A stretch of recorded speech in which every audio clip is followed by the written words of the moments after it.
Less Than Human: Why We Demean, Enslave, and Exterminate Others, by David Livingston Smith. I understand what you want your filthy slave to be. I am your barbarian, your terrorist, your monster. Ali Alizadeh, your terrorist. Preface. Creatures of a kind somewhat inferior. We hold these truths to be self-evident, that all men are created equal, that they are endowed by their Creator with certain unalienable rights, that among these are life, liberty, and the pursuit of happiness. Thomas Jefferson, United States Declaration of Independence. These 35 words are often quoted reverently. The ideal that they express, the principle that all men, that is, all human beings, have certain basic rights just because they are human, is easy to resonate with and to applaud. But Jefferson's words beg a vexing question, the question of who exactly should be counted as human. Jefferson's contemporaries weren't certain. The uneasy relationship between the economic attractions of slavery and the Enlightenment vision of human dignity was a long-standing one, and for those torn between the demands of conscience and the seductions of self-interest, there was a way out of the dilemma. They could deny that African slaves were human, and in this way they could square the moral circle. By dint of a sleight of mind, the very men who insisted on the God-given right of all humankind to liberty could, in good faith, countenance and participate in the brutal and degrading institution of slavery. Many of the great thinkers of the Enlightenment, who had championed the concept of individual human rights and defined the philosophical underpinnings of the great American experiment, routinely excluded non-whites from the category of the human.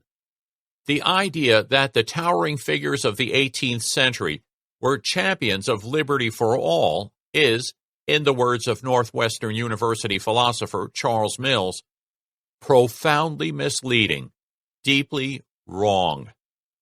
It radically mystifies the recent past and needs to be confronted and discredited if our socio-political categories are to be true to the world that they are supposed to be mapping. It wasn't just the highbrows who thought of blacks as less than human. The theoretical views of the intellectuals, the philosophers, statesmen, and politicians, merged seamlessly with ideological beliefs which, however poorly articulated, had long been entrenched in the popular consciousness. Thus, the pseudonymous author of 2 Dialogues on the Man Trade, an abolitionist tract published in 1760, observed that those who are concerned in the man trade have a confused imagination or half-formed thought in their minds that the blacks are hardly of the same species with the white men, but are creatures of a kind somewhat inferior.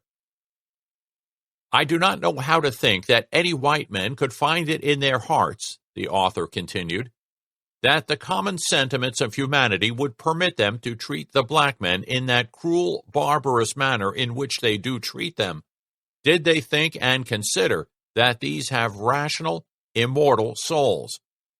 Subhumans, it was believed, are beings that lack that special something that makes us human. Because of this deficit, they don't command the respect that we, the truly human beings, are obliged to grant one another.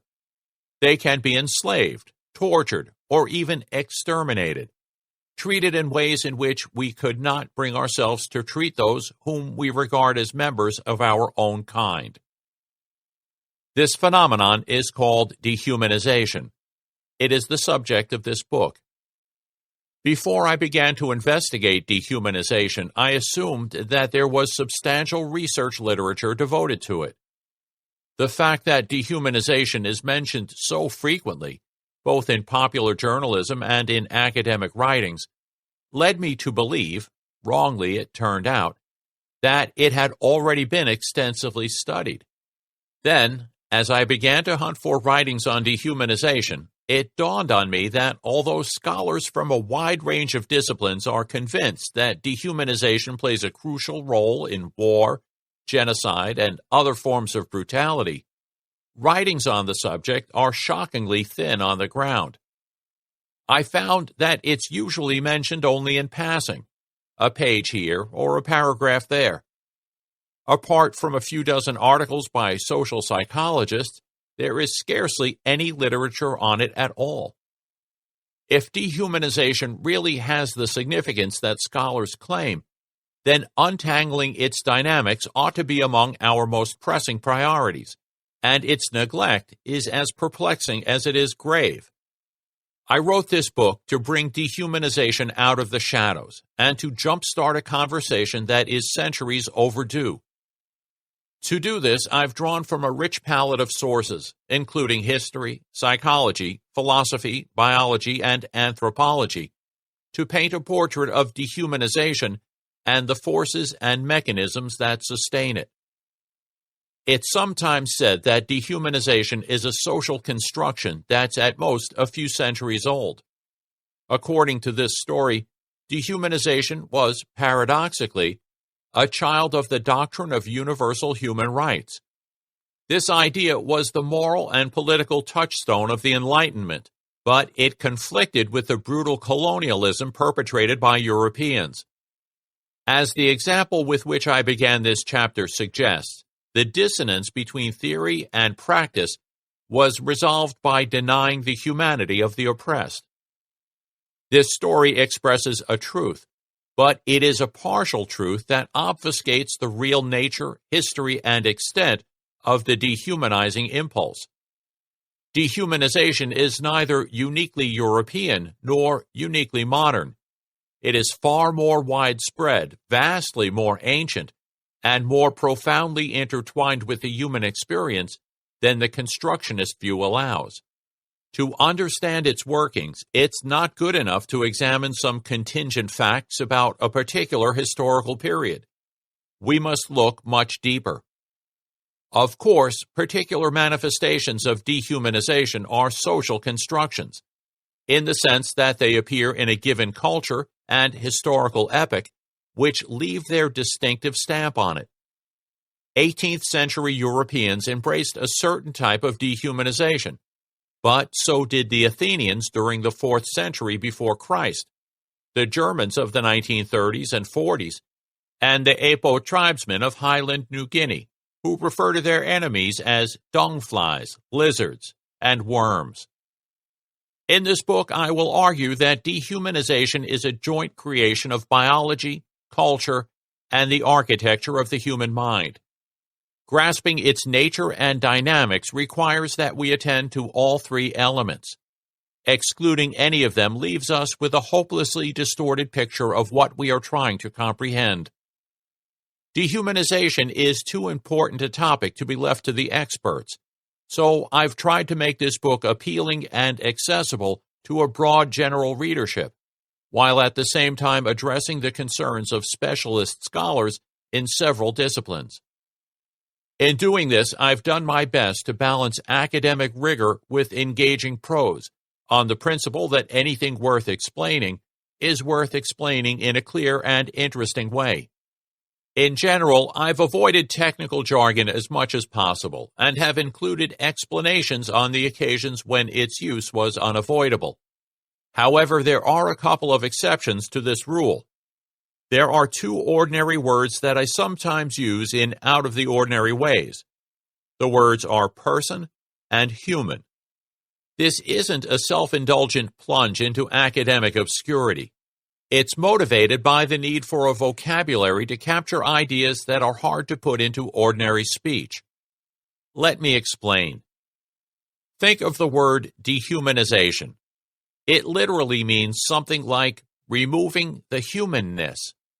Now, take someone and imagine that their humanity has been stripped away from them. What's left? When the Founding Fathers dehumanized their slaves, what remained of them? When European colonists dehumanized Native Americans or Nazis dehumanized Jews, what remained? In their eyes, what was left was a creature that seemed human, had a human-looking form, walked on two legs, spoke human language, and acted in more or less human ways, but which was nonetheless not human. As I will explain in detail later on, dehumanization is the belief that some beings only appear human, but beneath the surface, where it really counts, they aren't human at all. The Nazis labeled Jews as Untermenschen, subhumans, because they were convinced that, although Jews looked every bit as human as the average Aryan, this was a facade, and that, concealed behind it, Jews were really filthy, parasitic vermin. Of course, Jews did not wear their subhumanity on their sleeves. They were regarded as insidiously subhuman. Their ostensible humanity was, at best, only skin deep. It's clear from these considerations we need a vocabulary to express the conceptual distinction between appearing human and being human. In defiance of the norms of common speech, as well as time-honored academic convention, I reserve the word person for any being that appears human. You, the listener, are a person in this sense, and if Dracula, the Terminator, or any other man-shaped monster existed, they would be persons too. I use human for beings that are members of our own kind, irrespective of their appearance. Although what's meant by our own kind won't become fully clear until Chapter 7. You are human, but Dracula and the Terminator aren't, even though they look human. John Merrick, the Elephant Man, was human, in spite of his non-human appearance. I use these words in this special way only in contexts where the distinction matters. Elsewhere, I stick to their vernacular meanings. I also want to address what may seem like a major omission. I have little to say about the role of dehumanization in the oppression of women.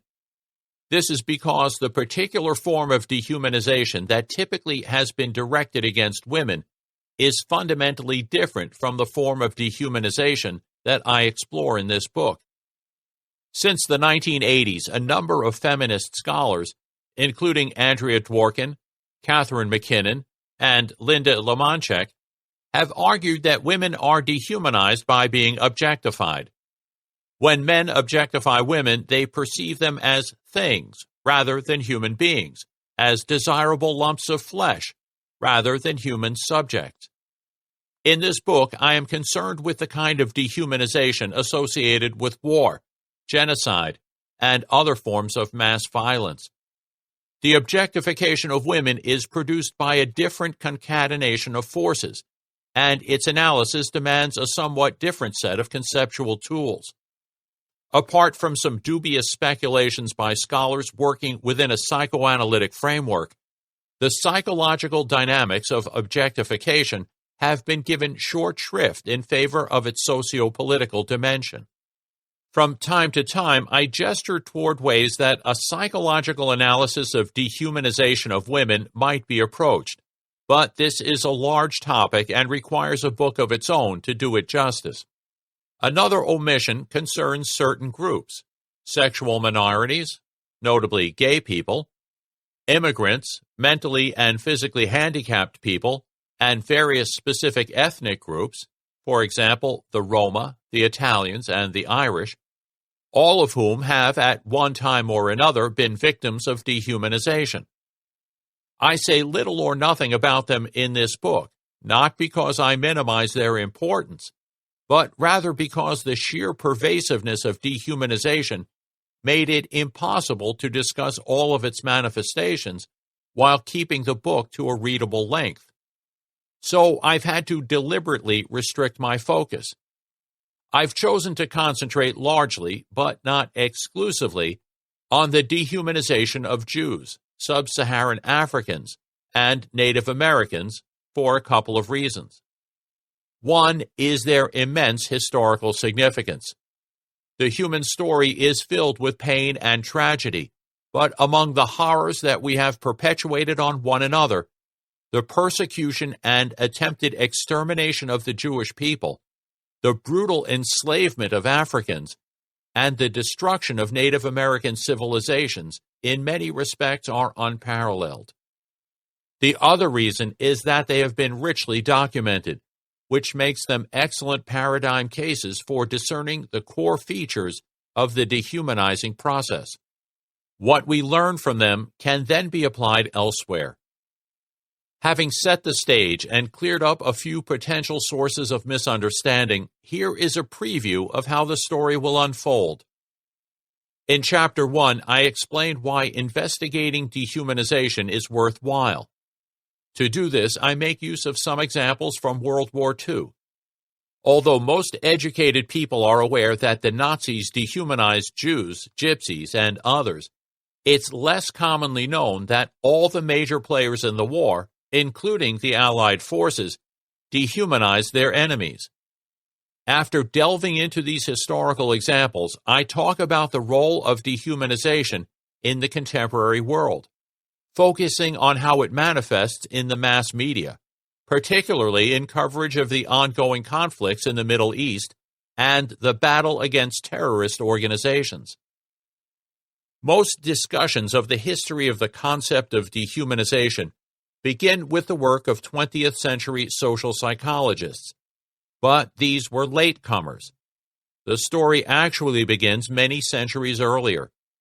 My mission in Chapter 2 is to describe how the concept of dehumanization evolved over the centuries, starting with ancient authors such as Aristotle, Augustine, and Boethius, then moving forward through the Middle Ages and Enlightenment right up to the present. This hitherto unwritten piece of history also gives me an opportunity to introduce a key theoretical idea that will play an important role later on in the book: the notion of essence.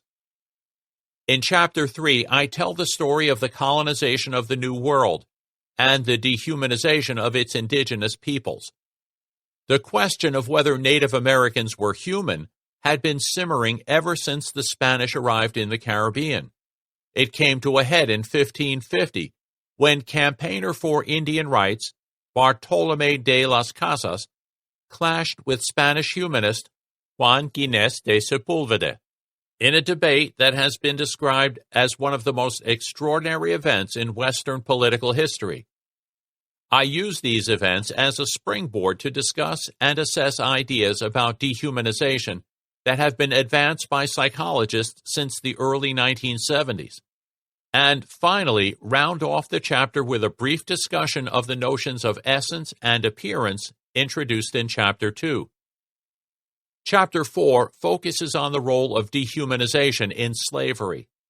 I discuss the history of slavery from ancient times onward, including both the trans-Saharan and the transatlantic slave trades, all the while focusing on how slaves were considered subhuman animals.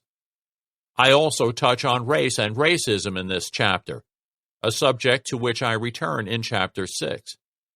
And then turn to the issue of moral disengagement, looking at how dehumanization weakens our inhibitions against behaving cruelly toward our fellow human beings.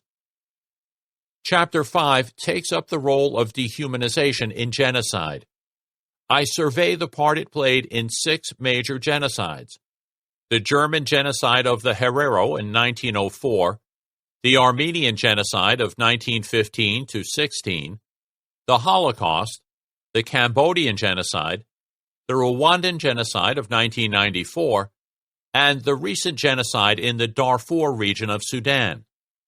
I then go on to examine a Nazi publication of the 1940s entitled The Subhuman, and use this text to identify some of the core features of the dehumanizing process. The next 3 chapters pull together many of the strands from the preceding chapters, and weave them into a theory of dehumanization that is sensitive to its cultural, psychological, and biological dimensions. Chapter 6 looks at the concept of race and the connection between racism and dehumanization. Although everyday notions of race are scientifically groundless, most people continue to take the idea of race seriously. Social constructivists see race as an ideological category, but they ignore its psychological underpinnings. I argue that, understood correctly, the notion of race, together with the psychological processes responsible for our tendency to view people through racially tinted spectacles, is crucial for making sense of the dehumanizing process. Dehumanization feeds on racism. Without racism, it probably couldn't exist. It's often said that war is not uniquely human, and that ants as well as chimpanzees also wage war on one another. In Chapter 7, I critically assess this assertion and argue that same-species killing by these animals should not be considered a form of war, basing my conclusion on a comparison of intercommunity violence or raiding by chimpanzees and raiding by the Yanomamo of Amazonia. I then go on to explore Jane Goodall's claim that humans are the only animal capable of being cruel. I closely scrutinize the concept of cruelty and argue that Goodall is right. This leads to a deeper understanding of how dehumanization causes moral disengagement. Chapter 8 has 3 parts. In the first, I focus on human beings' ambivalence about killing. On one hand, we slaughter members of our own kind with gusto, while on the other hand, we express a horror of spilling human blood. I argue that this isn't mere hypocrisy, but expresses 2 sides of human nature, each of which is authentic. In the second part, I examine how the capacity for dehumanization might have arisen in our species. I suggest that it was probably a byproduct of several other developments, and that it was, and is, a solution to conflicts generated by the uniquely human ability to reflect upon our own thoughts. Finally, in Chapter 9, I recapitulate the major elements of the theory of dehumanization proposed in this book, and reflect on the question of where we need to look for solutions to the problem of dehumanization. 1. Less than human. Palestine is our country, the Jews our dogs. Palestinian nursery rhyme. Arabs are the same as animals. There is no animal worse than them. Rabbi Ovadia Yosef, Haaretz. Come on, dogs. Where are all the dogs of Khan Yunis? Son of a bitch, son of a whore, your mother's cunt. Degrading taunts in Arabic rang out from behind the fence that divided the Palestinian side of the Khan Yunis refugee camp from the Israeli side. Located near the southern tip of the Gaza Strip, just outside the ancient town of Khan Yunis, the camp was established to house 35,000 of the nearly 1 million Arabs who had been displaced by the 1948 Arab-Israeli War. By the beginning of the 21st century, its population had swelled to over 60,000 souls, housed in 13 squalid cement blocks. The torrent of invective did not come from the mouth of an angry Muslim. It was broadcast from a loudspeaker mounted on an armored Israeli jeep. New York Times journalist Chris Hedges was in the camp that day and watched as Palestinian boys began to lob stones at the jeep in a futile gesture of defiance. Hedges recounts, "There was the boom of a percussion grenade. The boys, most no more than 10 or 11 years old, scattered, running clumsily through the heavy sand. They descended out of sight behind the dune in front of me. There were no sounds of gunfire. The soldiers shot with silencers. The bullets from M16 rifles, unseen by me, tumbled end over end through their slight bodies. I would see the destruction, the way their stomachs were ripped out, the gaping holes in their limbs and torsos, later in the hospital. 4 children were shot. Only 3 survived. One of them, a boy named Ahmed, explained to Hedges what had happened. Over the loudspeakers, the soldiers told us to come to the fence to get chocolate and money, he said. Then they cursed us. Then they fired a grenade. We started to run. They shot Ali in the back. Khan Yunis had long been a stronghold of Hamas, the Islamic resistance movement, and when the Israeli troops pulled out of the Gaza Strip in the fall of 2005, the bright green banners of Hamas fluttered from the asbestos rooftops of the camp. Hamas was founded in 1987 to end the Israeli presence in the region and to establish an Islamic State with Jerusalem as its capital. Although Hamas is devoted mainly to supporting schools, hospitals, and cultural activities, it is best known for its violence. Its abductions, assassinations, suicide bombings, and rocket attacks against Israeli civilians. Osama al-Farah, the mayor of Khan Yunis and a member of Hamas, was one of the many Palestinians who rejoiced when Israel relinquished control of the Gaza Strip. Gaza was a beginning, he told a reporter from the British Guardian newspaper. You know how you hunt foxes? You dig them out of their holes. The fox is gone from Gaza to the West Bank. The resistance will dig him out of his hole there. Osama al-Farah and the anonymous soldiers in the jeep stood on opposite sides of a single conflict. And yet their attitudes were uncannily alike. Each portrayed the other as a non-human animal. The soldier represented Ali and his companions as dogs, unclean animals in both Jewish and Islamic lore. Likewise, Osama al-Farah's depiction of Israel as a fox represents a whole nation as vermin, fit to be hunted down and destroyed. The sly fox, an amalgam of greed and guile, has much in common with the traditional derogatory stereotype of the Jew, as exemplified by the 13th century Muslim writer al-Jubari's characterization of the Jewish people in The Chosen One's unmasking of divine mysteries. Know that these people are the most cunning creatures, the vilest, most unbelieving and hypocritical. While ostensibly the most humble and miserable, they are in fact the most vicious of men. This is the very essence of rascality and accursedness. Look at this cunning and craft and vileness, how they take other people's money, ruin their lives.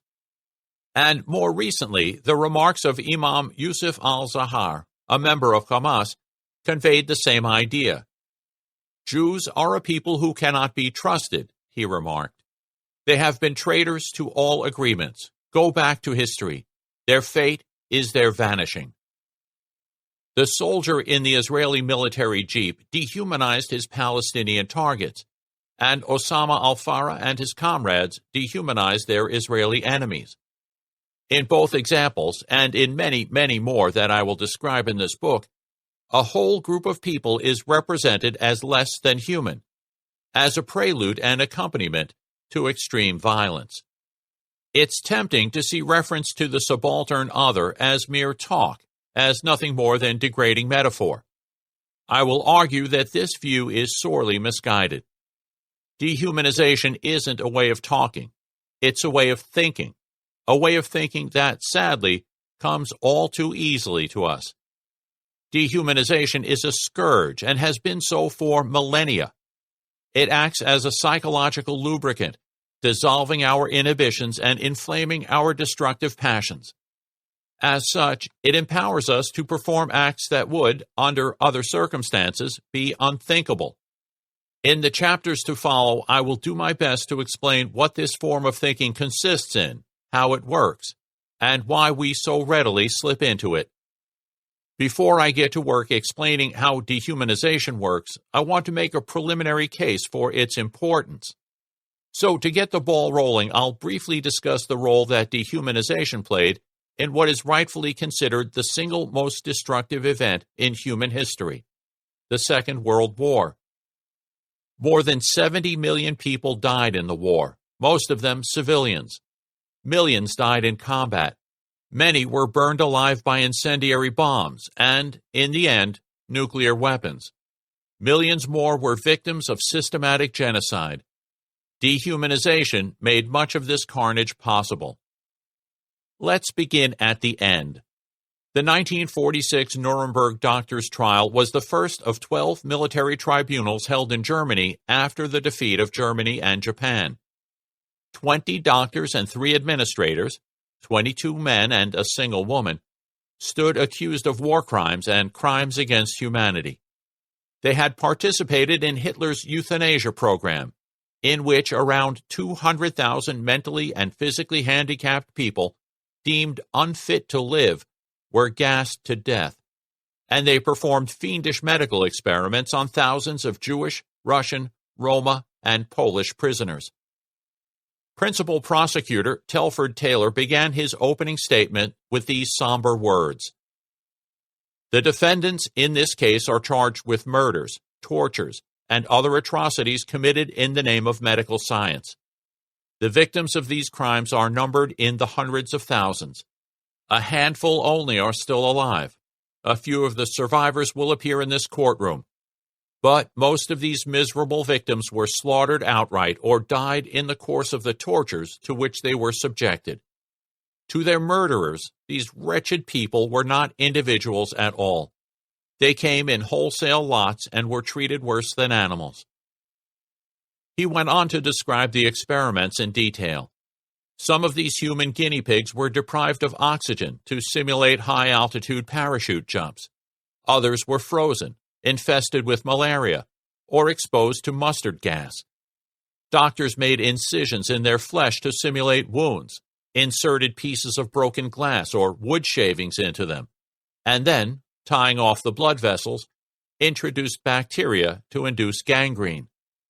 Taylor described how men and women were made to drink seawater, were infected with typhus and other deadly diseases, were poisoned and burned with phosphorus, and how medical personnel conscientiously recorded their agonized screams and violent convulsions. The descriptions in Taylor's narrative are so horrifying that it's easy to overlook what might seem like an insignificant rhetorical flourish. His comment that these wretched people were treated worse than animals. But this comment raises a question of deep and fundamental importance. What is it that enables one group of human beings to treat another group as though they were subhuman creatures? A rough answer isn't hard to come by.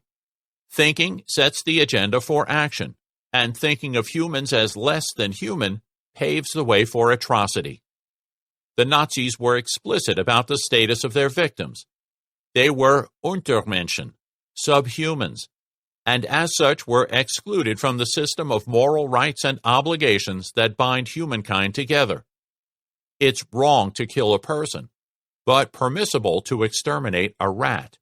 To the Nazis, all the Jews, gypsies, and others were rats, dangerous, disease-carrying rats.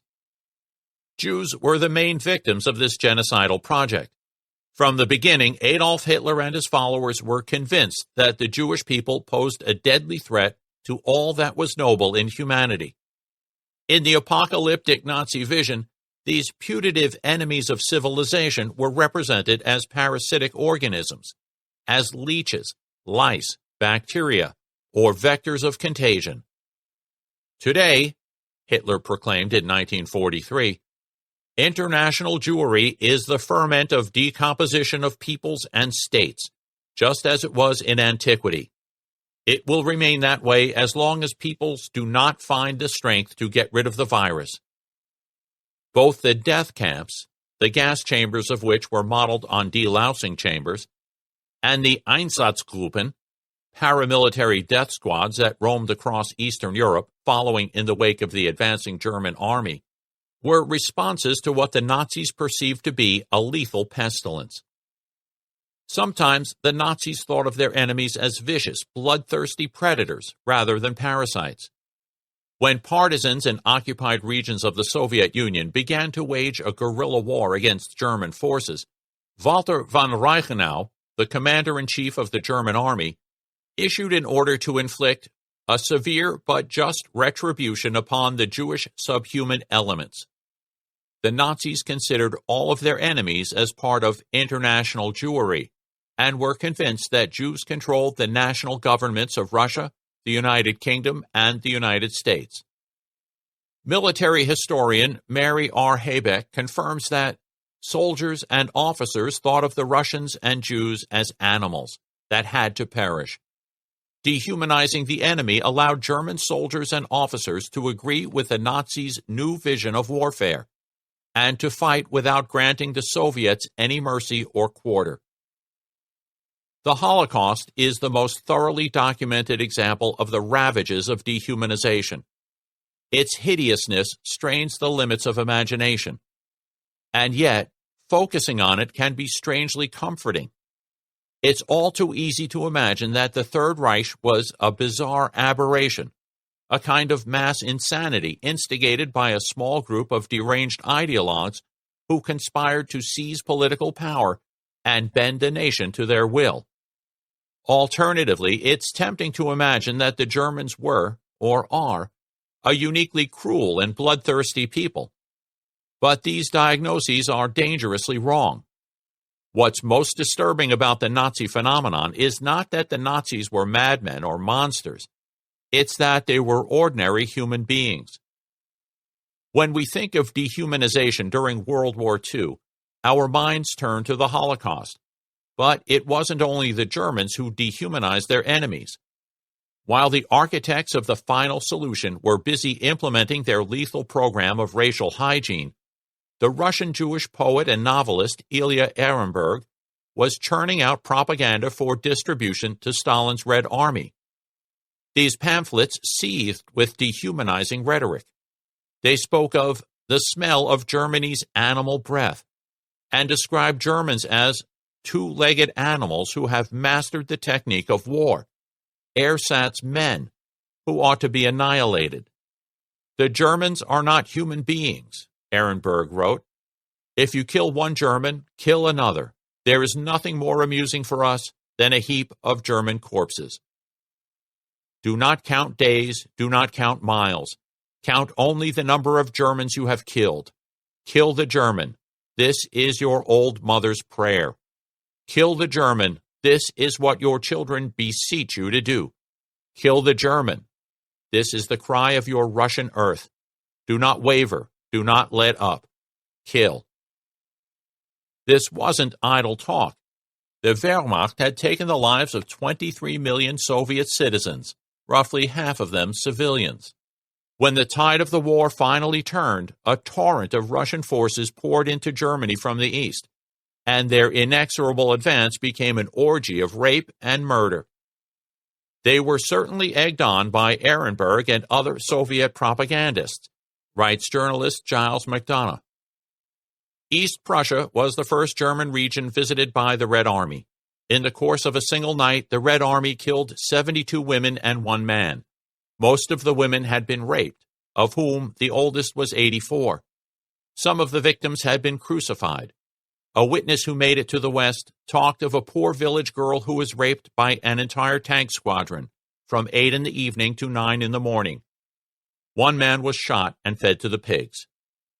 Meanwhile, halfway across the world, a war was raging in Asia.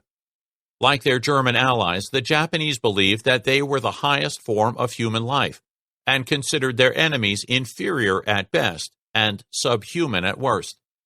American and British leaders were depicted with horns sprouting from their temples and sporting tails, claws, or fangs.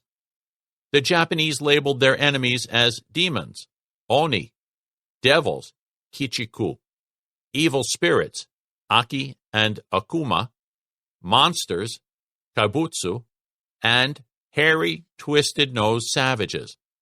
Americans were mai riken, a double entendre translated as misguided dog. Japan pursued its military goals with extravagant and unapologetic savagery. Consider the systematic atrocities following the capture of the Chinese city of Nanjing in December 1937, where, for 6 weeks, soldiers killed, mutilated, raped, and tortured thousands of Chinese civilians. The details are set out in Honda Katsuishi's book, The Nanjing Massacre. A Japanese journalist confronts Japan's national shame. Katsuishi reports that one former staff sergeant told him of soldiers disemboweling pregnant women and stuffing hand grenades up women's vaginas and then detonating them. Another sergeant confessed that because a crying infant disturbed him while he was raping the child's mother, he took a living human child, an innocent baby that was just beginning to talk, and threw it into boiling water. It's hard for the mind to encompass such horror. How can ordinary men, and they were ordinary men, do such things? Yoshio Tsuchiya, another Japanese veteran, tells us the answer. We called the Chinese chankoro. That meant below human, like bugs or animals. The Chinese didn't belong to the human race. That was the way we looked at it. Tsuchiya describes how he was ordered to bayonet unarmed Chinese civilians, and what it was that enabled him to comply with this order. If I'd thought of them as human beings, I couldn't have done it, he observed. But I thought of them as animals or below human beings. Shiro Azuma, who participated in the atrocities at Nanjing, told an interviewer that when the women were raped, they were thought of as human, but when they were killed, they were nothing but pigs. What about the Americans and their English-speaking allies? We were the good guys, weren't we? Allied personnel also dehumanized their enemies. As one soldier wrote in a letter home, "It is very wrong to kill people, but a damn Nazi is not human. He is more like a dog." But on the whole, dehumanized the Germans less than they did the Japanese. Germans, after all, were fellow Anglo-Saxons, strapping blue-eyed boys who might just as well have grown up on farms in Oklahoma. But the Japanese were another story. A poll of U.S. servicemen indicated that 44% would like to kill a Japanese soldier, while only 6% felt the same way about Germans. The Japs were considered animals and were often portrayed as monkeys, apes, or rodents, and sometimes as insects. In Herman Wouk's novel, The Caine Mutiny, they are described as large armed ants. In a typical example of xenophobic zeal, Australian General Sir Thomas Blamey told his troops in the Pacific Theater, "Your enemy is a curious race, a cross between a human being and an ape. You know that we have to exterminate these vermin if we and our families are to live." Pulitzer Prize-winning war correspondent Ernie Pyle, whose folksy dispatches were published in hundreds of newspapers, confirmed that this attitude was not limited to commanding officers, but was common among ordinary grunts as well. Pyle reported that the Japanese were looked upon as something subhuman and repulsive, like cockroaches or mice. Ordinary citizens far away from the sharp edge of battle participated too. The theme of the most popular float in an all-day parade in New York City in 1942 was bombs falling on a pack of yellow rats. It was named, "Tokyo, We Are Coming." Viewing the Japanese as subhuman may have contributed to the practice of mutilating their corpses and taking their body parts from them as trophies. Charles Lindbergh recorded in his wartime diary that U.S. servicemen carved pen holders and paper knives out of the thigh bones of fallen Japanese soldiers, dug up their decaying corpses to extract gold teeth, and collected ears, noses, teeth, and even skulls as wartime mementos. Taking human body parts as trophies was rare in the European theater. As military historian John Dower points out, if Allied troops had similarly mutilated German or Italian corpses, this would have provoked an uproar. The dead weren't the only targets. Surrendering soldiers and prisoners were frequently killed and sometimes tortured. The philosopher and World War II veteran J. Glenn Gray recounts a revealing anecdote in this connection. An intelligent veteran of the war in the Pacific told a class of mine how his unit had unexpectedly flushed a Japanese soldier from his hiding place well behind the combat area. The unit, made up of relatively green troops, was resting and joking, expecting to be sent forward to combat areas.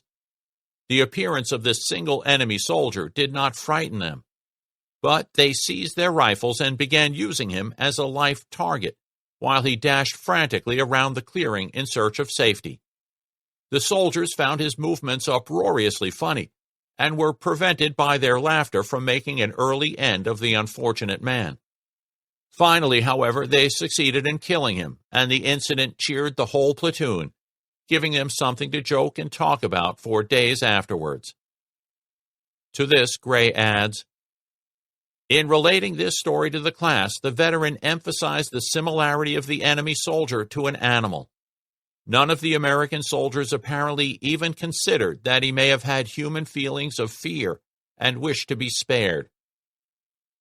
One of the most unsettling examples of dehumanization of the Japanese by Americans appeared in the U.S. Marine Corps' Leatherneck magazine.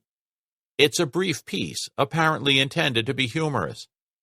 Emblazoned across the top of the page is an illustration of a repulsive animal with a caterpillar-like body and a grotesque, stereotypically Japanese face, labeled Lausius japanicus.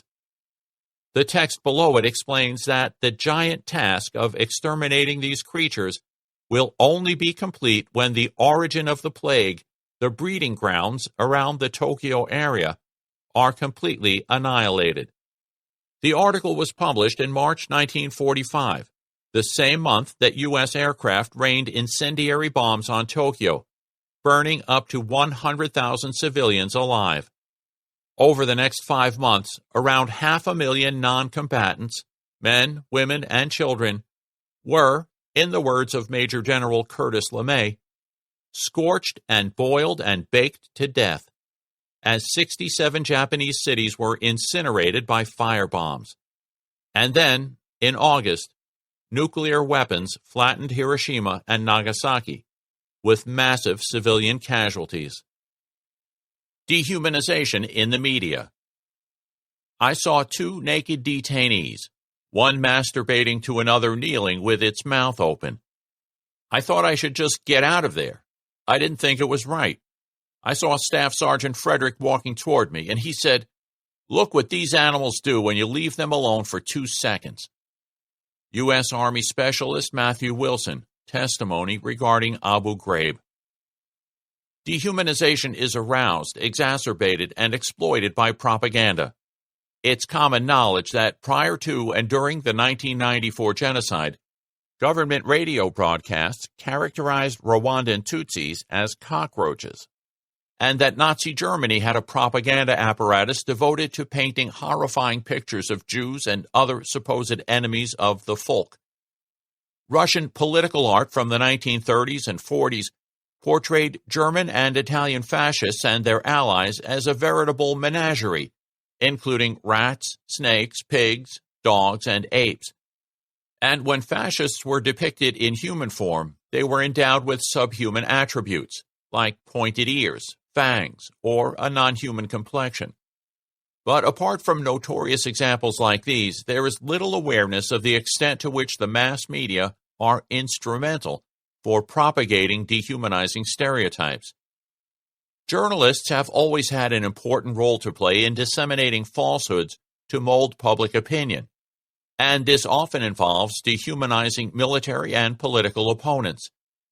In a speech delivered at London's Royal Albert Hall in 1936, against the background of the gathering storm of fascism in Europe, Aldous Huxley argued that dehumanization is the primary function of propaganda.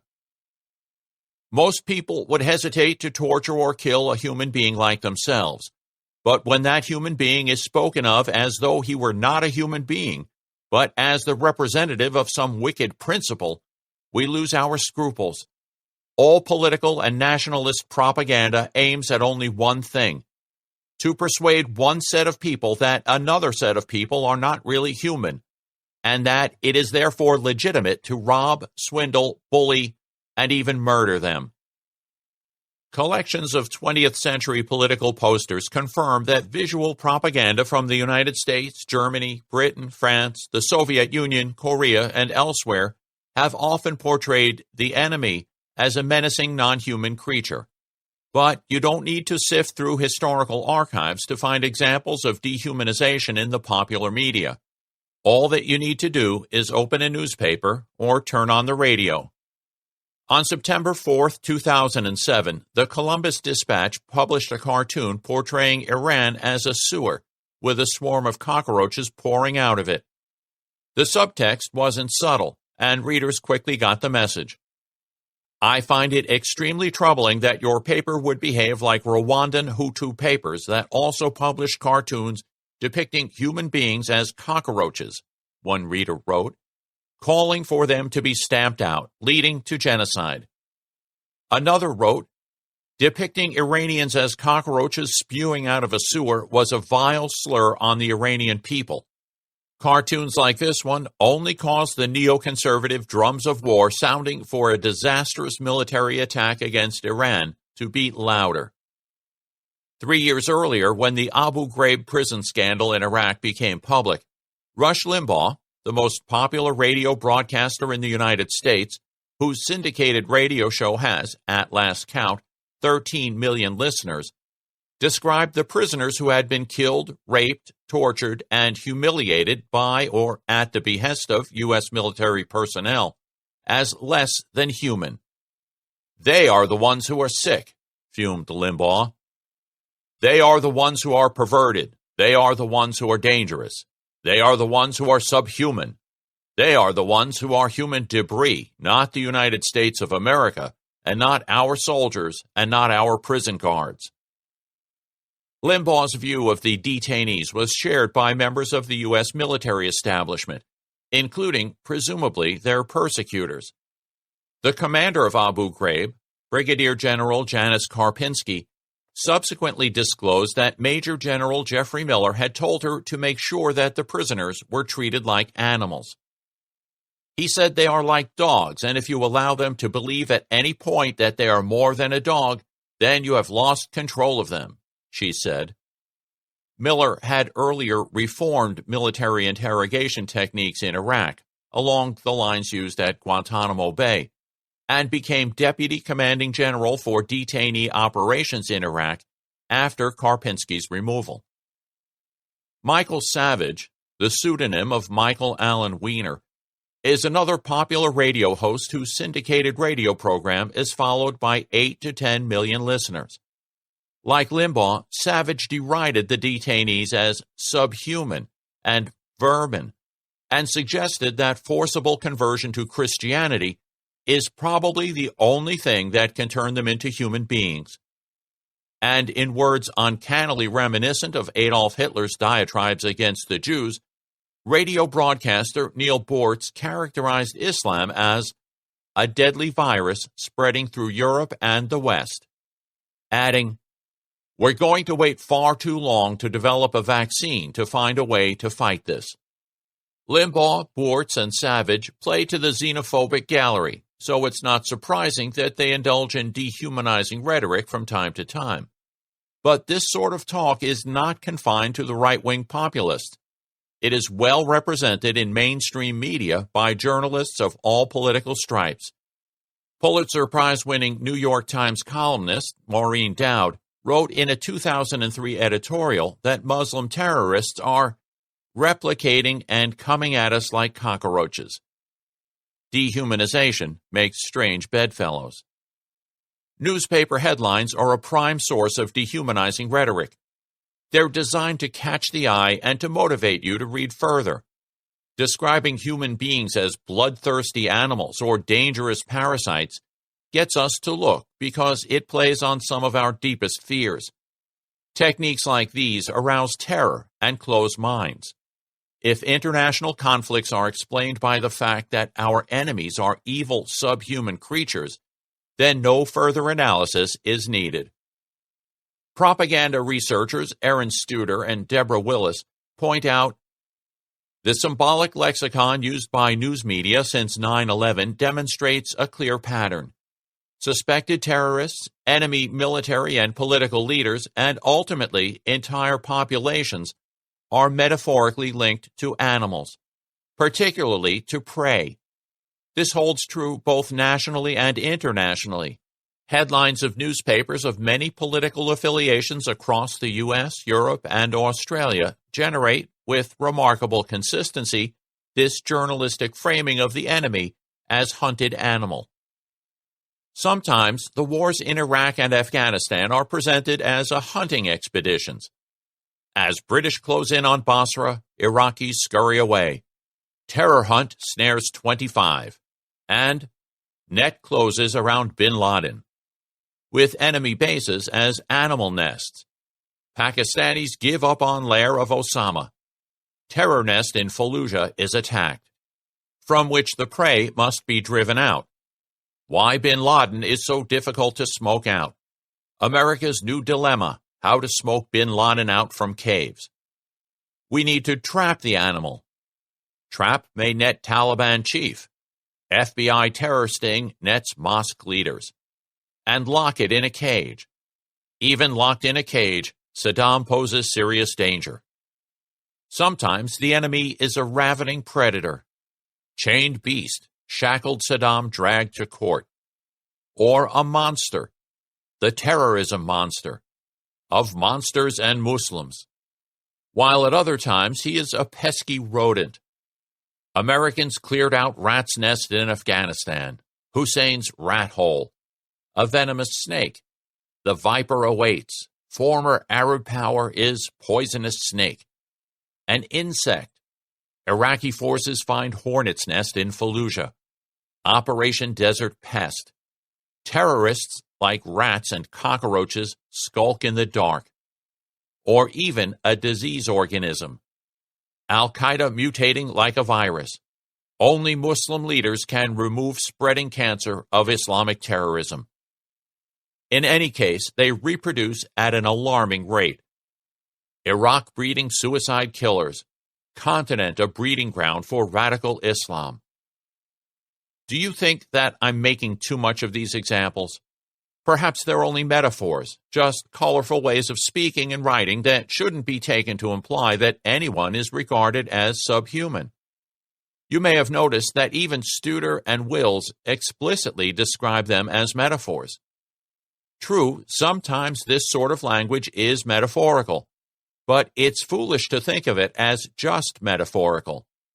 Describing human beings as rats or cockroaches is a symptom of something more powerful and more dangerous, something that's vitally important for us to understand.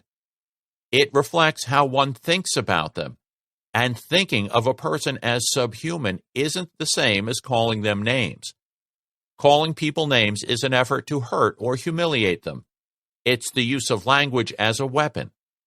But dehumanizing a person involves judging them to be less than human. It's intended as a description rather than as an attack, and as such it is a departure from reality, a form of self-deception. Whatever one's opinion of one's nation's enemies, the fact remains that they are human beings, not subhuman animals. But so far, most of my examples have been plucked from recent history. But dehumanization is far more widespread than that. It is found across a far-flung spectrum of cultures and appears to have persisted through the full span of human history, and perhaps into prehistory as well. It appears in the East and in the West, among sophisticates of the developed world and among remote Amazonian tribes. Its traces are inscribed on ancient cuneiform tablets and scream across the headlines of today's newspapers. Dehumanization is not the exclusive preserve of Nazis, communists, terrorists, Jews, Palestinians, or any other monster of the moment. We are all potential dehumanizers, just as we are all potential objects of dehumanization. The problem of dehumanization is everyone's problem. My task is to explain why. 2. Steps toward a theory of dehumanization. It wasn't only wickedness and scheming that made people unhappy.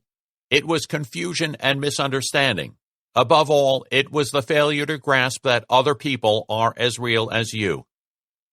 Ian McEwan, Atonement, a Novel. The word dehumanization entered the English lexicon early in the 19th century. From the outset, it had many meanings, and it still does today. Articles in both the popular press and in scholarly journals tell us that automatic ticketing machines in airports dehumanize customers by turning them into cattle, that pornography dehumanizes women, that triathlons dehumanize athletes, that technology dehumanizes education, and that the treatment of prisoners dehumanizes them.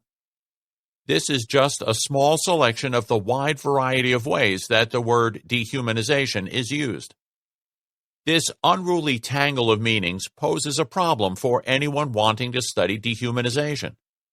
To talk meaningfully about dehumanization, we need to pin it down. In this book, I use the term to refer to the act of conceiving of people as subhuman creatures rather than as human beings. This definition has two components. When we dehumanize people, we don't just think of them in terms of what they lack. We also think of them as creatures that are less than human. To make this clear, it's useful to contrast my concept of dehumanization with its most common alternatives. It's sometimes said that people are dehumanized when they're not recognized as individuals. This happens when they are treated as numbers, mere statistics, cogs in a bureaucratic machine, or exemplars of racial, national, or ethnic stereotypes, rather than as unique individuals. This isn't what I mean by dehumanization. Taking away a person's individuality isn't the same as obliterating their humanity. An anonymous human is still human. In other contexts, dehumanization is equated with objectification. This is the topic of feminist philosopher Linda Lomanchek's book, Dehumanizing Women, revealingly subtitled, Treating Persons as Sex Objects. The feminist notion of objectification comes to us from the writings of the Enlightenment philosopher Immanuel Kant via the late 20th century feminist theory as developed by Catherine MacKinnon and Andrea Dworkin. Here's how Dworkin defines it. Objectification occurs when a human being, through social means, is made less than human, turned into a thing or commodity, bought and sold. When objectification occurs, a person is depersonalized, so that no individuality or integrity is available socially or in what is an extremely circumscribed privacy. Objectification is an injury right at the heart of discrimination. Those who can be used as if they are not fully human are no longer fully human in social terms. Their humanity is hurt by being diminished. When women are objectified, their humanity is disregarded. They are treated as instruments of sexual pleasure rather than as human subjects. However, treating someone as only a means to a sexual end is not the same as regarding them as subhuman, for one can fail to acknowledge a person's subjectivity without denying the existence of that subjectivity, just as one might not believe that it is raining without believing that it is not raining. This isn't just a word game. A surgeon disregards the humanity of the person lying on the operating table. He is interested in the patient as a flesh and blood machine in need of repair, not as a human subject. But in doing so, he doesn't think of his patient as less than human. At times, it's said that we dehumanize people by taking a derogatory attitude toward them. But denigrating others falls short of denying their humanity. Often, it involves judging them to be inferior human beings rather than subhuman animals. An inferior human is still human. Finally, dehumanization is sometimes equated with cruel or degrading treatment. It's said, for instance, that torturing a person or systematically disrespecting them is tantamount to dehumanizing them. This puts the cart before the horse. Doing violence to people doesn't make them subhuman, but conceiving of people as subhuman often makes them objects of violence and victims of degradation. The important thing to keep in mind is that dehumanization is something psychological. It occurs in people's heads. It's an attitude, a way of thinking about people, whereas harming them is a form of behavior, a kind of doing rather than a kind of thinking. To dehumanize a person is to regard them as subhuman. This is how Abraham Lincoln used the word in his final debate with Stephen Douglas. The Lincoln-Douglas debates revolved around the issue of slavery. Douglas asserted that the Founding Fathers did not have inferior or degraded races in mind when they spoke of the equality of men. Lincoln responded that Douglas displayed the tendency to dishumanize the man, or in some reports, dehumanize the Negro, and thereby take away from him all right to be supposed or considered as human. When the New York Tribune published his speech, the editors changed his awkward dishumanize to the more elegant dehumanize. Dehumanization, as I have defined it, raises a multitude of questions, 3 of which are especially important. First, it invites us to consider what it really means to think of someone as a human being. Clearly, being human can't be the same as looking human. For if that were the case, then Stephen Douglas would have acknowledged that African Americans are fully human. This implies that humanity runs deeper than meets the eye. If being human isn't the same as looking human, there must be something more subtle and less tangible at issue. This invites us to ponder the question of what exactly it is that dehumanized people are supposed to lack. Finally, we need to address the question of precisely what sort of creatures dehumanized others are supposed to be. Dehumanization also raises many questions about the specifics of our psychology. What is it about human nature that enables us to conceive of one another as less than human? How exactly does dehumanization work, and why does it occur? Does it have a function, and if so, what is that function? Is the dehumanizing impulse universal, or is it culturally and historically specific? Is it a hardwired product of our biological evolution, or is it learned? What are the typical patterns of the dehumanizing imagination, and why just these particular patterns? A good theory of dehumanization should address all of these questions. I will do so in the chapters to follow, but I'm going to have to build up to them gradually. In this chapter, I'll make a start by telling the story of how the concept of dehumanization developed, from the time of the ancient Greeks to the 21st century. It's a fascinating story, and one that's never been told. Classical Antiquity, mainly Aristotle, Augustine, and Boethius. Now, what's going to happen to us without barbarians? Those people were a kind of solution. Constantine Cavafy, Waiting for the Barbarians. The phenomenon of dehumanization is very ancient. However, the earliest attempts to explain it that have come down to us are only around 2,600 years old, and are found in the writings of the ancient Greeks. When the Greeks described people as subhuman animals, they often meant this to be taken at face value. Israeli classicist Benjamin H. Isaac points out that we find a rich and varied literary tradition that uses animals as a literary device in the ancient world. But we should not be tempted to regard this as just a rhetorical conceit. Isaac cautions us that not all literary passages that represent people as animals should be interpreted as comparisons or metaphors. Some of them were intended quite literally. The animal comparison was part of an attitude of mind, a way of thinking about oneself as distinct from a foreigner, which formed the framework in which imperialism could flourish, unfettered by moral inhibitions or restraints. A 7th century poem by Simonides of Amorgos explicitly describes women as subhuman creatures. The poem presents a taxonomy of 10 kinds of women, each of which is made from a different kind of animal. In the beginning, Simonides wrote, the god made the female mind separately. One he made from a long-bristled sow. In her house everything lies in disorder, smeared with mud, and rolls about the floor. And she herself unwashed, in clothes unlaundered, sits by the dung heap and grows fat. Another he made from a bitch, vicious, own daughter of her mother, who wants to hear everything and know everything.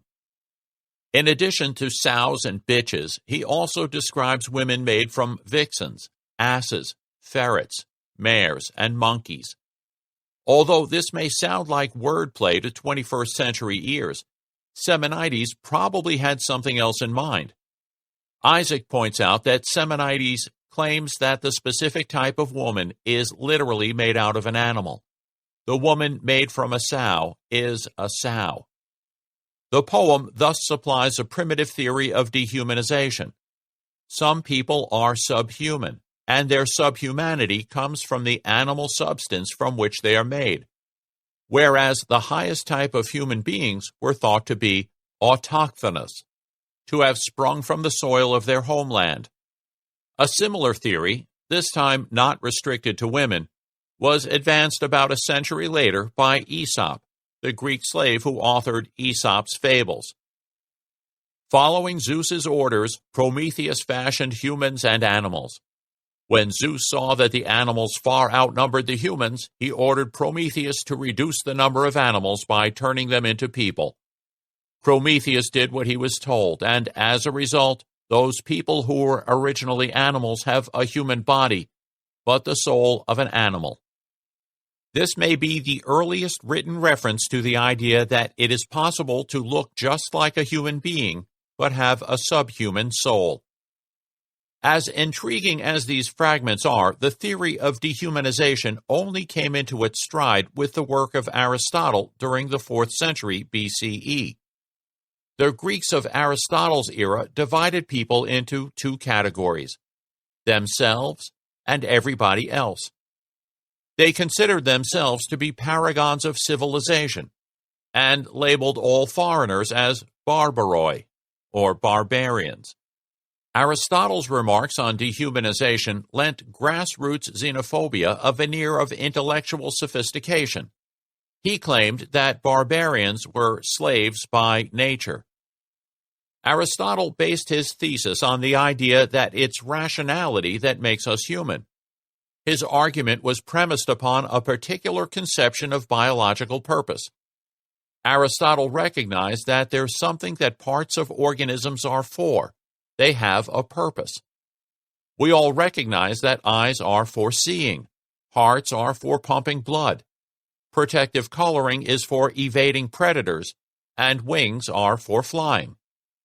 Notice that two things can have the same purpose, even if they are quite dissimilar in other respects. Bird wings, insect wings, and bat wings are all very different. Birds' wings and bats' wings are modified forelimbs, but birds' wings are relatively rigid, whereas bats' wings are modified hands that grasp the air. Butterfly wings aren't forelimbs at all. Each kind of wing is anatomically distinct from the others, and each has a different evolutionary history. Of course, Aristotle didn't know anything about evolution. The example is mine, not his. So how come they're all wings? The Aristotelian answer is that they are all wings because they share a common purpose. They're all for flying. Oversimplifying somewhat, being for flying is what makes something a wing. Aristotle applied the same pattern of reasoning to human beings, arguing that there must be a purpose to being human. There's something that we are for that defines what we are, just like being for flying defines what it is to be a wing. He concluded that rationality is the defining characteristic of the human. Living thoughtfully and deliberately is the proper aim of human life. Human beings are for being rational, like wings are for flying. And just as being for flying makes something a wing, so being rational makes one human. I now need to introduce a theoretical notion that will be central to the theory of dehumanization developed later in this book, the notion of essence. The philosophical concept of essence is derived from Aristotle, who used the odd expressions toti and ine, the what it was to be, and toti esti, the what it is, at various points in his writings. His Roman translators were stumped for a Latin synonym, so they coined the term essentia, which they derived from the Latin verb esse, to be. By the late 14th century, essentia had become anglicized as essence. As Aristotle's original terminology implies, The essence of a thing is that which makes it what it is. Essence contrasted with appearance, how things seem rather than what they are.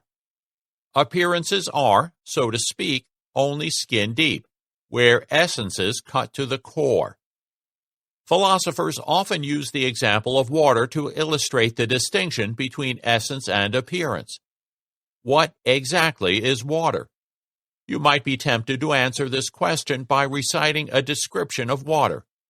It's a clear, colorless, tasteless liquid that freezes at 0 degrees centigrade, boils at 100 degrees centigrade, at sea level, flows in rivers, comes out of showers, and so on.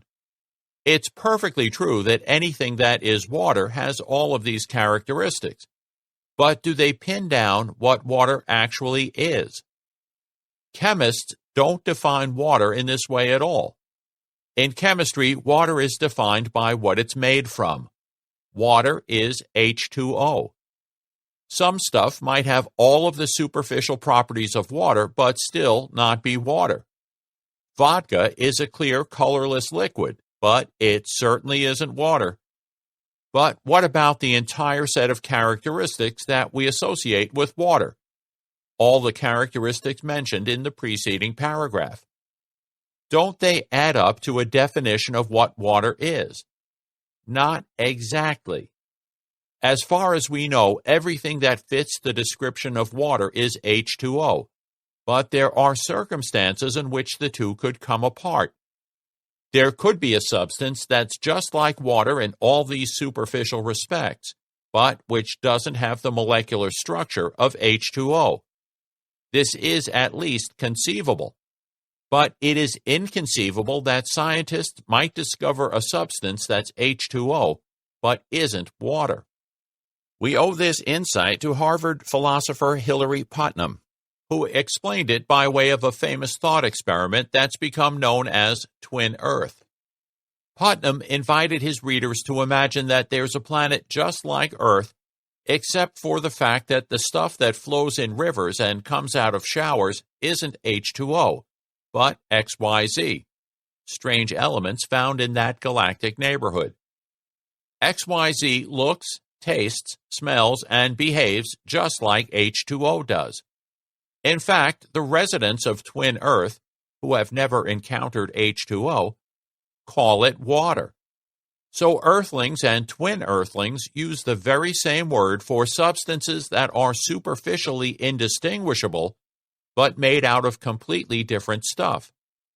Now, suppose you took a vacation on Twin Earth, and while soaking in a hot tub, you entertained the thought that you were soaking in hot water. According to Putnam, this thought would be mistaken, because although the liquid in which you were pleasantly immersed was superficially indistinguishable from water, it wasn't water. It had all the appearance of water, clear, colorless, tasteless, etc., but lacked its essence. H2O is the essence of water because it makes something water, whereas being a clear, colorless, tasteless liquid only makes something resemble water. If your Twin Earth doppelganger were luxuriating in a hot tub on Earth and had the same thought, she would likewise be wrong, because in Twin Earth speak, water is XYZ. The distinction between essence and appearance isn't just an academic matter. It reflects the way we ordinarily think about things. It's what philosophers call an intuition. In the vernacular, when people talk about intuitions, they usually mean something spooky like telepathy and clairvoyance. But philosophers, and increasingly psychologists, mean something completely different by the word. A philosophical intuition is just how something seems to you. Right now, you've got an intuition that you are listening to this book. You don't need to figure out that you're listening to it. It just seems obvious, directly disclosed to your consciousness that you are listening to it. And it's doubtful that anybody could convince you otherwise. Likewise, there is a growing body of psychological research, some of which I explore in Chapter 6, showing that people intuit the dichotomy between essence and appearance. We spontaneously imagine that many things, for example, living things, have something inside them that makes them the kind of thing that they are, and that this isn't always reflected in how they look. Even small children assume that there is some inner property, which, for want of a better word, we can call tigerness, that accounts for something being a tiger, and are aware that a tiger with only 3 legs, or that's painted purple, or that has no tail, a tiger that lacks the stereotypical appearance of a tiger, is still a tiger.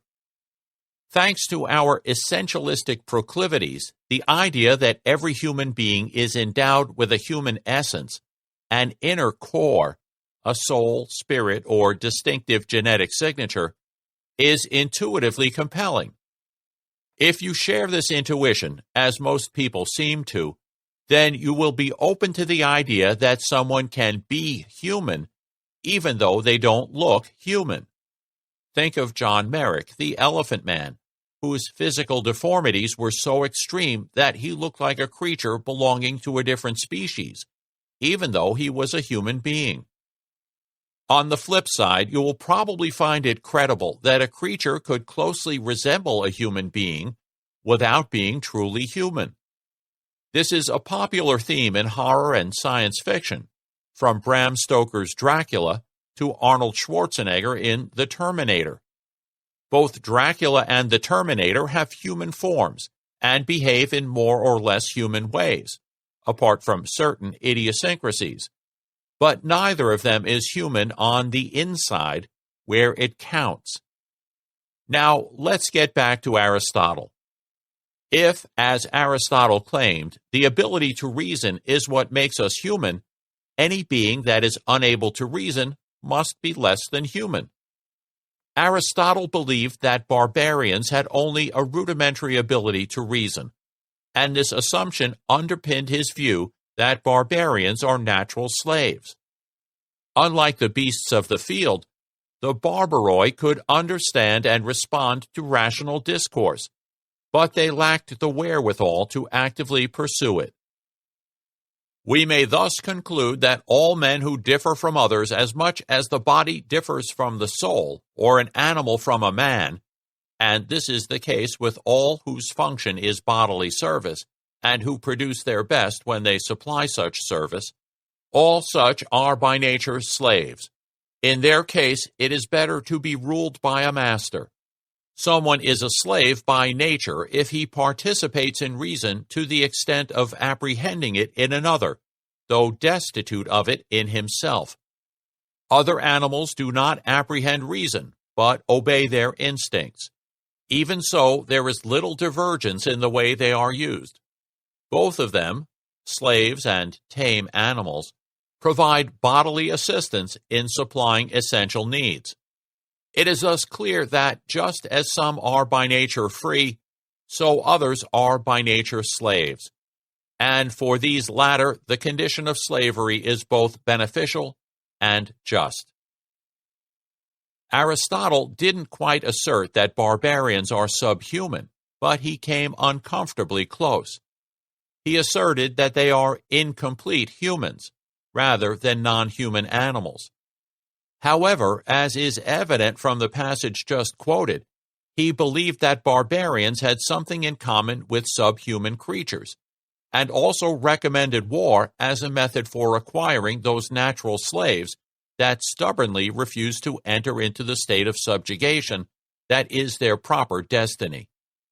In doing so, he chillingly compared warfare with hunting. Warfare is by nature a form of acquisition, for the art of hunting is part of it, which is applied against wild animals and against those men who are not prepared to be ruled, even though they are born for subjugation, insofar as this war is just by nature. In the Aristotelian scheme, barbarians are poised precariously on the cusp between humanity and subhumanity. Although a higher form of life than cattle, they are unable to reason.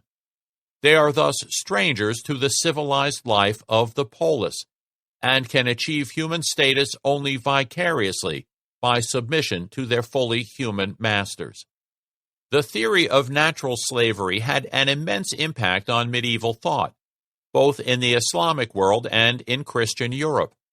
The idea that certain people are naturally suited for slavery was to have tragic historical reverberations for many centuries after Aristotle's death in 322 BCE. It was invoked by Muslim thinkers like the philosopher Ibn Sina, also known as Avicenna, and the jurist Al-Andalusi, to justify the horrors of trans-Saharan slave trade, and by the Spanish conquistadores and English colonists to justify the conquest and enslavement of Native Americans. I will explore these topics in Chapter 4. The distinction between essence and appearance was an important component of philosophical thought, and in conceptions of subhumanity, long after Aristotle's death. Thus, the 5th century philosopher and theologian Aurelius Augustinus Hipponensis, an Algerian Berber better known as St. Augustine, assured his fellow Christians that a person's physical appearance has no bearing at all on their human status and spiritual worth. Whomever is anywhere born a man, that is, a rational mortal animal, no matter what unusual appearance he presents in color, movement, sound, nor how peculiar he is in some power, part, or quality of his nature, no Christian can doubt that he springs from that one protoplast. We can distinguish the common human nature from that which is peculiar, and therefore wonderful. He continued in a vein that would do any 21st century multiculturalist proud, asserting that God sees the similarities and diversities that can contribute to the beauty of the whole. Aristotle and Augustine both denied that looking fully human is the same as being human, but they approached it from opposite directions. Aristotle urged that a being that is indistinguishable from a fully fledged human being may yet be less than fully human, whereas Augustine proposed that peculiarities of appearance have no bearing on one's humanity. In spite of their differing emphases, these positions are two sides of a single coin. Both are derived from the distinction between appearance and essence. The next important contribution to the theory of dehumanization came from Boethius, a Roman philosopher born into an aristocratic Christian family around the year AD 480, about 50 years after Augustine's death. While Boethius was still in his 40s, and at the apex of a stellar career in government and scholarship, he was arrested, charged with treason, and sentenced to death. Sitting in a cell on death row, awaiting execution, Boethius wrote his masterpiece, The Consolation of Philosophy, which became one of the most widely read and influential works in European literature for the next millennium. The Consolation unfolds as a conversation between Boethius and Lady Philosophy, a spiritual guide who leads him from ignorance to enlightenment, teaching him that misfortune is a blessing, and that earthly happiness is ephemeral and illusory.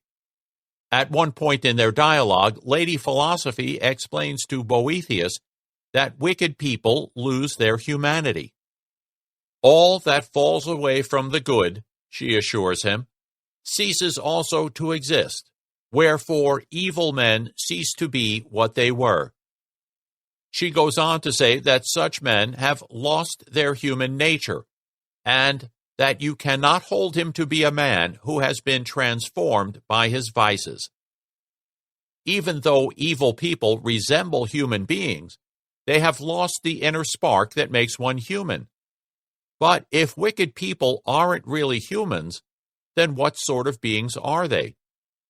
Boethius approaches his answer obliquely, by way of a discussion of the role of animal imagery in everyday speech.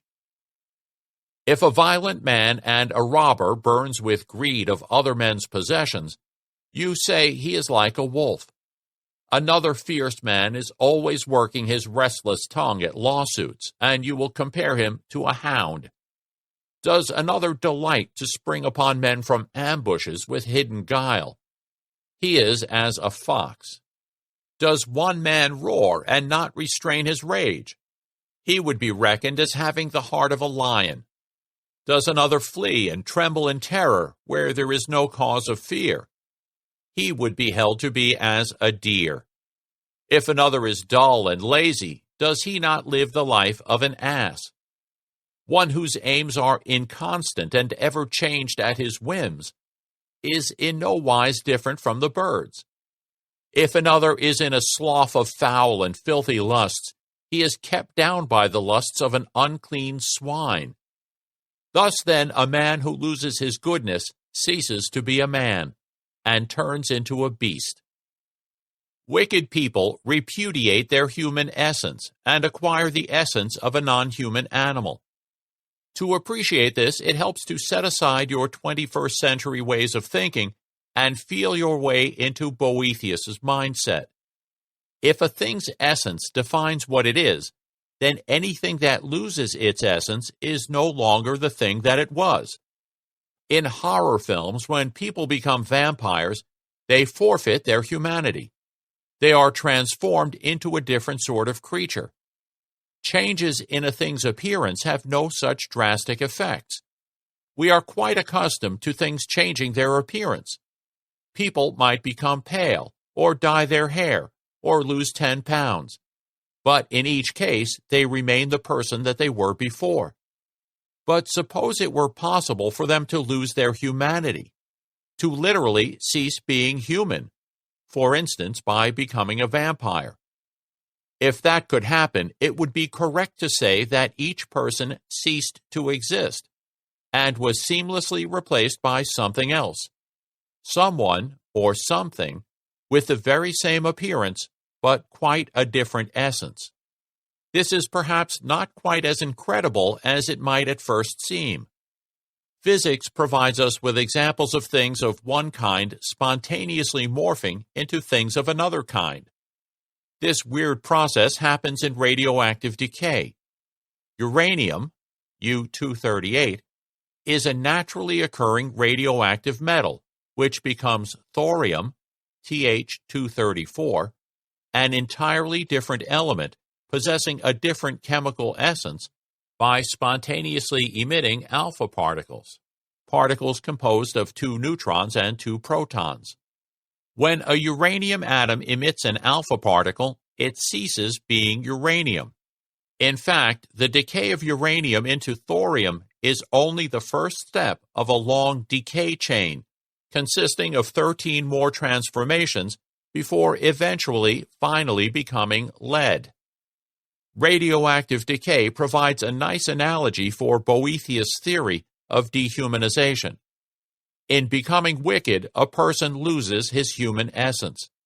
This causes him to cease being what he was, a human being. The new entity is made from the same material as the former one, minus the part that was lost, but is nevertheless a being of a completely different kind, a subhuman being with a new subhuman essence. To grasp this idea more fully, it's necessary to wrap one's mind around a concept that Boethius and his contemporaries took for granted, and that most of us, often in spite of ourselves, tacitly embrace today: the concept of the great chain of being. The great chain of being. Since ancient times, people have conceived of the universe as a vast hierarchy, with God, the supremely perfect being, sitting astride its apex, with inanimate matter lying at its base, and everything else situated at one or another of the many levels arrayed in between. Although the details of the scheme vary from one culture to another, and from one epoch to the next, all versions of it are broadly similar. Plants are near the bottom, not much higher than the soil from which they grow. Simple animals like worms and snails are more perfect than plants, so they occupy a slightly more elevated rung. Mammals are higher still, and we humans have a privileged rank just below the angels and 2 steps beneath the Creator. This taxonomic system was called the Great Chain of Being, or Scala Naturae, literally ladder of nature. Alexander Pope succinctly described its attributes in his 1733 essay on man. Vast chain of being, which from God began, nature's ethereal, human, angel, man, beast, bird, fish, insect, what no eye can see, no glass can reach, from infinite to thee, from thee to nothing, on superior powers, were we to press inferior might on ours, or in the full creation leave a void, where, one step broken, the great scales destroyed. From nature's chain, whatever link you strike, 10 or 10,000th, breaks the chain alike. Philosopher Arthur O. Lovejoy, who wrote the classic and still definitive study of the Great Chain of Being, believed that the idea originated in the ideas of Plato and Aristotle as synthesized by the Egyptian philosopher Plotinus during the 3rd century. However, Lovejoy overestimated the intellectual influence of Greek philosophy, for although the version of the Great Chain that proliferated in both Western and Islamic societies was strongly influenced by Greek philosophical ideas, its pedigree is much older, and its prevalence more widespread. In the book of Genesis, for instance, we are told that God, Elohim, made human beings in his own image, and destined them to have dominion over all other living things, just as God has dominion over him. And we find a similar principle in Eastern ideas of the ascent of the soul from animal forms to the divine through cycles of birth, death, and reincarnation. In fact, the idea can be traced right back to the ancient Egyptian and Mesopotamian civilizations, before disappearing into the darkness of prehistory. In today's secular world, we segregate fact from value, and our scientific accounts of the structure of the universe are purely descriptive. This point of view would have been alien to Boethius and to others who endorsed the idea of the Great Chain of Being, for the Scala Naturae seamlessly melded fact with value. The position of anything on the hierarchy was an index of its intrinsic worth. It was also believed that each level of the chain contains its own hierarchy of sub-levels and sub-sub-levels. For instance, in the category of metals, itself a subcategory of inanimate substances, gold was considered the most noble and lead the most base, so the former belonged at the top of the hierarchy of metals, while the latter occupied a humble position at the bottom. The hierarchical notion of sub-levels sparked a great deal of speculation about the relative superiority or inferiority of different types of human beings. The 12th century philosopher Albertus Magnus, Saint Albert the Great, claimed that there is a category of similitudiens hominis, creatures similar to man, in which he included apes and pygmies, lying in between humans and animals. But this didn't stick. Later scholars jettisoned Albert's innovation and divided humanity into a series of subtypes, ranked from highest to lowest. Unsurprisingly, considering their origin, most of these schemes modestly placed Caucasians at the pinnacle of humanity and relegated Native Americans and Sub-Saharan Africans to the bottom, only a hair's breadth away from the apes, an idea that underpinned Thomas Jefferson's infamous claim that male apes preferred African women as mates to members of their own species. The Great Chain of Being represented the cosmos as static and unchangeable, complete and continuous. There was no room for novelty. How different is this from the Darwinian picture of constant flux, in which machinery of nature eternally generates forms most beautiful and most wondrous, and consigns others to oblivion. Perhaps the most revolutionary aspect of Darwin's work lay in his replacing the ancient vertical model of biodiversity with a more egalitarian horizontal one. He denied that life progresses toward a goal of perfection and asserted instead that it simply diversifies, branching outward in a ramifying network of taxa rather than climbing upward. Darwin resisted adopting the word evolution to characterize his theory precisely because of its connotation of progress towards a predetermined goal. But even now, in today's post-Darwinian world, we find ourselves clinging to the more ancient vision of the cosmos. We still unblushingly speak of organisms being higher or lower on an evolutionary scale, and the assumption that our species is more highly evolved than others continues, after all these centuries, to suffuse the zeitgeist. Even the scientific term primate, which refers to the order of animals that includes Homo sapiens, comes from the Latin primus, meaning of the highest rank. Why is the human imagination so thoroughly captured by the metaphor of the great chain of being? Perhaps we cling to it because, status-obsessed primates that we are, we project the socially stratified character of human societies, with their hierarchies of wealth, class, and power, onto the cosmos. Or perhaps it's inspired by the fear that moral values would evaporate if we denied that some beings have greater intrinsic worth than others. John Stuart Mill's remark that it is better to be a dissatisfied human being than a satisfied pig is interesting in this connection, because it tacitly relies on the notion of a natural hierarchy to underwrite a moral theory. Mill wanted to base his ethical theory on pleasure. His utilitarian doctrine had it that what's morally good is nothing more than whatever maximizes human pleasure.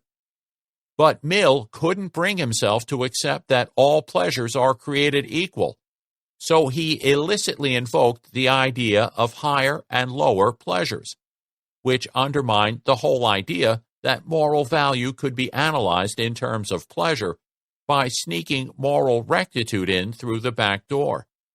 Mill associated higher and lower pleasures with higher and lower forms of life, hence his remark about humans and pigs.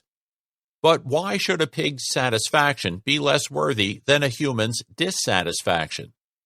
Like so many of us, Mill couldn't manage to liberate himself from the notion that pigs are beneath us in the cosmic order.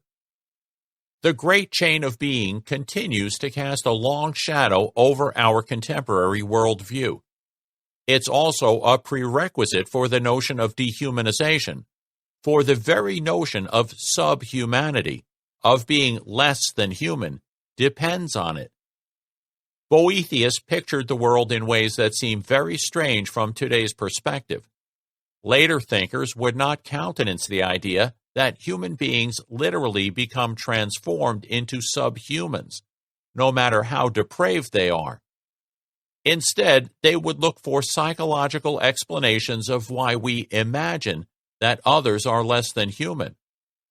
However, his emphasis on the idea that a person can lose his or her human essence captured something very important, indeed essential, about the way that we think about dehumanization. The Middle Ages, Islam, Pico, and Paracelsus.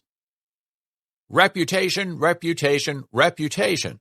Oh, I have lost my reputation. I have lost the immortal part of myself, and what remains is bestial. William Shakespeare, Othello. Surely the vilest of animals in Allah's sight are those who disbelieve. The Quran. Boethius was a liminal figure who can be seen as either one of the last great thinkers of classical antiquity or one of the first of the Middle Ages. He lived during the twilight years of the Roman Empire, when the great cultural legacy of Greco-Roman civilization was taking its last few dying gasps. As the curtain fell and Europe was plunged into the Dark Ages, a new religious movement was stirring in the Arabian Peninsula. Within a century of Muhammad's death in 632, Islamic civilization had burst out of its birthplace and created a vast empire that stretched from Spain and southern France in the west all the way to Central Asia in the east. From its inception, dehumanization had a place in the Muslim conception of the world. Medieval Muslims took it for granted that humans can become subhuman. It was underwritten by the authority of the Quran, as well as several hadith, sayings attributed to Muhammad. Unlike Aristotle and Boethius, the early Muslims viewed reversion to the subhuman state as a form of divine punishment. Early Muslim references to dehumanization were overtly ethnocentric.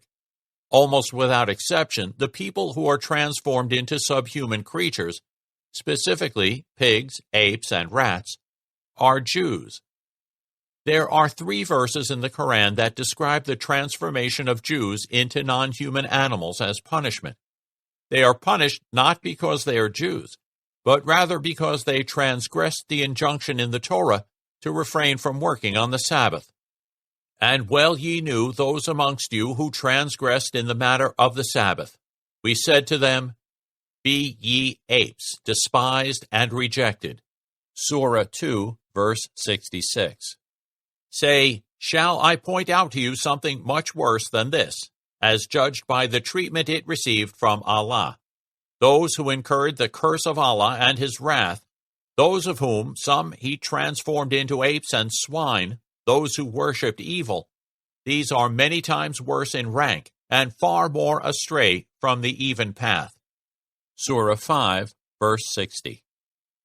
Unlike these verses from the Quran, references to dehumanization in the Hadith, compiled 2 or 3 centuries later, have a distinctly anti-Jewish flavor.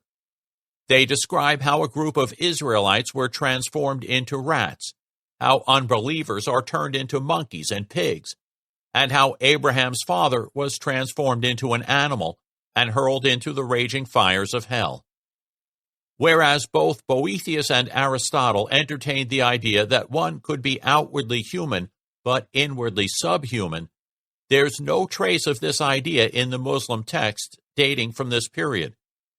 The zoomorphic transformations described in the Quran and Hadith were apparently assumed to be concrete, physical metamorphoses. A person's body was transformed into that of an ape, a pig, or a rat. But when Aristotelian philosophy began to make serious inroads into Islamic thought during the 9th century, Muslim philosophers started to interpret these stories metaphorically, as references to the bestial degradation of the human soul. During this period, they also began to speculate about the ranks occupied by different sorts of people on the great chain of being, just as their European counterparts would do centuries later. Some groups, in particular sub-Saharan Africans, were singled out as verging on the subhuman. I will discuss this further in Chapter 4. Back in Europe, the Boethian theory persisted right up to the end of the Renaissance. The famous Oration on the Dignity of Man, written in 1486 by the Renaissance scholar Giovanni Pico della Mirandola, begins with a discussion of our rank on the great chain of being, and goes on to talk about the human potential for reverting to a less than human condition. What is this rank on the chain of being? God the Father, supreme architect of the universe, built this home, this universe we see all around us, a venerable temple of His Godhead, through the sublime laws of His ineffable mind. The expanse above the heavens He decorated with intelligences, the spheres of heaven with living eternal souls, the scabrous and dirty lower worlds He filled with animals of every kind. God created human beings because He desired some creature to think on the plan of His great work and love its infinite beauty, and stand in awe at its immenseness. But He couldn't find a prototype for their design because creation was already complete. One might imagine that an omnipotent deity could get around this problem by conjuring up a new level out of nothing and inserting it in an appropriate position on the chain. But Pico tells us that He dealt with it by creating humans with no fixed nature. that is, as beings capable of choosing their own nature. The great artisan made man a creature of indeterminate and indifferent nature, and placing him in the middle of the world, said to him, Adam, we give you no fixed place to live, no form that is peculiar to you, nor any function that is yours alone.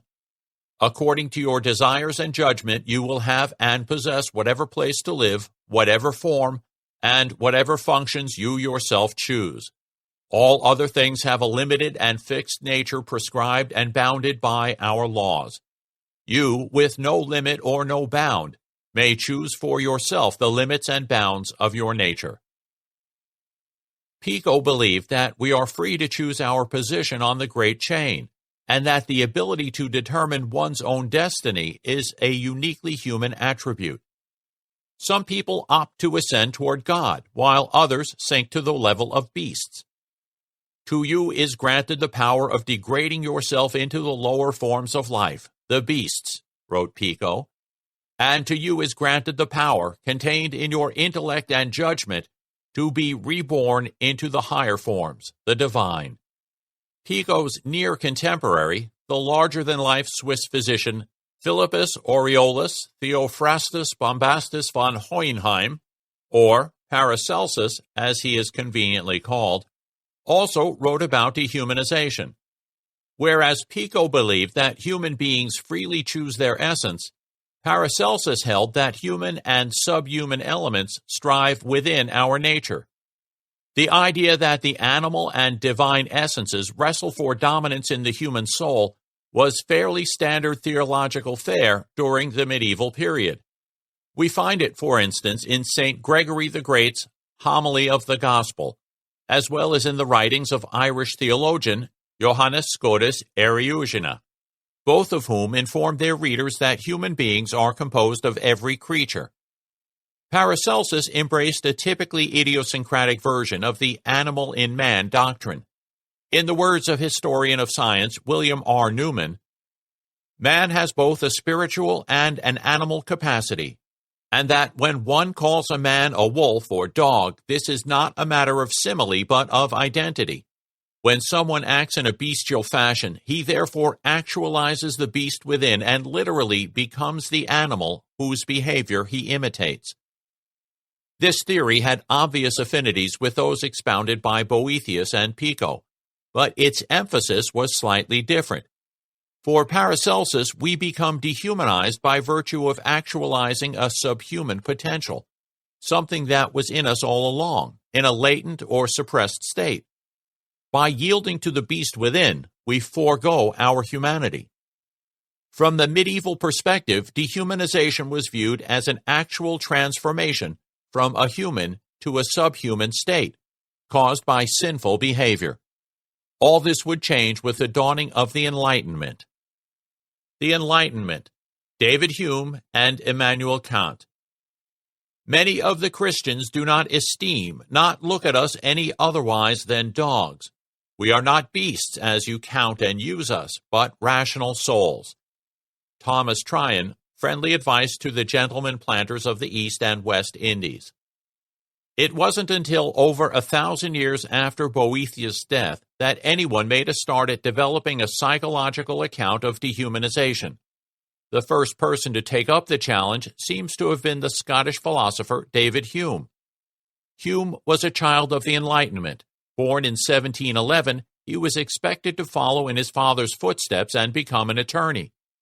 To this end, he was bundled off to the prestigious University of Edinburgh at the age of 12, which was precocious even by 18th century standards. The normal university entrance age was 14. But Hume despised the study of law. He confessed in an autobiographical sketch that the prospect of becoming a lawyer made him nauseous, and that even as a child he was drawn to the life of a scholar and philosopher. After leaving school, and an ill-fated stint as a clerk for a sugar importing business in Bristol, he suffered a nervous breakdown and retreated to the town of La Flèche in western France for rest and recuperation.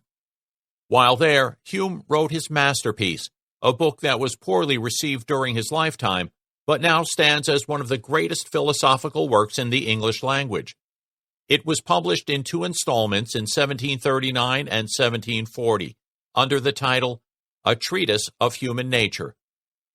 The philosophical thrust of the treatise was to bring scientific methods to bear on the study of human nature.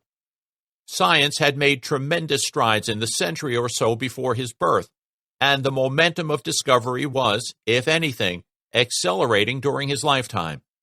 There were radical developments in physics, culminating in the publication of Isaac Newton's Principia in 1687, which explained the variegated phenomenology of the physical world with breathtaking economy and precision. Newtonian theory was so formidable that it was not substantially improved until Albert Einstein came on the scene at the dawn of the 20th century. Although there were as yet no methods for investigating the microstructure of the physical world, 17th century physicists, or natural philosophers as they were then called, speculated that all material objects are composed of minuscule corpuscles, the character and arrangement of which determines all of their observable properties, and thus laid the conceptual foundations for particle physics. Practitioners of the new science of chemistry, which had only recently emerged from the hocus-pocus of alchemy, were beginning to understand the principles by which physical substances interact with one another. Advances in optics opened up hitherto undreamed-of vistas, from microscopic forms of life to the distant moons of Jupiter. Knowledge was expanding at a vertiginous pace. Not every discipline was swept along by this torrent of scientific progress. Psychology remained a backwater, virtually stagnant since the days of the ancient Greeks. While still in his teens, Hume recognized that the extraordinary power of science lay in its method, and was convinced that the scientific method is our only hope for unlocking the mysteries of human nature. In Hume's day, psychology was based on claims that derived their authority either from Christian orthodoxy and the time-honored pronouncements of Plato and Aristotle, especially as viewed through the lens of medieval Christian thinkers, or else from speculative thought uninformed by empirical observation. Hume thought that this approach was wrong-headed and argued that psychology ought to free itself from both ancient tradition and armchair speculation. It should reject every system, however subtle or ingenious, which is not founded on fact and observation, and hearken to no arguments but those which are derived from experience. Hume's earliest reference to dehumanization is found in a passage from the treatise. His tantalizingly brief comments appear in a discussion of the origins of love and hate. Hume begins by pointing out that we tend to feel affection toward people who give us pleasure, and aversion toward people who cause us displeasure. Nothing is more evident, Hume assures us in his delightful 18th century English, than that any person acquires our kindness or is exposed to our ill will in proportion to the pleasure or uneasiness received from him, and that the passions keep pace exactly with the sensations in all their changes and variations. Having made this point, he focuses on a special case of uneasiness received. When our own nation is at war with any other, we detest them under the character of cruel, perfidious, unjust, and violent, but always esteem ourselves and allies equitable, moderate, and merciful. If the general of our enemies be successful, 'tis with difficulty we allow him the figure and character of a man. He is a sorcerer. He has a communication with demons. He is bloody-minded and takes a pleasure in death and destruction. But if the success be on our side, our commander has all the opposite good qualities, and is a pattern of virtue, as well as of courage and conduct. His treachery we call policy. His cruelty is an evil inseparable from war. In short, every one of his faults we either endeavor to extenuate, or dignify it with the name of that virtue which approaches it. 'Tis evident that the same method of thinking runs through common life. This is an elegant description of what present-day social psychologists call outgroup bias, the tendency to favor members of one's own community and discriminate against outsiders, otherwise known as the us and them mentality. We are more industrious, conscientious, attractive, and so on than they are. When things go badly for one of us, it's an injustice. But when the same thing happens to one of them, it's because they brought it on themselves. On the flip side, when one of us experiences good fortune, it's richly deserved. But when one of them benefits from a windfall, it's an undeserved stroke of good luck.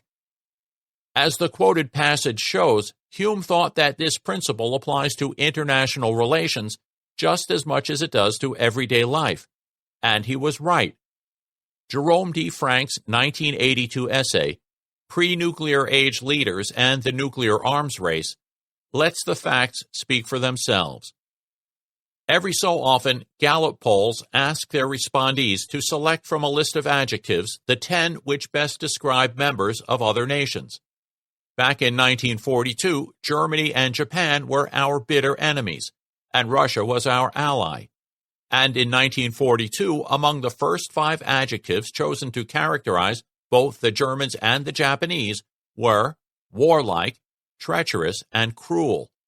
None of these appeared in the list for the Russians at that time. In 1966, when Gallup surveyed responses to mainland China, the Chinese were seen as warlike, treacherous, and, being Orientals, sly. After President Richard Nixon's visit to China, however, these adjectives disappeared about the Chinese, and they were characterized as hardworking, intelligent, artistic, progressive, and practical. Hume takes the idea of outgroup bias even further by arguing that sometimes we are so strongly biased against others that we stop seeing them as human beings. He may have had in mind here a remark by his predecessor, John Locke, who stated in his 2 Treatises of Government, published in 1690 and certainly familiar to Hume, that tyrants may be destroyed as a lion or tiger, one of those wild, savage beasts with whom one can have no society or security. This passage is often incorrectly interpreted as a reference to the destruction of American Indians. In fact, Locke probably had the English despot Charles II in mind. Whatever his source of inspiration, present-day studies of wartime propaganda confirm Hume's observation. As we have already seen in Chapter 1, wartime leaders are often portrayed as dangerous, non-human creatures, predators, demons, monsters, and the like. Oddly, Hume doesn't claim that we perceive enemy leaders as subhuman. His examples seem to imply that we imagine them as diabolically superhuman. Sketchy though these comments are, we can see in them the first glimmerings of a psychological theory of dehumanization. Hume picked up the thread again in his 1751 An Enquiry Concerning the Principles of Morals. As its title suggests, enquiry is an analysis of the nature of moral judgment. What exactly goes on when we consider an act to be good or bad, right or wrong? Hume rejected the view that our moral attitudes are based on rules or principles. Instead, he believed that morality is primarily a matter of feeling. More specifically, he argued that our moral judgments flow from a psychological faculty that he called sympathy. The word sympathy meant something quite different during the 18th century than it does today. In Hume's writings, as well as those who were influenced by him, such as the economist Adam Smith, sympathy doesn't mean commiseration. Rather, it refers to an inborn tendency to resonate with others' feelings, to suffer from their sorrows, and to be uplifted by their joys. As he colorfully put it in the treatise, the minds of men are mirrors to one another. Our resonance with others evokes feelings of approval or disapproval in us, and these feelings are the basis of our moral judgments. Suppose you were to witness an adult cruelly beating a child, and feel a sense of moral outrage welling up in you. Hume would say that you are tuning in to the felt quality of the child's experience, and that the feeling of moral disapproval is produced by the hurt evoked in you by witnessing the scene. Our sympathies tend to be unevenly distributed. We care much more for certain people than we do for others. The odds are that a loved one suffering from the flu evokes vastly more sympathetic concern in you than the fact that millions of people live in abject poverty. Hume was well aware of how our sympathies become skewed, and he identified three powerful sources of bias, arguing that we naturally favor people who resemble us, who are related to us, or who are nearby. The people who are different, who are another color, or speak a different language, or who practice a different religion, people who are not our blood relations or who live far away, are unlikely to spontaneously arouse the same degree of concern in you as members of your family or immediate community. But morality can't play favorites. It has to apply across the board. So we must bring our biases to heel by adopting what Hume called the common point of view. This, too, is accomplished by the power of the imagination. We try to detach ourselves from our own limited perspective and, putting ourselves in other people's shoes, imagine how they would respond to the situation. The resulting feeling of approval or disapproval fixes our moral verdict. So, what's the connection between sympathy and justice? First of all, it's important to understand that when Hume talks about justice, he has quite a narrow purview. He's concerned with property rights, pure and simple, rather than justice in the broader sense of the word. He argues that the demand for justice arises from two facts, one about the world and the other about human nature. The first is that resources are limited. Many of the things that we need and want come in finite quantities, and this makes it impossible for everyone to have as much as they desire or require. The second is selfishness, the raw fact that we tend to favor ourselves over others, and our friends and family over strangers. Greed, writes Hume, is an insatiable, perpetual, universal, socially destructive feature of human nature. Chaos would reign if we all were left to our own devices, so we adopt rules that bestow stability on the possession of external goods, and leave everyone in the peaceable enjoyment of what he may acquire by his fortune and industry. For in this way, everyone knows what he may safely possess, and the passions are restrained in their partial and contradictory motions. Justice becomes a moral issue rather than simply a pragmatic one when we take the common point of view and allow sympathy to go about its work. Morality enters the picture to the extent that we are able to emotionally resonate with the circumstances of others, and thereby experience their property rights as though they were our own. Having set out his theory of justice, Hume invites his readers to imagine that there is a species of creatures intermingled with men, which, though rational, were possessed of such inferior strength, both of body and mind, that they were incapable of all resistance and could never, upon the highest provocation, make us feel the effect of their resentment. If this were the case, Hume asks, how would we behave toward these animals? His answer is disturbing. Although we might give gentle usage to these creatures, he says, we would not lie under any restraint of justice with regard to them, nor could they possess any right or property. Our intercourse with them could not be called society, which supposes a degree of equality, but absolute command on the one side and servile obedience on the other. Whatever we covet, they must instantly resign. Our permission is the only tenure by which they hold their possessions. Our compassion and kindness the only check by which they curb our lawless will. And as no inconvenience ever results from the exercise of a power so firmly established in nature, the restraints of justice and property, being totally useless, would never have place in so unequal a confederacy. The thrust of Hume's reasoning is clear. The purpose of justice is to ensure social harmony. But the non-human creatures described in his conceit do not have the wherewithal to participate in human society. And this is why considerations of justice are irrelevant to our dealings with them. Hume next goes on to point out that this isn't just a thought experiment, but is plainly the situation of men with regard to animals. Because non-human animals cannot participate in human society, the notion of justice is inapplicable to them.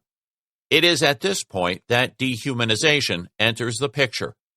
Hume points out the great superiority of civilized Europeans above barbarous Indians tempted us to imagine ourselves on the same footing with regard to them, and made us throw off all restraints of justice and even of humanity in our treatment of them. To make sense of this passage, we need to do some reading between the lines. The key is Hume's view of the intimate connection between sympathy and imagination. Hume held that it is only because we can imagine that others are beings like us that we can enter into the opinions and affections of others whenever we discover them. Think about this for a moment. As you go through your daily life, you interact with other people, and as you do, you assume that they are conscious beings with beliefs and desires much like those with which you are acquainted. But what evidence do you have for this? Couldn't it be that you are the only person in the world with a subjective mental life, while everyone else, including your nearest and dearest, are zombies or fancy automata? That possibility seems absurd, at best the stuff of schizophrenia or science fiction. Although we don't presume to know the intimate details of other people's mental states, we are confident that their experiences, thoughts, feelings, and so on are more or less the same as our own. But what's the source of our confidence? What entitles us to think that others have inner lives? We can't perceive other people's experiences because they are beyond the range of our sense organs. Neither can we vouch for their existence through a process of logical inference. In Hume's view, attributing mental states to others is the work of the imagination. We recognize that others are outwardly similar to us and then take the imaginative leap of attributing mental states to them that are broadly similar to our own. This doesn't have to be a deliberate process. It's more plausibly seen as automatic, and once it happens, the stage is set for sympathy to kick in. However, imagination doesn't always get things right. In this connection, there are two ways that it can err. One way is by producing anthropomorphic illusions. Hume remarked, "There is a universal tendency among mankind to conceive all beings like themselves and to transfer to every object those qualities with which they are familiarly acquainted and of which they are intimately conscious. We find human faces in the moon, armies in the clouds, and by a natural propensity, if not corrected by experience and reflection, ascribe malice or goodwill to everything that hurts or pleases us. Hence, in poetry, trees, mountains, and streams are personified, and the inanimate parts of nature acquire sentiment and passion.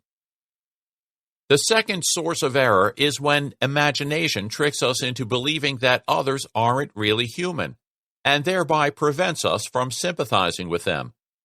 Although Hume never propounds this explicitly, his brief discussion of European colonialism seems to imply it. As I understand him, Hume thought that disordered imagination interfered with the colonists' ability to sympathize with Native Americans. They imagined Indians to be an alien species, and this dissolved their moral restraint. Hume completes the discussion of colonialism with some remarks on the oppression of women by observing, "In many nations, the female sex are reduced to like slavery, and are rendered incapable of all property, in opposition of their lordly masters. Women are deprived of justice, but not, it seems, of humanity." David Hume wasn't the only intellectual of his era to condemn the brutalities of colonialism, nor was he unique in recognizing that dehumanization played a role in it. His friend, the French philosopher Denis Diderot, was far more outspoken. "Savage Europeans," he raged, You doubted at first whether the inhabitants of the regions you had just discovered were not animals which you might slay without remorse, because they were black and you were white. In order to repeople one part of the globe you have laid waste, you corrupt and depopulate another. The difference between Hume and figures like Diderot is that although Hume condemned colonialism, he wasn't content just to condemn it. He tried to identify the psychological processes responsible for the colonists' behavior, and to situate this explanation in a comprehensive theory of human nature. The next important contributor to the concept of dehumanization was Immanuel Kant, who was arguably the last of the great Enlightenment thinkers. Born in 1724, Kant was an intellectually conservative German academic until he began to read Hume at some point in his 40s. This experience opened his eyes and, as he famously put it, interrupted my dogmatic slumbers. Kant set out to extinguish the skeptical fires set by Hume, fires that threatened to engulf and consume cherished Enlightenment beliefs about the sovereignty of reason. Hume had cast doubt on a whole slew of philosophical beliefs, including the idea of cause and effect, the integrity of inductive reasoning, the belief in an inner self, and, perhaps most troubling for Kant, beliefs about the foundations of moral judgment. If morality is just a matter of how we feel, then moral values seem to lose all of their objectivity. Kant's approach to morality is, in some respects, the very antithesis of Hume's. Whereas Hume's theory was based on feeling, Kant's was based on reason. Kantian theory makes a sharp distinction between means and ends. When we value something as a means, we treat it as a stepping stone to some further goal. For example, as I type these words, I'm sipping from a mug of strong black coffee. I value the coffee because it will help me stay alert while I am writing. It's early evening and I'm planning to work on this manuscript far into the night. I'm not drinking the coffee because drinking the coffee is intrinsically right.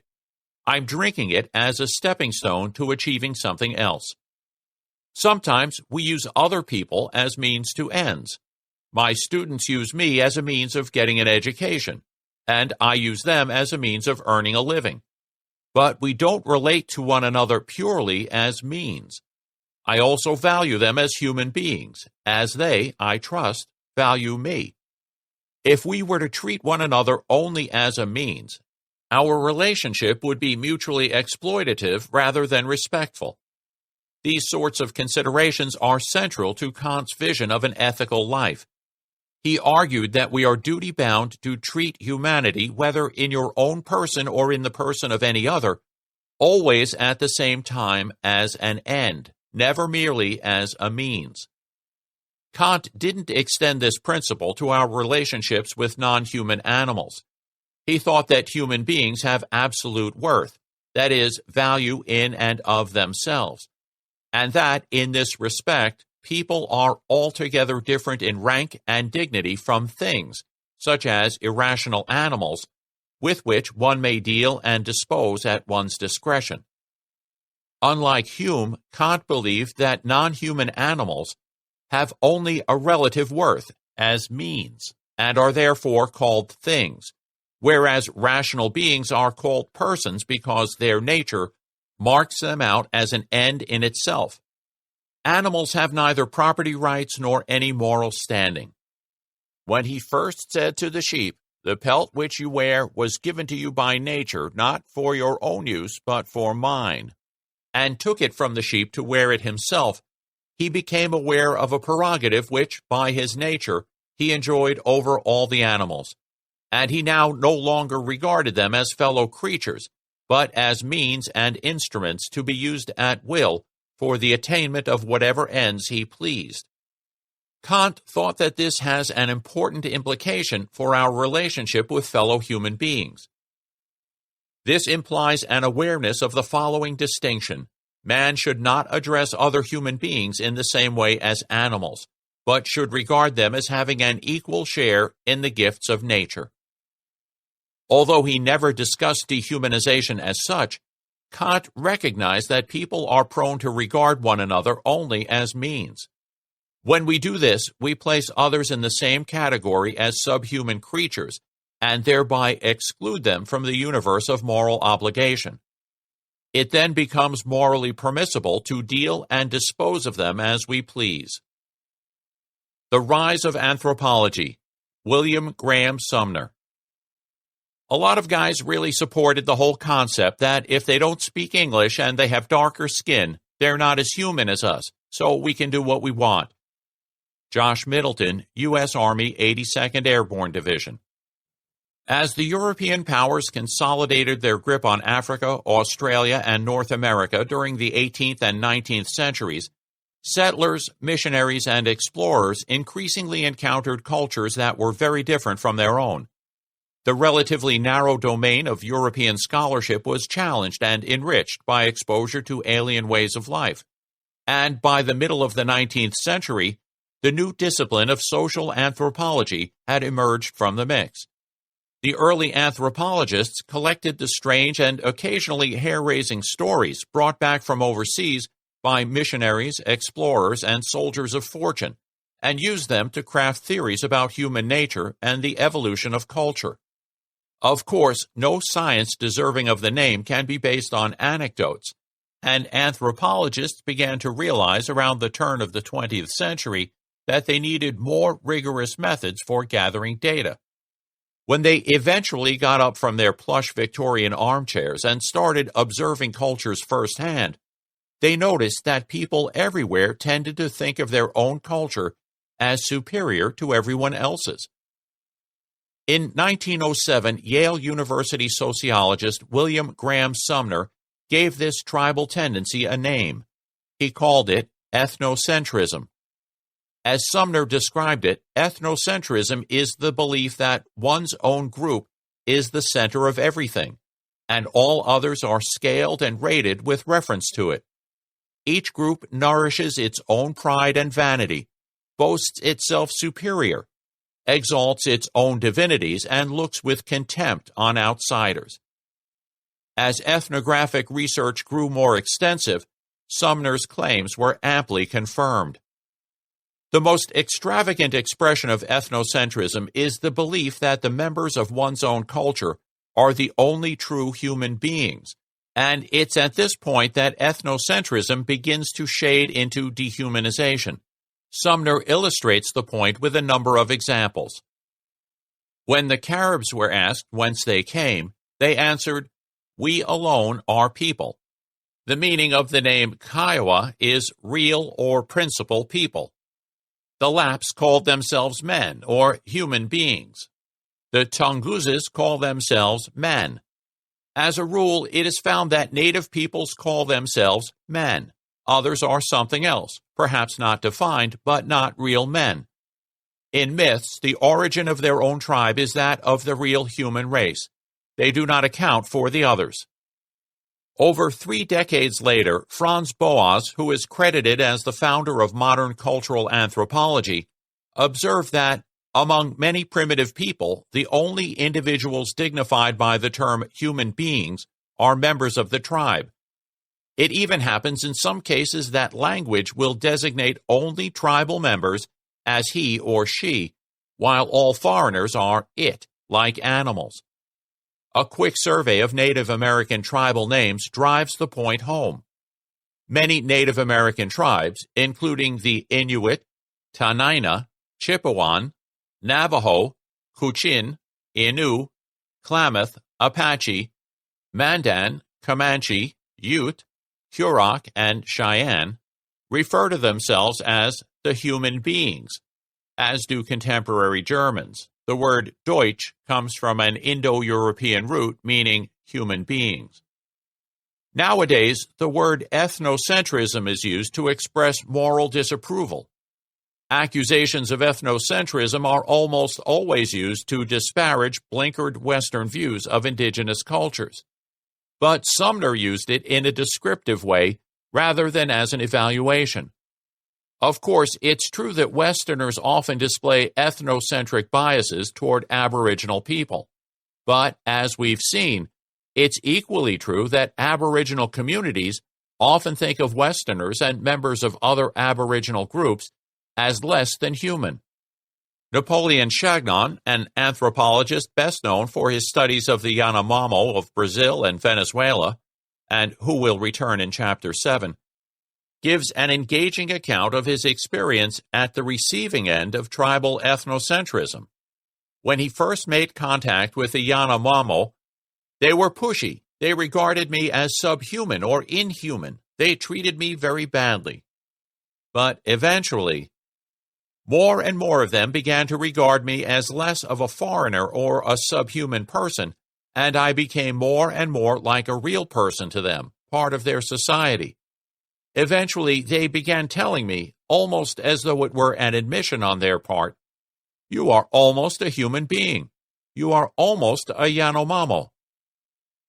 Sumner believed that ethnocentrism was found the world over, in modern nation-states as well as in primitive tribes.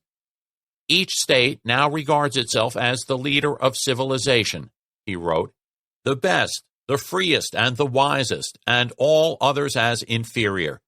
The patriotic bias is a recognized perversion of thought and judgment against which our education should protect us. Less than a decade after he wrote these words, a frenzy of patriotic bias engulfed Europe, inundating the continent in blood. World War I took slaughter to an unprecedented level. It left around 17 million dead, about 1 million of whom perished of starvation, and many millions maimed or seriously injured. This human cataclysm led thoughtful people to ask searching questions about war and human nature. The Great War, John T. McCurdy. What passing bells for those who die as cattle? Only the monstrous anger of the guns. Wilfred Owen, Anthem for Doomed Youth. One of the most significant attempts to address these questions was a slim volume called The Psychology of War, published in 1918 by a neurologist named John T. McCurdy. McCurdy had an unusual trajectory. Born in 1886 into an academic family, his father was professor of Assyriology at the University of Toronto. He first studied biology at Toronto and then took a medical degree at Johns Hopkins. Sometime after completing his studies, he met Sigmund Freud's English-speaking disciple, Ernest Jones, and became one of the founding members of the American Psychoanalytic Association and its president. The final stage of his career was spent at Cambridge University, where he was lecturer, in American parlance, professor, of psychopathology until his death in 1947. When the United States entered World War I in 1917, McCurdy became a member of the American Expeditionary Force and visited hospitals in the United Kingdom where shell-shocked soldiers received psychiatric treatment. This experience led him to think deeply about the psychological dynamics of war. McCurdy was struck by the degree to which warfare depends on group solidarity. People live in groups cemented by powerful ties of community loyalty, and this collective devotion to the group makes mass violence possible. Here we have what is perhaps the greatest paradox of human nature. The forgetting of self in devotion to others, altruism or loyalty, is the essence of virtue. At the same time, precisely the same type of loyalty that makes of a man a benefactor to all mankind can become the direst menace to mankind when focused on a small group. Altruism and group loyalty are necessary for war, but they're not sufficient. War can't occur unless the members of one group are prepared to go out and kill the members of another. This raises a problem. In the movies, killing is easy. Both heroes and villains nonchalantly blow their enemies away, unperturbed by hesitation or remorse. But in real life, things are different. Unless one is a sociopath, a psychologically disturbed person devoid of empathy and moral feeling, there are strong inhibitions against killing others. Unlike many writers on war and violence, McCurdy was acutely aware of our inhibitions against killing, and he pointed out that Unless the animosity of the race becomes individual, it would be impossible for a civilized man to deal a lethal blow, restrained as he is by the inhibitions of generations. How then do warriors overcome their ingrained resistance to killing other humans? McCurdy thought that our ability to dehumanize others is part of the answer. He framed his argument by painting a picture of prehistoric tribes vying for scarce resources. In earlier days, friction with other tribes over hunting grounds or other coveted possessions must have made strangers appear like those of other species. Advance of knowledge has taught that all the members of the species Homo sapiens are men, but it is doubtful whether that knowledge is a vital part of our automatic mental life. It is one thing for us to recognize in an animal identity of anatomical structure, and another to feel that he is like ourselves. Without this instinctive bond, every stranger, every member of every other group, must, to a greater or less extent, arouse in us the biological reaction appropriate towards a different species. We have sympathy for a dog, an animal useful to us, but we kill wolves, snakes, and insects without any revulsion of feeling for the act. Although we now know that all people are members of the same species, this awareness doesn't run very deep, and we have a strong unconscious, automatic, tendency to think of foreigners as subhuman creatures. This gut-level assessment often calls the shots for our feelings and behavior. We can bring ourselves to kill foreigners because, deep down, we don't believe that they are human. McCurdy emphasizes that these beliefs are not always unconscious. When tensions are high, the unconscious idea that the foreigner belongs to a rival species becomes a conscious belief that he is a pestiferous type of animal. This was the first full-blown psychological theory of dehumanization, but it was for the most part ignored. After 1918, the study of dehumanization was neglected for the better part of half a century, until a psychoanalyst named Erik Erikson introduced the concept of cultural pseudospeciation. Psychoanalysis, Erik H. Erikson.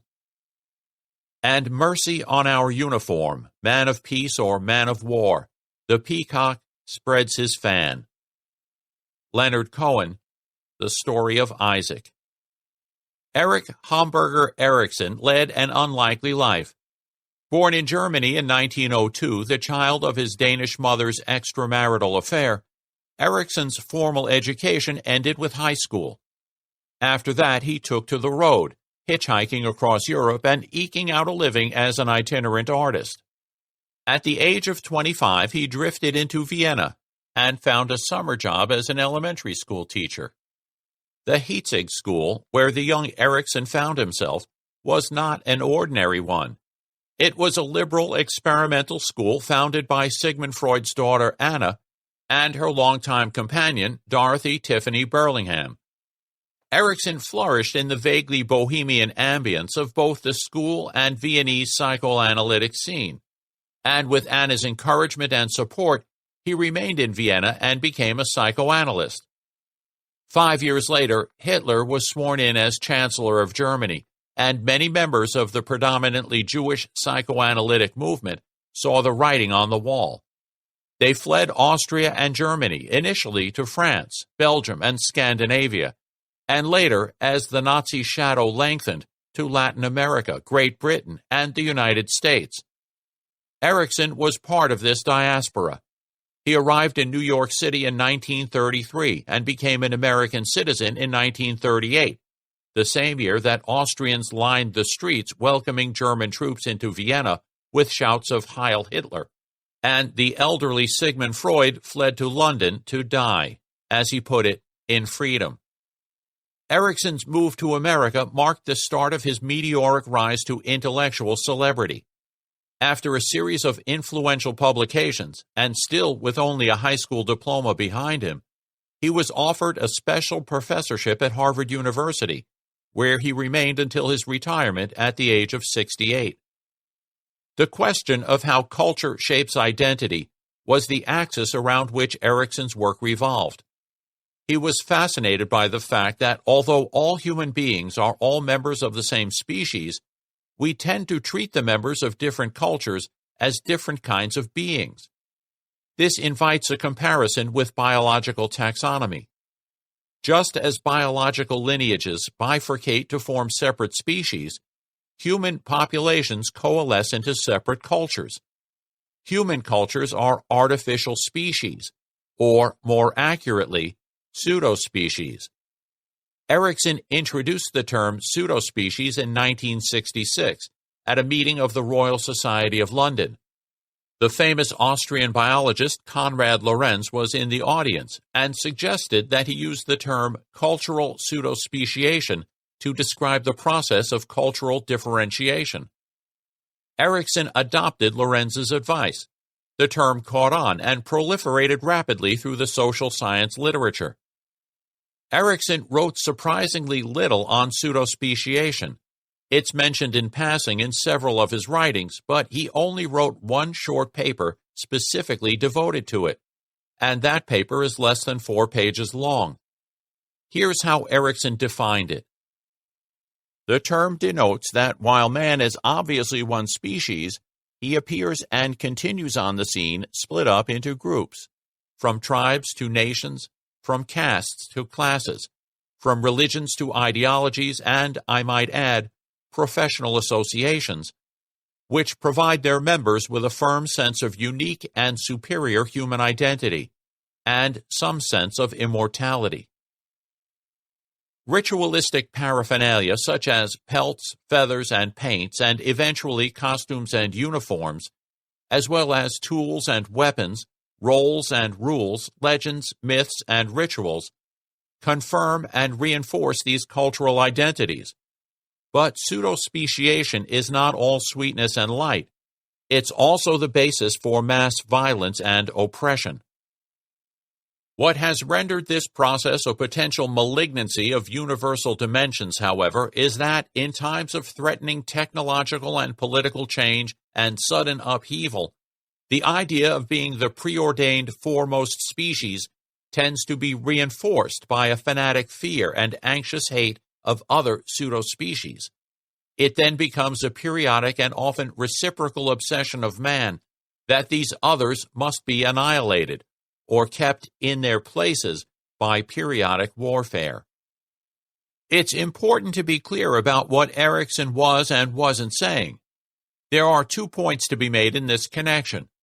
First, although he was not always consistent, Erikson intended pseudospeciation as a descriptive term, an engaging metaphor for the tendency of our species to coalesce into diverse, mutually exclusive social groups with ethnocentric biases. He didn't think that pseudospeciation explained anything. Perhaps an example will make this a bit clearer. Affluence is just a word for having lots of money. Clearly, it would be uninformative to say of Bill Gates that he is affluent because he has lots of money. That would be equivalent to saying Bill Gates has lots of money because he has lots of money. It's uninformative to say cultures are formed because of cultural pseudospeciation, for exactly the same reason. Second, although Erikson sometimes mentioned dehumanization in discussions of cultural pseudospeciation, he didn't equate the two. He thought of pseudospeciation as necessary but not sufficient for dehumanization. These distinctions were quickly eroded as the term gained wider currency, as is evidenced by the following passage by Konrad Lorenz, who managed to commit both errors in the space of a single paragraph.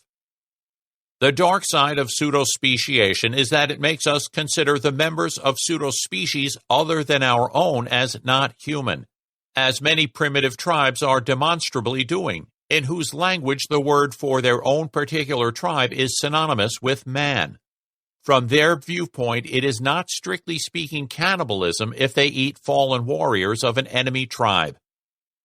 Lorenz knew whereof he spoke.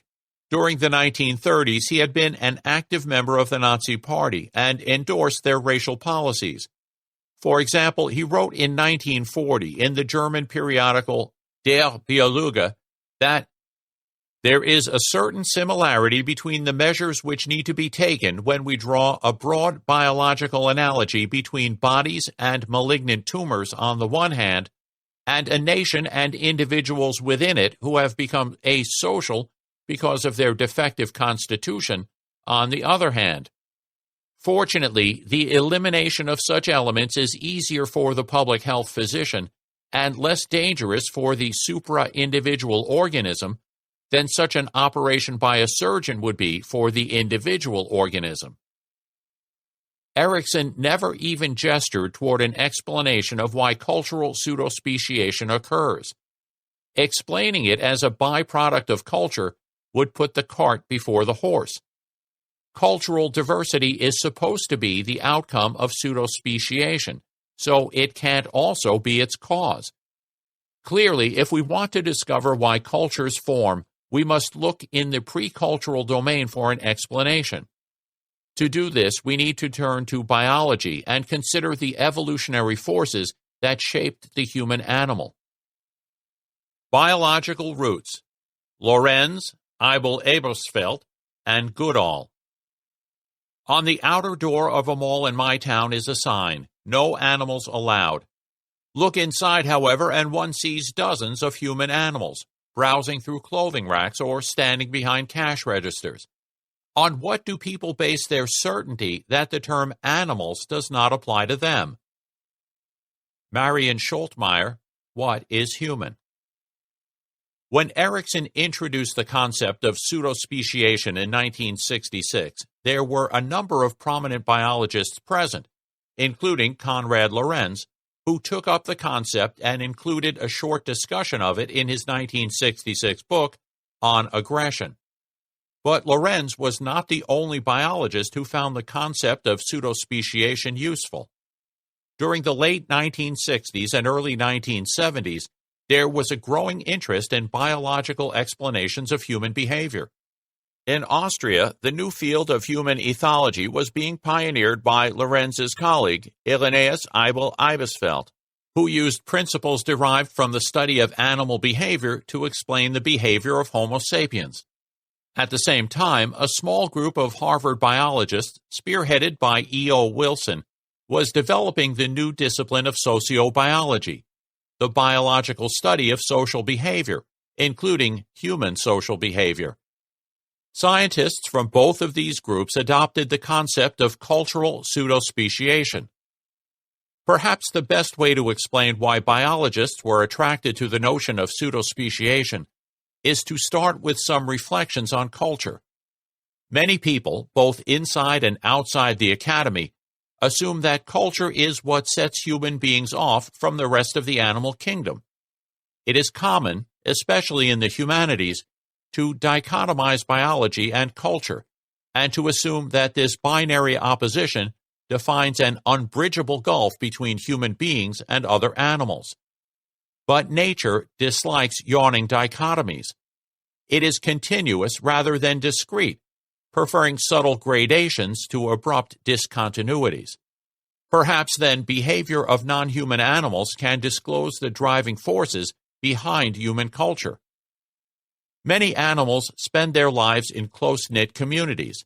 Sometimes individuals discover novel forms of behavior, which group members copy. If these prove useful, they may be transmitted down the generations, not by genetic inheritance, but by custom. These traditions are probably continuous with, although obviously far more rudimentary than, human culture. Chimpanzees are especially adept at creating and sustaining traditions, which makes for striking differences between local populations. More than 40 populations of chimpanzees across the breadth of sub-Saharan Africa have been found to use tools, and each of them uses tools in ways that are different from the rest. As Harvard primatologist Richard Wrangham and science journalist Dale Peterson point out, chimpanzee traditions ebb and flow from community to community across the continent of Africa. On any day of the year, somewhere, chimpanzees are fishing for termites with stems gently wiggling into curling holes, or squeezing a wad of chewed leaves to get a quarter cup of water from a narrow hole high up in a tree. Some will be gathering honey with a simple stick from a bee's nest, while others are collecting ants by luring them onto a peeled wand, then swiping them into their mouths. There are chimpanzees in one place who protect themselves against thorny branches by sitting on leaf cushions, and by using leafy sticks to act as sandals and gloves. Elsewhere are chimpanzees who traditionally drink by scooping water into a leaf cup, and who use a leaf as a plate for food. There are chimpanzees using bone picks to extract the last remnants of the marrow from a monkey bone. Others digging with stout sticks into mounds of ants or termites, and still others using leaf napkins to clean themselves or their babies. These are all local traditions that have somehow been learned, caught on, spread, and been passed across generations among apes living in one community or a local group of communities, but not beyond. One force that's instrumental in maintaining this sort of cultural diversity is hostility between communities. Although there are some exceptions, social mammals tend to be fiercely xenophobic. Aggression between community members is usually muted, but unbridled violence is readily unleashed against outsiders who have the misfortune of being in the wrong place at the wrong time. Violence is also meted out to deviant members within a community. Individuals who violate group norms of appearance and behavior become targets of community aggression. Mark a hen's comb with an oddly colored spot, or tie it so it hangs in a peculiar direction, and her former flockmates will attack her mercilessly. Jane Goodall, who was the first scientist to observe chimpanzees up close and personal in the wild, noticed that crippled chimpanzees were rejected and attacked by apes that were previously on friendly terms with them. The deviant animal becomes an outsider, one of them rather than one of us. Biologists use the theory of evolution to explain this pattern of hostility toward strangers. Natural selection, the engine of evolution, favors traits that help an animal's genes to proliferate. Genes are spread in two ways. One is by an animal reproducing, mating and producing offspring. The other is by an animal helping its relatives to reproduce. Because close kin share many of an individual's genes, giving blood relations a hand in the struggle for existence is an excellent way to promote one's genetic interests. That's why evolution favors kin altruism, behaviors that are geared toward promoting the well-being of an animal's relatives. Kin altruism is a cornerstone of social behavior. Animal communities are breeding groups, and consequently, fellow community members are more often than not blood relations. In light of this, loyalty to the group and hostility to outsiders makes elegant biological sense. Threatening or attacking trespassers prevents them from horning in on precious resources like food, water, and mates, resources best reserved for one's own. It's obvious that cultural pseudospeciation resembles non-human xenophobia. E.O. Wilson seems to have been the first biologist to put his finger on this, commenting in his 1978 book on human nature that Erik Erikson has written on the proneness of people everywhere to perform pseudospeciation, the reduction of alien societies to the status of inferior species, not fully human, who can be degraded without conscience. Even the gentle San of the Kalahari call themselves Gong, the human beings. These and other of the all-too-human predispositions make complete sense only when valuated in the coinage of genetic advantage. And just a year later, Irenaeus Abel Ibisfeld observed, "The formation of species has its counterpart in cultural pseudospeciation. Cultures mark themselves off from each other as if they were different species, to emphasize their differences from others. Representatives of different groups describe themselves as human, while all others are dismissed as non-human or not fully equipped with all the human values. This cultural development is based on biological pre-adaptations, above all, on our innate rejection of strangers, which leads to the demarcation of the group. The biological explanation of xenophobia supplies a missing link in the story of dehumanization. Like many other social animals, human beings often live in mutually antagonistic communities. But dehumanization goes beyond the hatred and fear of strangers. It adds a fresh ingredient to the unit, one that is uniquely human. Thinking of others as subhumans requires sophisticated cognitive machinery. Minimally, it depends on the ability to deploy abstract concepts like human and subhuman, something that is well beyond the reach of even the cleverest non-human primates. More generally, dehumanization is bound up with the intricacies of symbolic culture, including notions of value, hierarchy, race, and the cosmic order. It is something that only a human brain could concoct. Although chimpanzees don't have the mental horsepower to consider their neighbors as Unterchimpen, there are indications of a primitive precursor of dehumanization, let's call it despeciation, in their behavior. We can never know for certain whether chimpanzees ever view their conspecifics as less than chimps. After all, they can't tell us. But it's possible to make some tentative inferences. Animals behave very differently when they're interacting with conspecifics than they do when stalking prey, even when the social interactions are aggressive or violent.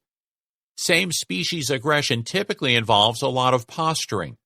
It enacts a choreography designed to intimidate the opponent, often by making loud, threatening sounds or puffing themselves up so as to appear as formidable as possible. The hunter's dance is completely different. A predator tries to be undetectable. It is silent and stealthy, flattening its body to the ground rather than enlarging it, and creeping forward slowly and carefully before launching itself into the final deadly sprint. Chimpanzees are hunters. Their favorite prey is the red colobus monkey, whose flesh they consume with relish. Chimps also conduct violent raids against neighboring chimpanzee communities. To do this, they form small bands that enter another troop's territory and kill any individuals that they find and are able to overpower. They hunt for other chimpanzees in much the same way that they hunt for colobus monkeys. Observations like these led Jane Goodall to speculate about the relationship between pseudospeciation, dehumanization, and chimpanzee violence in her fascinating book, Through a Window: My 30 Years with the Chimpanzees of Gombe. Among humans, members of one group may see themselves as quite distinct from members of another, and may then treat group and non-group individuals differently. Indeed, non-group members may even be dehumanized and regarded almost as creatures of a different species. Chimpanzees also show differential behavior toward group and non-group members. Moreover, some patterns of attack directed against non-group individuals have never been seen during fights between members of the same community. The twisting of limbs, the tearing off of strips of skin, the drinking of blood. The victims have thus been, to all intents and purposes, de-chimpized, since these patterns are usually seen when a chimpanzee is trying to kill an adult prey animal, an animal of another species. Eibel Eibesfeld also recognized a connection between dehumanization and war, in primitive cultures as well as the developed world. His approach was subtly different from that of other pseudospeciation theorists. Whereas Erikson, Lorenz, Wilson, and Goodall all describe dehumanization as a feature of pseudospeciation, which is itself seen as a consequence of our natural tendency toward ethnocentrism and xenophobia, Eibel Eibesfeld suggests that it has a special role to play in war. For war to take place, he notes, human beings need to find ways to overcome biological inhibitions against lethal aggression. Dehumanizing the enemy is a means for doing this. In tribal societies as well as Western civilization, this is done through attempts to dehumanize the enemy. In addition, in technically advanced societies, it is done by creating deadly weapons that act quickly and at a distance. In both cases, indoctrination transfers the aggressive act to a context of being directed against another species. The opponents are degraded to inferior beings. War is primarily a cultural institution, even though it utilizes some innate dispositions. This is a subtle, multi-layered analysis. We are innately biased against outsiders. This bias is seized upon and manipulated by indoctrination and propaganda to motivate men and women to slaughter one another. This is done by inducing men to regard their enemies as subhuman creatures, which overrides their natural biological inhibitions against killing. So, dehumanization has the specific function of unleashing aggression in war. This is a cultural process, not a biological one, but it has to ride piggyback on biological adaptations in order to be effective. We will probably never know what goes on inside a chimpanzee's mind when it kills a member of its own species, although we will revisit the issue in Chapter 7. We are better placed for finding out what occurs in human minds in similar circumstances. In the next chapter, we will explore some more recent contributions to the psychology of dehumanization and use these to bring the dehumanizing mind into sharper focus. 3. Caliban's children. On the other side of the ocean, there was a race of less than humans. Jean-Paul Sartre, Preface to The Wretched of the Earth, by Frantz Fanon. We have seen that European expansion and the intercourse with alien cultures that this entailed encouraged philosophers and scientists to think about dehumanization. In this chapter, we will look at the role that dehumanization played in the European conquest of the New World. The interlopers needed to find a place in their conceptual topography for the indigenous peoples who they encountered. They needed to determine their position on the great chain of being. Were they fully human, subhuman, or something in between? In Shakespeare's magnificent allegory of colonialism, The Tempest, the character of Caliban personifies the liminal status of Native Americans.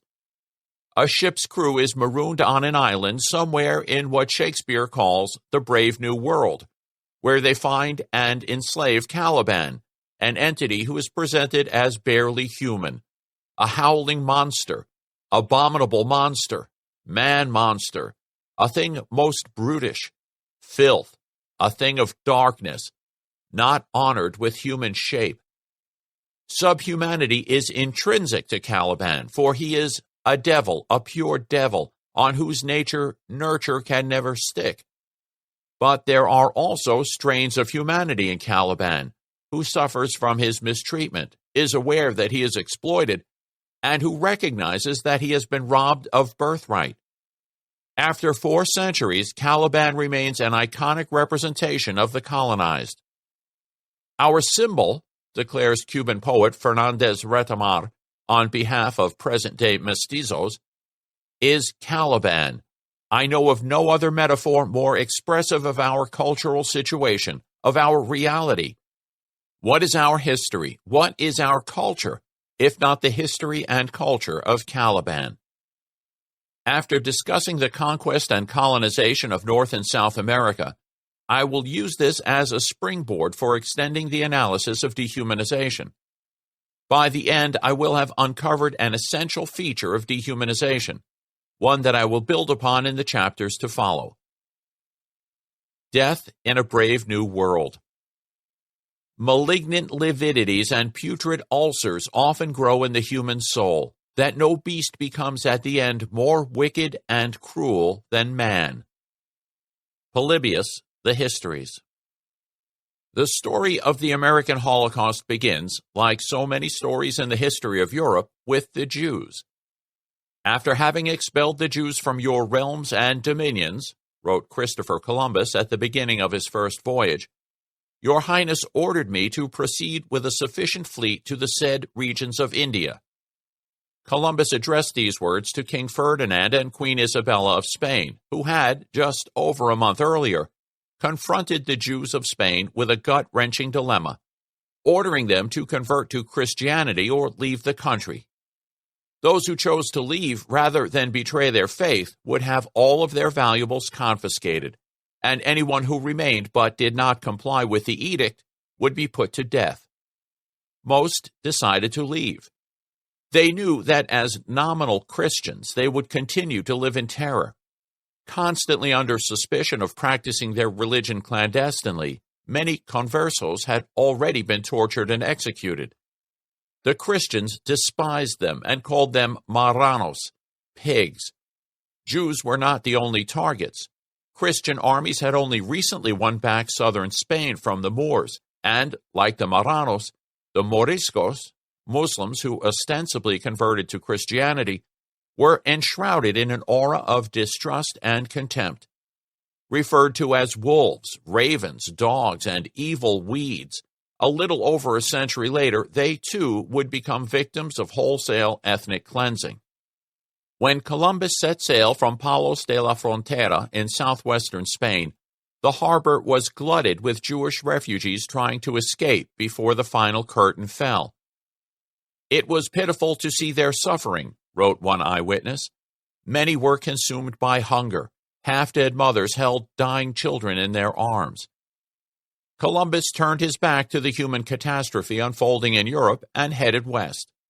But he was unknowingly bound for a vastly more hideous calamity, one that he himself was destined to foment. In October, Columbus made landfall somewhere in the Bahamas, and then sailed on to plant the Spanish flag on an island that he named the Spanish Land, Hispaniola. On his triumphant return to Spain, along with half a dozen captive natives to exhibit to his countrymen, Columbus was awarded the title of Admiral of the Ocean Sea and appointed viceroy and governor of all new lands that he had discovered. He became an instant celebrity. Columbus set out again a year later with a fleet of 17 ships, more than 1,200 men, and a pack of 20 dogs. This time, deadly microbes came along for the ride. Disease ravaged the Caribbean islands, as it would later decimate the rest of the Americas, and untold numbers of Indians died. The Spaniards also brought carnage. Equipped with the finest instruments of death that 15th century technology had to offer, they killed, raped, and pillaged the islands. Even their greyhounds and mastiffs were trained to attack and disembowel Indians on command. As a reward, they were permitted to gorge on the flesh of their human prey. Decades later, a Dominican missionary named Bartolomé de las Casas chronicled the Spanish depredations. Once the Indians were in the woods, he wrote in a typical passage from his monumental History of the Indies, the next step was to form squadrons and pursue them, and whenever the Spaniards found them, they pitilessly slaughtered everyone like sheep in a corral. It was a general rule among the Spaniards to be cruel, not just cruel but extraordinarily cruel, so that harsh and bitter treatment would prevent Indians from daring to think of themselves as human beings. So they would cut an Indian's hands and leave them dangling by a shred of skin, and they would send them on saying, "Go now, spread the news to your chiefs." They would test their swords and their manly strength on captured Indians, and place bets on the slicing off of heads or the cutting of bodies in half with one blow. Las Casas had first-hand knowledge of the colonial project. Born in 1484, as a 9-year-old boy, he was one of the throng that lined the streets to watch Columbus parading captive Indians through Seville. A year later, his father Pedro sailed with Columbus on his second voyage and returned with an Indian slave as a gift to his son. According to one eyewitness, "We gathered together in our settlement 1,600 people, male and female, of those Indians, of whom we embarked 550 souls. Of the rest who were left, the announcement went around that whoever wanted them could take as many as he pleased. Around 600 of the remaining Indians were taken as slaves. Most of the original 550 captive Indians died en route, and were thrown overboard for the sharks to eat. Historian David Stannard remarks, "No one knows what happened to those 600 or so leftover natives who were enslaved, on the admiral's orders, by whoever wanted them. However, we do know that one of them reached Spain alive and was given to the adolescent Bartolomé de las Casas as a personal servant. In 1502, father and son traveled together to Hispaniola, where Pedro had been awarded an encomienda, a grant of land and a supply of Indian slaves, for his service to the crown. As a young man, Las Casas witnessed Indians being worked to death in mines and on plantations. Later, he would describe how newborn babies died from malnutrition and how women would kill their infants or induce miscarriage to spare them such suffering. Las Casas also witnessed the atrocities of war. As a chaplain during the invasion of Cuba, he looked on as a Spaniard suddenly drew his sword. Then the whole 100 drew theirs and began to rip open the bellies, to cut and kill those lambs, men, women, children, and old folk, all of whom were seated, off guard, and frightened. The Spaniards enter the large house nearby, for this was happening at its door, and in the same way, with cuts and stabs, begin to kill as many as they found there, so that a stream of blood was running as if a great number of cows had perished. When Columbus made landfall in 1492, Hispaniola was home to around 1 million people. By 1510, only 18 years later, a lethal cocktail of virgin soil infection and Spanish oppression had reduced them to 46,000. In 1509, something between 600,000 and 1 million souls inhabited the neighboring islands of Jamaica, Cuba, and Puerto Rico. But by 1552, no more than 200 were left. At the same time, similar events were unfolding all over the New World, in Mexico, Venezuela, Brazil, Peru, Florida, and elsewhere. One eyewitness reported that in Panama, the Spaniards hacked off limbs, like butchers cutting up beef and mutton for market. And another complained that some Indians they burned alive, and they cut off the hands, noses, tongues, and other members of some, and they threw others to the dogs. They cut off the breasts of women. A group of Dominican friars protested to the future king and Holy Roman Emperor Charles V that some Christians encounter an Indian woman who was carrying in her arms a child at suck, and since the dog they had with them was hungry, they tore the child from the mother's arms and flung it still living to the dog, who proceeded to devour it before the mother's eyes. When there were among the prisoners some women who had recently given birth, if the newborn babe happened to cry, they seized them by the legs and hurled them against the rocks or flung them into the jungle, so that they would be certain to die there. In 1511, Las Casas heard a priest named Antonio Montesinos preach against the Spanish barbarities. "I am the voice crying in the wilderness," Montesino told his congregation, "the voice of Christ in the desert of this island, saying that you are all in mortal sin on account of the cruelty and tyranny with which you use these innocent people. Are these not men? Have they not rational souls? Must not you love them as you love yourselves?" After listening to Montesinos, Las Casas experienced a crisis of conscience, gave up his slaves, and campaigned for Native American rights, tirelessly writing, preaching, and petitioning the crown on their behalf. Because of his efforts, the King of Spain, probably the most powerful man in the world at the time, ordered that a debate take place between Las Casas and a man named Juan Ginés de Sepúlveda on the legitimacy of using force against the Indians. It took place in the northern Spanish city of Valladolid in the year 1550. Sepúlveda was a well-known humanist and Aristotelian scholar, and he based his case on Aristotle's theory of natural slavery, arguing that Native Americans are slaves by nature, uncivilized, barbarian, and inhuman. In approaching the matter in this way, Sepúlveda was part of a scholarly tradition that had been going on since at least 1510, when the Scottish philosopher and theologian John Mayer described the indigenous peoples of the Caribbean as natural slaves who live like beasts. Mayer's work was well known in Spain and was cited in Spanish debates about Native American rights. However, Sepulveda pressed the idea of Indian barbarism further than his predecessors had done. He insisted that there is almost as great a difference between the Indians and Spaniards as between monkeys and men, and assured the jury that you will scarcely find even vestiges of humanity in them, and that although natives are not monkeys and bears, their mental abilities are like those of bees and spiders. Why bees and spiders? This is probably a reference to a passage from Aristotle's Physics. The context is a discussion of purposive behavior by animals. Behavior that is purposive but nonetheless irrational is evident in the case of animals other than man, since they use neither craft nor inquiry nor deliberation in producing things. Indeed, this is why some people are puzzled about whether spiders, ants, and other such things operate by understanding or in some other way. Aristotle believed that only humans can think.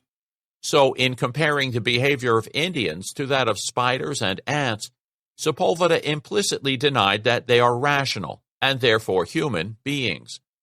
Sepulveda also referred to the Indians as homunculi. The notion of the homunculus was a fixture of the medieval imagination. Homunculi were thought to be humanoid entities produced in an unnatural manner from human sperm. There were two theories of how homunculi came into being. Some alchemists claimed to be able to create homunculi in the laboratory, rather like medieval test tube babies.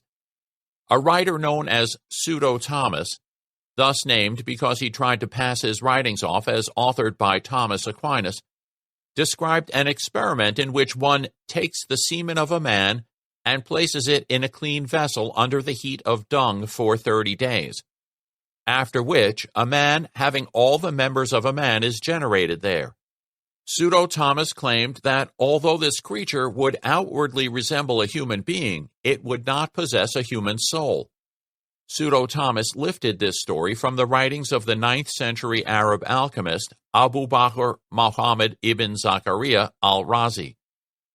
Writing in a similar vein, the Spanish theologian Alonso Tostado described an experiment supposedly performed by the Spanish alchemist and physician Arnald of Villanova, who sealed some human semen in a container with some unspecified drugs. He reported, "Finally, after some days, many transmutations having occurred, a human body was formed out of it, but not perfectly organized." Arnold reportedly destroyed his homunculus by smashing the vessel in which it was growing, because he was uncertain whether God would infuse a human soul into the artificial being that he had created. At the time of the debate in Valladolid, the world authority on homunculi was none other than Paracelsus, the grandiose Swiss physician and alchemist whom we met in Chapter 2. Although he doubted that homunculi could be produced in the lab, Paracelsus accepted their reality. He expounded on the topic in a tract entitled De Homunculis, written circa 1530. You may recall that Paracelsus believed that human beings possess both an animal and a spiritual nature. Homunculi are offspring of the animal component. As William R. Newman explains it in his fascinating book, Promethean Ambitions, Alchemy and the Quest to Perfect Nature, the animal body of a man exists independent of the soul, and it produces a defective, soulless sperm when one is possessed by it. Paracelsus tells us that homunculi and monsters are produced. Therefore, they have no soul. Homunculi are generated from decaying semen. When a man experiences lust, animal sperm is produced, which either putrefies inside of him if not ejaculated, resulting in the growth of homunculi internally, or if he discharges his sperm through lustful intercourse, causes homunculi to grow in the body of his sexual partner. Oral sex causes homunculi to grow in the throat, and anal sex produces them in the intestines. Paracelsus proposed a radical intervention for men anxious to avoid producing soulless offspring. If a man wants to keep himself chaste by force and relying on his own strength, he should be castrated or castrate himself. That is, dig out the fountain where that lies of which I write. Therefore God has formed it in front of the body on the outside. We can't be certain why Sepulveda called Native Americans homunculi, but it seems likely that he was trying to convey the idea that they did not have human souls. Sepulveda's image of the Indians was not exceptional. 14 years earlier, another missionary and advocate of Indian rights, Bernardino de Manaya, complained that the Spanish considered Indians as not true men, but a third species of animal between man and monkey created by God for the better service of man, while others denigrated them as talking animals and beasts in human form. Sepulveda simply put an academic gloss on pre-existing bigotry, as did other scholars of the day who proposed that Indians were not descended from Adam and Eve, but were formed from the decaying debris left behind by the Great Flood. Those who denied the Indians' humanity on the grounds of their non-Adamic lineage included the philosopher Giordano Bruno, the physicians Andrea Cesalpino and Paracelsus, and the mathematician Girolamo Cardano. Las Casas didn't dispute the Aristotelian theory that barbarians are natural slaves, but he challenged the claim that Native Americans were barbarians, addressing Sepulveda's arguments point by point. The debate continued for about a month. During this time, the two men never confronted one another in the flesh. Each separately presented his case to a 14-man jury that was appointed by the king. Although there is no record of their decision, Sepulveda later wrote that all but one of them supported his position. Dramatic though it was, the debate at Valladolid was inconclusive and had no discernible impact on Spanish colonial policy. However, Las Casas' relentless campaign for Indian rights and his arguments that they were human beings bore fruit. Thanks to his efforts, Pope Paul III proclaimed in 1537 that the Indians were human beings with rational souls and therefore should not be enslaved. And Las Casas was also instrumental in bringing about sweeping reforms of the encomienda system of quasi-slavery, which, in principle if not in practice, gave indigenous people some protection from oppression and abuse. Virginia, Massachusetts, and beyond. If dogs were trained up to hunt Indians as they do bears, we should be quickly sensible of a great advantage thereby. The dogs would do a great deal of execution upon the enemy and catch many an Indian that would be too light of foot for us. Reverend Solomon Stoddard, letter to Governor Joseph Dudley. In North America, settlers put down roots along the northeast coast of what is now the United States, just over a century after the Spanish established their first permanent settlement in the Caribbean. The story begins in 1607, when an enterprising group of English businessmen called the London Company established a colony in what is now Virginia. They called it Jamestown. At first, the settlers failed to thrive. Food shortages led to famine so severe that they turned to cannibalism. 2/3 of them died during the first year, but by 1619, the colony had become the center of a burgeoning and lucrative tobacco industry. A steady stream of vessels from England disgorged their cargo of would-be entrepreneurs looking to get a cut of the action, and indentured servants hoping to create a new life in a new world. As the population swelled, plantation owners cleared and cultivated land at a feverish pace in their efforts to satisfy the new European craving for tobacco. And as their footprint grew larger, tensions between the settlers and Native Americans escalated, reaching a boiling point in 1622, when the Powhatan warriors attacked settlements along the James River, killing about a quarter of the inhabitants, including elderly men, women, and children. The massacre of 1622 marked a turning point in English-Indian relations. Previously, aggression against the Indians had been sporadic, but after 1622 it became policy. It was at this point that the dehumanization of Native Americans began to get real traction.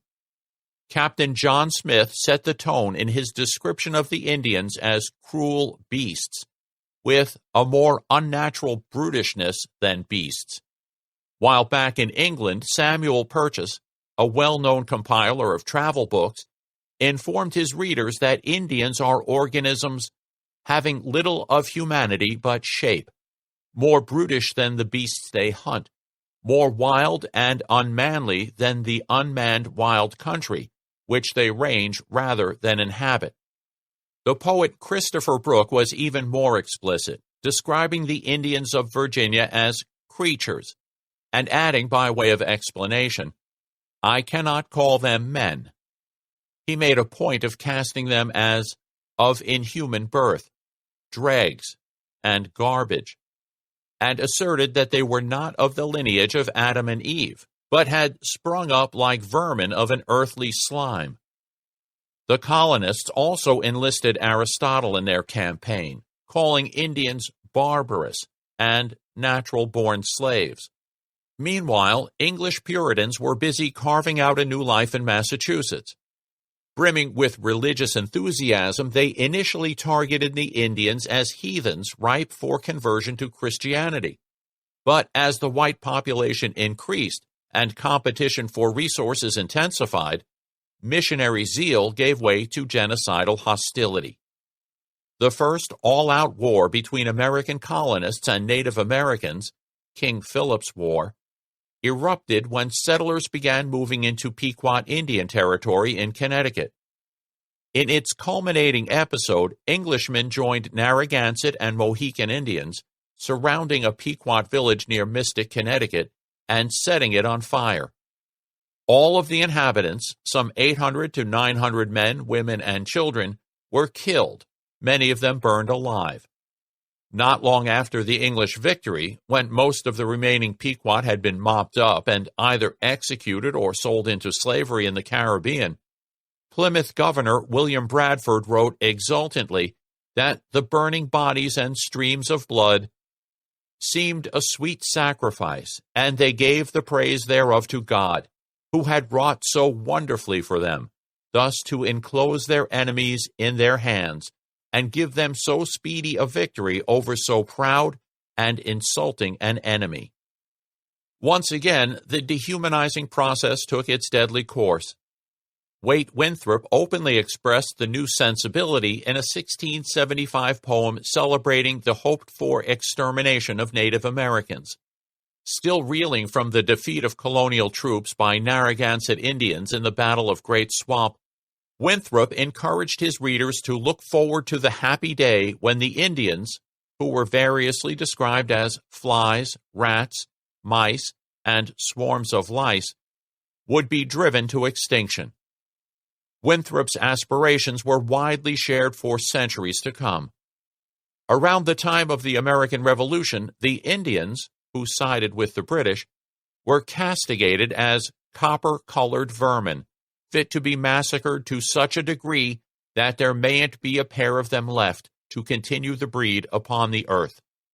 And a decade later, a British visitor to the newly minted republic reported that white Americans have the most rancorous antipathy to the whole race of Indians, and nothing is more common than to hear them talk of extirpating them totally from the face of the earth, men, women, and children. Native Americans were alternately, and sometimes simultaneously, depicted as vermin, human refuse, and as deadly non-human predators. The English King James I, after whom Jamestown was named, called them beastly slaves to the Spaniards, refuse of the world. Once you have but got the track of those ravenous howling wolves, advised Cotton Mather, then pursue them vigorously. Turn not back till they are consumed. Whereas at the inception of their American adventure, the Puritans had considered the Indians to be degenerate human beings snared in the devil's clutches, It didn't take long for them to cast the Indians as devils incarnate. The red devils of this ethnic demonology were said to possess telltale predatory traits. They were untamed, cruel, and bloodthirsty, the merciless Indian savages of the Declaration of Independence. In rhetoric reminiscent of Cotton Mather, George Washington informed a correspondent that Indians and wolves are both beasts of prey, though they differ in shape. By the dawn of the 19th century, the image of the Indian as predator had gained broad currency. As John Wakefield, a U.S. Army private who chronicled the 1832 Black Hawk War, succinctly put it, Indians are most like the wild beasts than man. In the same vein, Pennsylvania's Supreme Court Judge Hugh Henry Brackenridge referred to animals vulgarly called Indians, and Francis Parkman, one of the greatest American historians of the 19th century, unblushingly described in his 1847 book, The Oregon Trail, Sketches of Prairie and Rocky Mountain Life, how dehumanizing the Indians made their extermination morally acceptable. For the most part, a civilized white man can discover very few points of sympathy between his own nature and that of an Indian. Nay, so alien to himself do they appear that he begins to look upon them as a troublesome and dangerous species of wild beast, and, if expedient, he could shoot them with as little compunction as they themselves would experience after performing the same office upon him. By the mid-century, American settlers in Arizona had embarked on what was explicitly described as a war of extermination against the Apache, a name that whites used indiscriminately for all of the Indians of the region.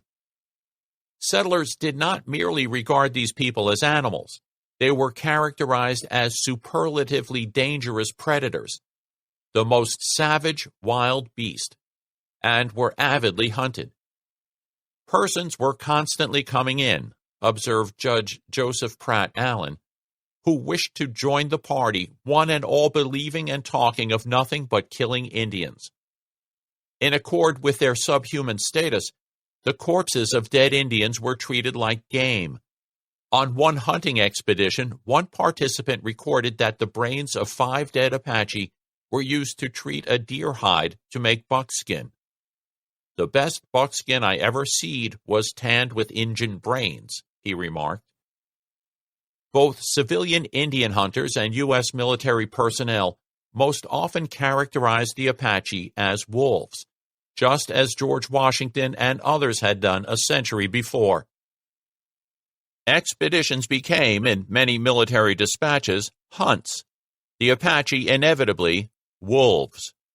The 1867 report of the U.S. Secretary of War, for example, referred to fighting Apaches as more like hunting wild animals than any regular kind of warfare, and noted that the Apaches, like wolves, are ever wandering. As the U.S. Army officer Davis Britton, posted to Arizona a decade later, put it, "We hunted and killed them as we hunted and killed wolves." Defining the human. The history of the relationship between European settlers and Native Americans illustrates how dangerous dehumanization can be.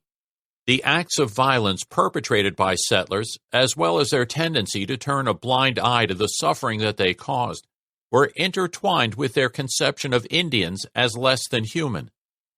Today, every educated person knows that we are all Homo sapiens, members of a single species, and that the biological differences between one human group and another are trivial at most.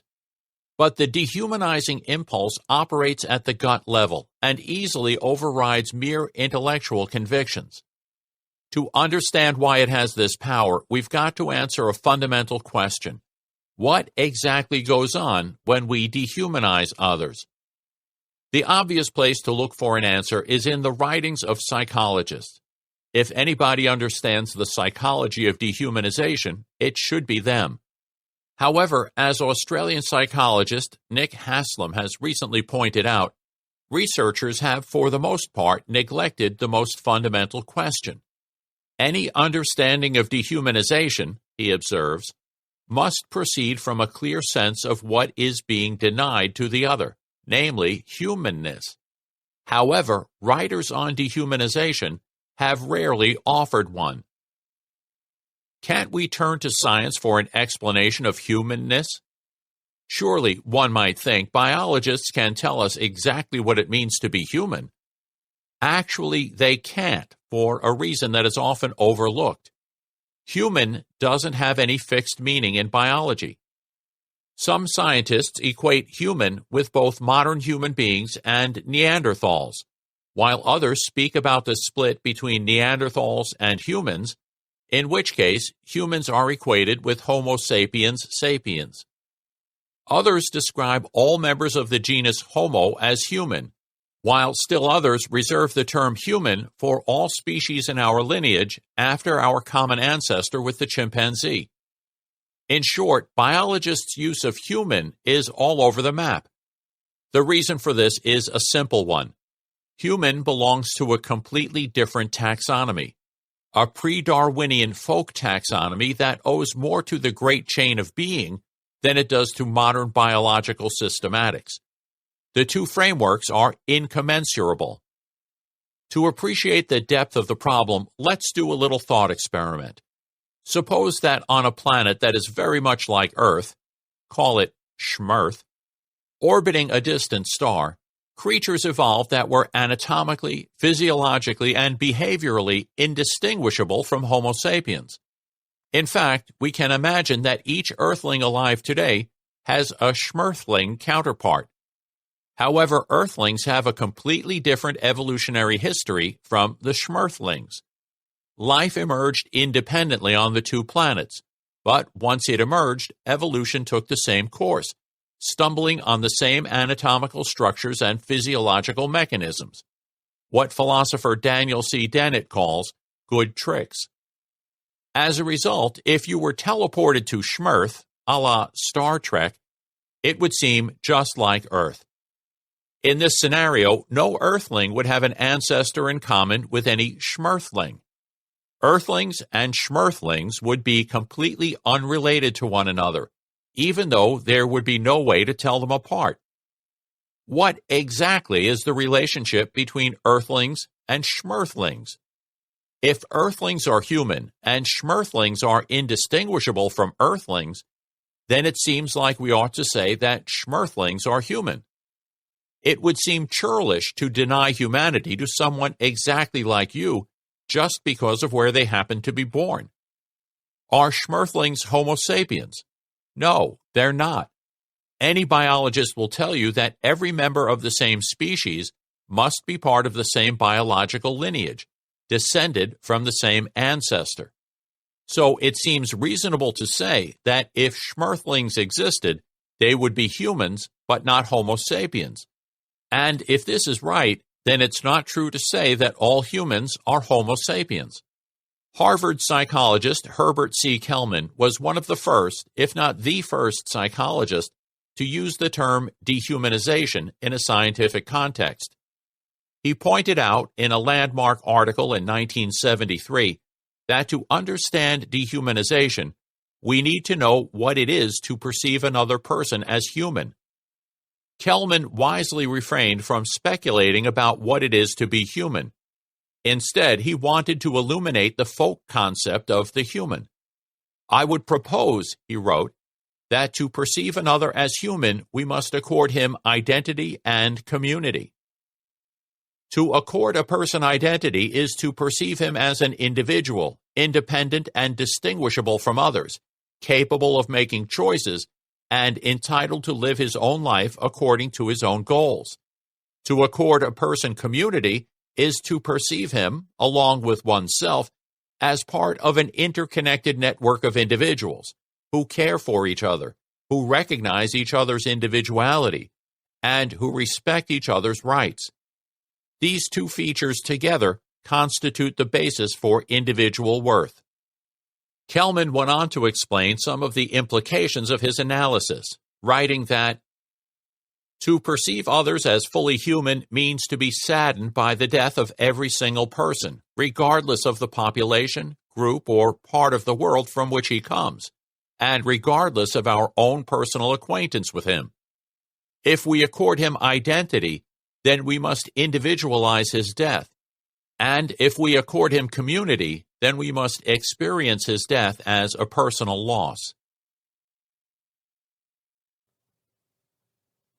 As UCLA sociologist Leo Cooper remarks, Kelman offers an extremely idealized notion of what it is to regard another person as fully human. Many people die every day, often under horrendous circumstances, but very few of us lose any sleep over this. We certainly don't feel these deaths as a personal loss, yet we don't consider the victims as subhuman either. However, when shorn of its excesses, Kelman's definition seems to point in the right direction.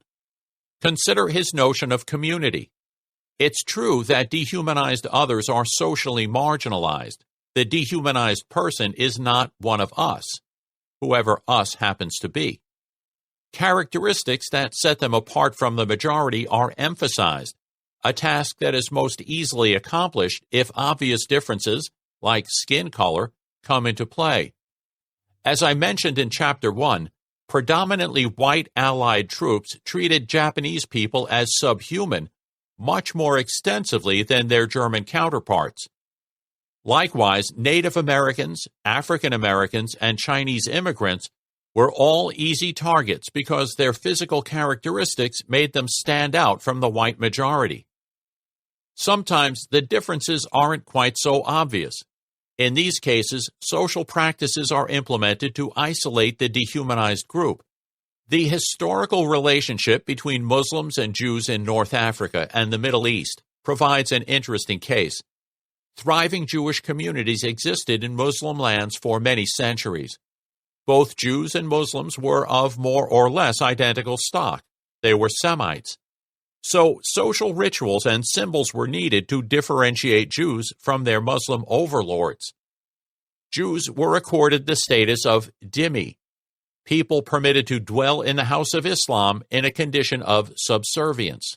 The Quran stipulates that dhimmi are to be granted basic liberties, including freedom of worship, but they must pay a special tax, jizya, and live in willing submission to the Muslim majority. Although initially undefined, this willing submission eventually came to include a range of social restrictions and humiliations, some of which were itemized by the 11th century Persian theologian Abu Hamid Muhammad ibn Muhammad al-Ghazali, as follows. The dhimmi must pay the jizya. On offering up the jizya, the dhimmi must hang his head, while the official takes hold of his beard and hits the dhimmi on the protuberant bone beneath his ear. Their houses may not be higher than the Muslims, no matter how low that is. The dhimmi may not ride an elegant horse or mule. He may ride a donkey, only if the saddle is made of wood. He may not walk on the good part of the road. They, the dhimmis, have to wear an identifying patch on their clothing. Within a few centuries, the practice of requiring Jews to wear a special uniform was adopted all over Christian Europe. It was declared mandatory by Pope Innocent III in 1215. Jews were required to wear a conical hat and a yellow Star of David, yellow to symbolize Judas Iscariot's betrayal of Jesus for gold. Oddly, in light of the fact that Judas was supposed to have betrayed Jesus for 30 pieces of silver. After their invasion of Poland in 1939, the Nazis revived this practice, compelling Jews to sew a yellow Star of David inscribed with the word Jude, Jew, on their clothing. Hitler's Germany provides an exceptionally clear illustration of the ritualistic paraphernalia of social exclusion.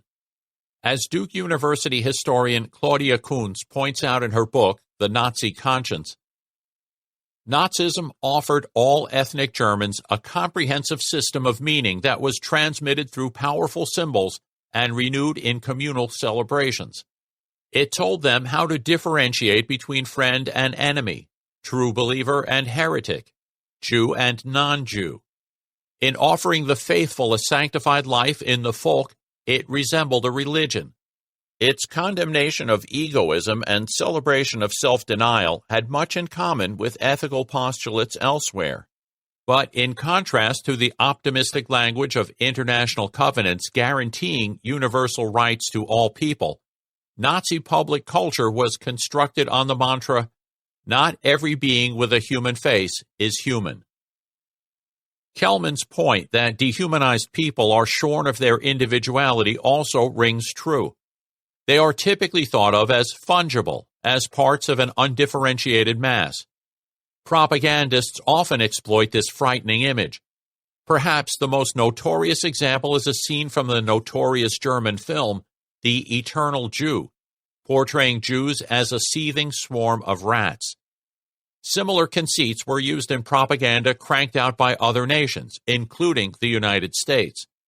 A 1945 film called Japan, Know Your Enemy, directed by Frank Capra, who directed several popular motion pictures during the 1930s and 40s, including Mr. Deeds Goes to Town, Mr. Smith Goes to Washington, and It's a Wonderful Life, presented Japanese people as indistinguishable from one another.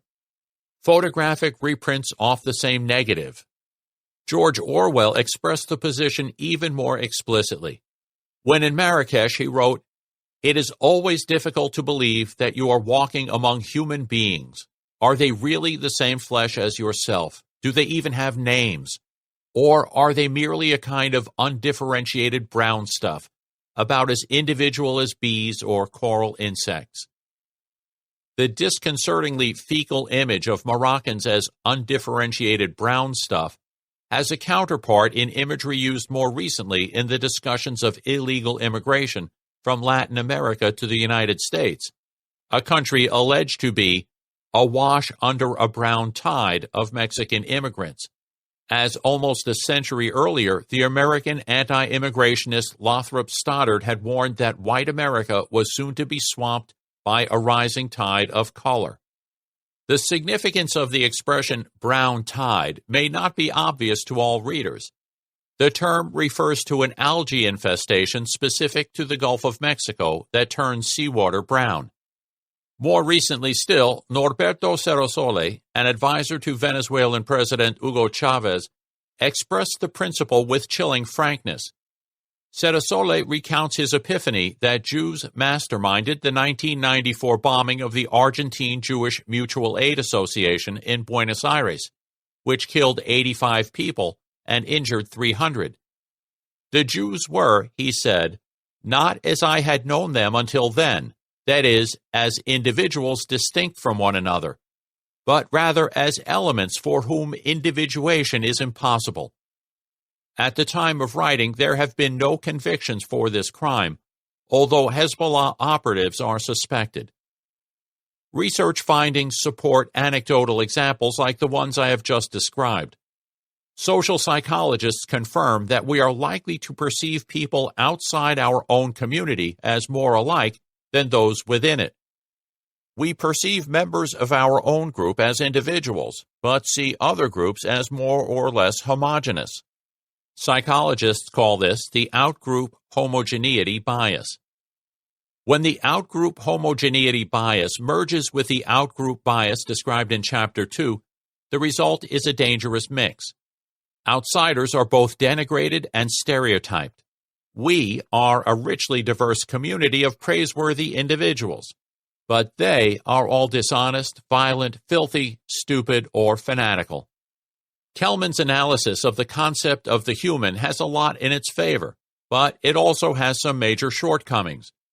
Before considering them, it will be useful to reflect on what's required for the satisfactory analysis of a concept.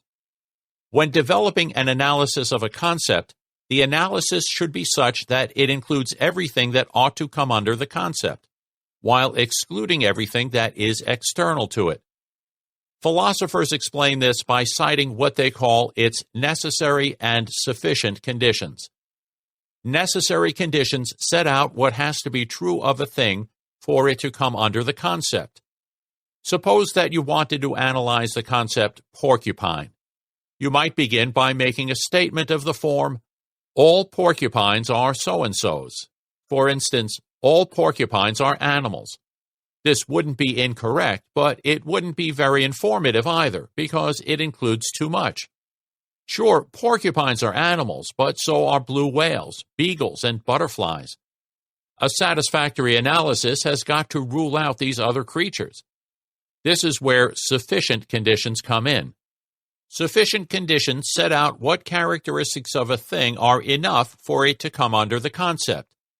To specify the sufficient conditions for being a porcupine, you need a statement of the form, all so-and-sos are porcupines.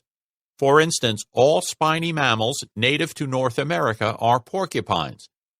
This would certainly be true. Porcupines are the only spiny mammals native to North America, but it would be overly restrictive because it excludes those species of porcupine that are native to other parts of the world. A really good analysis specifies conditions that are both necessary and sufficient, and thereby pinpoints exactly what comes under the concept in question. Necessary and sufficient conditions are the holy grail of definitions, often sought but seldom found. Mathematical and logical concepts are about the only ones that are precise enough to permit this sort of analysis. Most of our ordinary workaday notions, as well as most scientific ones, are far too fuzzy. To appreciate the difficulties involved, try to work out necessary and sufficient conditions for the concept of the beautiful. What exactly is it for something to be beautiful? Sunsets, faces, music, and even equations can be described as beautiful. But what do all such examples, and only such examples, have in common? We might try something like pleasing to the senses, but this doesn't work. The condition is not even a necessary one and is miles away from being sufficient. Ideas can be beautiful, but they can't be perceived with our sense organs. And can't something be beautiful without anyone ever seeing it? Orchids were every bit as beautiful 50 million years ago as they are today, even though there was nobody around then to marvel at their splendor. Chocolate is pleasing to smell and taste, but I would hesitate to call it beautiful. Although searching for the necessary and sufficient conditions that define everyday concepts is ultimately quixotic, it's still a worthwhile ideal, because the closer we can come to them, the more precise and nuanced our understanding will become. Bearing these points in mind, let's see how Kelman's analysis of dehumanization stacks up. The first thing to notice is that the two psychological biases we have been considering, the outgroup bias and the outgroup homogeneity bias, aren't specific to dehumanization.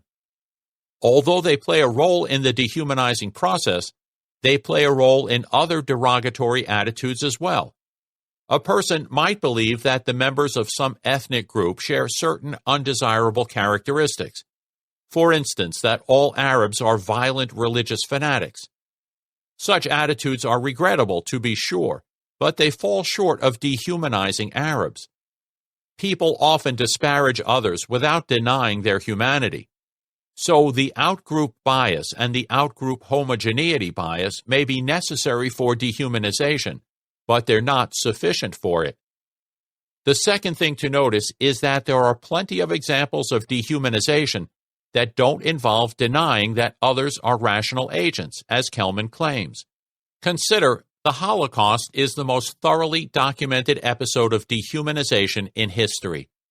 The Nazis didn't deny that Jews were rational agents. In fact, they felt threatened by what they took to be the Jews' collective and conspiratorial agency, their destructive goals and degenerate values.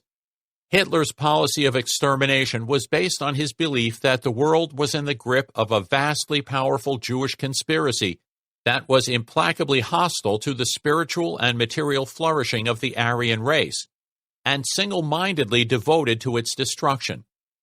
Nothing short of mass execution could save the planet from their diabolical project of world domination. How about the principle of fungibility? Even though the Jews were believed to be plotting against Germany, the notion that the entire Jewish race was dedicated to this project suggests that the Nazis denied that Jews were individuals. Recall the swarm of rats in The Eternal Jew. This is perfectly true, but once again, it's not unique to dehumanization. The very same Germans who tried to exterminate the Jews of Europe strove to subordinate their own individuality to the Nazi state. The ideal of the German people as an aggregate entity was clearly expressed in the 1933 inaugural address of the Nazi philosopher Martin Heidegger.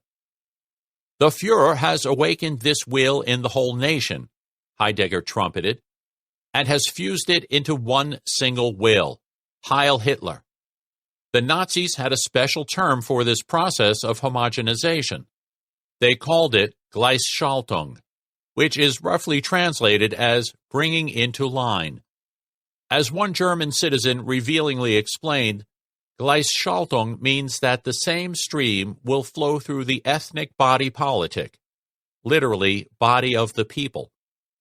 But the Nazis didn't dehumanize themselves, as Kelman's reasoning would seem to imply.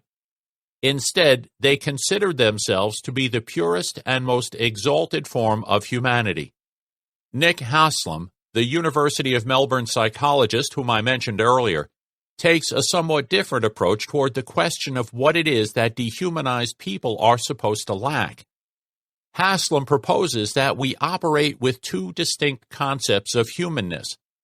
One is that humanness consists of characteristics that only human beings possess. Take language. No other species can arrange words into sentences to communicate information, which means that the capacity for language is uniquely human, as is the ability to dance the samba or memorize the libretto of La Bohème. The other is that humanness consists of characteristics that are essentially, typically, or fundamentally human. The language here is a bit confusing, as it's not quite clear what makes an attribute essentially, typically, or fundamentally human. Indeed, it's vacuous to define the human as that which is essentially human. But let's look beyond these infelicities and try to understand what it is that Haslam is gesturing toward. The idea seems to be that we have a stereotypical image of what a human being is, a kind of model or paradigm. Consider bipedalism. When we imagine a typical human being, we picture a person standing upright. In reality, of course, there are plenty of people who can't stand upright. Babies, for instance, and people with certain forms of physical handicap. There are also non-human animals that stand on two legs. When Plato defined human beings as featherless bipeds, Diogenes of Sinope, the Harpo Marx of ancient philosophy, crashed his lecture wielding a plucked chicken and shouting, "Here is Plato's man." Nevertheless, there is a strong association in our minds between being human and standing on two legs. So, how are these two concepts of humanity linked with forms of dehumanization? Haslam suggests that when people are stripped of their typically human attributes, they're seen as cold and inert, as inanimate objects lacking warmth, individuality, and agency.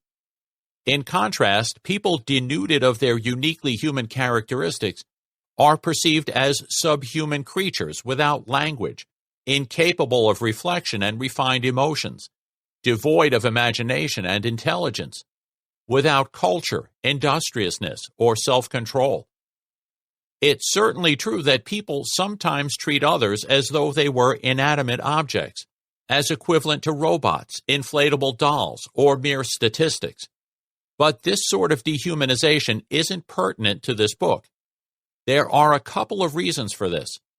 Viewing others as inanimate objects distances one from them, but it doesn't seem to motivate behavior or play a significant role in producing mass violence. Sure, the Nazi bureaucrats treated prisoners as mere numbers, but the Nazi bureaucrats treated everyone as numbers.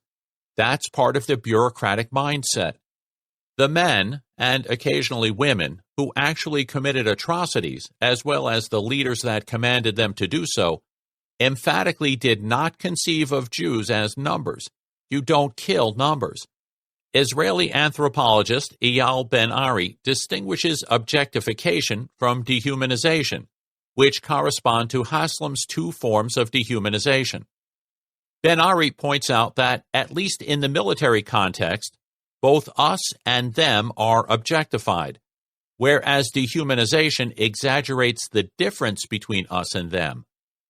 This dissimilarity suggests that the forces producing these two phenomena may be correspondingly distinct. The other form of dehumanization is much more relevant for understanding collective violence. As we've already seen, people who commit atrocities often conceive of the targets of their aggression as lower forms of life. But there's something wrong with Haslam's explanation of why this is. Think of a newborn baby.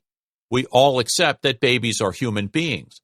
But on Haslam's analysis, this is puzzling because babies lack the uniquely human characteristics that he lists. Neonates can't speak or engage in higher-order thought. Their emotions are at best extremely crude, and they are not industrious, imaginative, or cultured. If we consider babies to be human, even though they lack the traits dubbed uniquely human, then it simply can't be true that anyone without these characteristics is viewed as subhuman. Pushing the point further, Shakespeare's writing of Hamlet was a uniquely human achievement if ever there was one. No other animal, even the proverbial multitude of monkeys pounding interminably on typewriters, could have pulled it off. But even though writing Hamlet was uniquely human, only William Shakespeare wrote it. It's true that anyone who wrote Hamlet is human, but false to say that anyone that's human wrote Hamlet. Writing Hamlet is sufficient for humanness, but it's not necessary. The same is true of other uniquely human traits. Counterfeit humans. Haslam, Kelman, and other psychologists who theorize about dehumanization make a key assumption that is probably incorrect, and which hampers their efforts. They assume that we equate the essence of a thing with its observable characteristics.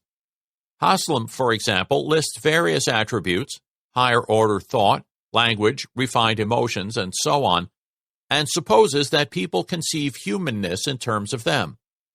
Do we really think of humanness as the sum of a set of observable characteristics? Or do we think of it as something deeper that is hidden from view? Before offering answers to these questions, I need to introduce a notion that plays a prominent role in the discussion: the concept of natural kinds. The concept of natural kinds and the related notion of essences is central to the analysis of dehumanization that I will develop later in this book, so I will spend some time discussing it here to lay the groundwork for the more extensive discussion in Chapter 6. Imagine that there are several dozen pieces of jewelry spread out on a table in front of you. There are rings and brooches, pendants, bracelets, and earrings. Some of these are made of silver and some of them are made of gold.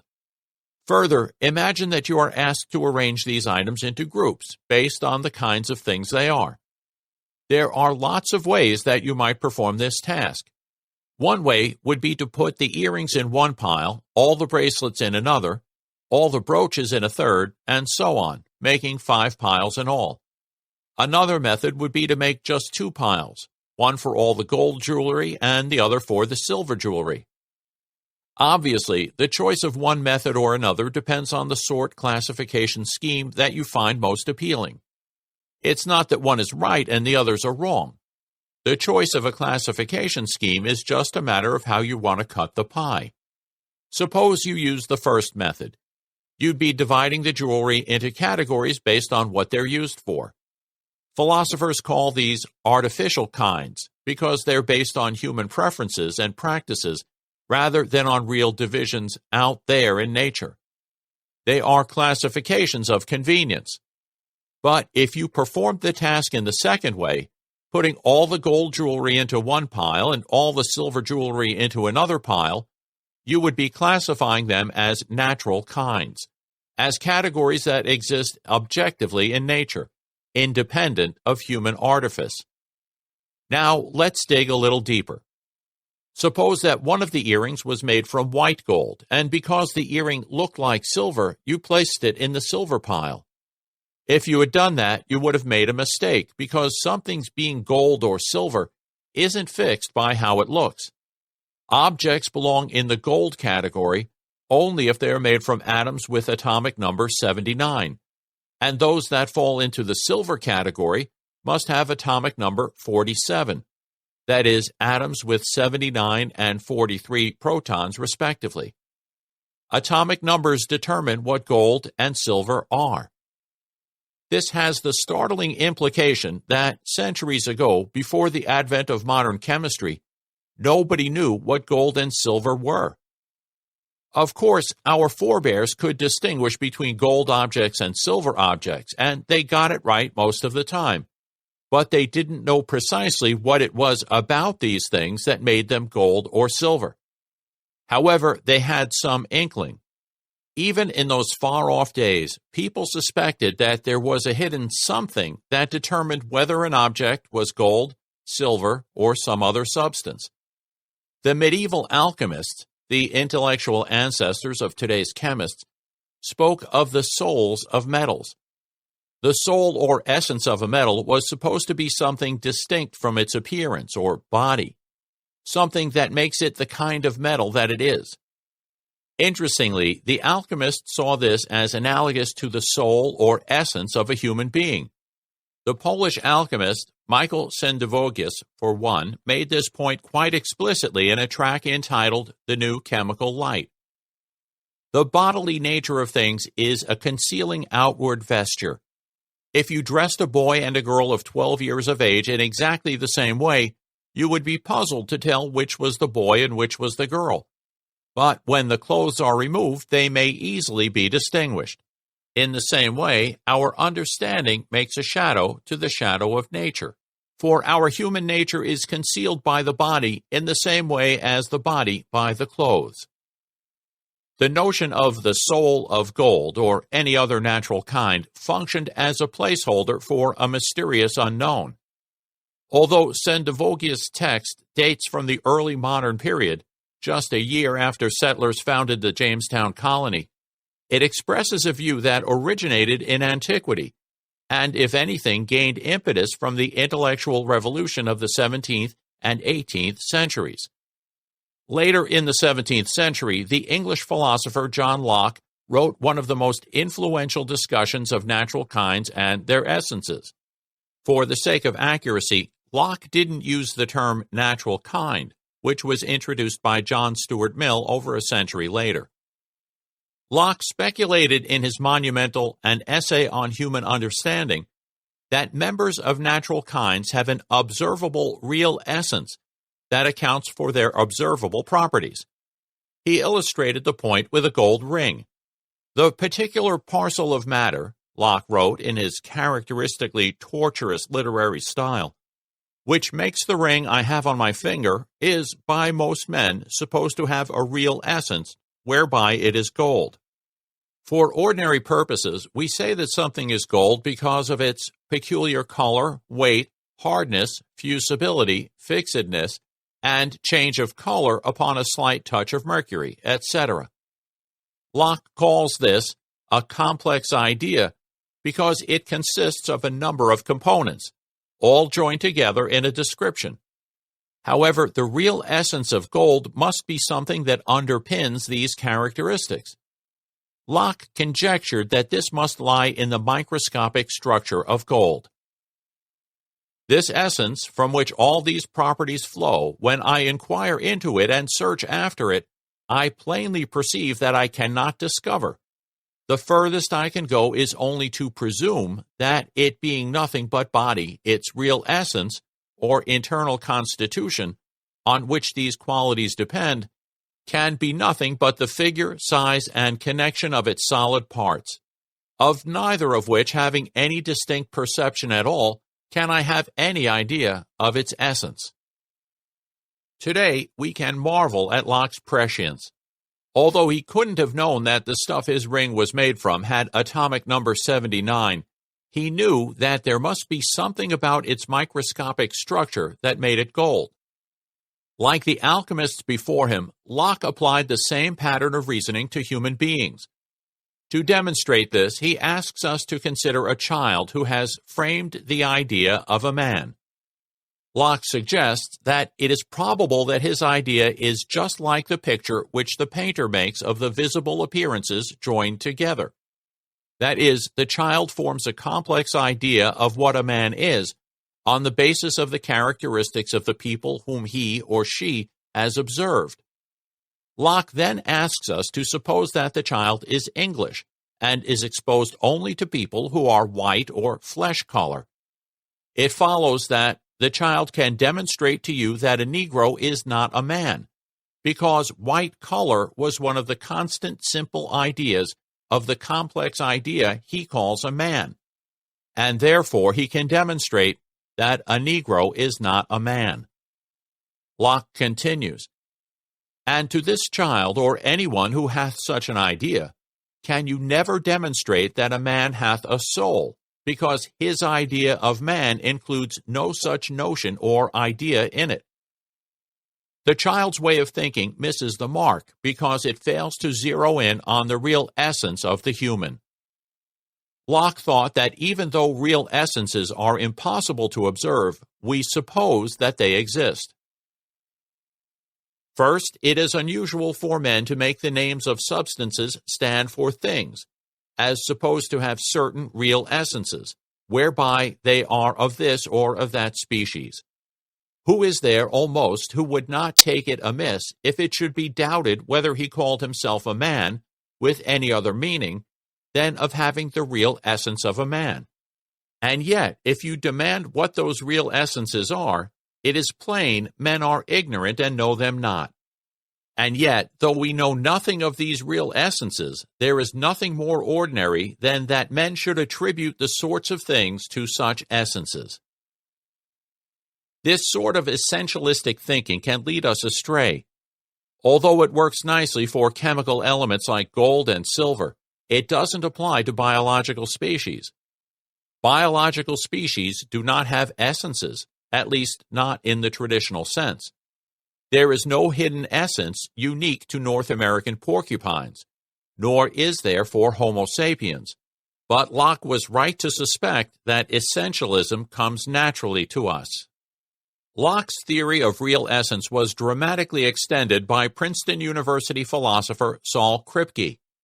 Although not well known outside of the circle of academic philosophers, Kripke is one of the most influential philosophers of recent times. One of his most important contributions has been to clarify the role that essences play in our talk about natural kinds. Kripke illustrated his ideas using the Lockean example of gold. Given that gold does have the atomic number 79, could something be gold without having the atomic number 79? Given that gold is this element, any other substance, even though it looks like gold and is found in the very places where we in fact find gold, would not be gold. It would be some other substance which was a counterfeit for gold. The idea here is disarmingly simple. The word gold is reserved for the stuff with atomic number 79. Anything that looked and behaved exactly like gold, but didn't have atomic number 79, wouldn't be gold, any more than a brushstroke for brushstroke copy of the Mona Lisa would be the Mona Lisa. Both would be mere simulations of the real thing. Locke seemed to think that we have a natural tendency to essentialize human beings, thinking of them, or rather of us, as members of a natural kind with a distinctive human essence. He was right. There is a substantial body of psychological research, some of which I will describe in Chapter 6, showing that human beings are natural-born essentializers. We spontaneously divide the world into natural kinds to which we attribute hidden essences. In doing so, we suppose that there is a natural kind to which we belong, a human kind, and it's an aspect of our basic psychological makeup to think that the term human, or its equivalent, is properly applied only to bearers of a human essence. This feature of human psychology opens up the possibility of someone appearing human without really being human. It's easy to imagine that a being can seem human without being human. The notion of demonic possession is an evocative example. To conceive of demonic possession, you have to find it credible that a non-human spirit can inhabit a human body, and therefore that someone can be outwardly human but inwardly demonic. Of course, belief in demons is a primitive superstition, but it's nevertheless a very compelling one, as is evidenced by the success of films like The Exorcist, one of the highest-grossing and scariest films ever made. The point is that we have no difficulty conceiving of demonic possession. In fact, this belief has been and is extremely widespread, presumably because there is something about it that the human psyche finds congenial. Zombies are another case in point. They are animate human bodies without souls, shells of human beings with nothing inside, just like the lifelike robots that are standard fare in science fiction. The Terminator is easy to mistake for a person, but he's not a person. He's outwardly, but not inwardly human. In fact, Australian philosopher David Chalmers is famous for his argument that we can conceive of beings that resemble people down to the last physical detail and behave just like people do, even though they are completely devoid of consciousness. Even though these hypothetical beings, called philosophical zombies, are different from those featured in Haitian folklore and horror films, the fact that Chalmers' theory is given credence by a segment of the professional philosophical community indicates that even highly educated people find it easy to embrace the metaphysical presumption underpinning the psychology of dehumanization. In this book, I will argue that when we dehumanize people, we think of them as counterfeit human beings, creatures that look like humans, but who are not endowed with a human essence, and that this is possible only because of our natural tendency to think that there are essence-based natural kinds. This way of thinking doesn't come from outside. We neither absorb it from our culture nor learn it from observation. Rather, it seems to reflect our cognitive architecture, the evolved design of the human psyche. The notion that a creature can appear human without being human invites a comparison with counterfeit gold. To try this on for size, let's look at the passage from Kripke again, this time substituting the term human beings for gold and human essence for atomic number 79. Given that human beings do have a human essence, could something be human without having this essence? Given that humans are this kind of being, any other being, even though it looks human and is found in the very places where we in fact find human beings, would not be human. It would be some other creature which was a counterfeit human. I think that this reworded passage captures what goes on in the minds of people when they regard their fellow human beings as less than human. In the chapters to follow, I will add considerable detail to this bare sketch, as well as trace out some of its implications. 4. The rhetoric of enmity. Since propaganda as the rhetoric of enmity aims to persuade people to kill other people, others must be demonized in a denial that we share a common humanity. Nicholas Jackson O'Shaughnessy, Politics and Propaganda.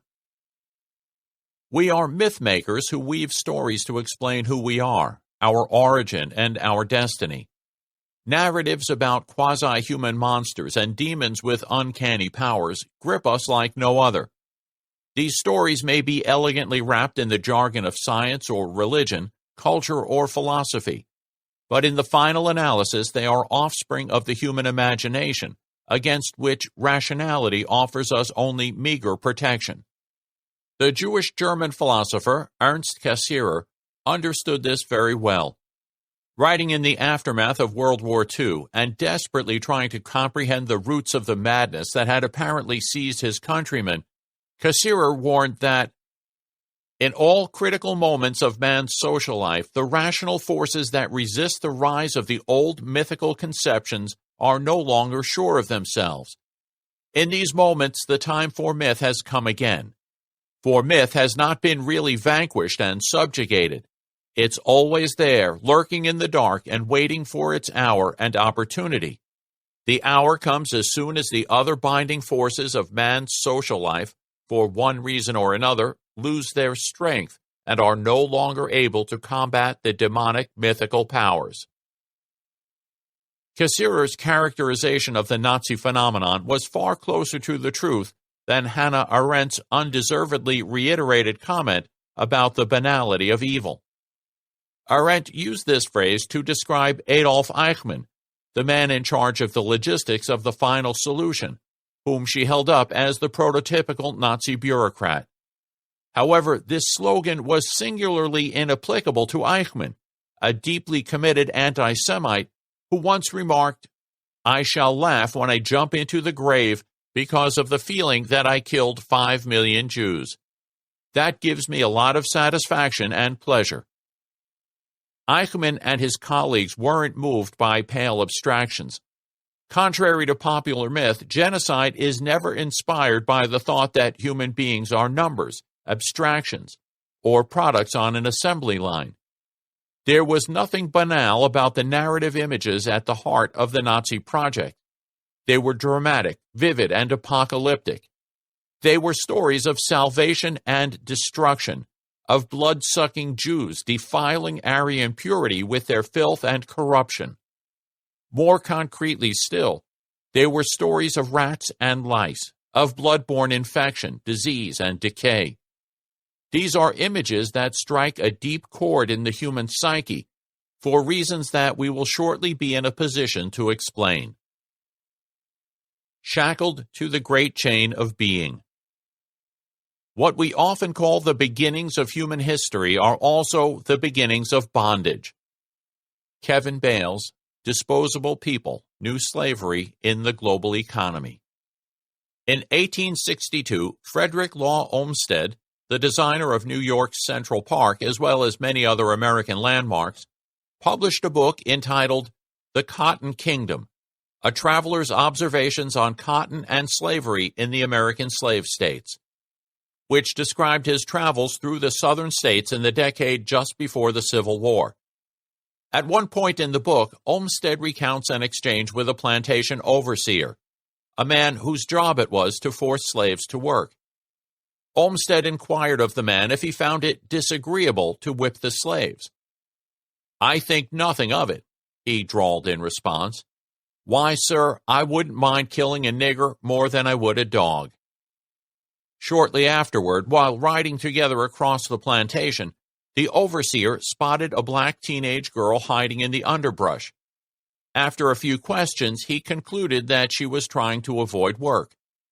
Dismounting from his horse, the overseer ordered her to get down on her knees.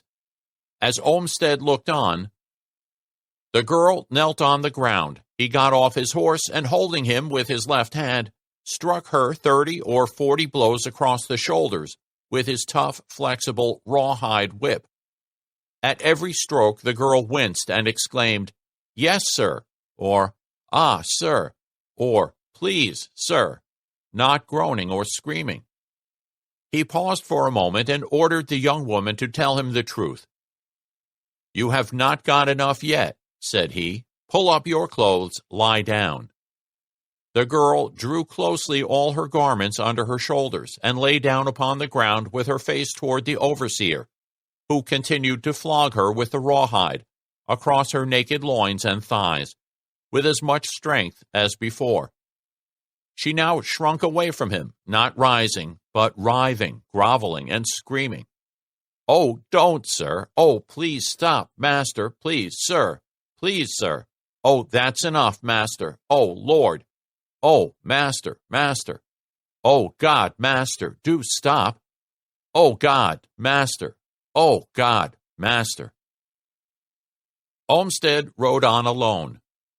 "The screaming yells and the whip strokes had ceased when I reached the top of the bank," he wrote. Choking, sobbing, spasmodic groans only were heard. The slave driver soon caught up with him, laughing, and said, "She meant to cheat me out of a day's work, and she has done it too." Slavery is as old as civilization and has been practiced all over the world. It was ubiquitous in antiquity and is taken for granted in both the Old and New Testaments of the Bible. You may recall that Paul enjoined slaves to obey their masters in fear and trembling as they would Christ, as well as in the Quran. It has proven to be so robust, so resilient to suppression, that even today there are many millions of men, women, and children who are slaves. The total number worldwide is estimated as somewhere between 12 and 30 million. The institution of slavery seems to have begun around 10,000 years ago, when the discovery of agriculture led nomadic tribes to settle down and till the soil. For the first time, wealth and property became important features of social life, and the egalitarianism of hunter-gatherer society gave way to rigid and oppressive systems of social stratification. Populations swelled as a large labor force was required to till and harvest, to construct and maintain settlements, and to build fortifications against the depredations of others. Civilization building required the muscle power of countless human and non-human animals.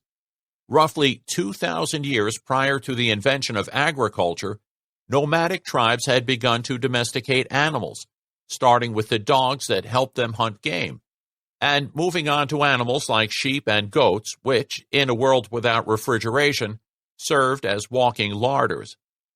With the advent of agriculture, domesticated animals became the first farm machines. The sinews of oxen and donkeys supplemented those of human laborers in the back-breaking work demanded by the new soil-based economies. This was when human beings began waging wars of conquest. Kings and emperors, believed to be earthly avatars of divine beings, had armies at their command for robbing others of the fruits of their labor. These bloody exploits, which were aided by the manufacture of weapons specifically designed to kill humans, gave rise to a new method for replenishing and expanding the labor force. Instead of slaughtering all of their enemies, the victors brought some of them back as slaves. These human beasts of burden were recruited to work alongside oxen and donkeys, or in the case of many captive women, to satisfy the victors' sexual urges. The origin of slavery in warfare is preserved in the etymology of the word servant, which comes from the Latin servare, save. Servants were saved for forced labor instead of being summarily executed. There are unmistakable parallels between the treatment of slaves and the treatment of domestic animals. Brown University historian Carl Jacobi points out that virtually all of the practices deployed for controlling livestock, practices such as whipping, chaining, branding, castration, cropping ears, have also been used to control slaves. In medieval Europe, a new slave would place his head under his master's arm and have a strap placed around his neck in imitation of a sheep or cow.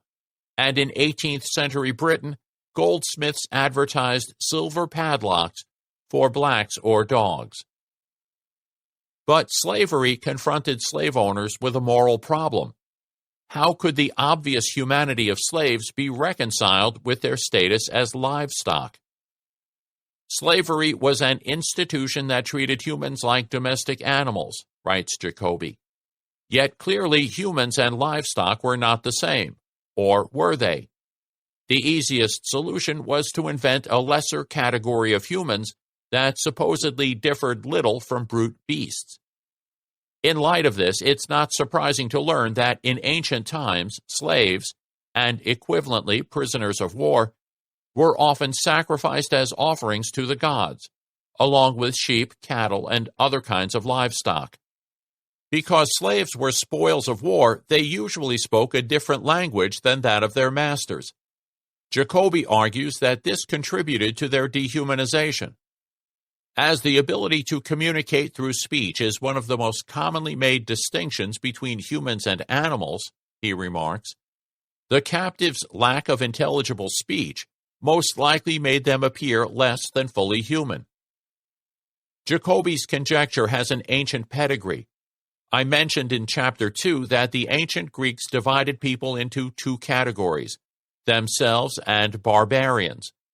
Over 2,000 years ago, the Greek writer Strabo suggested that the word barbarian literally meant the barbar people, people who utter sounds like bar, bar, instead of intelligible speech.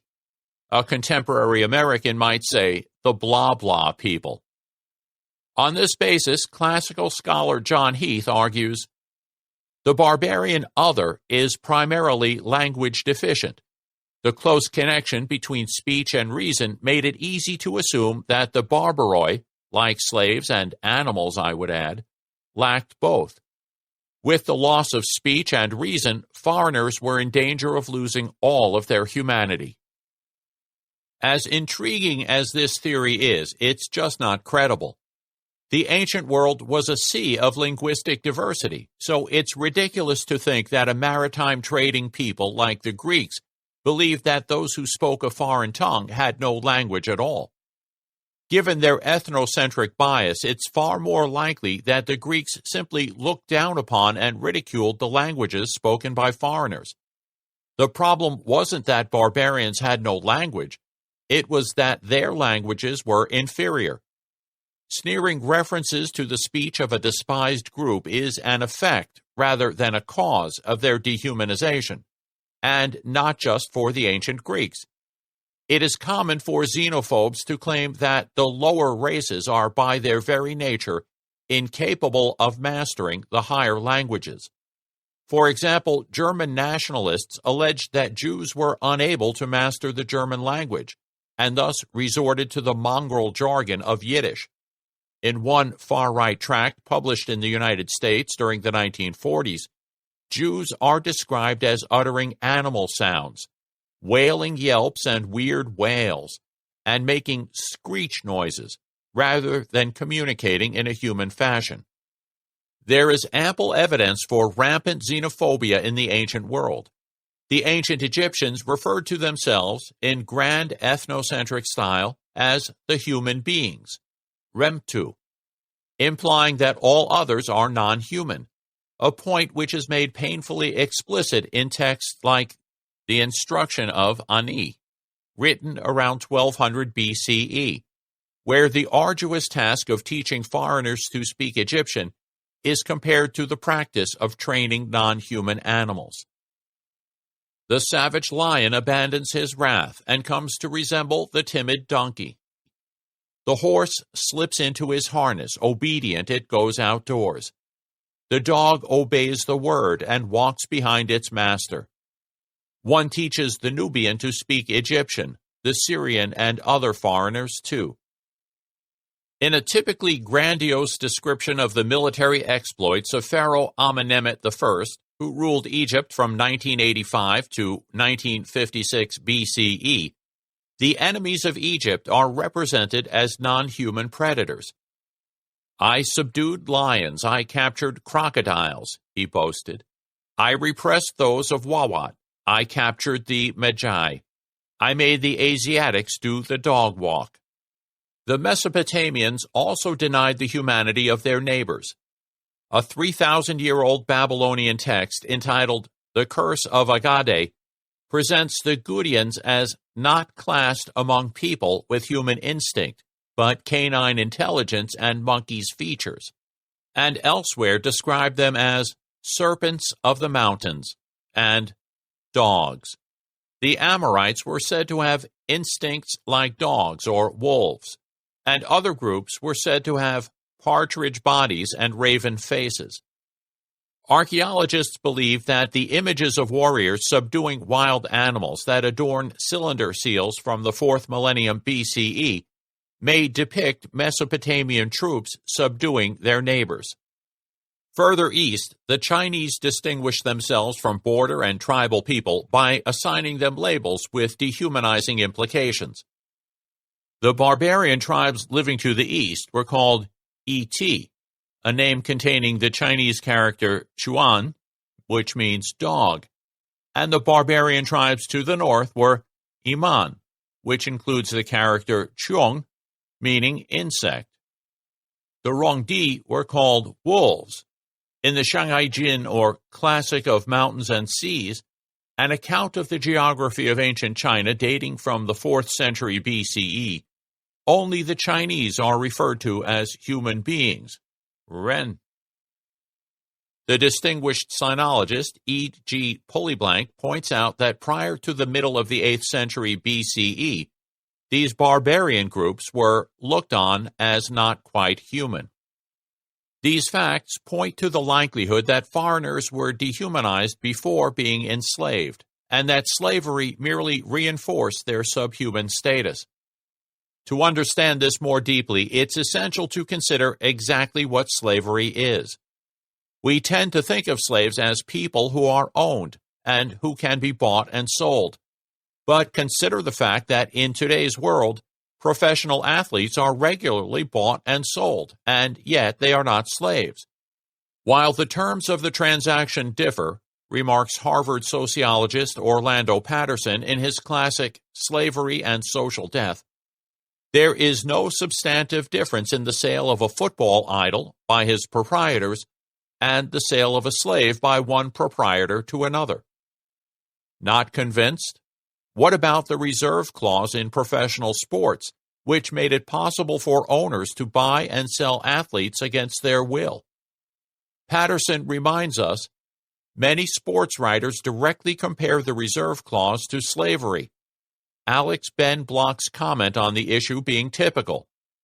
After the Civil War settled the slavery issue, owning a ball club is the closest one could come to owning a plantation.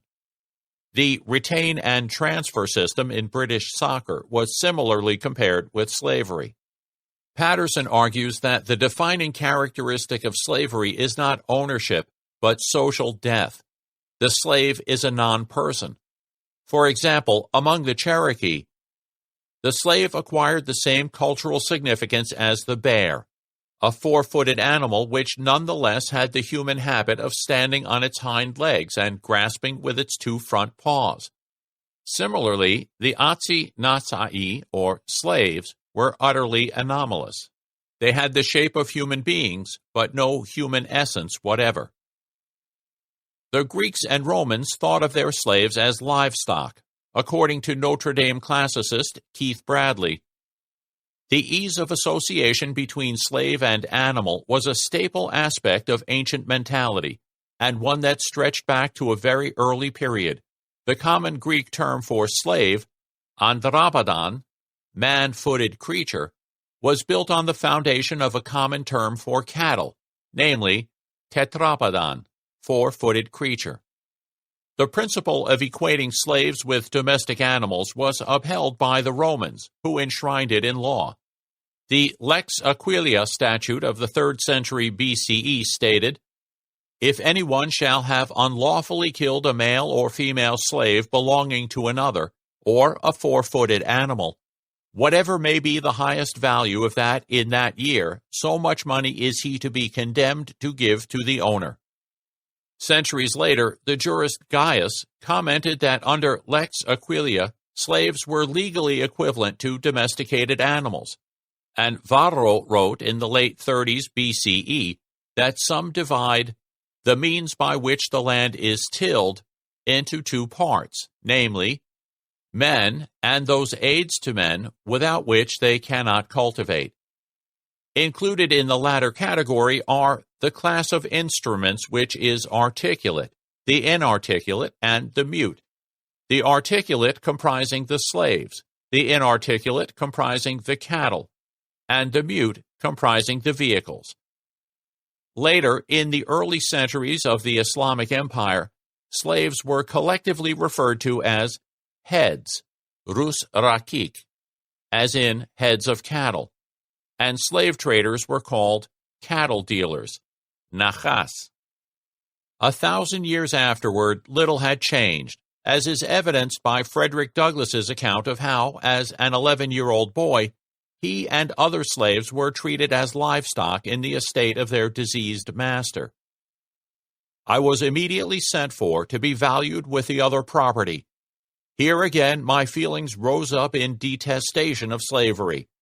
I had now a new conception of my degraded condition. We were all ranked together at the valuation. Men and women, old and young, married and single, were ranked with horses, sheep, and swine. There were horses and men, cattle and women, pigs and children, all holding the same rank in the scale of being, and were all subjected to the same narrow examination. Silvery-headed age and sprightly youth, maids and matrons, had to undergo the same indelicate inspection.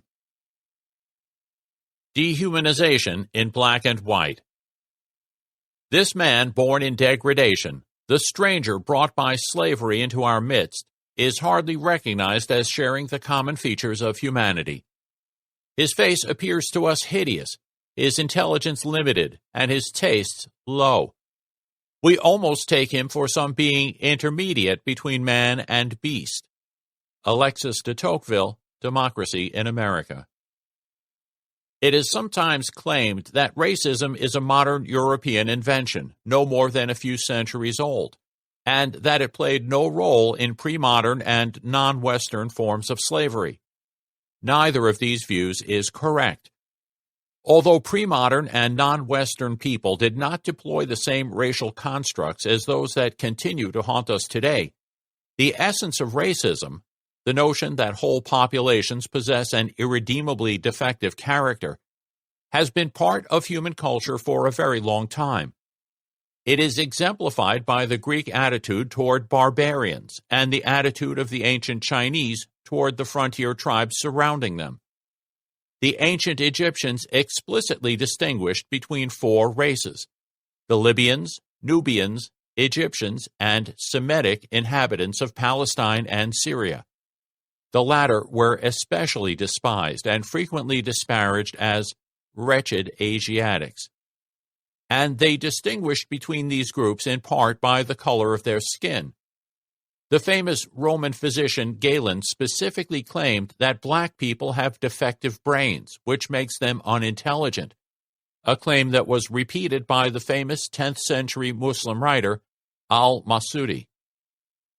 Racism is distinct from slavery, although the two often intersect. In most slaveholding societies, both masters and slaves belong to the same ethnic group. But in about 20% of slaveholding societies, masters and slaves are divided along racial or ethnic lines. Patterson remarks that, given these facts, the claim that American slavery was uniquely racialized betrays an appalling ignorance of the comparative data on slave societies, and he takes issue with Frank Snowden's frequently repeated claim that there was no prejudice against black people in the Greco-Roman world. Discrimination against and oppression of black people is the form of racism most familiar to Western readers, who typically think of the transatlantic slave trade in this connection. However, racial discrimination against sub-Saharan Africans and their dehumanization has a much longer history. Prejudice against blacks seems to extend back to the earliest days of Islam, for Muhammad reportedly found it necessary to insist in his final sermon that no Arab has any priority over a non-Arab, and no white over a black except in righteousness. And not long after, the black poet Subhaim, a slave who died in 660, complained that the Lord has marred me with blackness.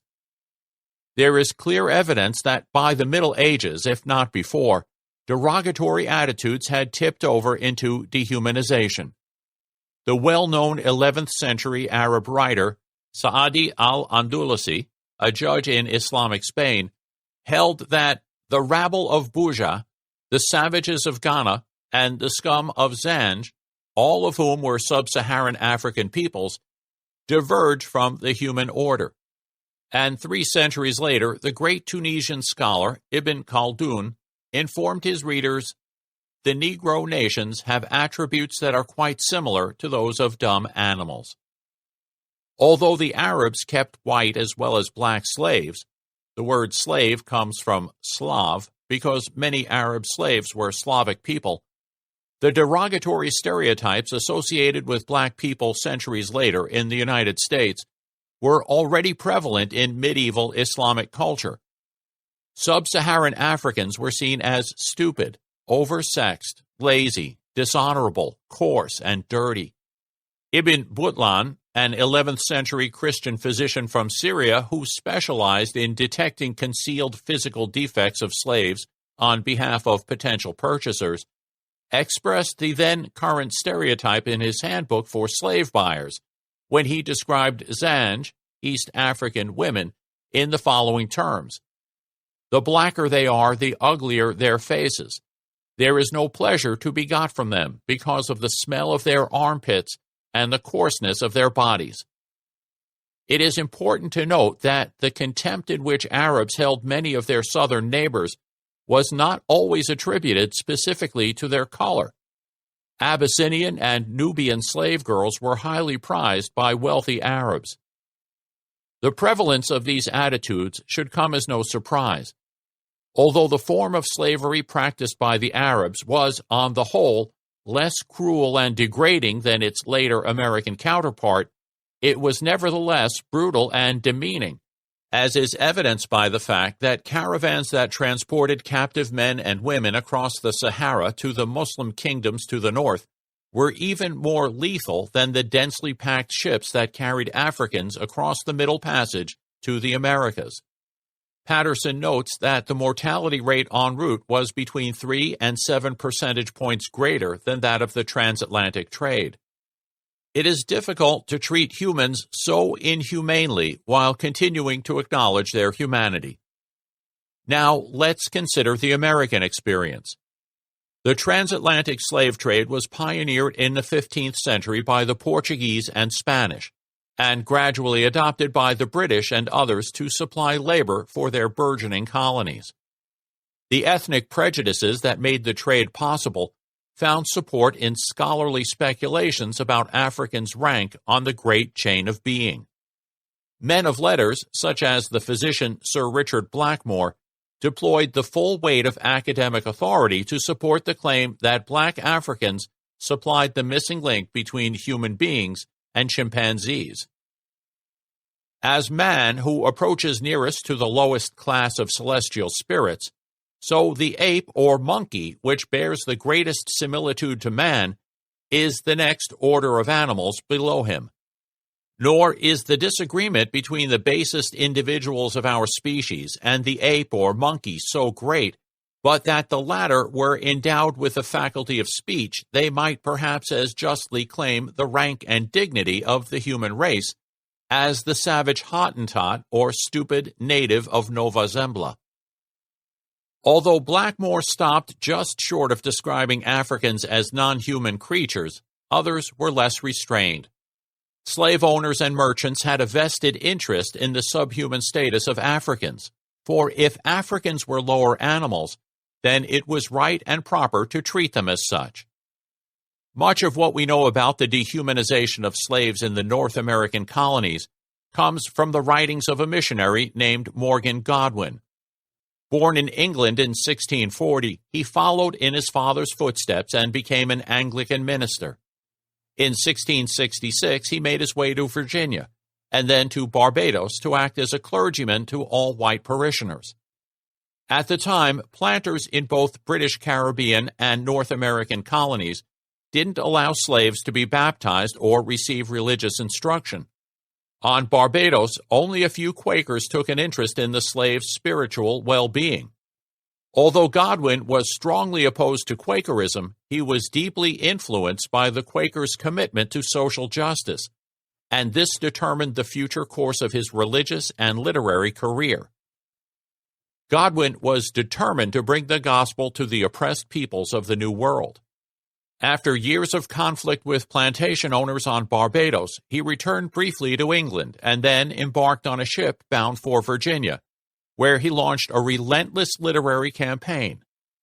Godwin's central charge was that slaveholders justified their treatment of Africans on the grounds that they had no souls and therefore were not human.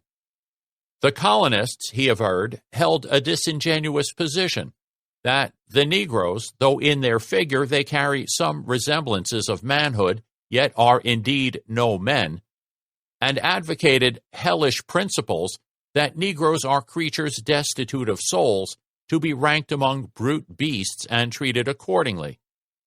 Godwin was not exaggerating.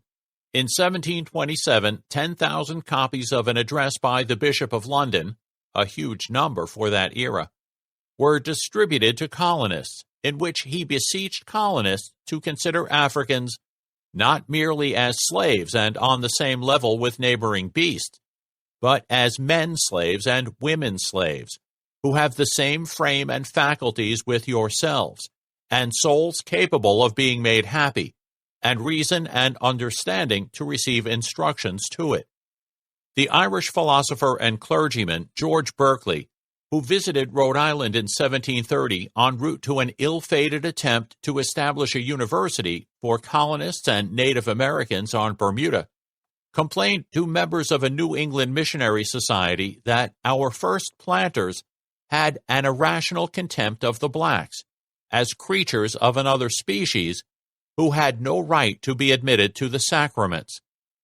Somewhat later, in the 1741 trial for a black man accused of plotting a slave uprising in New York, the prosecuting attorney proclaimed that most blacks were degenerated and debased below the dignity of human species, the beasts of the people, while another assured his readers that the Negroes are the most stupid, beastly race of animals in human shape, and proposed a taxonomy of 5 types of Africans, consisting of, first, Negroes, second, orangutans, third, apes, fourth, baboons, and fifth, monkeys. It seems incredible that educated and cultivated men could believe that it was literally true that, unlike whites, black people did not have souls. Even Winthrop Jordan, an eminent authority on slavery in early America, expressed incredulity. He wrote, "American colonialists no more thought that Negroes were beasts. If they had really thought so, they would have sternly punished miscegenation for what it would have been, buggery. And yet, the charge that white men treated Negroes as beasts was entirely justified, if not taken literally." Jordan's comments reflect a simplistic view of the psychology of dehumanization. Did the colonists really believe that black people were subhuman? It all depends on what you mean by believe. The word belief covers a great deal of territory. Sometimes we use it to refer to statements that we mouth to ourselves and to others, but which have no impact on how we live our lives. Belief in God often falls into this category. There are people, I think many people, who claim to believe in the Christian or Jewish or Muslim or other God, but whose behavior remains unaffected by their professed convictions. They conduct their lives in ways that are indistinguishable from unbelievers. In such cases, it seems reasonable to say that they don't really believe in God, because real beliefs guide behavior. What we can say of such people, that although they don't really believe in God, they nevertheless believe that they believe in Him. Likewise, incredible as it may sound, there are people who profess to believe that the material world is an illusion, that it is all in the mind. The philosopher George Berkeley, whom we met earlier in the present chapter, was a famous exponent of this position. But threaten to pour a cup of hot coffee in such a person's lap, and he or she will take defensive action, just like anyone else would. People like this believe that the material world is perfectly real, but they falsely believe that they don't believe it. Bearing these points in mind, it would be an error to take slaveholders' statements about Africans at face value. Actions really do speak louder than words, and words shouldn't be trusted unless they're backed up by behavior. If you want to know what people believe, look at what they do. Many colonists both treated slaves as less than humans and also explicitly stated that Africans were soulless animals. They justified their positions on religious grounds. Some asserted that black people were not the progeny of Adam and Eve, but were descendants of creatures that were created before the first humans, or were formed from debris left by the Great Flood, the same reasoning that was used to impugn the humanity of American Indians. Another highly influential line of biblical exegesis drew on the account of Noah's curse on the descendants of Ham, described in chapter 9 of the book of Genesis. In this story, Noah planted a vineyard, used the grapes to brew his own wine, and became so inebriated that he passed out in his tent. Noah's son Ham entered the tent and saw Noah sprawled out nude in a drunken stupor. He informed his two brothers, Shem and Japheth, who walked backward into the tent to avoid laying eyes on their naked father, and covered him up.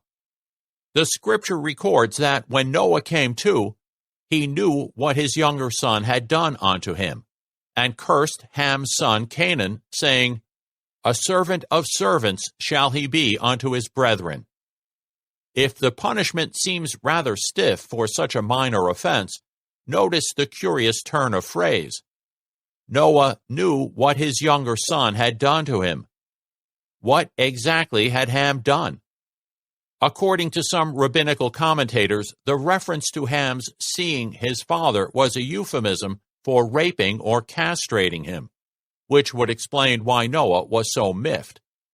Whatever the explanation, for centuries, Jewish, Christian, and Muslim scholars held that the name Ham was derived from a Hebrew word meaning black and hot, and this was taken to imply that Ham's descendants were black people from a hot place, sub-Saharan Africa, and that therefore, so the shaky inference runs, black Africans are destined for enslavement. In fact, the etymology of Ham remains mysterious, but it is almost certainly not derived from the Hebrew for black and hot. This ancient exegetical tradition found a distant echo in Son of Ham shows, popular carnival attractions in which white men paid for the pleasure of hurling baseballs at the head of a black man.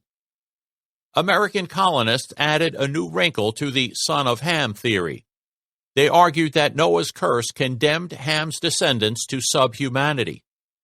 Because they are black, wrote Godwin, therefore they are Ham's seed, and for this reason under the curse, and therefore no longer men, but a kind of brutes.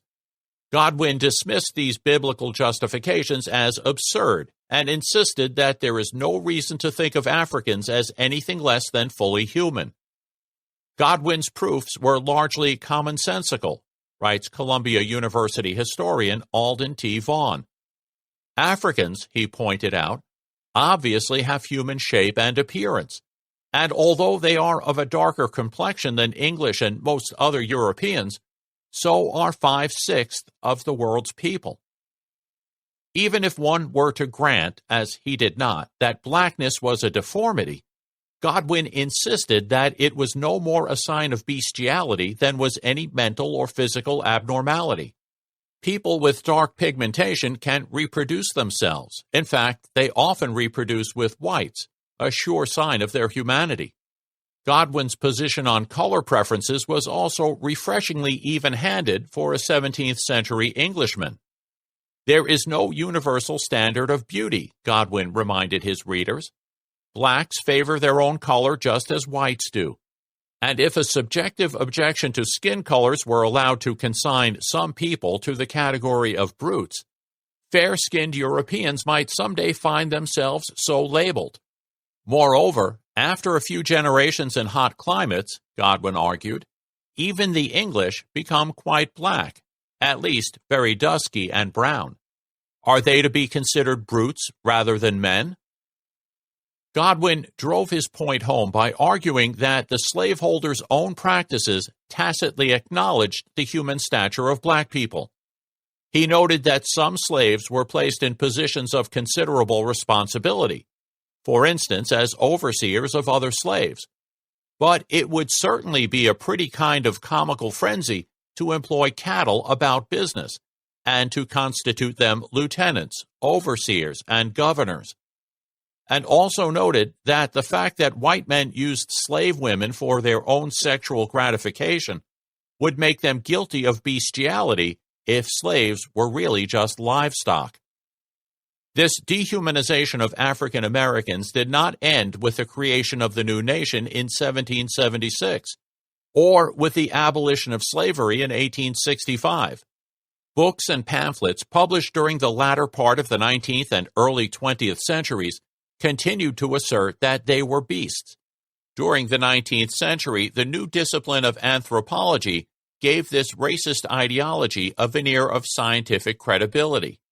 Some, like the British surgeon Sir William Lawrence, the Harvard geologist Louis Agassiz, and the Philadelphia physician Samuel George Morton, were polygenicists, people who believed that each race had evolved independently of the others, and therefore that black people were a separate species. That the Negro is more like a monkey than a European, wrote Lawrence, cannot be denied as a general observation. The German anthropologist Theodor Weitz vividly described the confluence of the polygenicist mindset with exterminationist policy. Writing in 1863 of those who regard the so-called lower races as subhuman creatures, he remarked, "If there be various species of mankind, there must be a natural aristocracy among them, a dominant white species as opposed to the lower races, who, by their origin, are destined to serve the nobility of mankind, and may be tamed, trained and used like domestic animals, or may, according to circumstances, be fattened or used for physiological experiments without any compunction. To endeavor to lead them to a higher morality would be as foolish as to expect that lime trees would, by cultivation, bear peaches, or the monkey would learn to speak by training. All wars of extermination, whenever the lower species are in the way of the white man, are then not only excusable but fully justifiable, since a physical existence only is destroyed which, without any capacity for higher moral development, may be doomed to extinction in order to afford space to higher organisms." And he went on to add, with delicious irony, that such a theory has many advantages. It flatters our self-esteem by the specific excellence of our moral and intellectual endowment, and saves us the trouble of inquiring for the causes of the differences existing in civilization.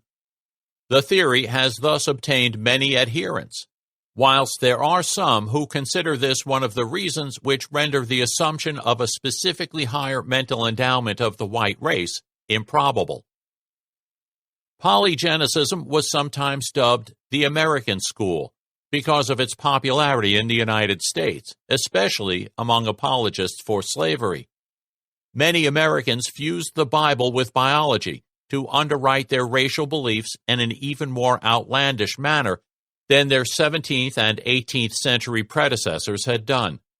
Some religious polygenicists believed that Africans are not of Noah's lineage, but were descended from animals that he took aboard the ark. Others believed that blacks were the progeny of the devil, or descendants of a subhuman race that God had fashioned prior to his creation of Adam. A book entitled The Negro, a Beast, published at the turn of the 20th century by the American Book and Bible House, offered a bizarre fusion of scriptural exegesis and biological fantasy. Its anonymous author informed his readers that the serpent of Eden was really a black man, obviously using the word man rather loosely, who had evolved from an ape, whereas Adam and Eve were white people created in God's own image. Weitz was a monogenicist, a person who held that human beings are a single species with a common origin. Monogenicists were more often opposed to slavery than their polygenicist colleagues. Charles Darwin was a prominent monogenicist, as well as a passionate abolitionist. However, it would be wrong to assume too tight a connection between the views of human origins and views about slavery. There was an abundance of religious monogenicists who considered polygenicist views to be heretical and clung to the time-honored curse of Noah theory. Beliefs like these fueled the continued violence routinely directed at African Americans during the century or so following the Civil War. The story of Odabenga, a Batwa, Pygmy tribesman, provides a heartbreaking illustration of the dehumanization of Africans during this period. Odabenga lived with his wife and children in a village in the vast tract of land in Central Africa, then called the Congo Free State.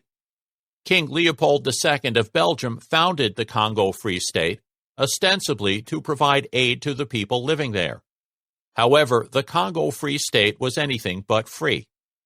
Leopold ruthlessly exploited its land and its people, draining it of resources like rubber, copper, and ivory, and exterminating approximately 8 million people in the process. The Force Publique, a corps of African mercenaries, enforced the reign of terror. They did their job with gratuitous cruelty. Men, women, and children who failed to meet their quotas were flogged with hippopotamus hide whips, or had their hands hacked off with a machete. Their hands were then collected in baskets and presented to colonial officials. One eyewitness reported, "A village which refused to provide rubber would be completely swept clean. I saw Soldier Molili, then guarding the village of Boyeka, take a big net, put 10 arrested natives in it, attach big stones to the net, and make it tumble into the river. Soldiers made young men rape or kill their own mothers and sisters."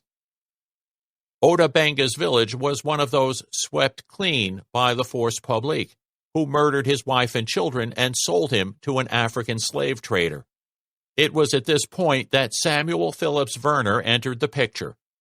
Verner, a missionary and entrepreneur, was in Africa on a mission, but not a religious one. He had recently signed a contract to bring exotic specimens of humanity to St. Louis for a human zoo at the 1904 World's Fair. This was to be a grand ethnographic exhibit, giving visitors an opportunity to ogle at tribal people brought to Missouri from the four corners of the world.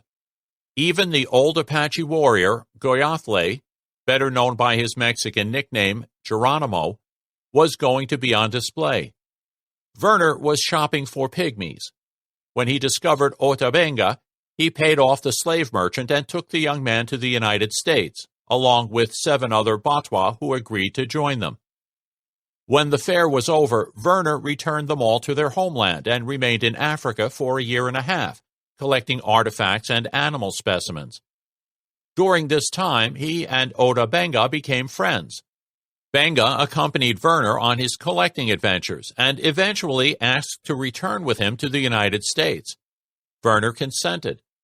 After a brief stint in New York's Museum of Natural History, Otabenga was given a home at the newly opened Bronx Zoo, where he soon became an exhibit, sharing a cage with an orangutan. Few expressed audible objection to the sight of a human being in a cage with monkeys as companions, the New York Times wrote the next day. And there could be no doubt that to the majority, the joint man and monkey exhibition was the most interesting sight in Bronx Park. Spokesman for the African American community protested. Reverend James H. Gordon pleaded, "Our race, we think, is depressed enough without exhibiting one of us with the apes. We think we are worthy of being considered human beings with souls." And a delegation of black clergymen, led by Reverend R.S. MacArthur, addressed the matter in a letter to the mayor of New York. "The person responsible for this exhibition," he wrote, "degrades himself as much as he does the African. Instead of making a beast of this little fellow, he should be put in school for the development of such powers as God gave to him. We send our missionaries to Africa to Christianize the people, and then we bring one here to brutalize him." These protests did not focus entirely on the racially degrading character of the exhibit. They were also concerned that the exhibit supported Darwinism, which, then as now, was anathema to many Christians. Buckling under the pressure of controversy, zoo authorities released Odabenga from his cage and allowed him to wander freely around the zoo, where jeering crowds pursued him. The Times reported, "There were 40,000 visitors to the park on Sunday. Nearly every man, woman, and child of this crowd made for the monkey house to see the star attraction in the park, the wild man from Africa. They chased him about the grounds all day, howling, jeering, and yelling. Some of them poked him in the ribs. Others tripped him up. All laughed at him." What happened next is not entirely clear. One sultry summer day, Odabenga decided to undress. Apparently, keepers tried to force him back into his clothes, and he responded by threatening them with a knife. He was promptly transferred to the Howard-Colored Orphan Asylum. Odabenga declined Werner's offer to return him to Africa, because despite his bad experiences in New York, they were nowhere near as bad as the horrors unfolding in his homeland. After a sexual scandal involving a teenage girl, he was transferred to Long Island and eventually to Lynchburg, Virginia, where he attended Lynchburg Seminary and was employed in a tobacco factory. 10 years after arriving in the United States, longing to return to his homeland but unable to afford a steamship ticket back, Odabenga put a bullet through his heart. Moral disengagement. This is the barbecue we had last night. My picture is to the left with a cross over it. Your son, Joe. Inscription on postcard depicting the charred remains of Jesse Washington, a lynched black farm worker, Waco, Texas, 1916. Let's now return to the question raised earlier in this chapter. Why did the overseer think that killing a nigger was of no greater consequence than killing a dog? The great 18th century economist and philosopher Adam Smith, taking a cue from his friend and countryman David Hume, argued that morality is built into human nature. It flows from our natural emotional resonance with others. How selfish soever man may be supposed, wrote Smith in the opening passage of his 1759 book, The Theory of Moral Sentiments, there are evidently some principles in his nature which interest him in the fortune of others, and render their happiness necessary to him, though he derives nothing from it except the pleasure of seeing it. Of this kind is pity or compassion, the emotion which we feel for the misery of others, when we either see it or are made to conceive it in a very lively manner. That we often derive sorrow from the sorrow of others is a matter of fact too obvious to require any instances to prove it. For this sentiment, like all the other original passions of human nature, is by no means confined to the virtuous and humane, though they perhaps may feel it with the most exquisite sensibility. The greatest ruffian, the most hardened violator of the laws of society, is not altogether without it. Smith's point was that morality is, at its core, a matter of gut feeling rather than rules and precepts. We naturally resonate with the feelings of those around us. But it's important to bear in mind that we are not just creatures of feeling. We also make use of an impressive array of concepts. Concepts are like boxes into which we sort our perceptions. Take visual perception. When we look around us, we don't see nondescript shapes and patches of color. Rather, we categorize these visual impressions as objects.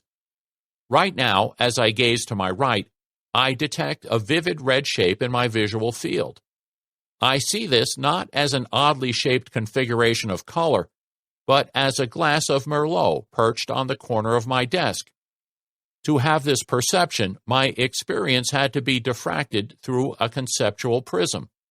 I need to have concepts like wine, drink, and glass, each of which presupposes a grasp of many others. Without all of this, I would know that something is there, but I wouldn't know what that something is.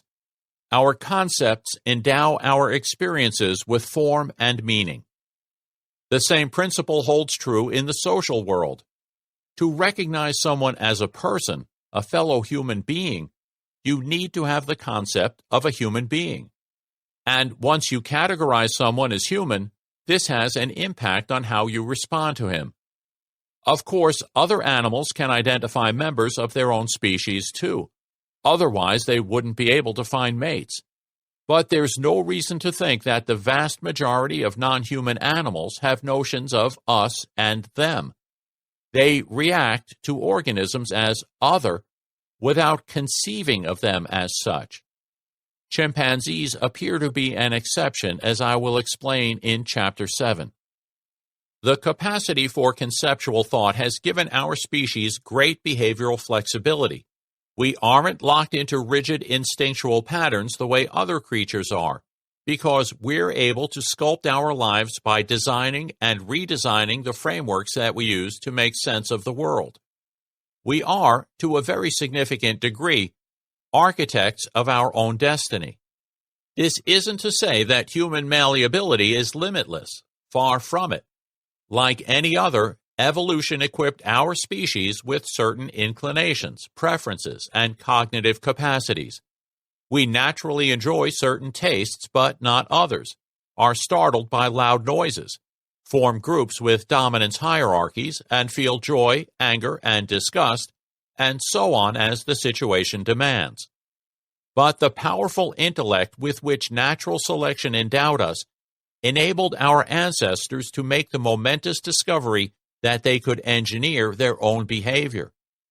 The device that they invented for this purpose is what we call culture, the complex system of ideas, symbols, and practices that structure and regulate our lives. Through culture, we defy nature. Although the body rebels against swallowing nasty-tasting medicine, recruiting the gag reflex installed in our mammalian ancestors to protect them from swallowing toxic substances, we can force ourselves to swallow it. No other animal, not even the clever chimpanzee, is able to swallow a substance to which it has an aversion. But we Homo sapiens can use the concept of medicine to overcome our biological impulses, as we do when we allow physicians to draw blood from our veins or slice into our bodies. Thanks to the potent force of culture, we can perform acts that are, on the face of it, irrelevant or contrary to our own biological interests, to embrace celibacy, to mortify the flesh, to build monuments and perform rituals, to create religious doctrines and political ideologies, to sacrifice others' lives, and to sacrifice our lives for others. These are all results of our expertise at self-engineering. Adam Smith was right to say human beings are naturally empathic creatures, but he was also aware that moral feelings are anything but simple and straightforward. We don't just empathize with people in pain and seethe with anger at those who inflict needless pain. Our feelings hang on the coattails of our interpretations of what's going on. When it comes to emotions, concepts call the shots. Thanks to our empathic nature, most of us find it difficult to do violence to others. These inhibitions account for the powerful social bonds that unite human communities and explain the extraordinary success story of our species. But this generates a puzzle. From time immemorial, men have banded together to kill and enslave their neighbors, rape their women, take over their hunting grounds, drink their water, or grow crops in their fertile soil. British philosopher A.C. Grayling calls this the war-peace paradox. An anthropologist from another planet would infer from a modern city that its human occupants are rational and peaceable beings who work together for the common good in wonderfully sensible ways, he notes. However, the alien anthropologist would be only half right. Let the spaceship land on another day in another zone, a war zone, and the inference would be that mankind is lunatic, destructive, and dangerous. This, then, is the paradox. Outside the peaceful and flourishing city is the barracks where the soldiers drill and the factory where the guns are made. Far beyond the horizon is the smoke and din of battle, where humans kill each other in horrifying ways that, in the past 100 years alone, have resulted in nearly 200 million violent deaths. Given the highly developed social and cooperative nature of our species, how do we manage to perform these acts of atrocity? An important piece of the answer is clear. It's by recruiting the power of our conceptual imagination to picture ethnic groups as non-human animals. It's by doing this that we're able to release destructive forces that are normally kept in check by fellow feeling. This insight isn't original. Many scholars have remarked on the power of dehumanization to promote moral disengagement. One of the first was Herbert Kellman, whose work I briefly described in Chapter 2. Kellman was a survivor of the Holocaust, so he knew from bitter experience what happens when inhibitions against violence are lifted. And he wanted to understand the psychological and social mechanisms that cause this to happen. He concluded that there are three crucial factors at work. One is authorization. When persons in position of authority endorse acts of violence, the perpetrator is less inclined to feel personally responsible, and therefore less guilty in performing them.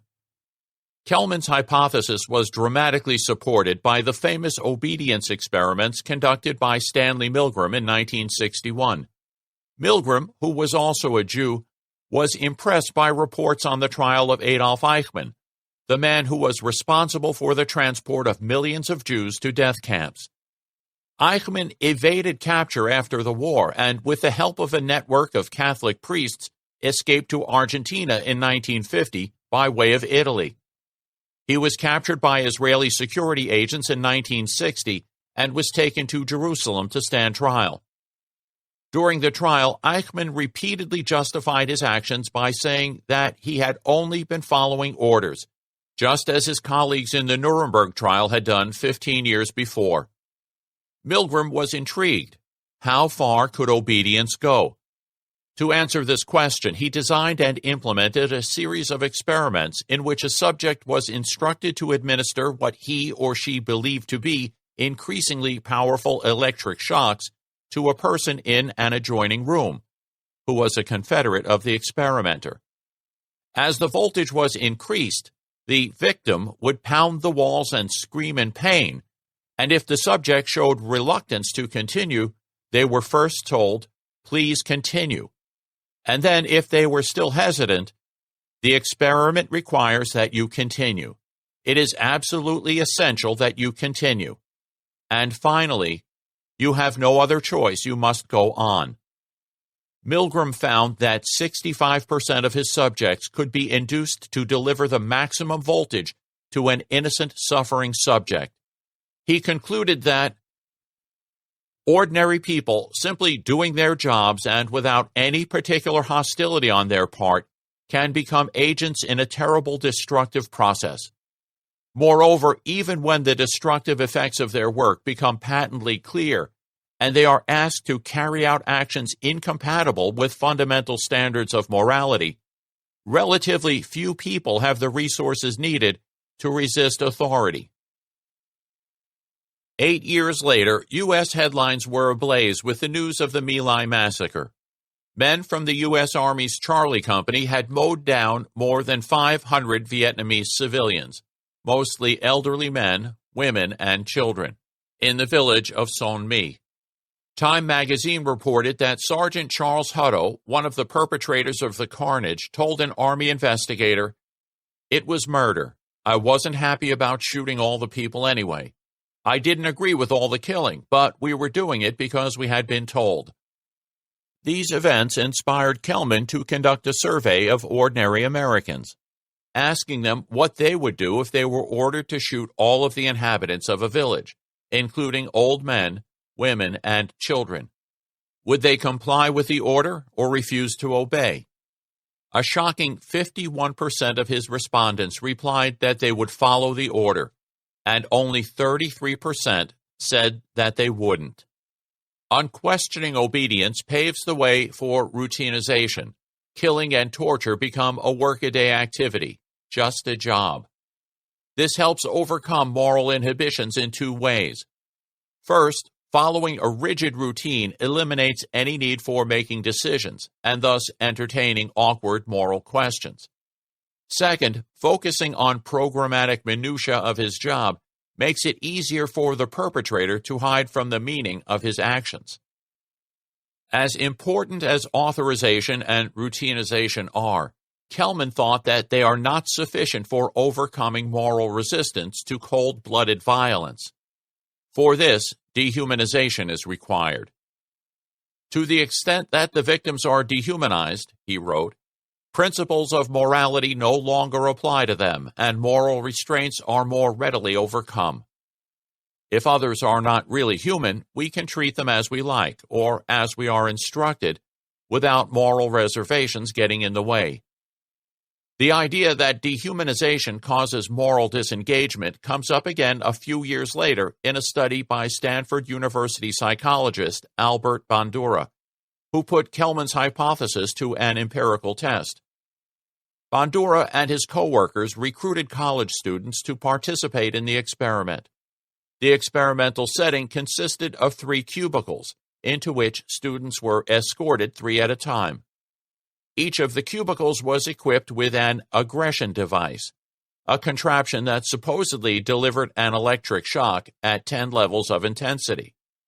It was arranged that, once in the cubicle, the students would overhear someone explaining to a group of people in an adjoining room that they were participating in an experiment dealing with the effect of punishment on the quality of collective decision-making, that the participants were recruited from a variety of social backgrounds, and that each decision-making group would consist of 3 people with similar attributes. This was, of course, an elaborate ruse orchestrated for the benefit of the true experimental subjects, the students sitting in their cubicles eavesdropping on the briefing. Next, each of the students was told that he or she would supervise a group of 3 decision-makers. If a member of their group proposed an effective decision, an amber light would flash in the cubicle, and no action would be required of the student. But if an ineffective decision was proposed, a red light would flash, and the student would have to give the participants an electric shock. They could give the shock at any level they chose, from 1, mild, to 10, painful. Of course, in reality, no shocks were administered. After this, the students were made to believe that they were privy to a conversation between the experimenter and his assistant, broadcast on an intercom system. After the click of a microphone switch, the experimenter announces that the experiment will soon begin. But he's immediately interrupted by the assistant, who asks him where some scoring forms are kept. The microphone is accidentally left on, and during the ensuing exchange, the experimenter describes the decision-making group to his assistant in one of 3 ways. They're either described as humanized, perceptive, understanding, and so on, dehumanized, animalistic, rotten, or described in a neutral manner. The episode concludes with the experimenter discovering that the microphone was left on and hastily switching it off. Bandura devised this experiment to investigate whether the dehumanizing descriptions would have any effect on the student's punitive behavior. The outcome was precisely what one might expect. Dehumanized performers were treated more than twice as punitively as those invested with human qualities, and considerably more severely than the neutral group. Subjects gradually increased their punitiveness toward dehumanized and neutral performers, even in the face of evidence that weak shocks effectively improved performance, and thus provided no justification for escalating aggression. By contrast with humanized performers, subjects consistently adhered to mild punishment. When the shocks failed to improve performance, the student's behavior was even more disturbing. Under dysfunctional feedback, he commented, subjects suddenly escalated punitiveness toward dehumanized performers to near maximum intensities. Beginning with Hume's brief comments in the An Inquiry Concerning the Principles of Morals, The idea that dehumanization promotes moral disengagement has gained widespread acceptance. When a group of people is dehumanized, they become mere creatures to be managed, exploited, or disposed of as the occasion demands. Throughout history, propagandists have exploited this to serve their political ends. There's no better way to promote a war than by portraying the enemy as a bloodthirsty beast that must be killed in self-defense.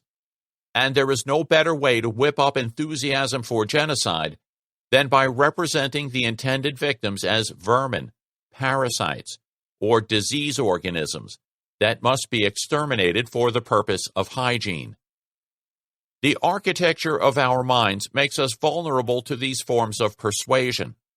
Images like these speak to something deep inside us. If you still believe that you are the exception and are immune from these forces, I hope that by the end of the book you will have embraced a more realistic assessment of your capacity for evil. 5. Learning from genocide. I am not one accepted in your parish. Palestine is my relative, and I share the protozoic slime of Shylock, a page in Stürme, and underneath the cities, a billet somewhat lower than the rats. Blood in the sewers. Pieces of our flesh float with odor on the Vistula. Emmanuel Litvinov, to T.S. Eliot.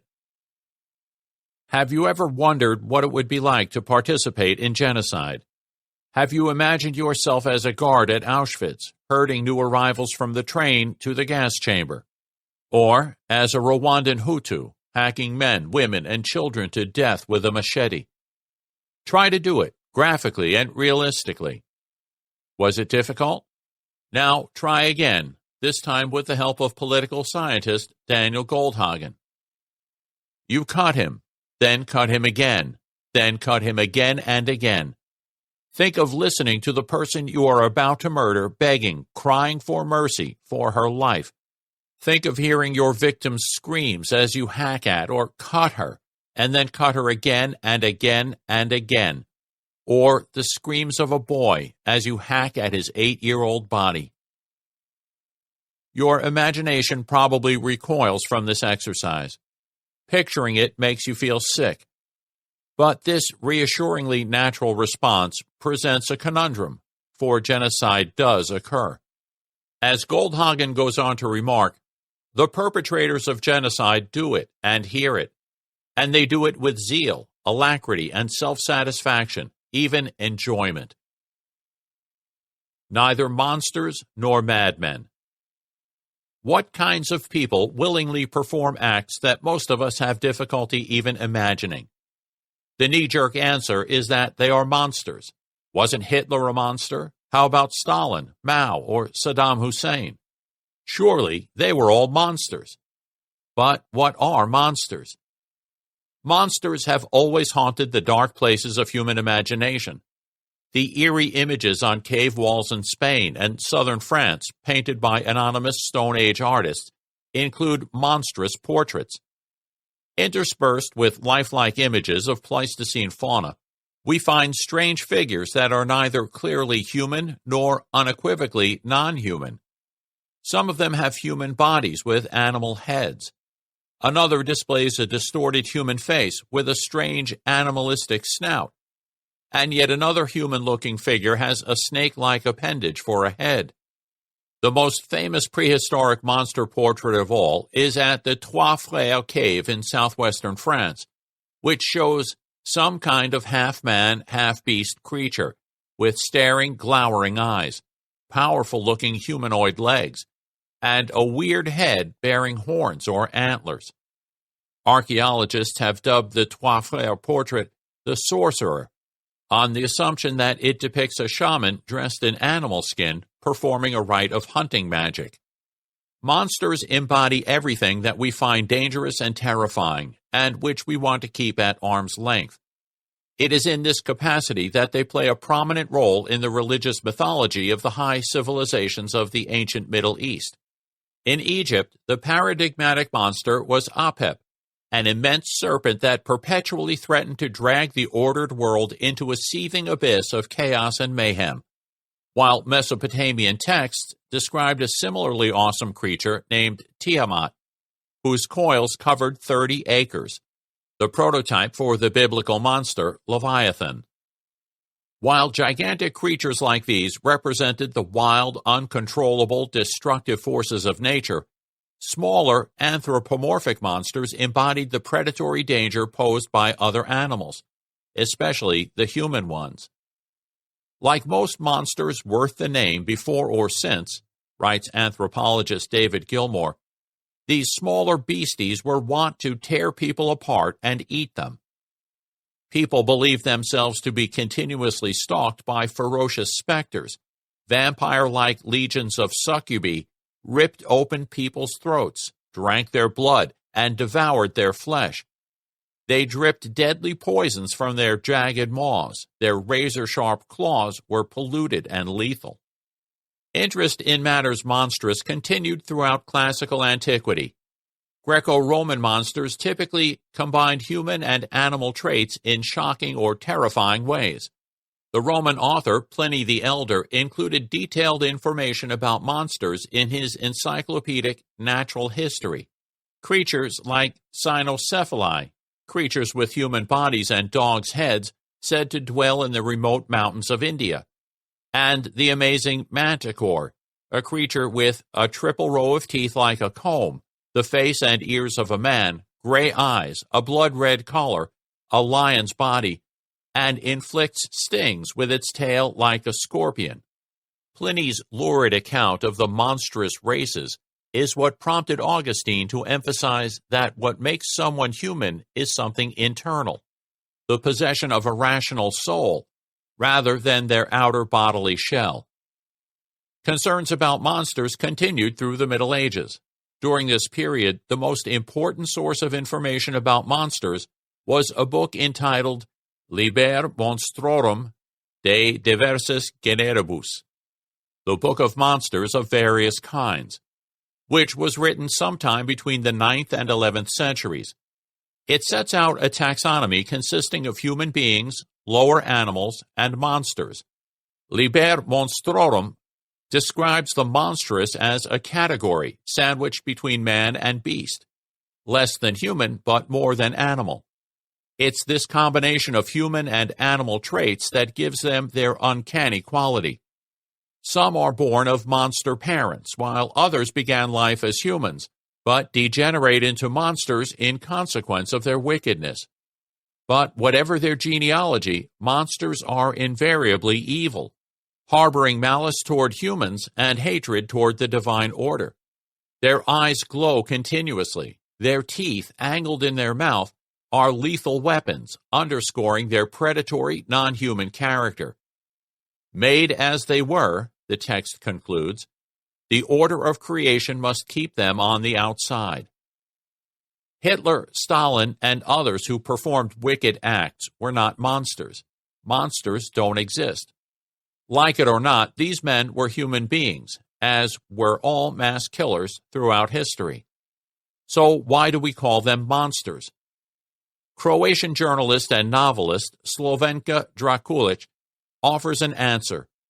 Describing her experiences observing the trial of Balkan war criminals in The Hague, men like Ratko Mladic, who slaughtered 9,000 Bosnian Muslims at Srebrenica, and the infamous Slobodan Milosevic.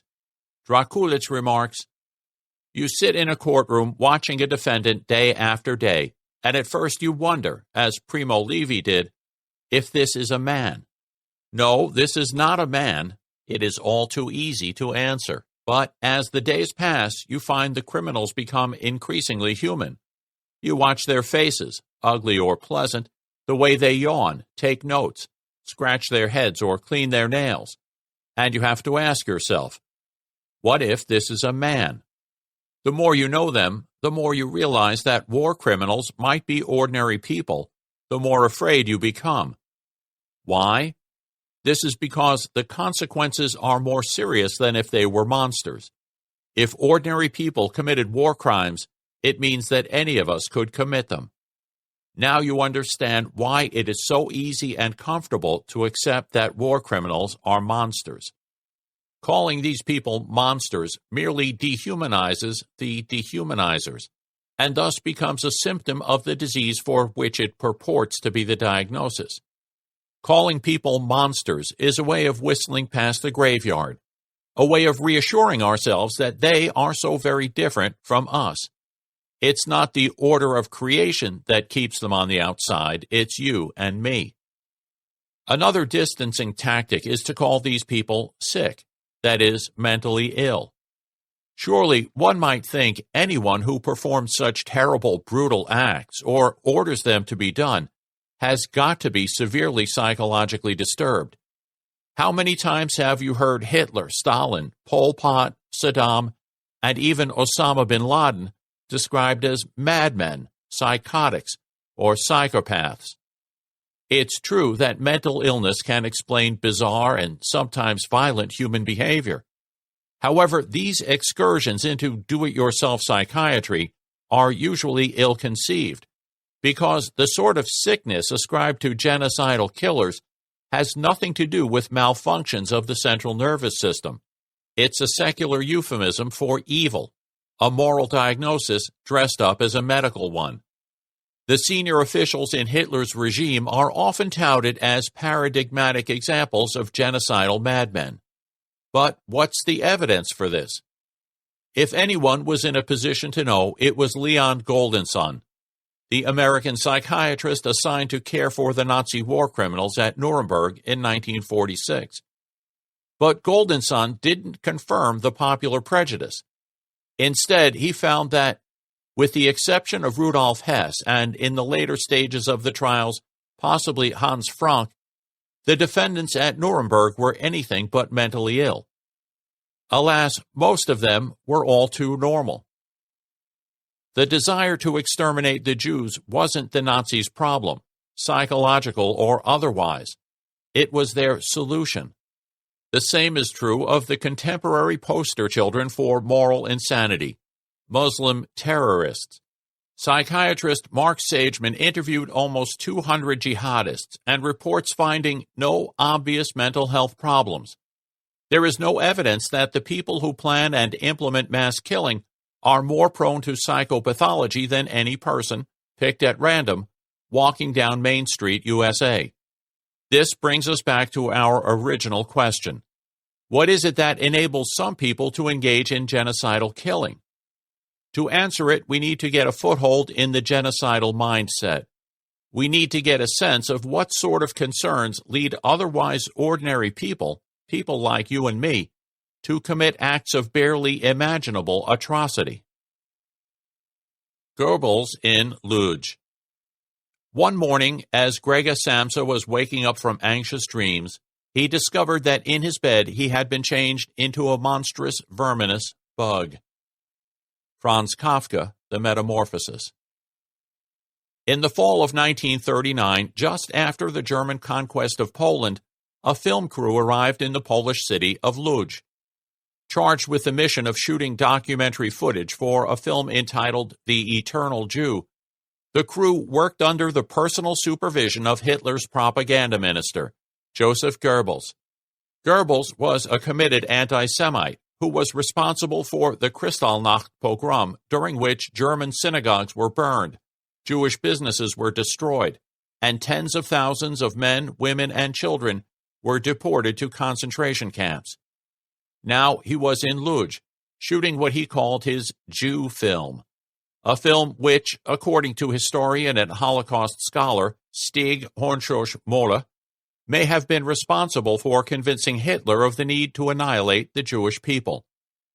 It's easy to imagine Goebbels as nothing more than a twisted, evil man, a monster, if you will, cold-bloodedly conspiring to wipe innocent people off the face of the earth. But this would underestimate his complexity and his humanity. Goebbels sincerely believed that Jews were dangerous, subhuman creatures. In his mind, destroying them wasn't an act of cruelty. It was his moral duty.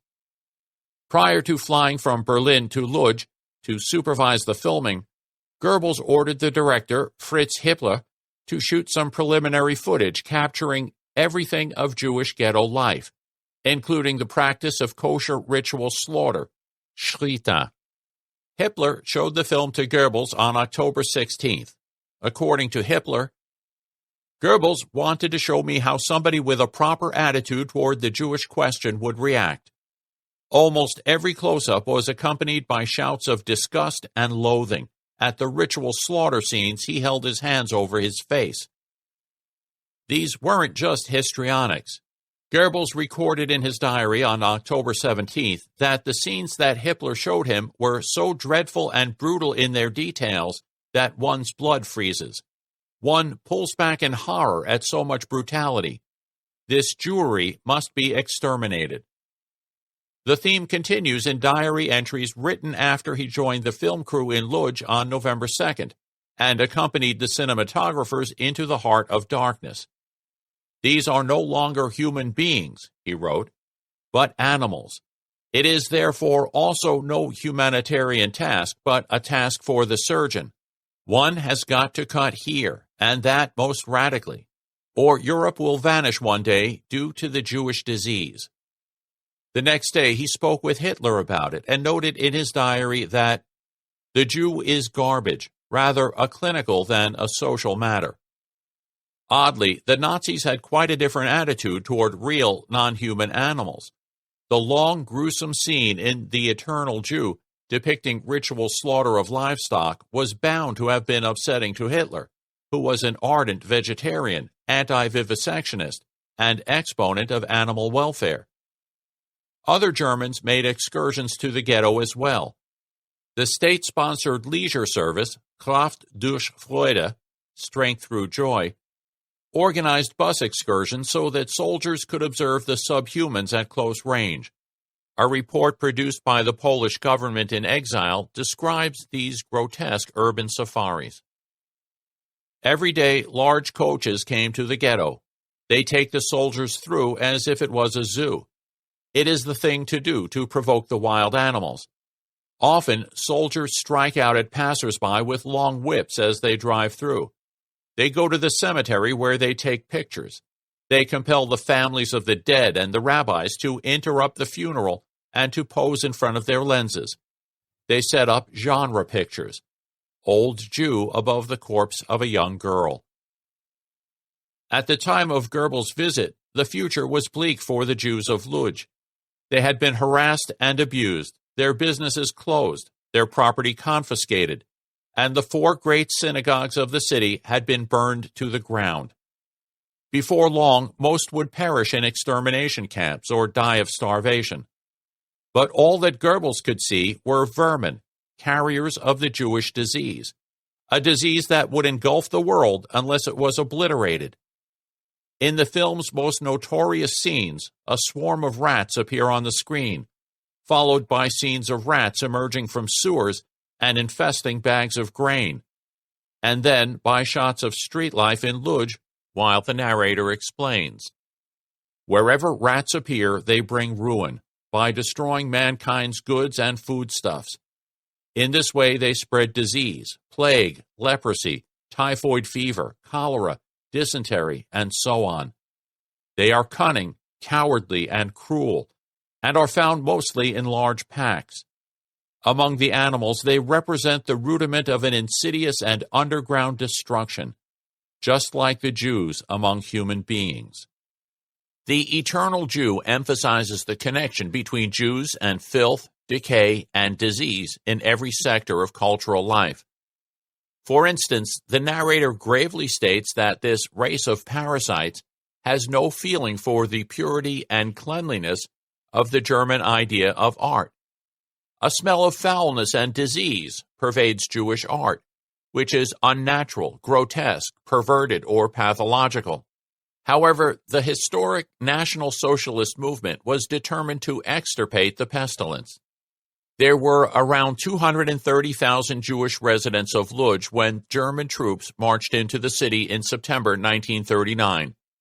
6 years later, when the Russians liberated it, fewer than 900 were left alive. Although it may seem to be an oxymoron, the architects of the final solution conceived of their task primarily as a moral one. They seamlessly elided images of physical filth and disease with concepts of moral impurity. The Jews embodied evil, just as German civilization embodied moral purity.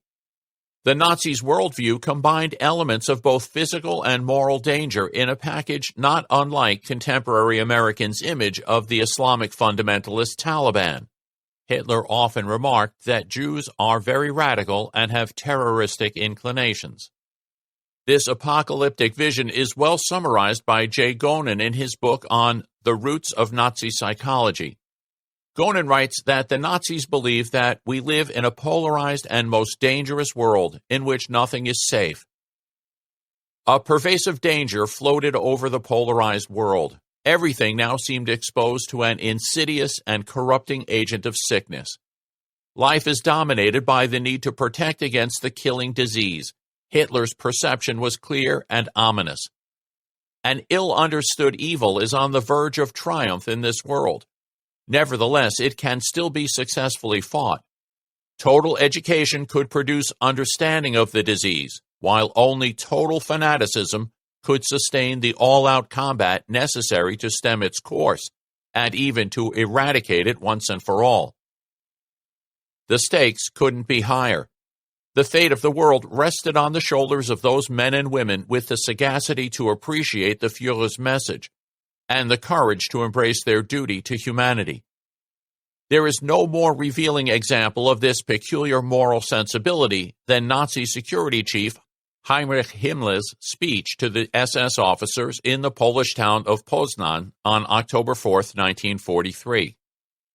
I am referring to the extermination of the Jewish people. Most of you men know what it is like to see 100 corpses lying side by side, or 500, or 1,000. To have stood fast through this, and, except for cases of human weakness, to have stayed decent, that has made us hard. He goes on to insist that all the wealth confiscated from murdered Jews was turned over to the Reich, and that SS did not keep any booty for themselves, not so much as a fur, as a watch, 1 mark, or a cigarette. Stealing confiscated goods is immoral, and those few who yielded to temptation would be executed. We had the moral right, we had the duty to our people to destroy this people. We do not want, in the end, because we have destroyed a bacillus, to be infected by this bacillus and to die. I will never stand by and watch while even a small rotten spot develops or takes hold. Wherever it may form, we will together burn it away. All in all, however, we can say that we have carried out this most difficult of tasks in a spirit of love for our people, and we have suffered no harm to our inner being, our soul, our character. This theme is repeated in the letters and memoirs of patriotic Germans of the period, and not just the top brass. They took themselves to be mounting a defense of humanity against subhumanity, civilization against barbarism, virtue against moral degradation. One young serviceman wrote from the Eastern Front in 1941, where Russians were dying like flies and mobile killing units were slaughtering Jews en masse, that he was motivated by the struggle for the truly human, the timeless cause of the spirit. Another wrote home that the war is all about the preservation of human dignity, which is purified by pain and renunciation, the battle with the ghostly manifestations of materialism.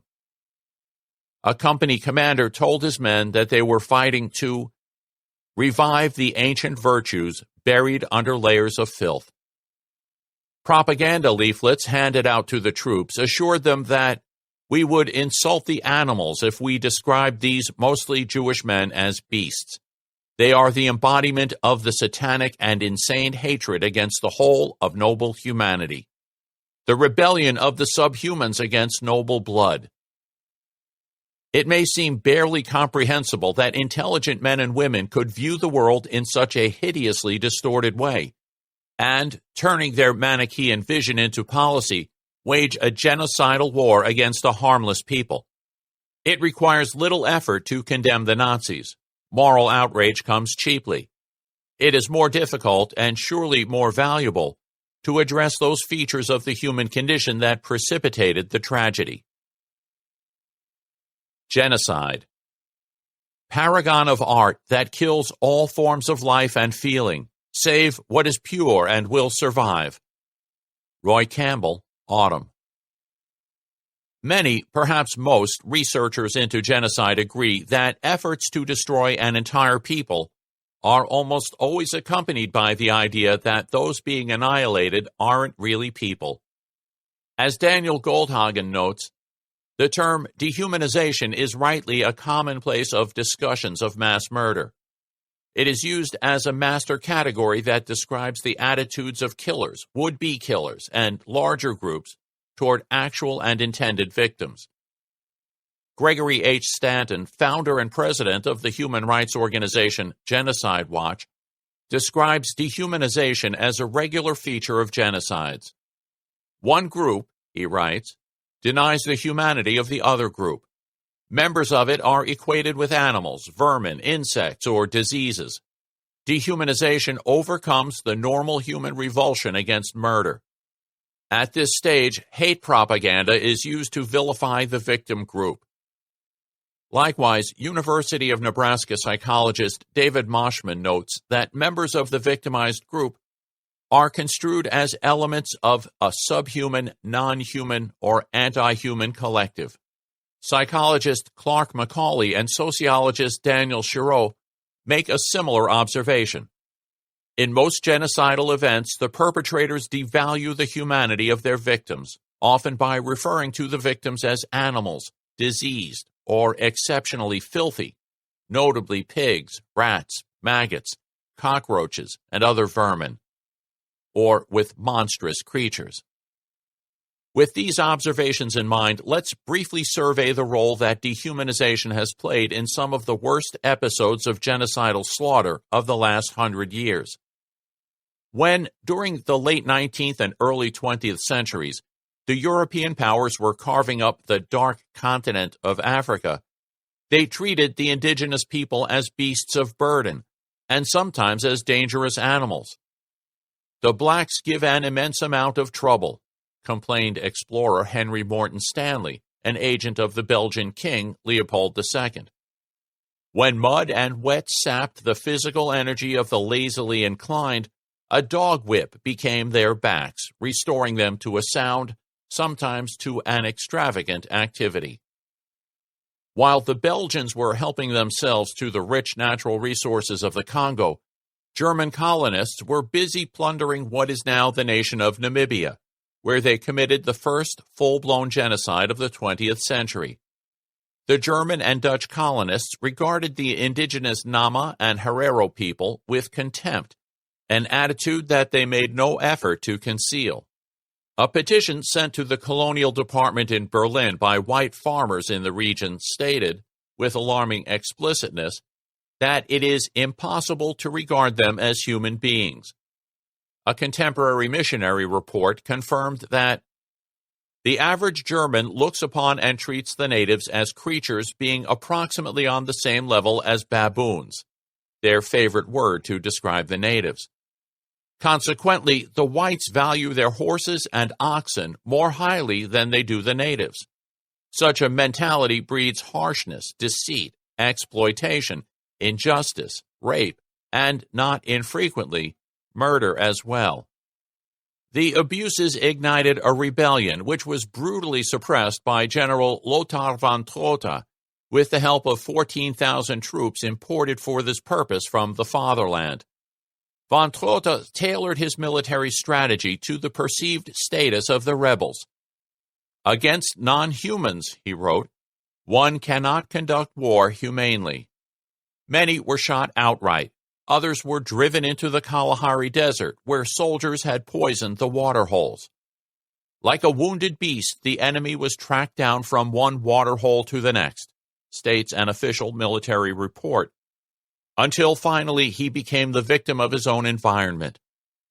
Some were burned alive. One eyewitness to the incineration of 25 men, women, and children reported, "The Germans said we should burn all these dogs and baboons in this fashion." Survivors were imprisoned in concentration camps. Around 60,000 Herero, around 75% of the original population, 10,000 Nama, half of the original population, and up to 250,000 others, men, women, and children, perished. 10 years later, genocide erupted in Turkey. Even before the bloodbath of 1915 to 1916, Muslim Turks periodically butchered members of Christian minorities, primarily Armenians, but also Greeks and Assyrians, who were forced to endure the degrading status of dhimitude. The Turkish rule, wrote British ethnographer William M. Ramsay, meant unutterable contempt. The Armenians and the Greek were dogs and pigs to be spat upon, if their shadow darkened a Turk, to be outraged, to be the mats on which he wiped the mud from his feet. Conceive the inevitable result of centuries of slavery, of subjection to insult and scorn, centuries in which nothing that belonged to the Armenian, neither his property, his house, his life, his person, nor his family, was sacred or safe from violence, capricious, unprovoked violence, to resist which by violence meant death. The spirit of these pogroms, as well as their scope, is evident from the text of a letter sent by a Turkish officer to his parents and brother, and intercepted by British agents in 1895. "My brother," it begins, "if you want news from here, we have killed 1,200 Armenians, all of them as food for the dogs." Between 1894 and 1896, as many as 100,000 Armenians were killed in clashes with government forces and Muslim militias. In the decade to follow, resurgent Turkish nationalism put further pressure on non-Muslim minorities. Threatening letters were sent to the Armenian press, one of which promised to clean up the Armenian infidels who have become tubercular microbes for us. This promise was fulfilled in the spring of 1915. Plans for the genocide were finalized at a secret government meeting where officials discussed a 10-point strategy, which included the decision to arrest and kill any Armenians who had ever worked against the government, to close all Armenian societies, and to stir up anti-Armenian feeling among Muslims to provoke organized massacres. Soon, all Armenian men in the Turkish army were disarmed and massacred, and thousands of criminals were released from prison to form mobile killing units. The victims were either killed outright or forced to join a death march into the Syrian desert, without food, water, or protection from the elements. The roads were littered with emaciated corpses. Most died of hunger or were killed along the way, and the remainder were exterminated after having reached their destination. As is usual in the case of genocide, the rape of women and young girls was commonplace. The Turkish authorities didn't characterize their victims as wild animals. They conceived of them in much the same way as the Nazis would later imagine Jews, as disease organisms infecting the body of the state, and announced the need to rid ourselves of these Armenian parasites.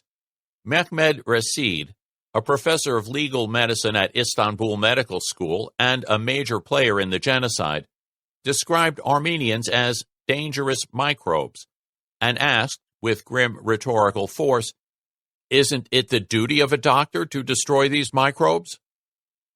Armenians and other non-Muslim minorities were also identified with traditionally unclean animals, such as rats, dogs, and pigs.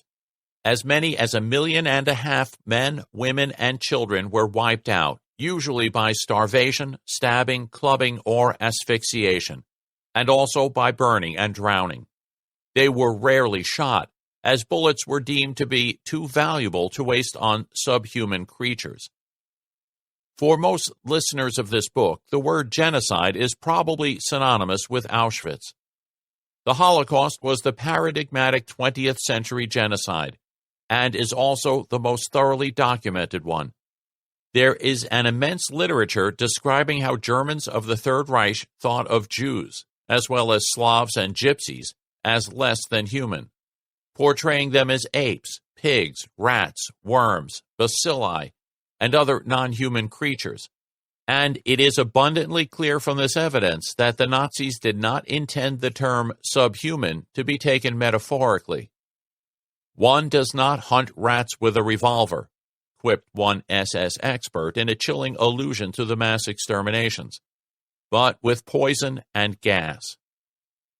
Perhaps the best way to get a sense of the centrality of dehumanization for the Nazi project is to look at its role in Mein Kampf, Hitler's 1925 autobiography cum ideological screed.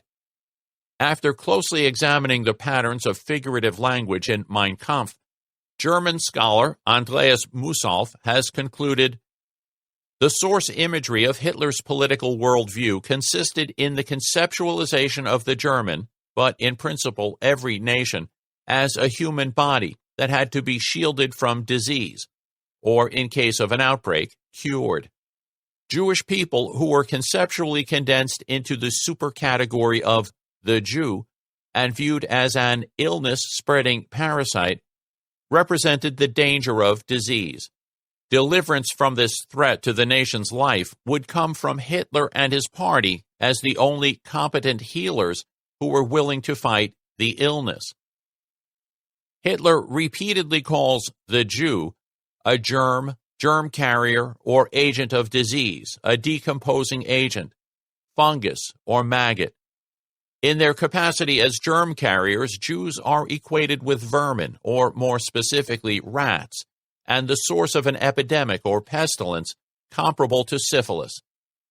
The Jewish disease is most often presented as a sort of blood poisoning.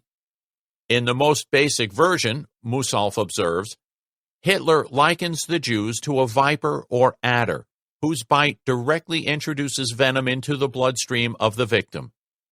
In their capacity as blood poisoners, Hitler also referred to Jews as bloodsuckers, leeches, and poisonous parasites.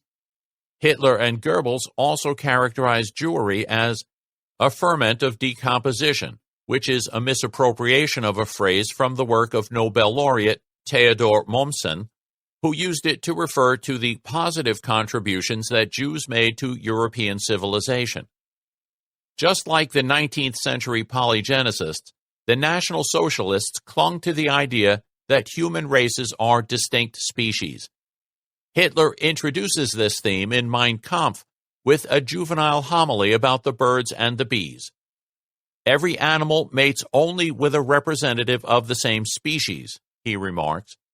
The titmouse seeks the titmouse, the finch, the stork, the stork, the field mouse, the field mouse, the common mouse, the wolf, etc.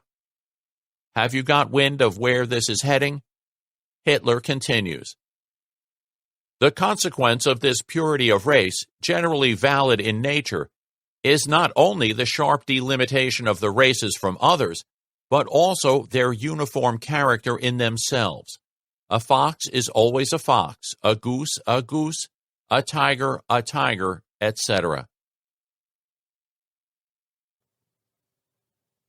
The two races are irrevocably distinct, and their mixture is an affront to nature, leading to a slowly but surely progressing sickness, and producing monstrosities halfway between man and ape.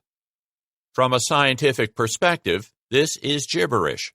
Races aren't species, and descriptive biological laws, which cannot be violated, are nothing like prescriptive social regulations, which can. In conflating these categories, Hitler was trying to establish that Jews and Aryans are radically different kinds of beings, and to underwrite his genocidal policies not only by nature, but also by God, who created the laws of nature. Racial mixing, he claims, is a sin against the will of the eternal Creator. At the same time that the National Socialist Project was gathering momentum, the Soviet state was visiting mass murder on its own citizens. The targets were the so-called kulaks. The word literally means fists, meant as an abbreviation for tight-fisted. Relatively affluent independent farmers who had been identified by the Soviet regime as class enemies of the communist state. At least 9 million were killed. The Soviet propaganda machine ground out political posters that presented them as creatures such as snakes, spiders, and vermin. Russian dissident journalist Vasily Grossman portrayed the fate of the kulaks in his mordant novel Forever Flowing. In it, Anna Sergeyevna, a former state-employed killer, recounts, "They would threaten people with guns as if they were under a spell, calling small children kulak bastards, screaming bloodsuckers. They had sold themselves on the idea that the so-called kulaks were pariahs, untouchables, vermin. They would not sit down at a parasite's table. The kulak child was loathsome. The young kulak girl was lower than a louse. They looked upon the so-called kulaks as cattle, swine, loathsome, repulsive. They had no souls. They stank. They all had venereal diseases. They were not human beings." And in another passage, a former Stalinist killer recalls, "What I said to myself at the time was, they are not human beings, they are kulaks. In order to massacre them, it was necessary to proclaim that kulaks are not human beings, just as the Germans proclaimed that Jews are not human beings. Lenin and Stalin proclaim kulaks are not human beings." Next is the Cambodian genocide of the 1970s, engineered and implemented by Pol Pot's Khmer Rouge, Communist Party of Kampuchea. The party seized power in the spring of 1975 after 5 years of bloody civil war. Once in control, they instituted a massive program of ethnic cleansing that wiped out around a fifth of the population of Cambodia. The Khmer Rouge instituted sweeping reforms, modeled on Mao Zedong's Great Leap Forward. Similarly, their purification of Cambodia resonated with Mao's Cultural Revolution. The Great Leap Forward was a disastrous attempt to collectivize and modernize Chinese agriculture and industry that resulted in the death of up to 43 million people, mainly from starvation.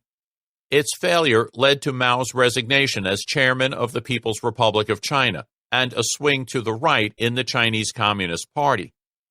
Then, beginning in 1966, Mao mobilized the populace to purge the party of these bourgeois elements in a mass movement called the Cultural Revolution. Those suspected of being class enemies were described as undesirable animals, cow ghosts, and snake spirits. In Chinese folklore, evil supernatural beings that disguise themselves in human form. Monsters and demons, parasites, and, of course, vermin. The Red Guard, student militias that enforced Mao's program of social reform, used derogatory labels like pigs, dogs, and vampires for the men and women whom they persecuted, and imprisoned them in detention centers called cowsheds. Many party administrators were labeled capitalist running dogs and removed from office. The Red Flag published an article titled Clean Up All the Parasites, Volume 11, 1966. Soon, slogans such as Down with Monsters and Demons and Sweeping Away All Monsters and Demons were everywhere, on wall posters, in official newspapers, in the Red Guard's leaflets, and in the rallying cries. Chemistry professor Li Ping Luo, who grew up during this period, recounts how dehumanizing talk was intertwined with acts of violence. It was still late August when one day the door to the Spanish house was flung open, and two spinsters were forced to kneel in front of it. Dragged from her wheelchair, the old mother was forced to join them, but she was so feeble that she collapsed into a heap on the terrace. The mob yelled and screamed, banging their fists on every available surface. The old women were called blood-sucking leeches, maggots, and intestinal parasites. Similar to Mao's cultural revolutionaries, the Khmer Rouge portrayed those regarded as internal enemies as worms, germs, termites, and weevils, infecting and undermining the new political order. Pol Pot commanded his army to cleanse Cambodia of ethnic Vietnamese, enjoining them to kill the enemy at will, and the contemptible Vietnamese will surely shriek like monkeys, screeching all over the forest. This was to be a nation for the Khmer, the majority ethnic group in Cambodia, purged of all foreign influences. Thus began a gigantic and tragic experiment in social engineering, in which religion, public services, industry, banking, and even currency were abolished. There would be no private property, and formerly urban populations were forced to become agricultural laborers. Yale University historian Ben Kiernan, an expert on the Cambodian genocide, explains that ethnic Khmer who were suspected of being unsympathetic to the party's aims were accused of merely appearing to be Khmer, of having Khmer bodies with Vietnamese minds. Like the Armenian genocide and the Holocaust, the Cambodian genocide was conceived as a cleansing of diseased elements, the extirpation of a lethal infection.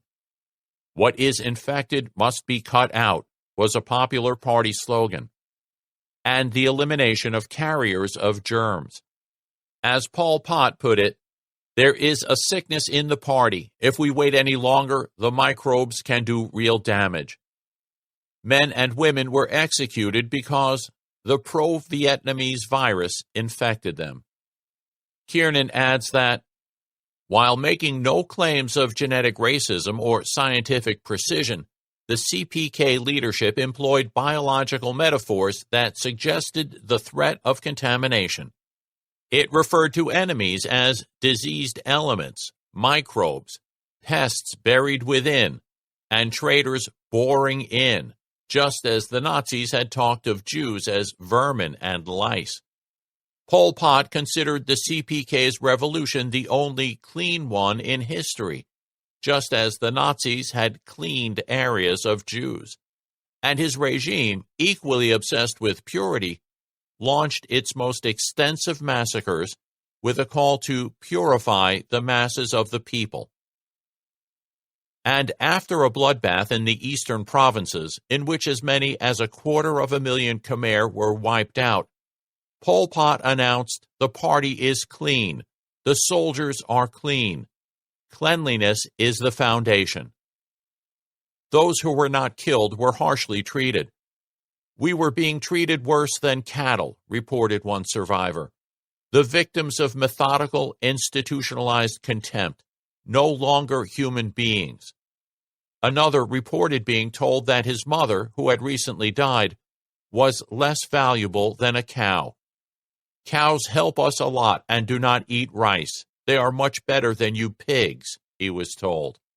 Agents of Pol Pot's socialist paradise who tortured and killed approximately 17,000 detainees in Tuol Sleng prison in Phnom Penh, also known as S-21, considered their victims not as human beings, but, as in the words of one survivor, less than garbage.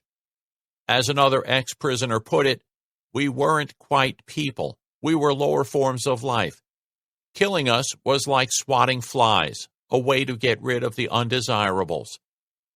Writing about this episode, historian David Chandler points out that dehumanizing the victims made them easy to kill. They could even be eaten. One witness described how, as a child, he had watched as a man was killed with an axe, and then the cadre opened up the man's chest. He took out the liver.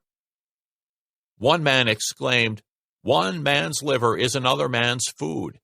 Then a second man quickly placed the liver on an old stump, where he sliced it horizontally and fried it in a pan with pig grease. When the liver was cooked, the cadre leader took out 2 bottles of rice-distilled whiskey, which they drank cheerfully. Almost 20 years later, in 1994, what is perhaps the most notorious genocide of the late 20th century exploded in Rwanda. It was the culmination of long-standing tensions between the 2 largest ethnic groups in the country, the Tutsi and the Hutu.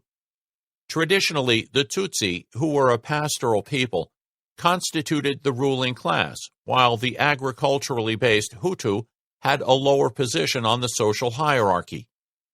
When the Belgians colonized Rwanda in the late 19th century, they reinforced the existing social hierarchy by regarding the Tutsis as superior to their Hutu countrymen and providing them with greater social and economic opportunities. Once the Tutsi monarchy was overthrown by a Hutu uprising in 1959, ethnic antagonisms remained. In 1963 through 1964, Hutus killed around 10,000 Rwandan Tutsis, and between 1965 and 1991, Tutsis slaughtered around 150,000 Hutus in a series of incidents in neighboring Burundi. By the early 1990s, tensions were coming close to the boiling point. It was at this time that plans were drawn up to exterminate all the Tutsis in Rwanda. The genocide was foreshadowed in popular media, principally the magazine Kangura, Awaken. A year before the genocide erupted, Kangura published a notorious article describing the Tutsi as vile, subhuman creatures. We began by saying that a cockroach cannot give birth to a butterfly. It is true. A cockroach gives birth to another cockroach. The history of Rwanda shows us clearly that a Tutsi stays always exactly the same, that he has never changed. The malice, the evil, are just as we knew them in the history of our country. We are not wrong in saying that a cockroach gives birth to another cockroach. Who could tell the difference between the Inyenzi who attacked in October 1990 and those of the 1960s? They are all linked. Their evilness is the same. The unspeakable crimes of the Inyenzi of today recall those of their elders, killing, pillaging, raping girls and women, etc. Then, when Hutu President Juvenal Habyarimana's plane was shot down in April 1994, apparently at the hands of radical Hutus but blamed on Tutsi assassins, all hell broke loose. There were calls to exterminate the Tutsis and their Hutu sympathizers as government-supported civilian militias began what was called a big cleanup. In the space of 3 months, around 800,000 Tutsis and moderate Hutus were shot, burned, hacked, and bludgeoned to death by marauding mobs. Dehumanization played an unmistakable role in these events. As the passage I quoted from Kangura indicates, Tutsis were called Inyenzi, cockroaches, in state-sponsored propaganda. Rakia Omar, director of the human rights organization African Rights, affirms, in Rwanda they referred to Tutsis as cockroaches. They were not human beings. They said, "Don't worry, you're not killing humans like you. You are killing some vermin that belongs under your shoe. You're killing cockroaches," which is why a secret military operation against the Tutsi had the code name Operation Insecticide. Tutsi were also called rats, vermin, disease, snakes, and sometimes weeds. Tutsis also dehumanized Hutus, depicting them as monkeys and gorillas, as vicious, flesh-eating monsters, and collectively as a hyena. In Rwanda, hyenas are regarded as extremely filthy and disgusting, as well as being very dangerous. Slogans like, "Tutsis caused problems and must be exterminated with their eggs," "If you cannot catch the louse, you kill its eggs," and "If you set out to kill a rat, you must kill the pregnant rat," were invoked to justify the murder of women and children. Esperance Rugira, a woman who was raped during the genocide but managed to escape with her life, and whose entire family was hacked to pieces, is quite explicit about this. Based on what I saw, she told Daniel Goldhagen, Hutu thought of Tutsi as animals. They did not have the value of a human being. You could pass some people and they shout at you saying, "Look at that cockroach, look at that snake." The killers confirm this. Eli Ngarambe, who took part in the bloodbath, informed Goldhagen that his comrades did not know that the Tutsi were human beings, because if they had thought about that, they wouldn't have killed them. Let me include myself as someone who accepted it. I wouldn't have accepted that they, the Tutsi, are human beings. Finally, I want to address the role of dehumanization in the genocide that has dominated the first decade of the present century, the mass killing in Darfur, Sudan. The historical background to the Darfur genocide is quite complex. It was the upshot of ethnic conflict between a powerful Arab minority, including the Arab-dominated government in Khartoum, and other ethnic groups collectively called Zurug, dark or black. These people are physically distinguished from Arabs not by their skin color, but rather by facial features, such as the shape of lips and nose, and importantly, by their ethnic background. Darfur has a history of ethnic conflict. As late as the 19th century, it was a source of human chattel for the Arab slave trade. More recently, Libya's Muammar el-Gaddafi supported the Arab-dominated Sudanese government in the hope of creating an Arab belt across sub-Saharan Africa, while the Arab and Islamic Union, a group that successfully campaigned for the election of Sudan's prime minister in 1986, had an explicit agenda of subordinating the Zurug to Arab rule, and claimed that the Arab race had introduced civilization to the region.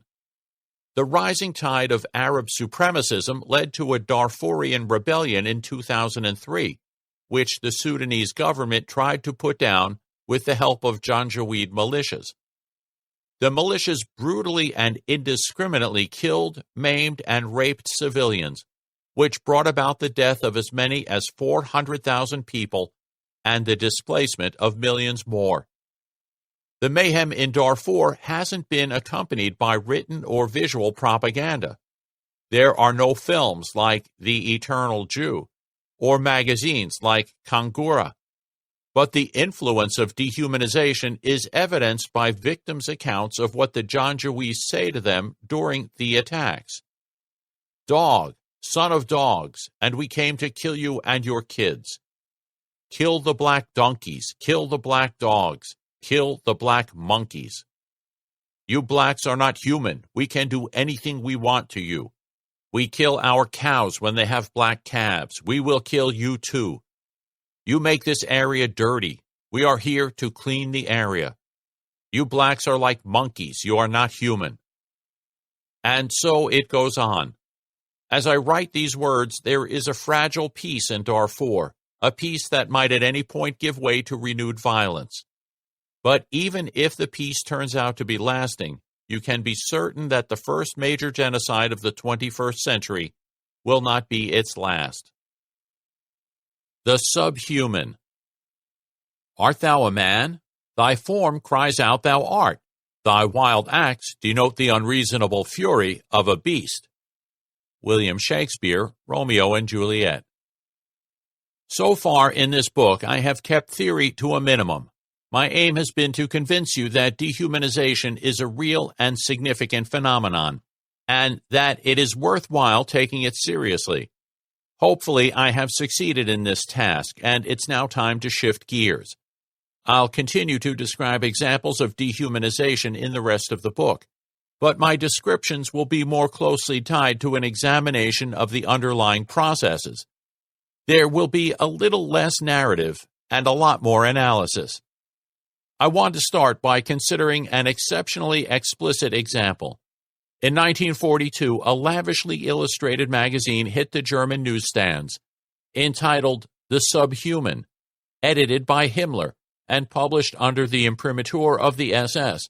Its purpose was to educate the German public about the alarming threat posed by mulattoes and Fin Asian barbarians, gypsies, and black-skinned savages, headed by the Eternal Jew, creatures that are beasts in human form. The text begins with a quotation from Himmler himself, dated 1935, and this sets the tone for the pages to follow. As long as there have been men on the earth, he expounds, the struggle between man and the subhuman will be the historic rule.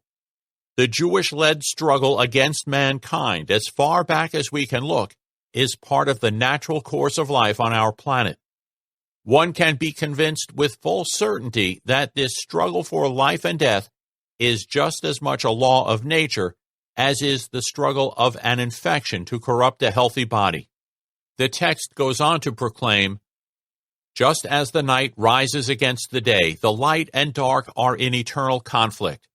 So too is the subhuman, the greatest enemy of the dominant species on earth, mankind. The subhuman is a biological creature crafted by nature, which has hands, legs, eyes, and mouth, even the semblance of a brain. Nevertheless, this terrible creature is only a partial human being. Not all of those who appear human are in fact so. Although it has features similar to a human, the subhuman is lower on the spiritual and psychological scale than any animal. Inside of this creature lie wild and unrestrained passions, an incessant need to destroy, filled with the most primitive desires, chaos, and cold-hearted villainy. There are 50 more pages of this stuff, accompanied by photographs of sinister-looking Jews and Russians, filthy hovels, desecrated churches, and piles of corpses, to illustrate the Jewish proclivity for committing mass atrocities. Illustrations of Jewish degradation are juxtaposed with pictures of their wholesome Aryan counterparts. The illustrations of Jews have captions like "Subhuman Horde," "Jews as Subhuman Leaders," "The Mud Huts of the Subhuman," and "Wanton Murder by the Subhumans." This should all seem familiar. Looking back on the examples of dehumanization presented in this book, the genocides described in the present chapter, the oppression and enslavement of sub-Saharan Africans, the extermination of the indigenous peoples of the New World, and all the rest, it's striking that, although the details vary from culture to culture and epoch to epoch, the dehumanizing imagination consistently produces astonishingly similar results.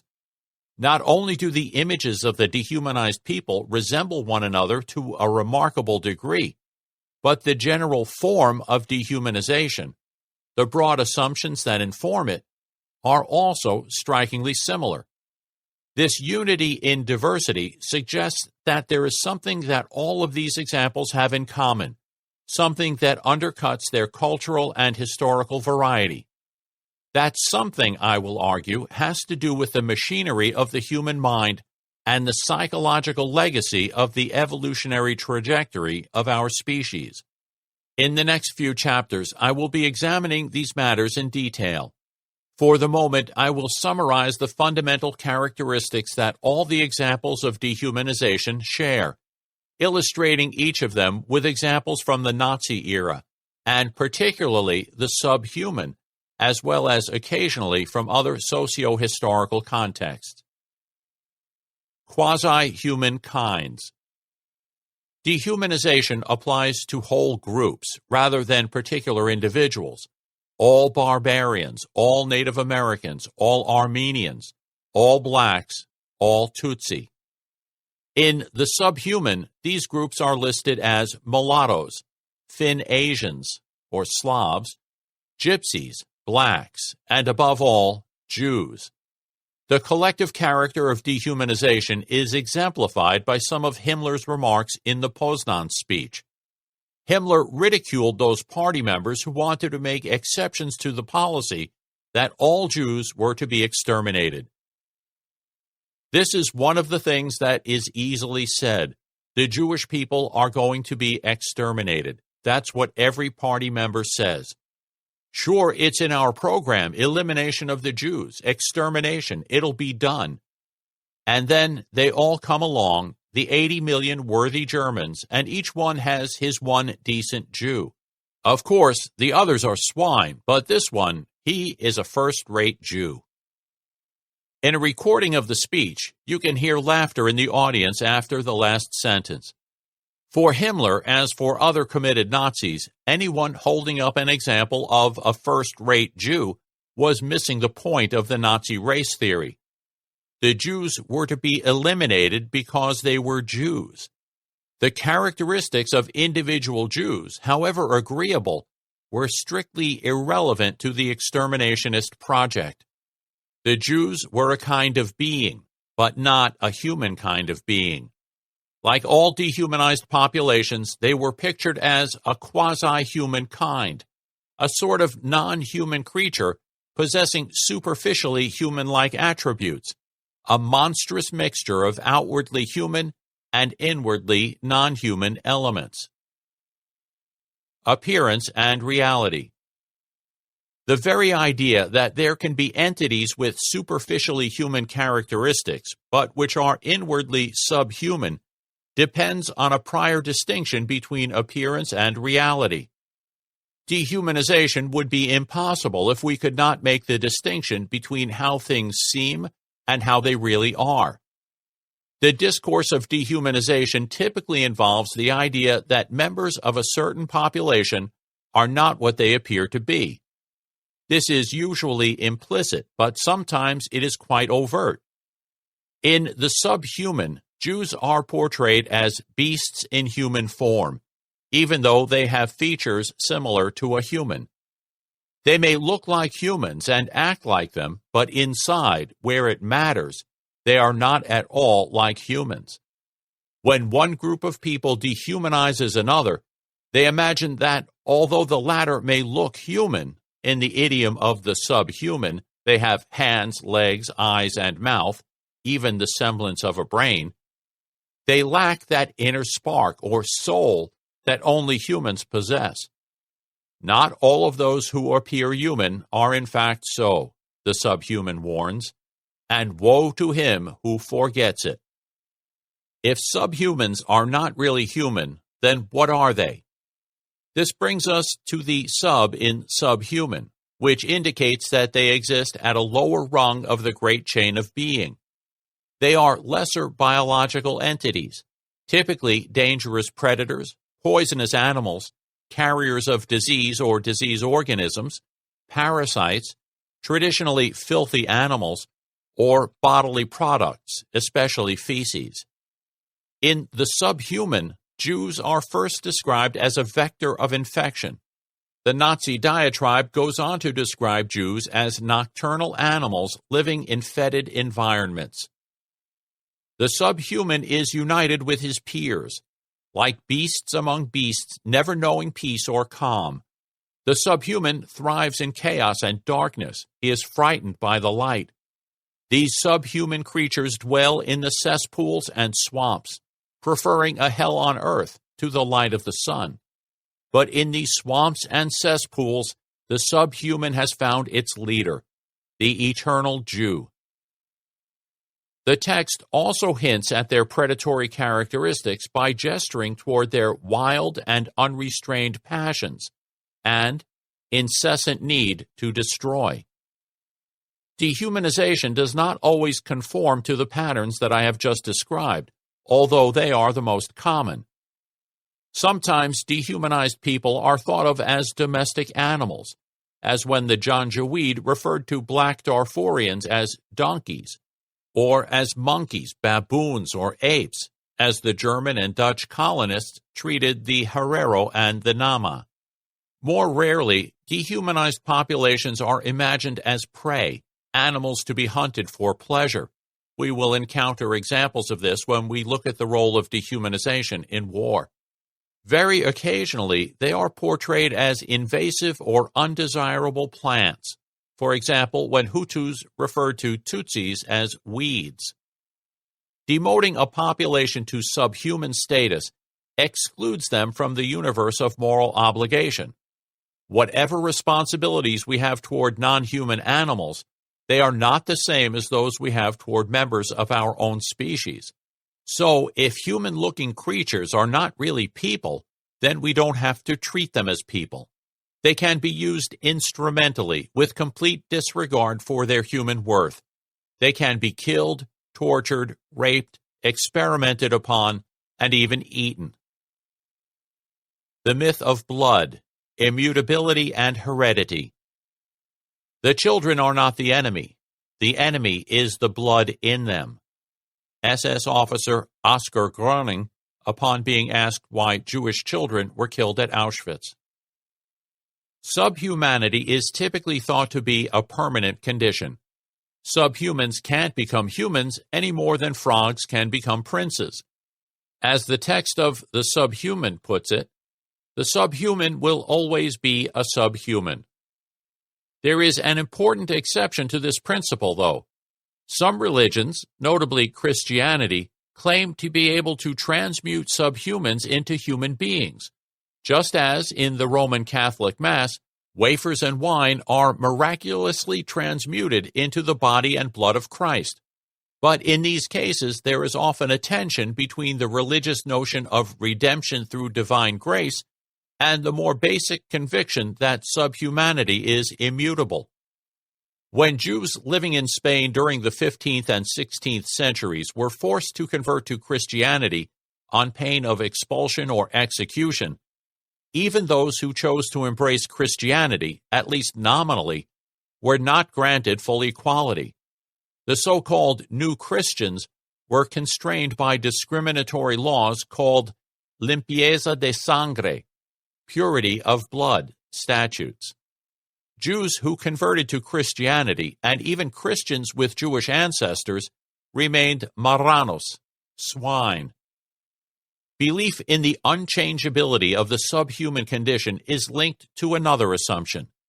Subhumanity is thought to be passed down by parents to their offspring. Even innocuous infants carry the dangerous subhuman essence within. Typically, the subhuman essence, as well as the human essence, is imagined to be carried in the blood. In this framework, it is vital to prevent human blood from being polluted by subhuman blood. German Nazis, as well as 15th century Spaniards, North American racists, and others, were preoccupied with heredity and the purity of blood to the point of obsession. Even young children were required to memorize poems extolling the purity of their blood, such as this ditty, which was a favorite of Walter Gross, head of the Nazi Party's Racial Policy Office. Keep your blood pure. It is not yours alone. It comes from far away. It flows into the distance, laden with thousands of ancestors, and it holds the entire future. It is your eternal life. The mystical notion of blood-borne subhumanity was the basis for laws against miscegenation. Hitler compared ethnically mixed marriages to unions between ape and human. Racial mixture taints the purity of human blood with a subhuman contaminant. The subhuman states that Aryan nations that are tainted by the mixing of blood are thereby destroyed. The notion of blood purity had an obvious bearing on one of the fundamental problems confronting the Nazi program of racial hygiene. Jews often look just like Aryans. Given this, it was vital for the Nazis to hit upon some way to reliably distinguish subhumans from humans. Duke University historian Claudia Kunz describes how, during the early 1930s, German biologists launched a research program with the aim of discovering the distinctive traits in Jewish blood. Writing in a popular magazine published by Gross's Office of Racial Politics, a biologist exulted in 1934, "Think what it might mean if we could identify non-Aryans in the test tube. Then neither deception, nor baptism, nor name change, nor citizenship, and not even nasal surgery could help. One cannot change one's blood." Despite significant funding and considerable publicity, success eluded them. Even a task force of the Nazi Medical Association led by Gerhard Wagner admitted failure. No blood type, odor, foot or fingerprint pattern, skull size, earlobe or nose shape, or any other physiological marker of Jewishness withstood scrutiny. The abject failure of scientific efforts to pin down exactly what it is that makes Jews Jews caused Hitler to reorient his racial policy. Kunz remarks, "From that point on, the burden of proof shifted away from the natural sciences to the social sciences and the humanities." The new race experts were literary and legal scholars, linguists, historians, geographers, and anthropologists, rather than physicians and biologists. Hitler explicitly denied that race can be biologically defined. He set this out clearly in a letter dictated in February 1945 to his private secretary, Martin Bormann. We use the term Jewish race merely for reasons of linguistic convenience, for in the real sense of the word and from a genetic point of view, there is no Jewish race.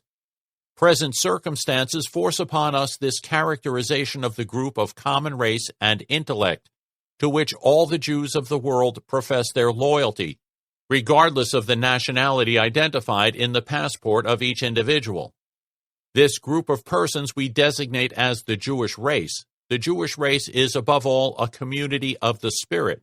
Spiritual race is of a more solid and more durable kind than natural race.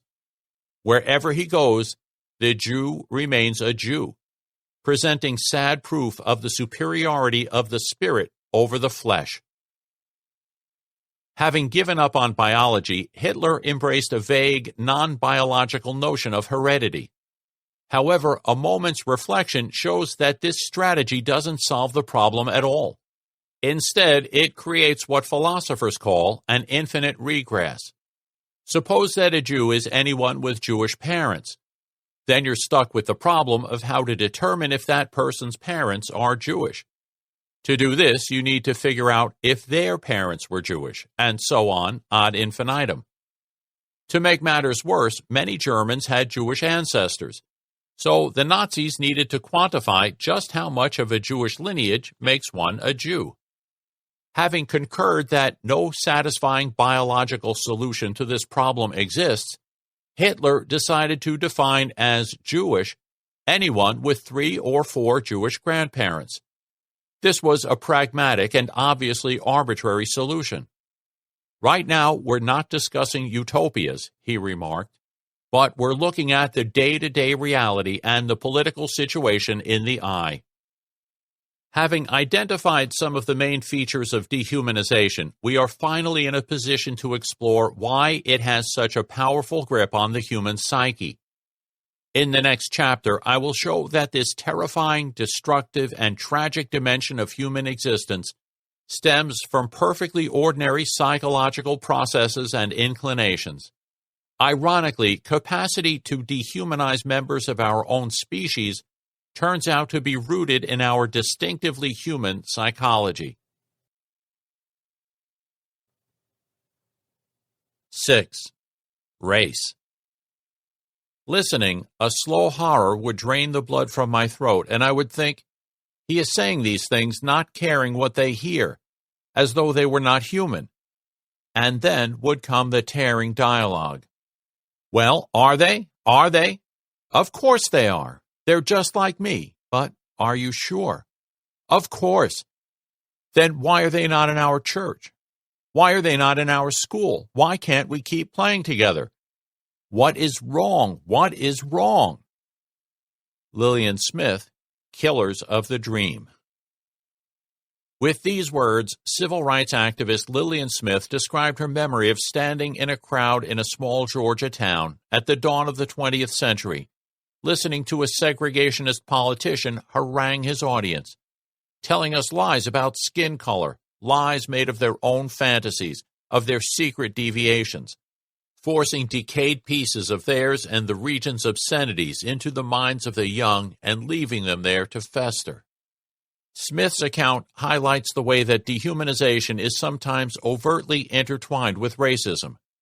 In this chapter, I'm going to argue that dehumanization probably is, despite appearances to the contrary, always bound up with racism.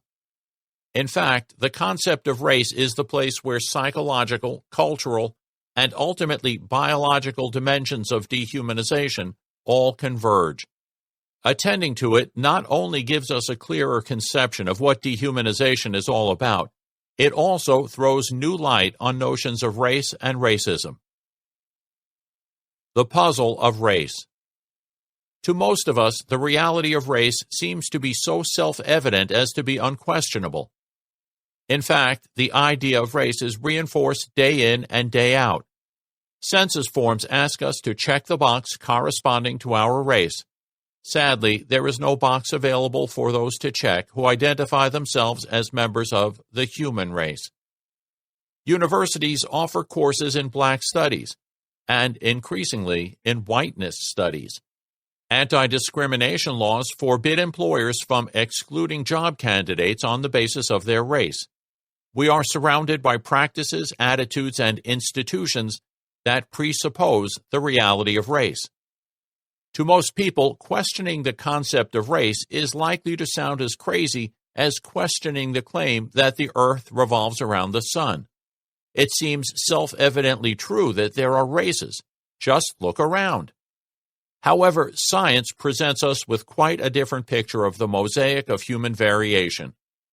Although there are people with striking physical similarities, conventional racial categories of the sort that loom so large in non-scientific discourse, categories of the sort represented by the boxes ticked on census forms and job applications, don't have scientific justification. This was pointed out as early as 1935 by biologist Julian Huxley, anthropologist Alfred Court Haddon, and zoologist-sociologist Alexander Carr Saunders in their book, We Europeans, which they wrote in response to the rise of fascism in Europe. These authors made it clear that, from a biological standpoint, the racial classifications that most people take for granted are sheer fiction, on a par with elves, trolls, and fairies, and work in the biological sciences since 1935, in particular dramatic progress in molecular biology, has amply confirmed their assessment. For the standard racial categories to make biological sense, racial boundaries should be circumscribed by genetic commonalities. In other words, any two members of a race should have more genetically in common than any two people belonging to different races. But this isn't so. It's quite possible that I, a light-hued, blue-eyed person of mainly European descent, am more genetically similar to my wife, a dark-hued, brown-eyed person of mainly African descent, than I am to someone whose skin and eye color more closely match my own. As Huxley and his co-authors put the point over 70 years ago, with a species in which intercrossing of divergent types is so prevalent as our own, no simple system of classification can ever be devised to represent the diversity of the situation. Biologists can and do sometimes talk about races as local breeding populations, but this has nothing to do with the typological notions that suffuse popular culture. Nevertheless, the race concept not only seems to make sense, it is extraordinarily compelling.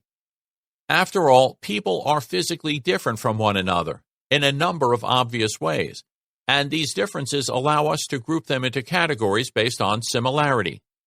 These are bodily differences passed on biologically from parents to children, and are distinct from acquired cultural differences such as language, religion, and forms of dress. Aren't these differences the basis for racial membership? People belong together racially because they resemble one another. What could be more obvious? But look closer, and the seemingly commonsensical idea that obvious similarities are the basis for the race concept is revealed as chimerical. Think for a moment about similarity. Any two people are similar in some respects and dissimilar in others, and many of these similarities and dissimilarities are inherited from parents and passed on to offspring. This is broadly true of conventional racial markers like skin color and hair texture. But why single out certain traits as the basis for racial classification while ignoring others? Couldn't we equally well use eye color, dividing humanity into blue-eyed, brown-eyed, and green-eyed races? How about height or earlobe size, or combinations of all traits? Why privilege nose shape over eye shape when distinguishing blacks from whites, while privileging eye shape over nose shape when distinguishing whites from East Asians? Why carve up the human world in just these ways, when there are so many similarities and dissimilarities to choose from? What made Janie black? The fact that race isn't just a matter of how people look is actually quite a commonplace idea. For much of U.S. history, conventional ideas about race produced consequences that were at once tragic and absurd. Writer and social critic Lillian Smith gave us an unforgettable example of one such episode in Killers of the Dream, her deeply moving memoir of growing up in Georgia during the early decades of the 20th century. A little white girl was found in the colored section of our town, she recalled, living with a Negro family in a broken-down shack.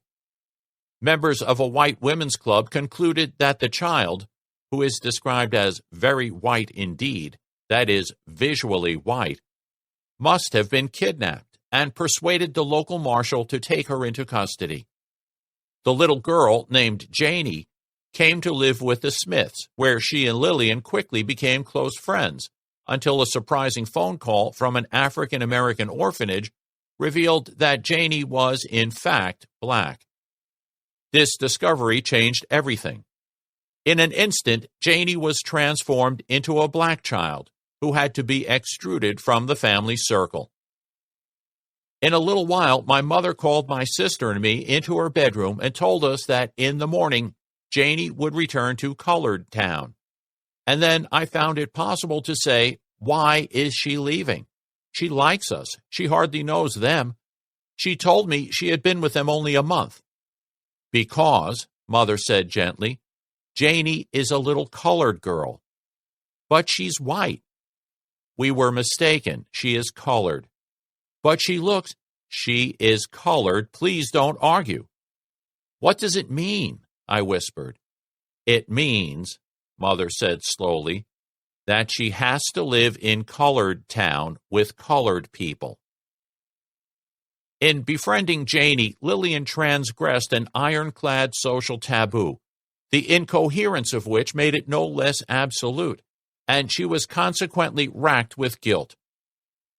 I was white, she was colored. We must not be together. It was bad to be together. Though you ate with your nurse when you were little, it was bad to eat with any colored person after that. It was bad just as other things were bad that your mother had told you. It was bad that she was to sleep in the room with me that night. It was bad. What, if anything, made Janie black? There are two possibilities here. One is to say that Janie wasn't black or white or anything else. According to this skeptical approach, racial categories are both false and dangerous, and should be expunged from our vocabulary. The other option is to say that Janie was indeed black, but her blackness was a social fact rather than a biological one. According to this view, which is known as social constructionism, races are real, but they are artifacts of social classification. Janie was black just because she was classified as black. Nowadays, social constructionism is the prevailing orthodoxy in the study of race. Although skeptics and constructionists are fundamentally at odds about the concept of race, this shouldn't obscure the fact that they also share a lot of common ground. They both agree that racial classification is a real and powerful force, and hold that racial categories don't drop out of the blue, but are ideological constructions that depend on particular cultural and historical circumstances. The difference between the two views turns on the question of whether racial categories should be given any credence. The fact that racial classifications are ideological explains how and why they change over time. The history of racial taxonomy in the United States provides some revealing examples. Today, there are 6 officially recognized races: white, American Indian and Alaska Native, Asian, Black or African American, Native Hawaiian, and other Pacific Islander. Although being Hispanic is considered an ethnicity rather than a race in government documents, we will shortly see that this is a distinction without a difference. The racial spectrum was very different early in the 20th century. At that time, Jews, Irish, Slavs, Italians, and a ragbag of others were classified as separate races, and these races were thought to pose a serious threat to white hegemony. MIT President Francis A. Walker, writing in 1896, described these groups as beaten races, representing the worst failures in the struggle for existence, and emphasized that they have none of the ideas and aptitudes that fit men to take up readily and easily the problem of self-care and self-government. Walker was just one voice in a panicky nativist chorus calling for restrictions on European immigration, lest racially inferior specimens of humanity overrun the country. Why have our notions of race changed so dramatically over the last 100 years or so? It's not because we've discovered any new biological facts about which groups are really races and which ones aren't. No white-coated geneticist has emerged from the lab to proclaim, with the authority of science behind him, that Italians are white and Nigerians are black. What's occurred is a conceptual shift caused by socio-political changes. Changes in the racial classification of Native Americans between the 16th and 19th centuries provide an especially compelling example of the ideological function of race. During the 16th and early 17th centuries, when English settlers were on relatively good terms with Native Americans, they described the latter as white. Their olive or tawny appearance was attributed to exposure to the sun or to ointments that they applied to their bodies. However, as tensions mounted and episodes of violence became more frequent and sustained, settlers began to describe Indians as copper-colored or red, rather than fair-skinned. At the same time, colonists amplified Native Americans' alterity in other ways.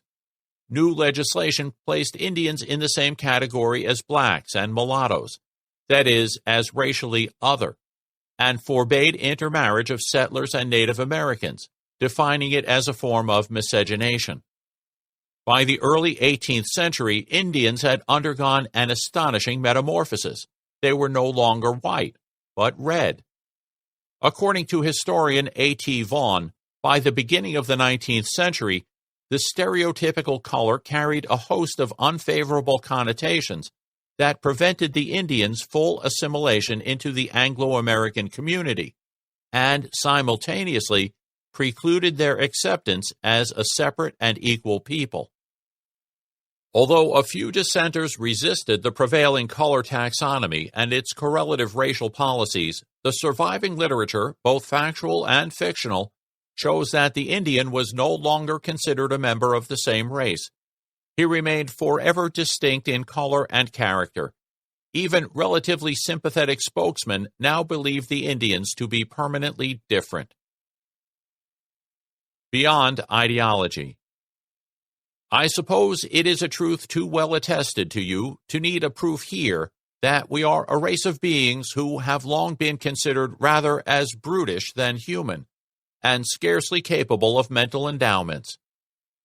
Benjamin Banneker to Thomas Jefferson, August 19, 1791. Social constructionism accounts for the fluidity and historical specificity of beliefs about race, but it also has limitations. Its chief shortcoming as a comprehensive theory of race lies in what it doesn't address. Constructionism does a good job explaining the content of racial thinking, but lacks the resources for explaining its distinctive form. The practice of segregating the human species into races reflects a certain style of thinking. Social constructionism explains why we classify certain groups as races, but it has nothing to say about why the very concept of race is so widespread and historically persistent. And it does not address the question of why it is that racial concepts deployed by culturally and historically diverse societies have so much in common. Some social constructionists claim that the very notion of race is an ideological invention tied to a particular historical epoch. Some argue that it originated in the 15th century, with the expulsion of Jews and Muslims from Spain and the imposition of purity of blood laws. Others believe that it began in the 16th century as an offshoot of European colonialism. Some locate it in the consolidation of European class relations and the expansion of the transatlantic slave trade during the 17th century. Yet others claim that it originated in 19th century biology and anthropology. All of these theorists hold that prior to the comparatively recent construction of race, racialism did not exist, but the sheer lack of convergence on a single historical epoch when the notion of race was supposedly constructed ought to make us suspicious that they are barking up the wrong tree. I've already presented evidence against the extreme version of the constructionist position in my discussion of slavery, so I won't repeat it here. Suffice it to say that this version of social constructionism confuses historically specific manifestations of racism with the deeper phenomenon that they are all manifestations of. It is certainly correct to say that there are many socially constructed concepts of race, but they are all variations on an underlying theme. Social constructions of race are constrained by the psychology of racial thinking. After all, they weren't constructed ex nihilo. To fail to grasp this is to fail to understand the concept of race and the prevalence of racial beliefs.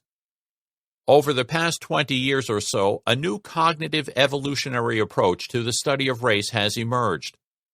Theorists in this camp accept that racial categories don't have any scientific justification and allow that social forces fill out the content of racial categories. But they go beyond the social constructionists, arguing that the near universality of the concept of race suggests that it reflects something about how the human mind works. If this is right, then it has serious social implications. Lawrence A. Hirschfeld, an anthropologist at New York's New School of Social Research, who is one of the foremost researchers into the psychology of race, tells us why. After almost 15 years of working on the mental representation of race, he comments, the conclusions that I've come to are, in many respects, disquieting.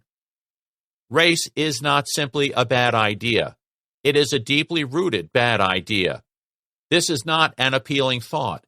It implies that race may be as firmly grounded in our minds as it is in the politics of our day.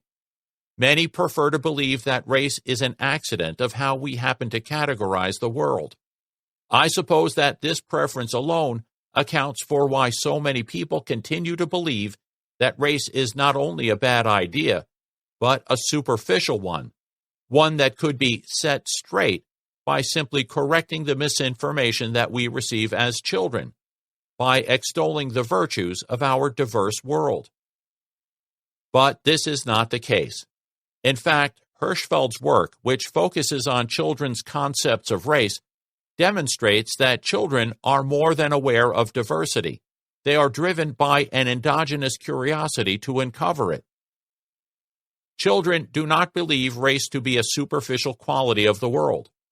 Multicultural curricula aside, few people believe that race is only skin deep. Certainly, few 3-year-olds do.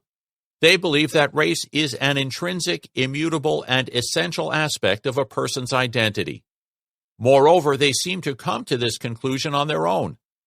They do not need to be taught that race is a deep property. They know it themselves already.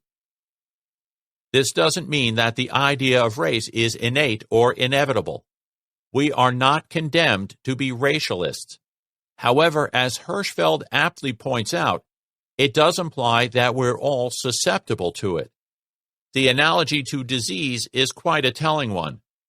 We are vulnerable to certain diseases because of our biological design. This explains why it is that certain kinds of microorganisms can gain a foothold inside our bodies if we're exposed to them. By the same token, our mind design makes us vulnerable to the racial beliefs that we are exposed to by our culture. Plato's joints. No wonder St. Patrick drove all the venomous vermin out of Ireland.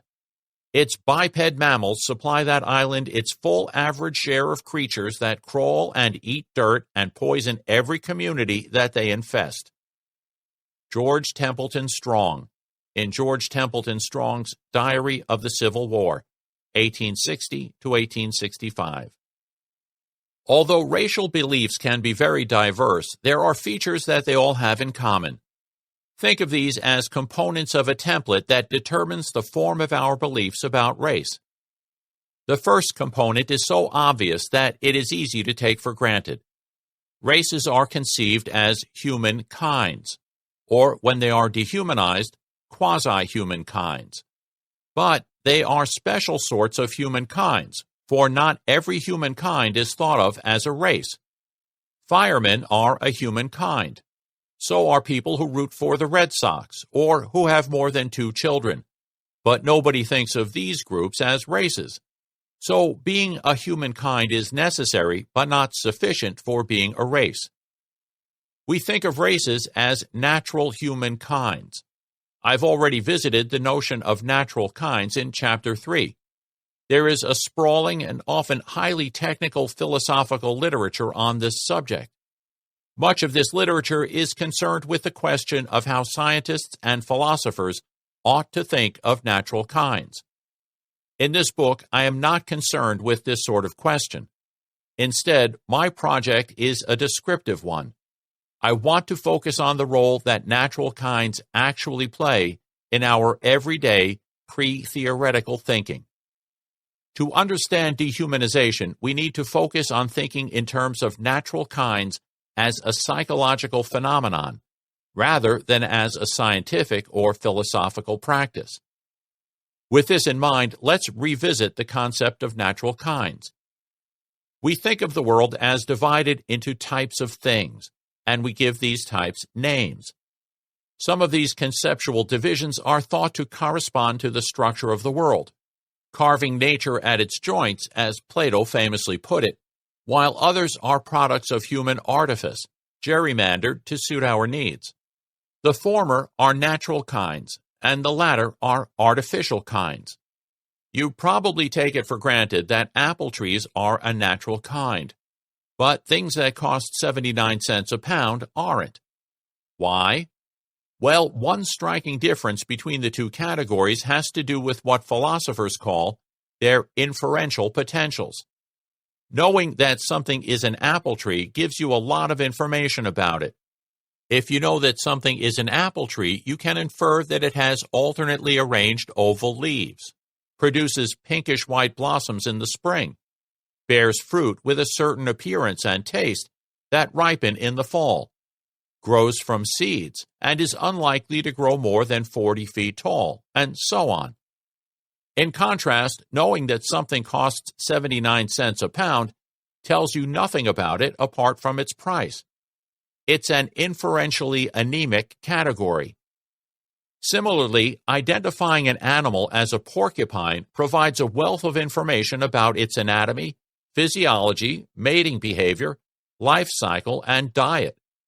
Correctly classifying a piece of jewelry, say a ring, as gold allows you to predict that it will react to aqua regia to form chloroauric acid, that it will melt if heated to 1947.52 degrees Fahrenheit, that it has a tensile strength of 120 megapascals, and so on, while correctly classifying it as a ring tells you precious little about it. Of course, you need to have specialized knowledge about apple trees, porcupines, and gold to make the sorts of inferences that I've described. But the point is that if you had this knowledge, then you could make those inferences. You could, in principle, make them, even though you may be unable to in practice. Compare this with things that cost 79 cents a pound, and things that are rings. There just isn't enough to know about these things to allow anyone to make comparably rich inferences about them. What is it that makes these inferences possible? Remember, our focus is on the psychology of natural kinds, so we're concerned with what people imagine it is that makes natural kind concepts so inferentially potent, rather than what scientists and philosophers say about the issue. As it happens, there's been quite a bit of research into this question over the past few decades, and most of it converges on the same conclusion. We are strongly inclined to imagine that natural kinds have a hidden essence, and this essence is supposed to explain observable similarities that hold between all members of the kind. The relationship between natural kinds and essences goes the other way around, too. If something is believed to have an essence, then it's thought to be a member of a natural kind. So people tend to assume that having an essence is a necessary and sufficient condition for something to be a member of a natural kind. Let's use this notion to explore the question of race. At a first approximation, the concept of race is the concept of a human natural kind. The members of a race are imagined to possess a common racial essence, an essence that is unique to them, and which makes them the kind of people that they are. This general idea is elegantly captured by a provocative thought experiment devised by Northwestern University philosopher Charles W. Mills. Mills' thought experiment concerns a man named Mr. Oreo, who cannot even think of passing as white, being quite dark with clearly black African features and with known black ancestry. But Mr. Oreo is unhappy with his racial designation, so he fills in white on bureaucratic forms, identifies himself as white, and rejects black culture. Do Mr. Oreo's attitudes and actions make him white? Mills points out, correctly in my view, that most people would say that Mr. Oreo is really black. He's just pretending to be white, or has a false belief that he is white, or is confused about his race, but he's really black. As a modest and admittedly unscientific experiment, I've run this scenario past my students countless times, and on each occasion, they have insisted univocally that Mr. Oreo is black, no matter what he says or believes about himself. If you share this intuition, then you are committed to a certain view of what race consists of. Clearly, if you believe that Mr. Oreo is black, you must reject the idea that race is a matter of one's subjective identity, and you must believe that being a member of one or another race is a fact about a person. This might be either a biological fact or a social fact, but it's a fact. Next, Mills revs the experiment up a notch by introducing the Schuyler machine. The Schuyler machine is a fictional contraption that modifies black people's appearance in such a way as to make them indistinguishable from white people, a conceit borrowed from George Schuyler's fiercely satirical novel, Black No More. Suppose that Mr. Oreo undergoes the Schuyler treatment and emerges with a stereotypically Caucasian appearance: pale skin, straight blonde hair, steely blue eyes, thin lips, an aquiline nose, and narrow nostrils. Has he become white? Bear in mind that we're not looking for the facts about Mr. Oreo's race. The story is just a way for us to get access to our intuitions. You're probably drawn to some belief or other about whether Mr. Oreo is black or white after the treatment. Which is it? It's hard to resist the feeling that even after the Schuyler treatment, Mr. Oreo remains a black man. As we've already seen, this conclusion has nothing to do with his subjective sense of identity. Remember, he doesn't regard himself as black. It seems natural to think that after emerging from the Schuyler machine, Mr. Oreo only looked white, but hadn't really become white. At first glance, this conclusion seems puzzling. After all, he's now indistinguishable from a white man. In other contexts, we're happy to follow the adage that if something walks like a duck and quacks like a duck, then it's a duck. Why not when it comes to race? To highlight the cogency of the question, Mills invites us to compare another kind of physical transformation, that of bodily physique and strength. Enter the Schwarzenegger machine. If a machine were invented, call this the Schwarzenegger machine, that could transform 98-pound weaklings into massively muscled supermen capable of pressing hundreds of pounds without the tedium of special diets and weight training, would we say that the person only looked strong but had not really become strong? Obviously not. His new body, new physique, new strength are real. Most people would affirm that the man emerging from the Skylar machine is still really black, but would deny that the muscle man emerging from the Schwarzenegger machine is still really weak. This difference demands an explanation. I think that the answer lies in the fact that we tend to think, perhaps in spite of ourselves, that black people constitute a natural kind, whereas weak people don't. We're intuitive essentialists about race, but not about muscles.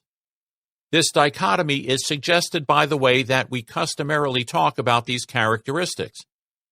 We say that a person has large muscles, but we say that they are of a certain race.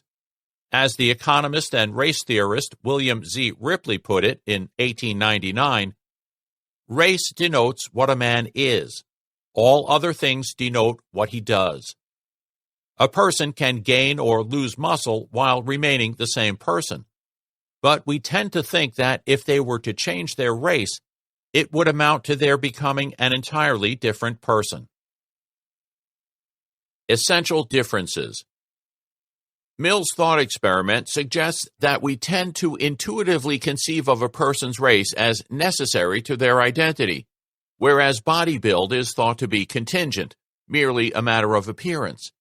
Philosophers often describe necessity using the jargon of possible worlds.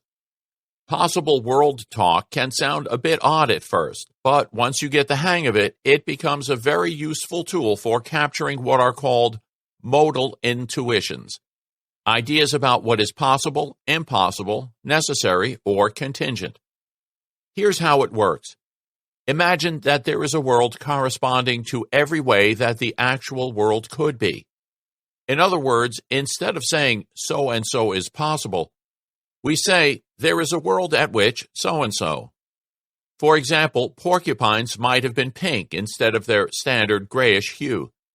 This can be described in possible world lingo by the sentence, there is a world at which porcupines are pink. Now think of the sentence, all circles are round. This is what philosophers call a necessary truth, which means that it has to be true. There's just no way for a circle to be square or hexagonal or any shape other than round, because roundness is part of what it is to be a circle. We can use possible world jargon to express this by saying, circles are round at every world. We simply can't conceive of a world where circles aren't round. Now, let's apply this way of thinking to the notion of race.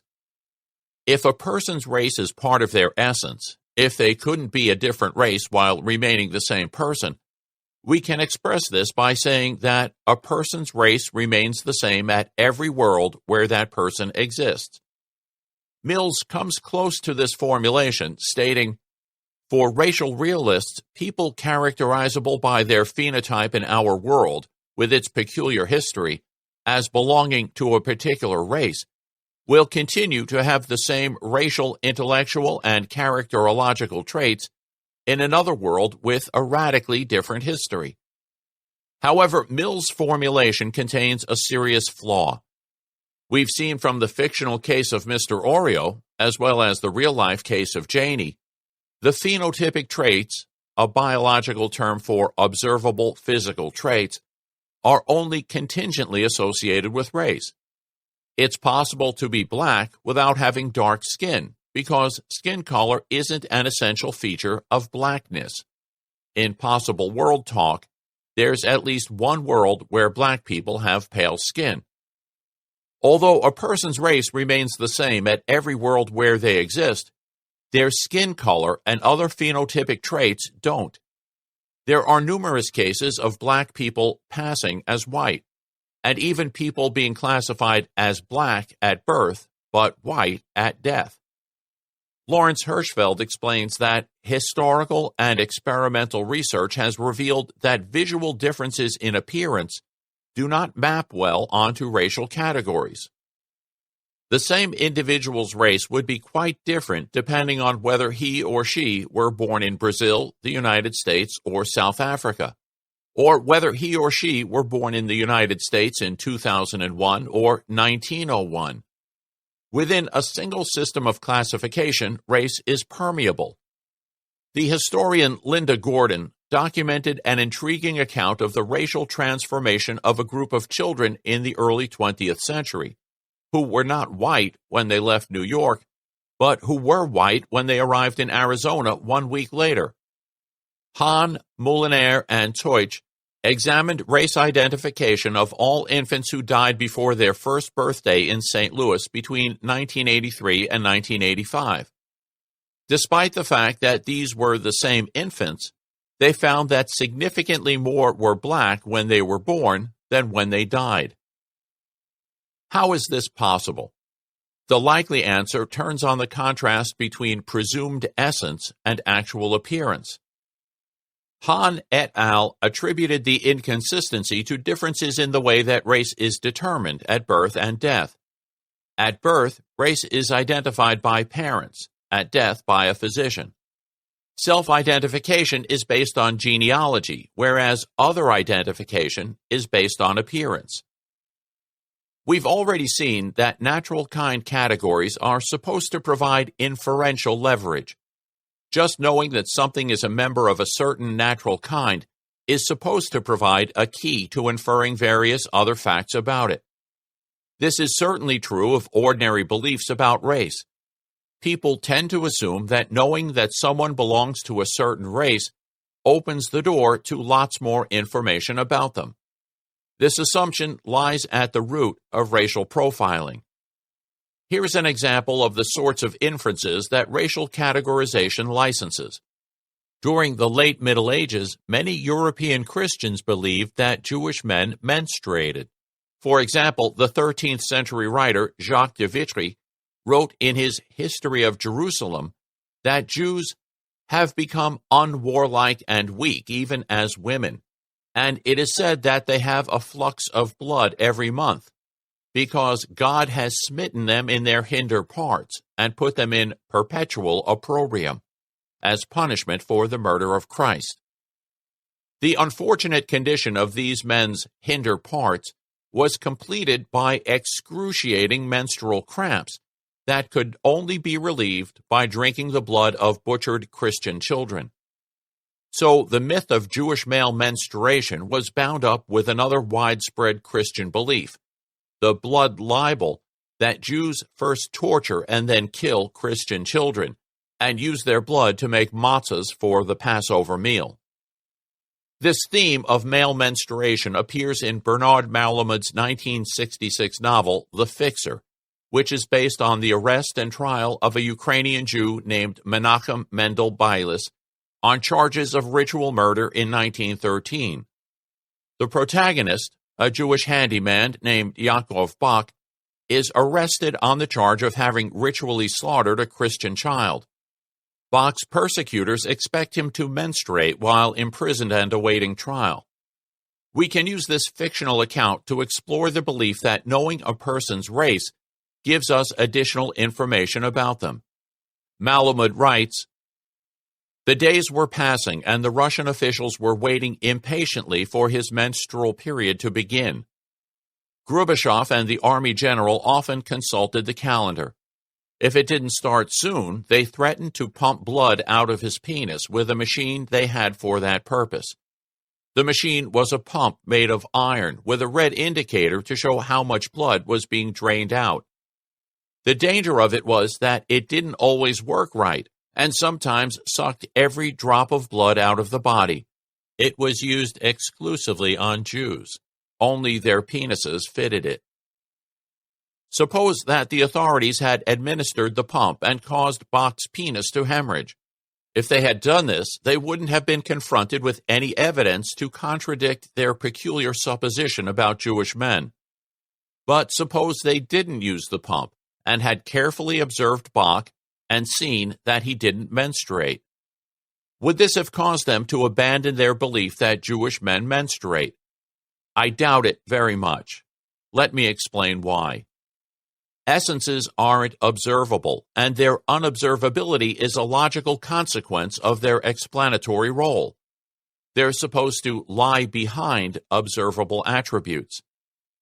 Essences are supposed to be responsible for the observable attributes that a thing displays, at least those attributes that are typical of its kind. For example, the typical attributes of an apple tree, its size, shape, the configuration of its leaves, its fruit-bearing capacity, and so on, all of which we can see, are imagined to be effects of its essence, which we can't see. An apple tree that has all of these features is, so to speak, true to its kind. But what about an atypical apple tree, one that isn't true to its kind? A seedling apple tree may never reach full size if it's deprived of the sunlight, water, and nutrients that it needs to grow. When this occurs, it is natural to think of the tree as having failed to realize its essential nature. The stunted plant hasn't stopped being an apple tree, but it's an anomalous or malformed specimen, rather than a normal or stereotypical one. This pattern of thinking is typical of folk biology. As cognitive scientist Dan Sperber aptly notes, we reason about animals in quite a different way than we reason about manufactured items like furniture. We tend to imagine that the typical features of the kind are somehow contained in the members of that kind, even if they're not expressed. If an animal does not actually possess a feature ascribed to it by its definition, he writes, then it possesses it virtually, not in its appearance but in its nature. Scott Atran, an anthropologist at the National Center for Scientific Research in Paris, adds, "This is more than a grammatical point. We can say of a tiger born without legs that it didn't ever get its legs, but not of a beanbag chair that it didn't ever get its." Sperber further implies that, say, a plucked bird is still thought to have its feathers virtually, just as a coneless pine virtually has its cones. Racial thinking follows more or less the same path. This is why Bach's failing to menstruate is simply irrelevant to the belief that Jewish men menstruate. According to the peculiar logic of race, Bach could be seen as a deviant or defective specimen of Jewry who doesn't menstruate but nevertheless has it in him to do so. I chose the example of male menstruation because it is patently absurd. However, we often think about race in much the same way, without noticing the weirdness of it. We think that there are typical blacks, typical Jews, typical Asians, and so on. Individuals that depart from the stereotype are considered deviant specimens of their race. A Jewish farmer is, in Europe and the United States anyway, seen as less Jewish than a Jewish accountant, and an African-American philosopher is thought of as less black than an African-American athlete. Because of our psychological makeup, it's all too easy to assume that for any putative natural kind, including racial kinds, certain observable features, those regarded as typical of the kind, are brought into being by the flowering of the kind's essence, and atypical features are imagined to be an effect of some obstruction that prevents the essence from expressing itself in a pure form. Once we come to recognize how all this works, it becomes clear why Janie was considered black even though she looked white, and why Mr. Oreo is still considered black after the Schuyler treatment. We imagine that in these cases, the racial essence was present but failed to manifest. Mr. Oreo concealed his essence by cultivating a misleading appearance, and Janie's essence, her blackness, was never fully expressed, but it was assumed that beneath the surface, they were both really black, and that this was a permanent condition. There are also folk theories about how racial essences are carried and transmitted from parents to their offspring. Sometimes people are uncommitted to one or another theory of racial transmission, but have an intuitive belief that an essence exists, even if its details have not yet been revealed. but this is by no means always or even mostly the case. Yale University psychologists George E. Newman and Frank C. Keel have found that during their earliest years, children assume that the essence of a thing is found in its center. Later on, around the age of 10, they transition to the view that a thing's essence is distributed throughout its body. Newman and Keel inform us that children as young as 6 years old do not seem to be agnostic about the physical nature of essence. However, these younger children, contrary to adults, favor the view that essences are localized to the center of objects, not only for animals but for minerals as well. Around second grade, children begin to shift away from this localist view to recognize that for minerals at least, essential features are distributed throughout.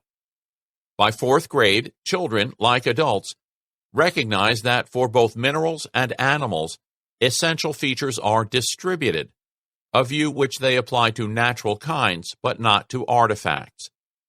Although most older children and adults embrace a folk theory that biological essences are distributed throughout an animal's body, they also retain a residue of the localist theory.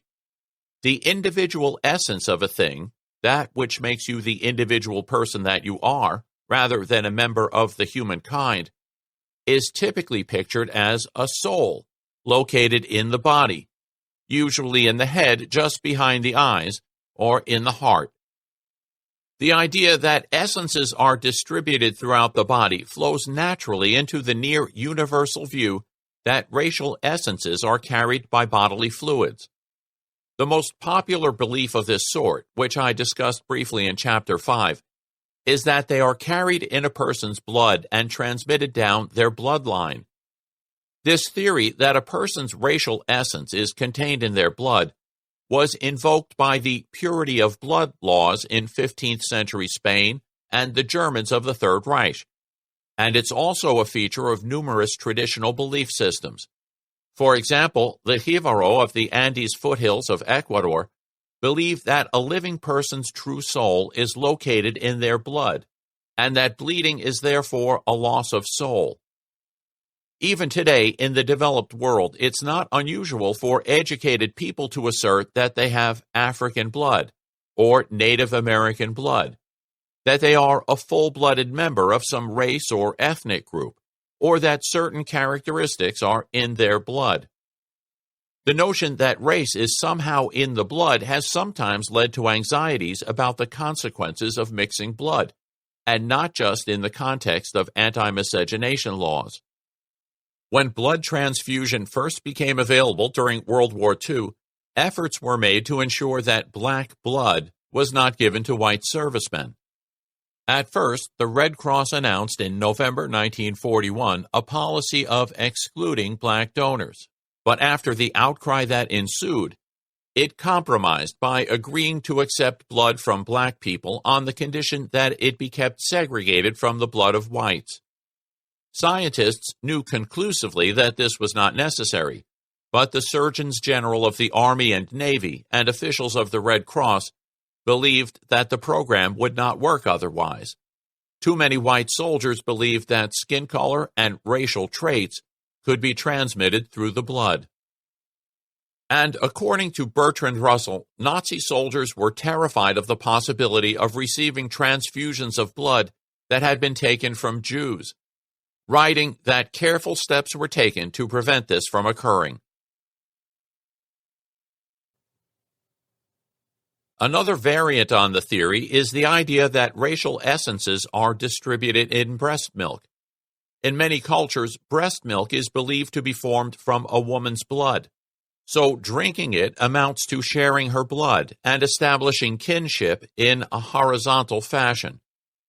In Islam, writes anthropologist Aparna Rao, the kinship of milk, rida'ah, like that of blood, restricts marriage between certain persons. By the same token, it also functions, as blood does, to broaden bonds between individuals and groups, and draw these all into one big family.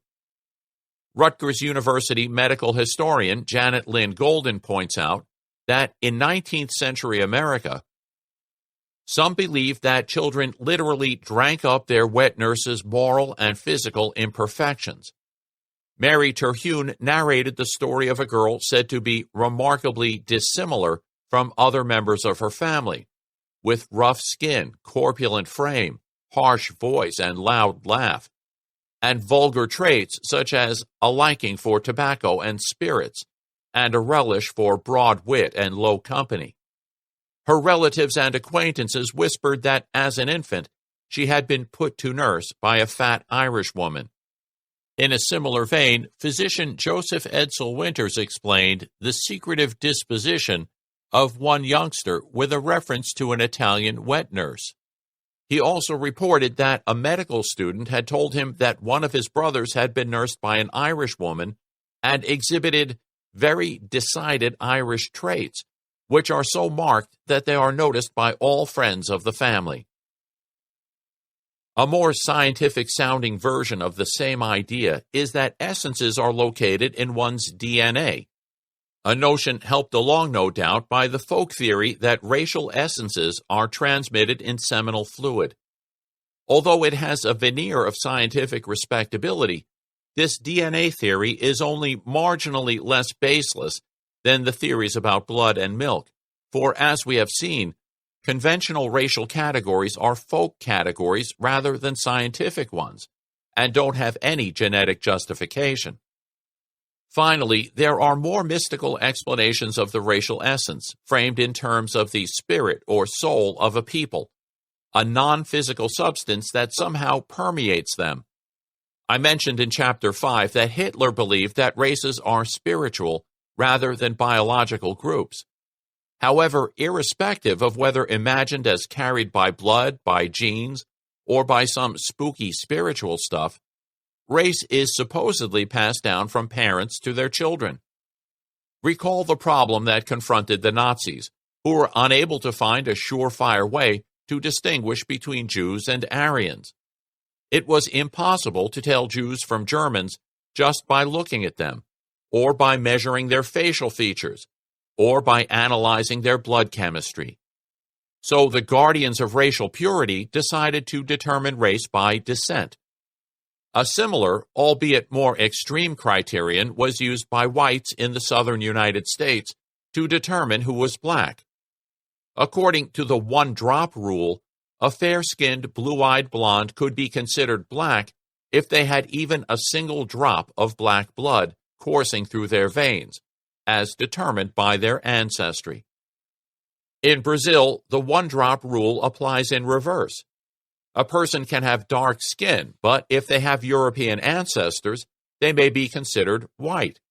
Racially mixed parentage creates a problem, because it's part of the logic of essences that they're all or nothing. They don't come in degrees. An object can't be only somewhat gold.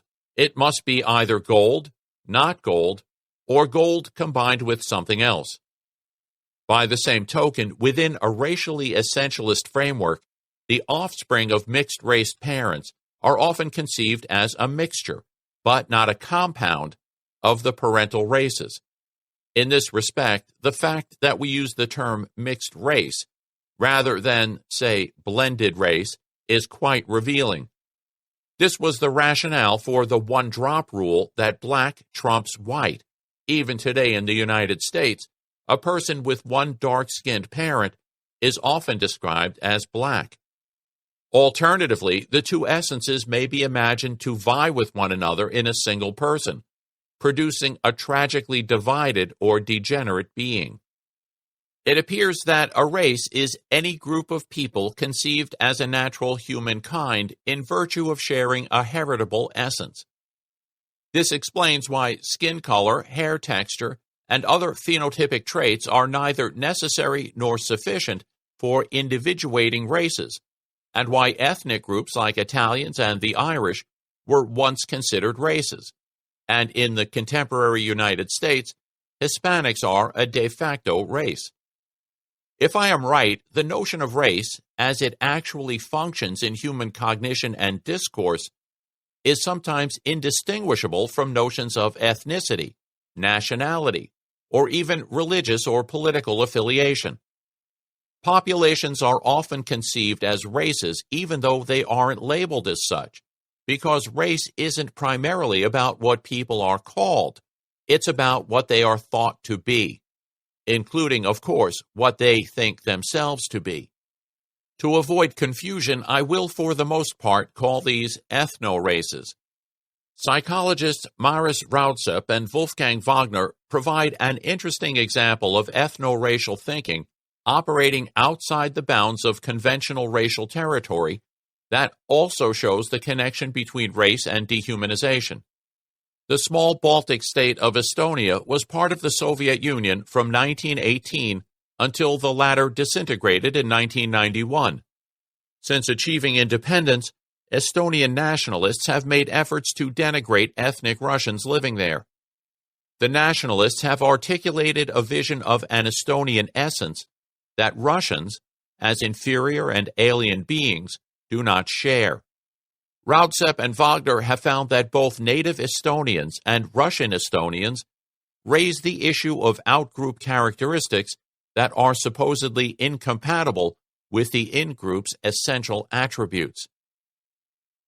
Many of those who see themselves as native Estonians mention the Russianness of the outgroup, which is supposed to include Asian barbarism and communist mentality, as expressed in this adapted version of the Estonian proverb, "You may feed a wolf, tibia, a derogatory name for Russians, as long as you like. He will still look in the direction of the forest." Alternatively, members of the Russian group define Estonianness as being characterized by peasant barbarism and fascist mentality. In effect, ideologues from both groups regard Estonians and Russians as distinct ethno-races. As one would expect, it's lineage that determines whether someone has a Russian or an Estonian essence. Rautzep and Wagner remark, "Only people descending from parents or grandparents who were Estonian citizens 60 years ago were considered legitimate citizens of the new state. Citizenship is defined by a proof of one's lineage. Consequently, there have been calls by Estonian nationalists for mass deportation of Russians, who are characterized as subhuman predators. Cohabitation of human beings with wild beasts is not possible for long, and it is a crime not to send wild beasts back to their natural environment," as well as discourse suggesting that Russianness is encoded in Russians' DNA. The Mongol gene of robbing, killing, and hating of work has been coded into Russians. This example illustrates something important about dehumanization. For dehumanization to occur, the target group must first be essentialized. They, the others, must be seen as a distinct kind of person, not just superficially different, but radically so. This pattern is borne out by all of the cases of dehumanization that have been surveyed so far in this book. Think of the genocides described in Chapter 5, Namibia, Turkey, the Holocaust, Cambodia, and Darfur. Think of the slave trade, the conquest of the Americas, and the horrors of World War II. In every case, the perpetrators believed that the people whom they dehumanized were ethno-racially different from themselves. Having defined the target population as an alien natural humankind, the second step on the road to mass violence is to attribute a subhuman essence to them. The enemy is no longer another kind of human being. Like wolves in sheep's clothing, our enemies are another species, lurking behind a mask of humanity. They are only apparently human for the same reason that Mr. Oreo was only apparently white. And they are really subhuman for the same reason that Mr. Oreo was really black. From races to species.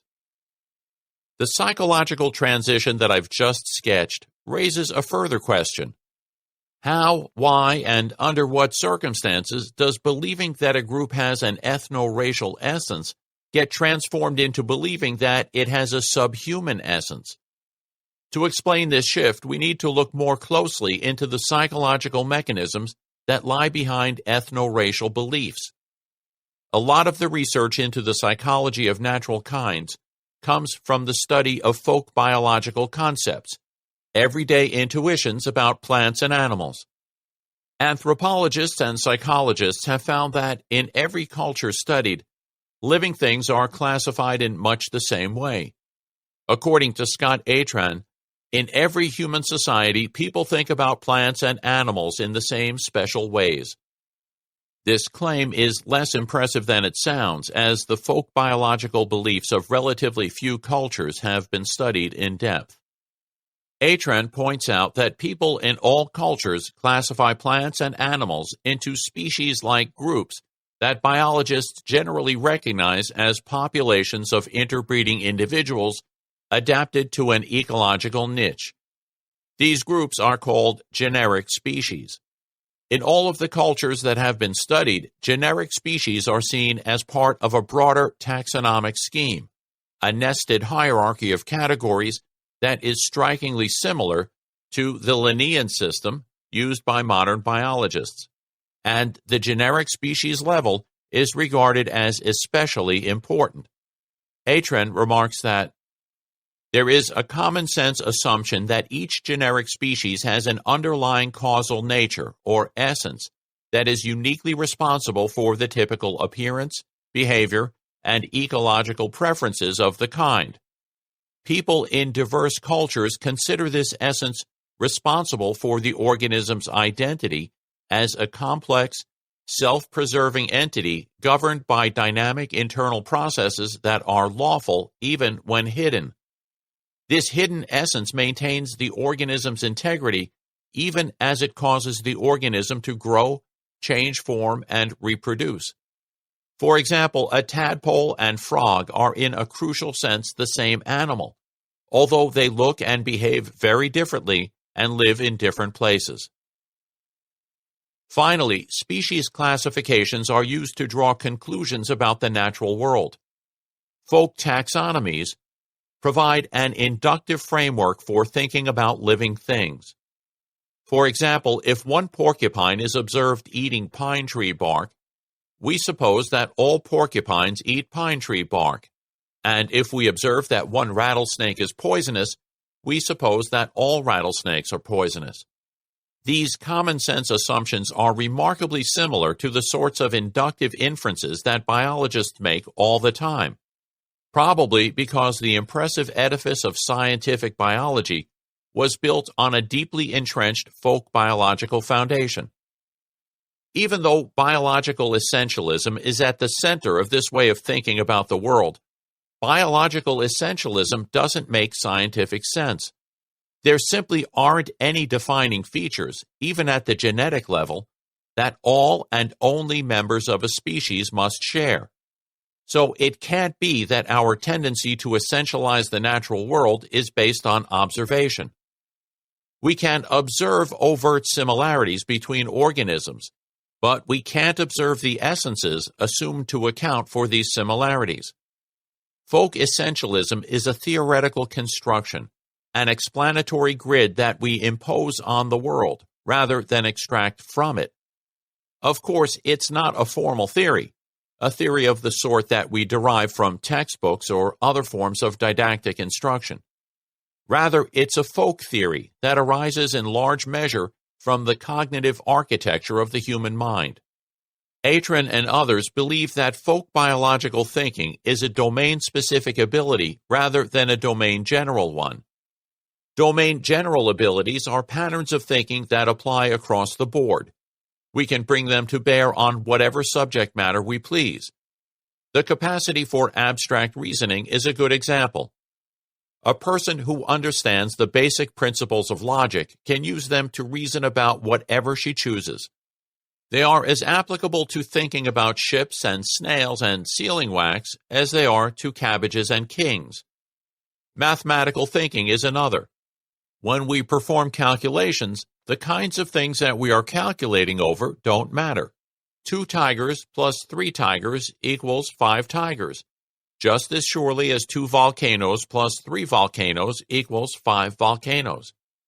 In contrast, domain-specific cognition is limited to a specified area. It's fast, easily learned, and hard to shut off. Many cognitive neuroscientists believe that domain-specific thinking comes from the operation of special-purpose functional systems that were established in the human brain during the course of our evolution to deal with important recurring problems faced by our prehistoric ancestors. Our remarkable ability to recognize and remember faces is a good candidate for a domain-specific ability. Faces are much easier to remember than names. How many times have you met someone and recognized that you'd met them before but couldn't remember their name? Research suggests that the human brain has a special knack for processing information about human faces. We are hypersocial animals, and the ability to keep track of members of our communities has always been very important for our well-being. Faces are the most reliable way to recognize individuals, and facial expressions are the best windows into their emotional states. So, natural selection got to work and installed high-powered face recognition software in our prehistoric ancestors' brains. This isn't just armchair speculation.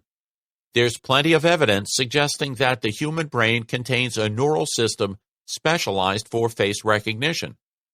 The brain handles face perception differently than it does ordinary object perception.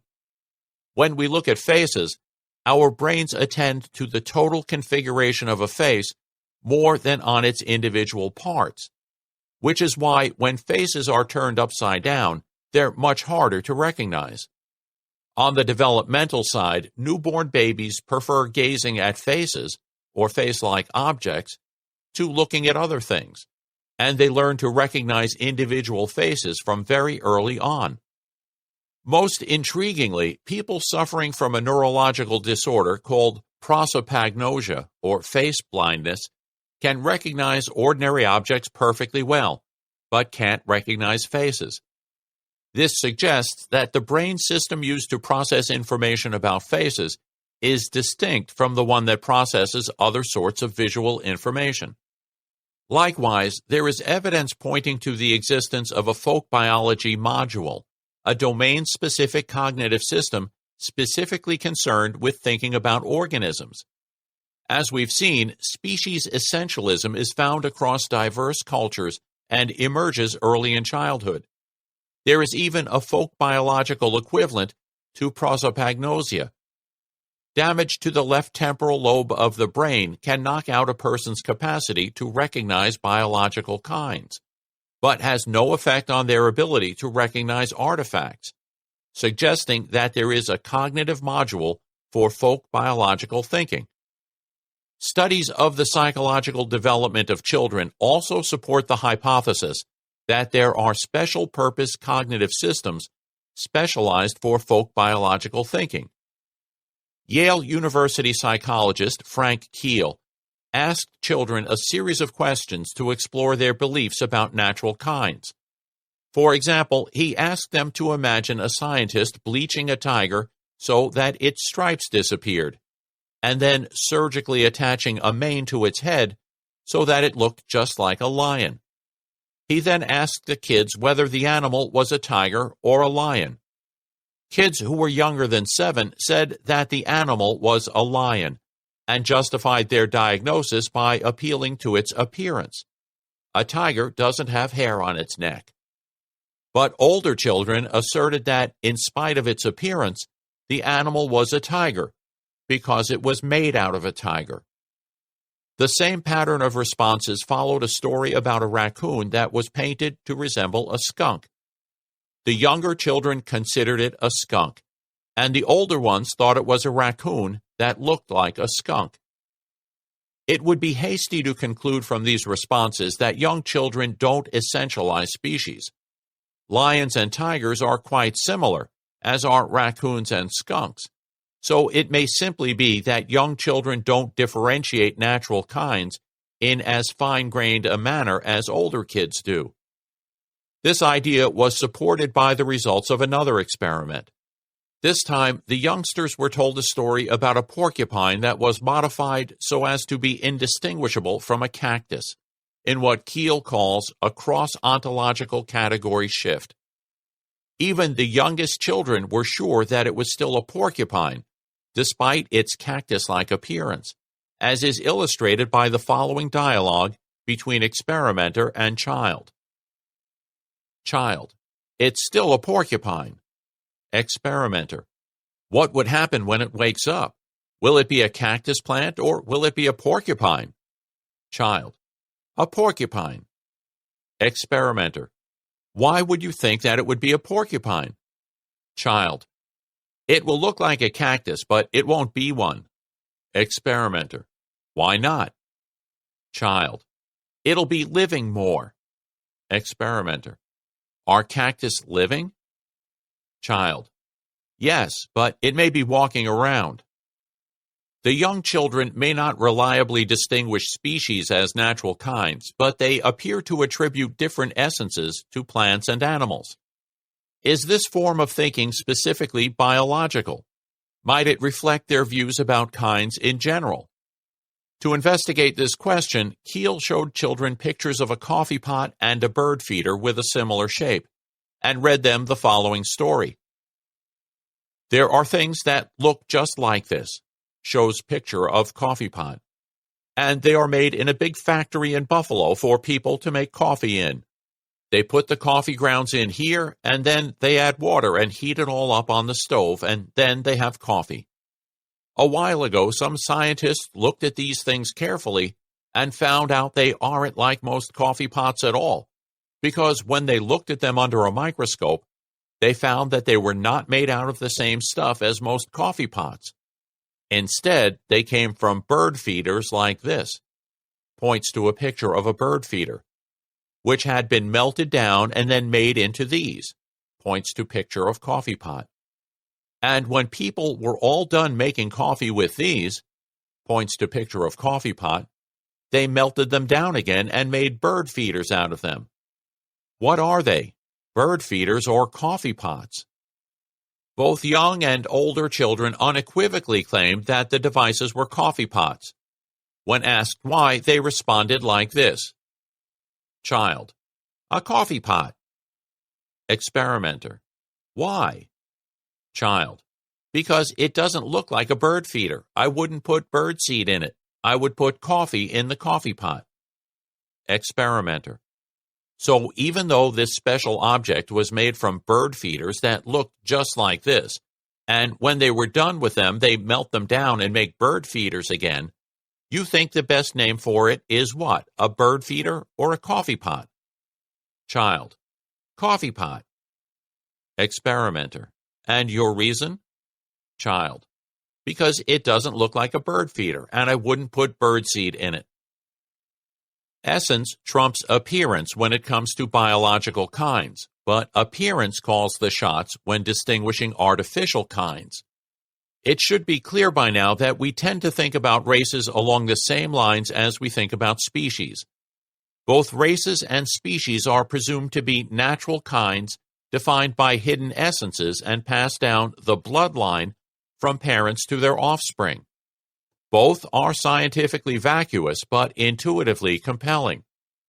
Organisms may fail to manifest their species essence. Even though stereotypical tigers have 4 legs and stripes, 3-legged tigers and a tiger without stripes still count as tigers, just as people can fail to manifest their racial essence. Janie and Mr. Oreo were black even though they looked white, and Yaakov Bach was Jewish even though he didn't menstruate. The striking similarity between patterns of folk biological and racial thinking suggests that racial thinking is domain-specific. That is, we have an inbuilt tendency to divide the human race into discrete subpopulations which we imagine as natural kinds. This tendency can be resisted or counteracted with education, but it is a pattern of thinking into which people everywhere tend to slide, even when they know better. Lawrence Hirschfeld, whom I introduced earlier in this chapter, is a proponent of this hypothesis. His research provides a wealth of evidence that even young children partition the human world into ethno-races, which they treat as natural kinds. Hirschfeld doesn't claim that small children use the same racial categories as the adults around them do. It's the form of ethno-racial thinking that spontaneously emerges during childhood, rather than its specific content. Hirschfeld and his co-workers designed and implemented several experiments to explore children's ethno-racial beliefs. In one, more than 100 3, 4, and 7-year-old children were presented with drawings depicting an adult and two children. The figures in the drawings represented either blacks or whites, as indicated by skin color, hair, and shape of nose and lips. Each person was wearing some sort of occupational uniform, and each had either a thin or stocky physique. Each of the children was presented with 3 such drawings. In every drawing, the children shared 2 characteristics with one another, but only one with the adult. For instance, one illustration portrayed a heavy-set black woman dressed in a nurse's uniform with 2 children, a slender black girl dressed in a nurse's uniform, and a stocky black girl dressed in ordinary clothes, while another showed a stocky black man in a policeman's uniform, a stout white child in a policeman's uniform, and a heavy-set black child in ordinary clothes. Hirschfeld split the young experimental subjects into 3 groups, each of which had the task of matching the adult with one of the children. One group was asked whose parent the adult is. Another group was asked which of the children represents the adult as a child. And the third group was asked which of the 2 children most closely resembles the adult. The logic of the task is straightforward, he explains. In each triad, each of the comparison pictures shares 2 features with the target adult, but they share only one feature between themselves. One triad set contrasts race to bodily build, one contrasts race to occupation, and one contrasts occupation to bodily build. When asked to choose which of the comparison pictures is the target as a child, the target's child, or most similar to the target, children must decide which of the contrasted properties is most relevant. If the children simply rely on outward appearances in making identity judgments, then they should be as likely to rely on one form of outward appearance as on another. Accordingly, they should choose at random. If they believe that one dimension contributes more to identity than another, they should rely on that dimension in making their choices. The results were impressive. The children's responses showed that they believed that racial characteristics are more likely to be inherited and to remain constant across a person's lifetime than either occupation or body build. Even the 3-year-olds tended to think of races as natural kinds, although their answers were the least consistent. The experiment also shows that children don't group people into races because they observe them to be especially similar. To kids, 2 people wearing policemen's uniforms are just as similar as 2 people with the same skin color. This suggests that children are inclined to think theoretically about race, in much the same way that we tend to think about species. Children implicitly believe that observable traits like skin color are signs of a deep essence that unites the members of a racial group under a single umbrella. Even the 3-year-olds think of racial attributes as immutable, corporeal, differentiated, derived from family background, and at least consistent with biological principles of causality. Research also indicates that youngsters have the concept of race before they have any understanding of the observable traits that racial categories are supposed to latch onto. This is most effectively illustrated by looking at children's efforts to make sense of race in their everyday lives. Ramsey reports that a white 3-year-old looked at a photograph of a black child and declared, "His teeth are different." Then the subject looked again, seemed puzzled, and hesitantly said, No, his skin is different. At the age of 4, my daughter made a similar observation. She and I were stopped at a traffic light in France. She looked at an ethnically Asian family in the car next to us and then exclaimed that they looked like her friend Alexandra, a Eurasian child. I asked her in what way she thought they looked like Alexandra. She mulled over the question for a moment, staring intently at the family as we waited for the light to change. Finally, she said, "They all have the same color hair." Hirschfeld goes on to remark, "Of course, she was right. Alexandra and the members of his family all had black hair, but so did I at the time. More critically, the majority of the inhabitants of France have black hair, whether they are ethnically French, Southeast Asian, or North African. The point to be taken from both stories is that preschoolers are aware of perceptual differences between members of racial groups and are aware that perceptual cues play a role in defining racial groups, but they do not appear to reflect on precisely which perceptual factors are important." Hirschfeld believes that there is a reciprocal relationship between our innate essentializing tendencies and the social dimension of racial categories. Because they're primed to essentialize, children quickly take adult categories on board. When children are told about racial categories, for example, that there are white and black people, they don't assume that members of these groups have a common appearance. For young children, factors like skin color or hair texture may indicate a person's race, but they don't define it. They only gradually learn about the physical characteristics associated in their culture with races and come to integrate these social constructions in accord with their pre-existing template. The fact that ethno-racial thinking is already biologically tinged early in childhood is intriguing. But what exactly does it suggest? Why do our concepts of races and biological species have such an uncanny resemblance to one another? One possibility is that they're cut from the same cloth. Hirschfeld suggests that the human mind possesses a specialized cognitive module, which he calls the humankind's module, that uses the same general principles as the module responsible for folk biological reasoning to draw inferences about human populations. Just as the biological kinds module gives rise to folk biological thinking, the hypothesized humankind's module produces a more or less universal form of folk sociological thinking. The two mental systems operate independently of one another. Both interpret their respective domains in terms of essences and natural kinds. On the origin of pseudospecies. Political enemies from Western Kenya are called Nyamusi Ruguru, animals from the West. Koigi Wawamere, negative ethnicity, from bias to genocide.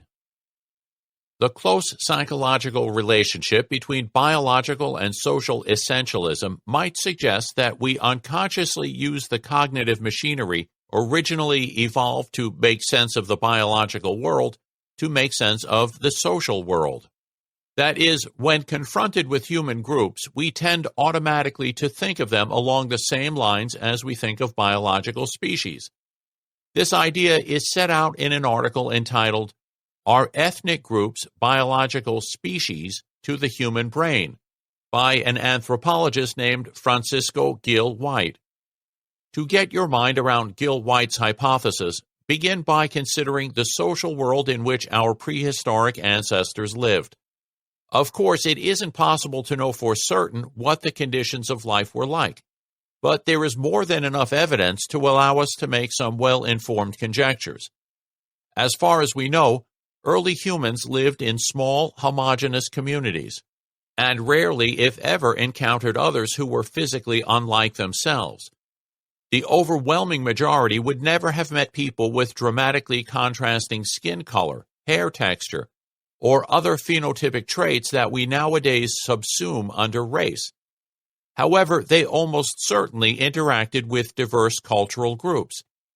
It's very likely that these smallish bands were part of larger communities, consisting of hundreds of individuals that anthropologists call ethnies or tribes. Members of a tribe share a wealth of culturally transmitted beliefs, preferences, and rules of conduct, including the rule that one should mate only with members of the tribe, normative endogamy.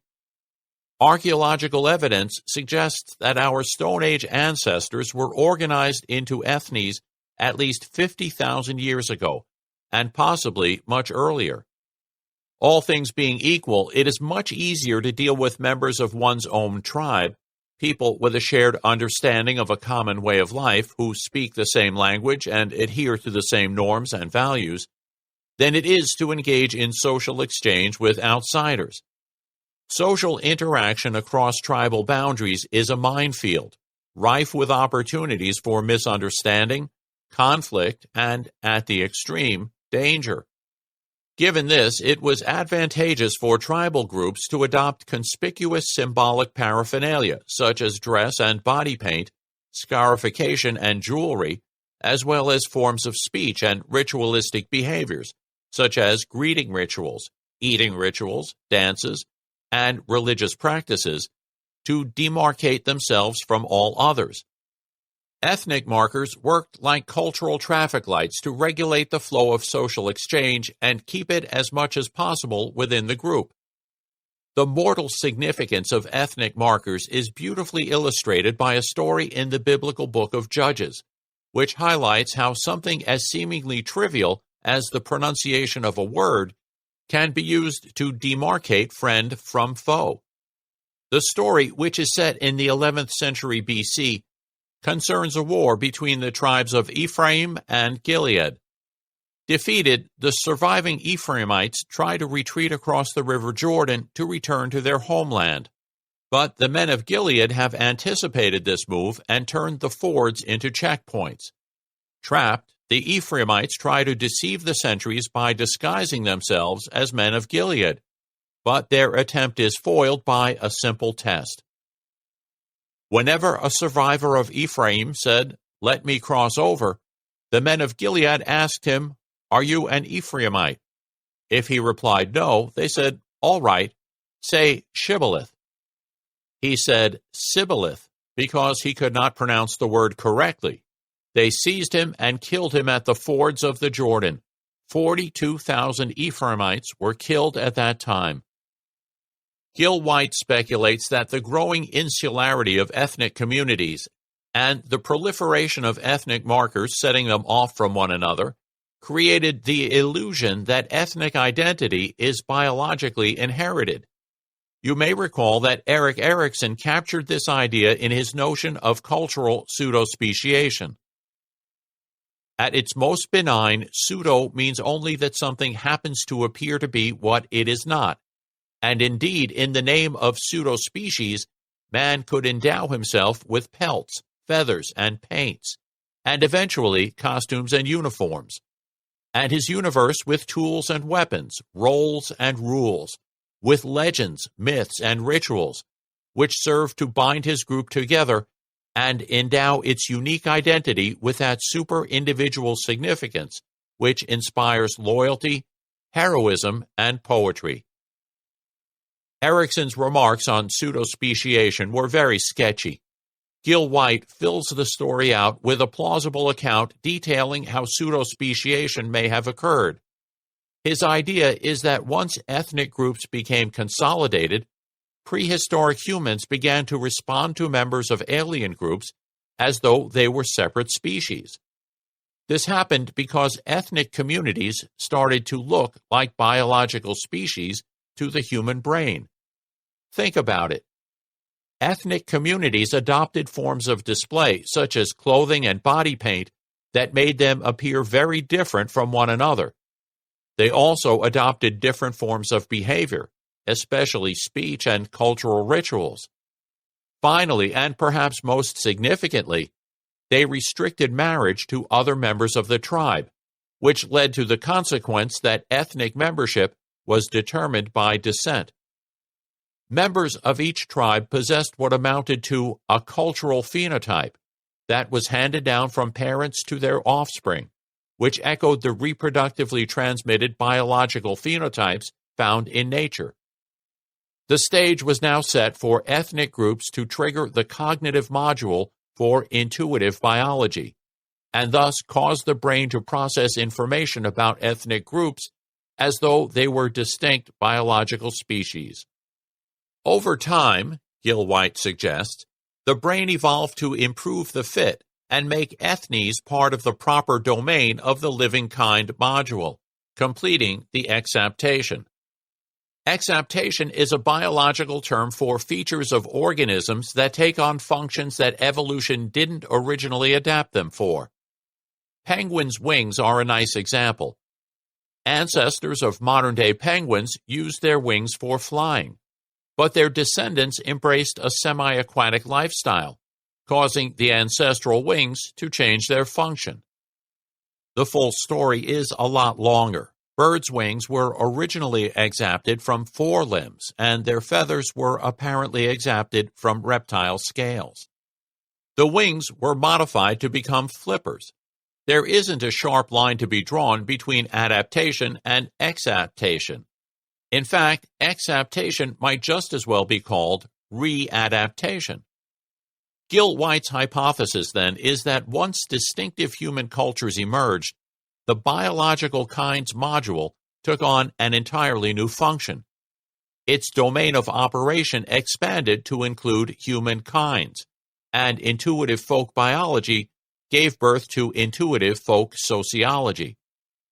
As a result, ethnic groups looked like biological species to the human brain. Gil White calls this the ugly duckling hypothesis. The ugly duckling hypothesis predicts that categories that look like a species, that is, meet the brain's input criteria of a species, will tend to be essentialized, especially when the perceptions of descent-based membership and category-based endogamy, in particular, are strong. A corollary is that inductive generalizations of non-obvious properties, which essentialist intuitions motivate, will be more easily made in categories that look like species. Hirschfeld and Gil White propose rival explanations of why folk sociology looks so much like folk biology, but neither of them uses their theory to address dehumanization, the place where folk sociology and folk biology intersect, and it's useful to consider how each theory could be used to explain it. Hirschfeld's hypothesis suggests that we move so easily from racism to dehumanization because of the isomorphy between folk sociological and folk biological thinking. The psychological similarity between racial and biological thinking might explain why we often mix up the former with the latter, just like we sometimes confuse similar-sounding words. Now add a dash of motivation to the mix. Because thoughts about ethno-racial groups have a deep resonance with thoughts about biological species, people's minds naturally turn to thoughts about the latter when they want to denigrate the former. Because derogatory thoughts are the driving force, hated or despised species are unconsciously selected to represent them. However, Hirschfeld's theory doesn't explain why folk biology and folk sociology conform to the same pattern. Gil White's account fills in the gap, and in doing so suggests that the tie between folk biology and folk sociology is more intimate than structural isomorphism would allow. If folk sociology is built on folk biological foundations, then folk biology is the default position. This might explain why ethno-racial categories so readily collapse into biological ones, but not vice versa. Summary. As the trajectory in this chapter has been fairly complex and perhaps more than a little confusing, I think that it will be useful to conclude by summarizing the main points. 1. We intuitively carve humanity up into natural human kinds, or ethno-races, modeled on biological species. We have a folk sociological theory that strongly resembles our folk biological theory. These ways of thinking about the world are natural and compelling, and widely distributed across cultures, even though they are inconsistent with the scientific picture. 2.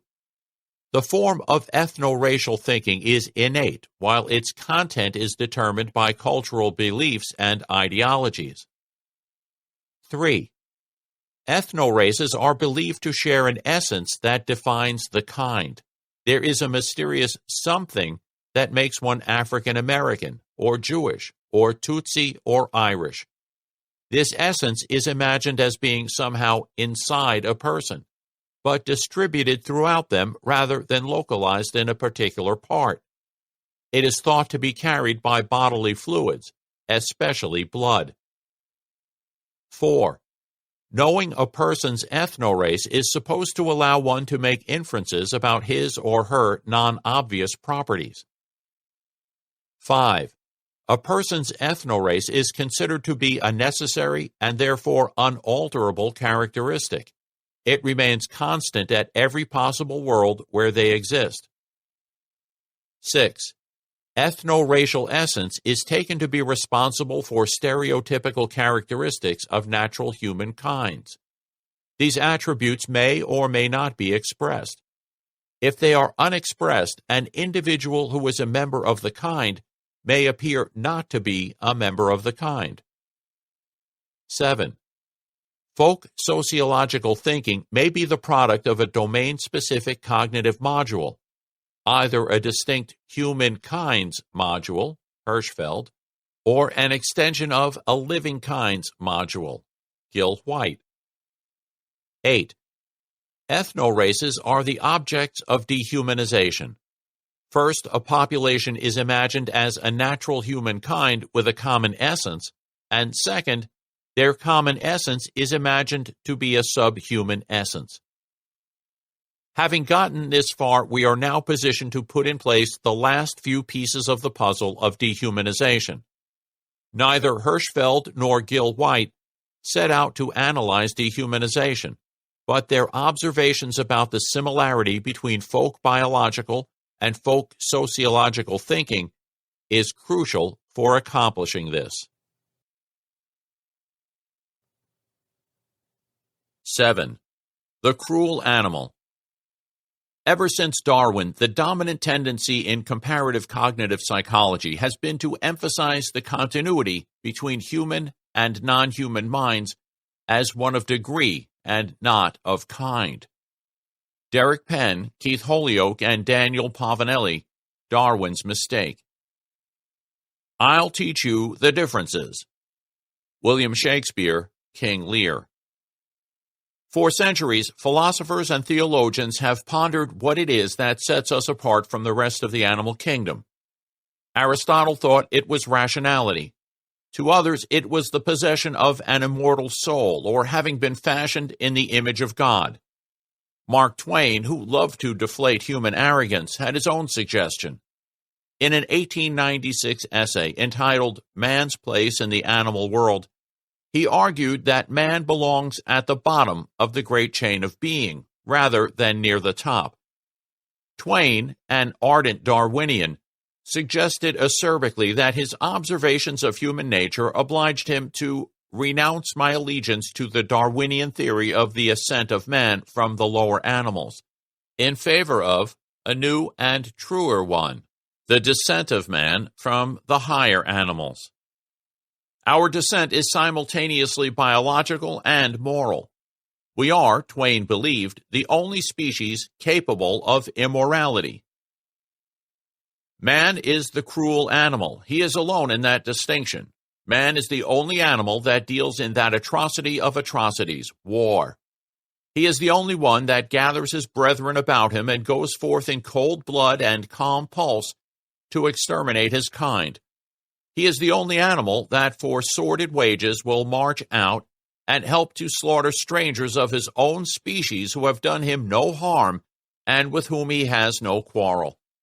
And in the intervals between campaigns, he washes the blood off his hands and works for the universal brotherhood of man with his mouth. Although Twain's essay wasn't intended as a scientific or philosophical treatise, it makes a number of points that merit serious attention. The passage that I've just quoted makes two important claims about human uniqueness. The first one is that humans are the only animals that are cruel. The point isn't that all humans are cruel. That is, a person who isn't cruel isn't human. Rather, it's that humans are the only animals that have it in them to be cruel. In other words, Twain hinted at the idea that there is something about the way that human nature is configured that makes it possible for us to be cruel. Twain's second claim, which is closely bound up in the first, is that humans are the only animals that wage war on one another.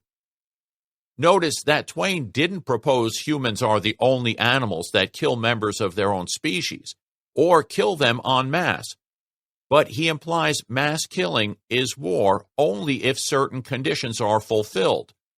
War is calculated slaughter, cold blood and calm pulse.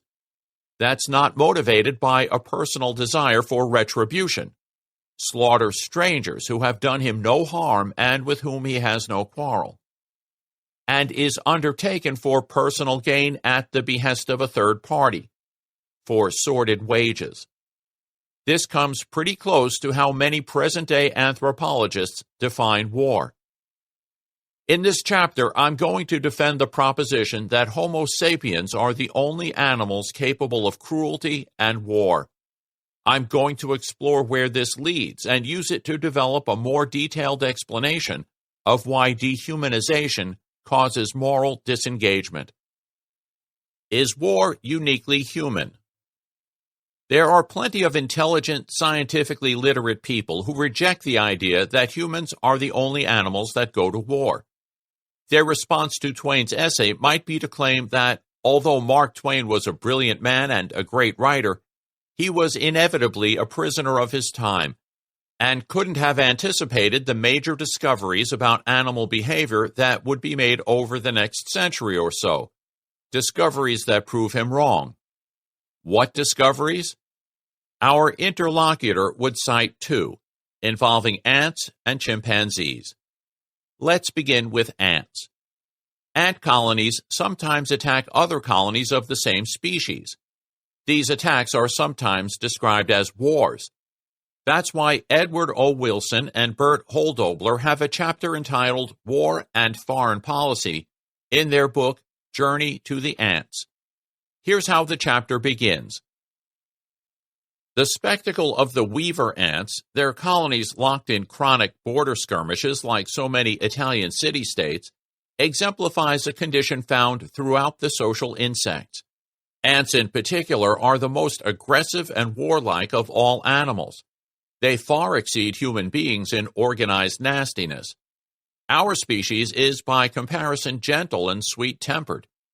The foreign policy aim of ants can be summed up as follows: restless aggression, territorial conquest, and genocidal annihilation of neighboring colonies whenever possible. If ants had nuclear weapons, they would probably end the world in a week. Wilson and Holdobler are two of the world's leading authorities on ants, so we can trust that they've got their facts straight. But it's important to bear in mind that they are using a colorful idiom for the purpose of engaging a popular readership. They know better than anyone that ant war is instinctual behavior, mainly controlled by hardwired responses to chemical signals, that ants don't really have foreign policy, and that their genocidal annihilation of neighboring colonies bears little relation to Auschwitz or Rwanda. Obviously, if ants had nuclear weapons, they'd crawl on them rather than use them to end the world in a week. The wars waged by ants are metaphorical wars, not real ones. A stronger and more compelling case can be made for chimpanzee war. Chimpanzees live in communities called troops that have what is called a fission-fusion organization. Each day, subgroups and lone individuals wander off into the forest to forage for fruit or hunt for small animals. Fission. And at the end of the day, they come back together and reconstitute the group. Fusion. They are fiercely xenophobic animals with large overlapping ranges, so there's always a chance that a foraging party will encounter chimps from a neighboring community. These meetings spark hostility. When two groups meet, nothing more serious occurs than noisy threat displays. But if a party of males happens upon a solitary stranger, they are likely to kill him. These chance encounters aren't the only form of intergroup violence.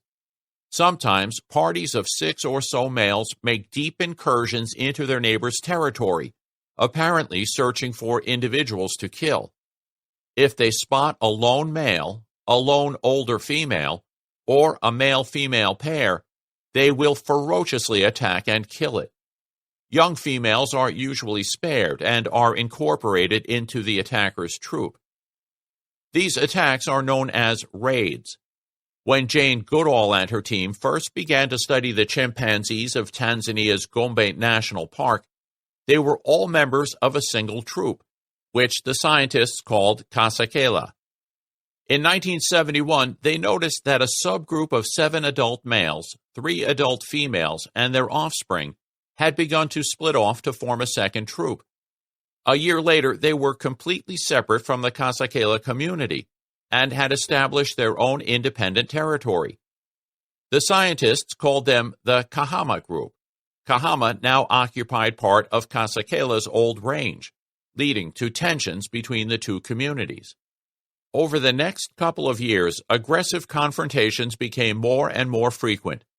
Then, in 1974, a party of 6 Kasakela males traveled south to Kahama territory and killed an adult male.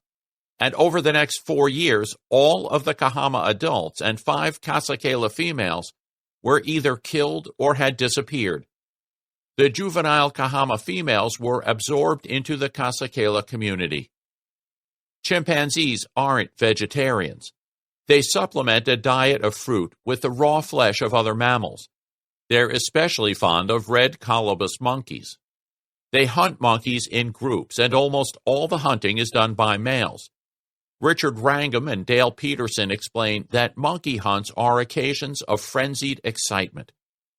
The forest comes alive with the barks and hoots and cries of the apes, and aroused chimpanzees race in from several directions. The monkey may be eaten alive, shrieking as it is torn apart. Dominant males try to seize the prey, leading to fights and charges and screams of rage. For 1 or 2 hours or more, the thrilled apes tear apart and devour the monkey. This is bloodlust in its rawest form. When chimpanzees embark on a raid, their behavior resembles a monkey hunt. They're out for blood, but this time it's the blood of a member of their own species. Based on chimpanzees' alert, enthusiastic behavior, these raids are exciting events for them. During these raids on other communities, the attackers do as they do while hunting monkeys, except that the target prey is a member of their own species. When a chimpanzee captures a colobus monkey, the monkey is immediately killed, usually by flailing it against a tree, and eaten.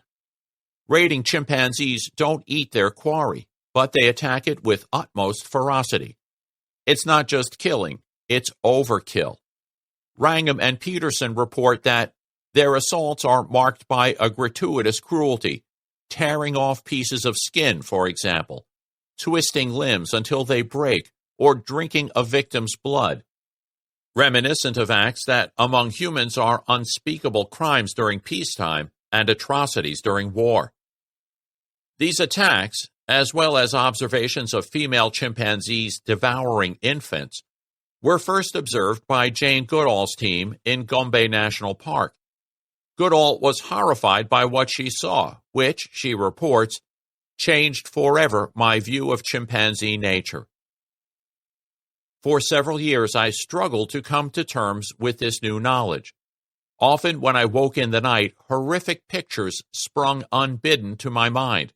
Satan cupping his hands below Sniff's chin to drink the blood that welled from a great wound on his face. Old Rudolph, usually so benign, standing upright to hurl a 4-pound rock at Godey's prostrate body. Jomeo, tearing a strip of skin from Day's thigh.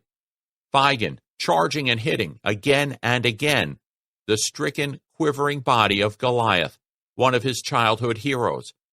And perhaps worst of all, Passion gorging on the flesh of Gilka's baby, her mouth smeared with blood, like some grotesque vampire from the legends of childhood.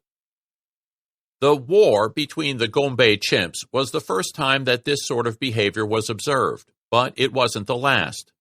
Subsequent observations of interactions between troops of chimpanzees in at least 7 other African regions have demonstrated that lethal violence isn't an isolated or freakish occurrence, but a normal, albeit infrequent aspect of chimpanzee life.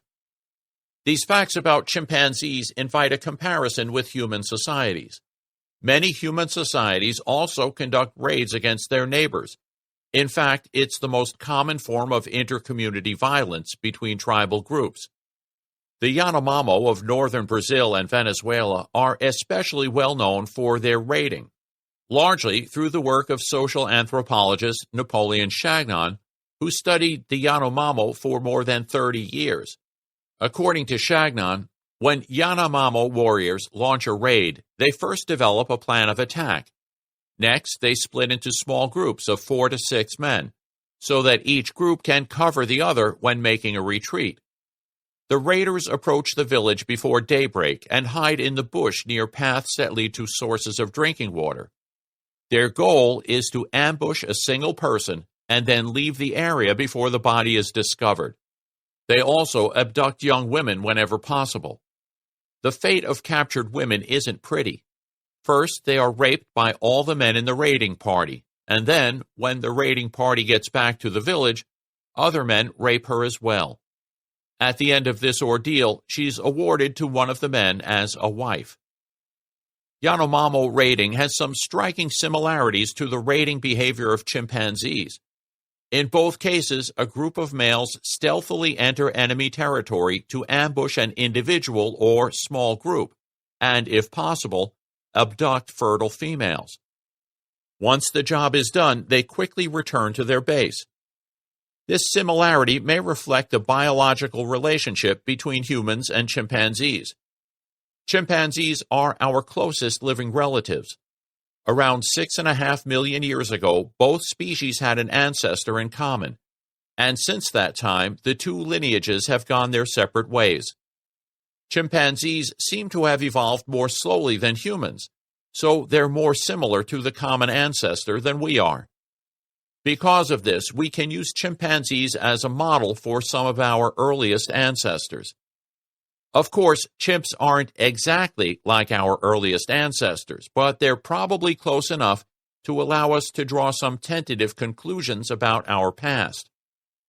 Although we can't be certain, it's reasonable to suppose that the social behavior of chimpanzees mirrors the social behavior of our common ancestor, which suggests that the ancestral ape lived in communities with a fission-fusion structure, was territorial, and was hostile toward neighbors of the same species.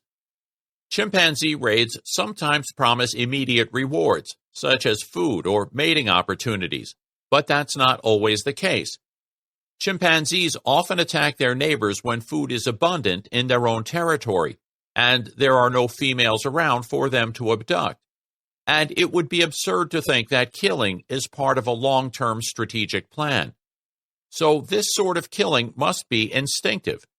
It must be that male chimpanzees simply have the urge to eradicate outsiders when they can do so without putting themselves at risk. Chimps will only attack if they outnumber the opponent by a factor of at least 3 to 1. Wrangham calls this the dominance drive hypothesis. The idea is that evolution installed this drive in male chimpanzees because killing outsiders puts the neighboring group at a disadvantage in competition for resources. This is precisely what happened in the conflict between the Kasakela and the Kahama communities. The Kasakela group incrementally weakened the Kahama group by picking them off over a period of 4 years. In the end, Kahama was destroyed, their territory was annexed, and the Kasakela males got access to young Kahama females. Wrangham goes on to suggest that the same approach may explain the evolution of lethal violence between human communities, culminating in war. There are two steps to his argument. The first is to make a connection between the xenophobic tendencies and intergroup hostility that are so evident among human beings, and the rampant xenophobia and intergroup hostility of non-human primates. Given that we Homo sapiens are primates, the obvious conclusion to draw is that our unlovely tendencies are biologically rooted, and that we inherited them from our common ancestor with the chimpanzees. The next step is to argue that evolution fashioned primates, including human ones, to behave in this way because picking off members of neighboring communities gives one's own community a competitive advantage. This, in turn, has important implications for understanding the male psyche. Men have, by nature, a demonic side. As Wrangham remarks, there has been selection for a male psyche that, in certain circumstances, seeks opportunities to carry out low-cost attacks on unsuspecting neighbors. The psychological mechanisms that would make such a complex function possible have not been studied, but a partial list might include the experience of a victory thrill, an enjoyment of the chase, a tendency for easy dehumanization, or dechimpization, that is, treating non-group members as equivalent to prey, and de-individuation, subordination of own goals to the group, ready coalition formation, and sophisticated assessment of power differentials. I've juxtaposed chimpanzee rating with Yanomamo rating to bring out their similarities, but we shouldn't let these blind us to their differences. So let's consider the differences. One significant difference has to do with forethought. Chimpanzees' behavior suggests that they plan, but only in the sense of adjusting their attack behavior to suit the circumstances. This is moment-to-moment planning involving little forethought. In contrast, the Yanomamo make elaborate preparations long before embarking on a raid. This goes hand in hand with another sort of difference. Yanomamo raiding is embedded in an intricate network of traditional norms, beliefs, and customs. As Rutgers University anthropologist R. Brian Ferguson remarks, Yanomami conceptualize and so act out war through complex cultural constructions involving classifications of social and moral distance, ideas about physical and supernatural aggression, and a pattern of symbolic and ritual exchanges. These are essential constitutive dimensions of warfare as a social institution, and any analysis that leaves them out is incomplete, impoverished. The rich cultural dimension of Yanomamo raiding has no echo in chimpanzee society. The cultural dimension is especially evident in the ways that the Yanomamo prepare for their raids. Chimpanzee raids are instigated on the spur of the moment. Wrangham and Peterson tell us that a raid could begin deep in the home area with several small parties and individuals of the community calling to each other. Sometimes the most dominant male, the alpha male, charged between the small parties dragging branches, clearly excited. Others would watch and soon catch his mood. After a few minutes, they would join him. The alpha male would only have to check back over his shoulder a few times. In contrast, Yanomamo preparations are quite elaborate. In one example, described by Chagnon, the festivities began the day before with a ceremonial feast. Then, after the feast, a grass dummy representing the enemy was set up in the village center. The men ritually attacked it, killing their enemy in effigy. The men painted themselves black and crept stealthily around their own village, pretending to search for the enemy's tracks, and then, after firing a volley of arrows, screamed and ran out of the village in a feigned retreat. After this, the warriors retired to their hammocks and resumed the ceremony after darkness fell. One by one, they marched to the center of the village, clacking their arrows against their bows and making animalistic sounds. This lasted about 20 minutes. Once it was finished, the 50-man raiding party assembled at the village center. When the last one was in line, the murmurs among the women and children died down, and all was quiet in the village once again. Then the silence was broken when a single man began singing in a deep baritone voice, "I am meat hungry. I am meat hungry. Like the carrion-eating buzzard, I hunger for flesh." When he completed the last line, the rest of the raiders repeated his song, ending in an ear-piercing, high-pitched scream. A second chorus, led by the same man, followed the scream. After several more choruses, during which the warriors worked themselves into a rage, they moved into a tight formation with their weapons held aloft. They shouted 3 times, beginning modestly and then increasing their volume until they reached a climax at the end of the third shout. Wah! Wah! Wah! They listened as the jungle echoed back their last shout, identified by them as the spirit of the enemy. They noted the direction from which the echo came. On hearing it, they pranced about frantically, hissed and groaned, waving their weapons, and the shouting was repeated 3 more times. At the end of the third shout of the third repetition, the formation broke, and the men ran back to their respective houses, each making a noise, boo boo boo boo boo boo boo boo boo boo boo, as he ran. When they reached their hammocks, they all simulated vomiting, passing out of their mouths the rotten flesh of the enemy they had symbolically devoured in the lineup. At dawn, the women collected food and arranged it in parcels for the outward-bound raiders to collect, and then the men emerged, painted black, for a final ritual assembly at the village center, before marching out of the village. There's another noteworthy difference that reveals something important about an important difference between humans and chimpanzees. Cast your mind back to the war between the 2 groups of Gombe chimpanzees. Richard Wrangham, who watched the conflict take its deadly course, remarks that, horrifying though these events were, the most difficult aspect to accept was not the physical unpleasantness, but the fact that the attackers knew their victims so well. They had been close companions before the community split. It was hard for the researchers to reconcile these episodes with the opposite but equally accurate observations of adult males sharing friendship and fun, lolling against each other on sleepy afternoons, laughing together in childish play, romping around a tree trunk while batting at each other's feet, offering a handful of prized meat, making up after a squabble, grooming for long hours, staying with a sick friend. The new contrary episodes of violence bespoke huge emotions normally hidden, social attitudes that could switch with extraordinary and repulsive ease. We all found ourselves surprised, fascinated, and angry as the number of cases mounted. How could they kill their former friends like that? The fact that these apes turned against their old companions suggests that chimpanzees understand the concepts us and them, and that in the chimpanzee mind, the division between the two is rigid, static, and biologically driven. As Goodall remarks, chimpanzees show differential behavior toward group and non-group members.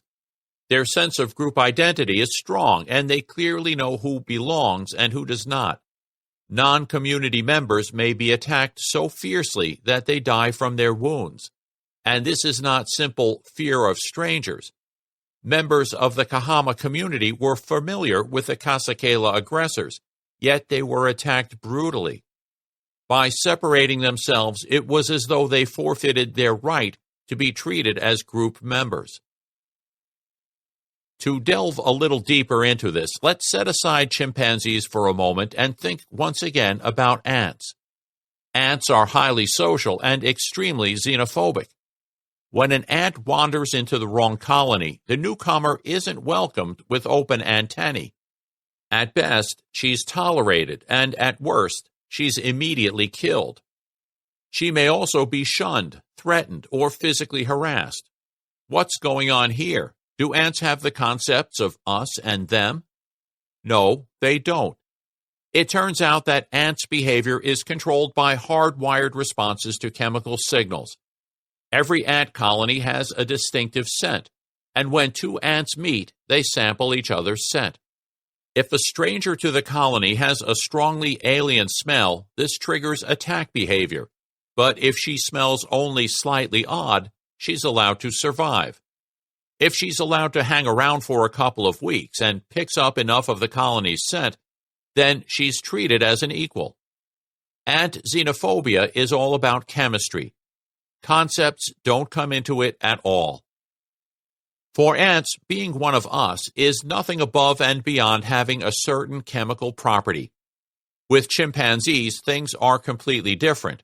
When the Kahama chimps split off from the Kasakela, these animals didn't change in any way. They still looked the same and smelled the same. Their personalities remained the same, and their old Kasela friends could still recognize them as individuals. But something changed. By changing their location, the Kahama chimpanzees crossed over an invisible boundary. This wasn't just a geographical boundary, it was a conceptual boundary as well, a boundary in the minds of the Kasela chimps. Chimpanzees seem to distinguish between the troop and the individuals that compose it, but they have an inflexible notion of the difference between friend and foe. Members of the troop, the local breeding group, fall into the former category, and all other chimpanzees fall into the latter. In the chimpanzee mind, us equals troop members. So when an individual leaves the troop, it thereby leaves the category of us and becomes an object of hostility. One of the more striking characteristics about humans, which chimpanzees completely lack, is our capacity to form alliances between groups. This is made even more arresting by the fact that allies are often former enemies. Human beings have a unique ability to unite disparate groups under the conceptual umbrella of a more inclusive us. Shifting patterns of alliance and estrangement, of inclusion and exclusion, characterize human societies everywhere. We can make peace, whether transient or long-lasting, with our enemies. Chimpanzees can't. Unlike chimpanzees, or any other non-human animal for that matter, humans live in what Cornell University sociologist Benedict Anderson has aptly named imagined communities. Communities constituted and bounded by our concepts of them. Toting up the balance sheet, I think it's clear that the differences between Yanomamo and chimpanzee rating vastly outweigh their similarities. Given the gulf that exists between human and chimpanzee patterns of violence, it seems misleading to refer to the latter as war. But it's also implausible to claim that there's no connection between the two, and perverse to assert that the human propensity of intergroup violence has nothing to do with the xenophobic behavior of our primate cousins. I think that the most balanced assessment is that our primate heritage has left human beings, especially human males, with a disposition for violent aggression against outsiders, and that this is a necessary but not a sufficient condition for raiding, war, and other cruel and lethal cultural practices. Cruelty. This was a very innocent planet before those great big brains. Kurt Vonnegut, Galapagos. There can be no doubt that the difference between the mind of the lowest man and the highest animal is immense. Charles Darwin, The Descent of Man. It's tempting to think about non-human animals as though their minds are just simpler versions of our own. Beatrix the cat is busy stalking a mouse that's nibbling breadcrumbs on the dining room floor. As she moves slowly forward, freezing like an elegant feline statue after every few steps, it's tempting to suppose that she believes that there's a mouse nibbling breadcrumbs on the dining room floor. Tempting, but wrong. To have this belief, Beatrix would need to grasp the concepts of mouse, dining room, breadcrumb, and floor. You can't conceive of a mouse on the floor unless you understand what a mouse is and what a floor is. Beatrix may have a belief about the animal on the dining room floor as she creeps up on it. I think she probably does. But they can't be anything like the human ones that we're inclined to attribute to her. Anthropomorphizing the animal mind can lead to a lot of confusion when talking about animal behavior, and it doesn't help that many of the terms that scientists use to describe animal behavior have different meanings in everyday discourse. Take the concept of a threat display. In everyday language, the word threat describes deliberate actions undertaken to intimidate another person. You can threaten someone by pointing a gun at them, shouting insults, or promising to do them harm. But in each of the cases, your intentions matter. Suppose you were visiting Romania and tried to order a cup of coffee in garbled Romanian, but ended up saying, "I'm going to bite you," to the terrified waiter. This wouldn't be a threat, even though the waiter would think it was, because it didn't express an intention to intimidate. The concept of a threat display, as used by ethologists, has nothing to do with animals' intentions. Threat displays are just stereotyped patterns of behavior that have the function of scaring other animals away or making them back down. But if you're not careful, it's easy to slip into thinking anthropomorphically about threat displays. For instance, you might assume that Beatrix makes her fur stand on end when she meets the neighbor's cat, because she believes that doing this will scare the neighbor's cat away. Psychological research suggests that the human brain is wired for anthropomorphic thinking, what Hume called a universal tendency among mankind to conceive all things like themselves. University of Arizona anthropologist Stuart Guthrie confirms that we are incorrigible anthropomorphizers. Faces and other human forms seem to pop out at us from all sides, he writes. Chance images in the clouds, in landforms, in inkblots present eyes, profiles, or whole figures. Voices murmur or whisper in the wind or waves. We see the world not only as alive, but also as human-like. The tendency to perceive human intentions everywhere is even more pervasive than illusions of the human form. Nothing is so important to us as other humans. Because we are preoccupied with each other, we are sensitive to any possible human presence and have tolerant standards for detecting it. Most unconsciously, we fit the world first with diverse human-like templates. Our preoccupation with a human prototype guides perception in daily life. We attend to what fits the human-like templates and temporarily ignore what does not. Because chimpanzees are so obviously similar to us, it is extremely easy to attribute human-like mental states to them.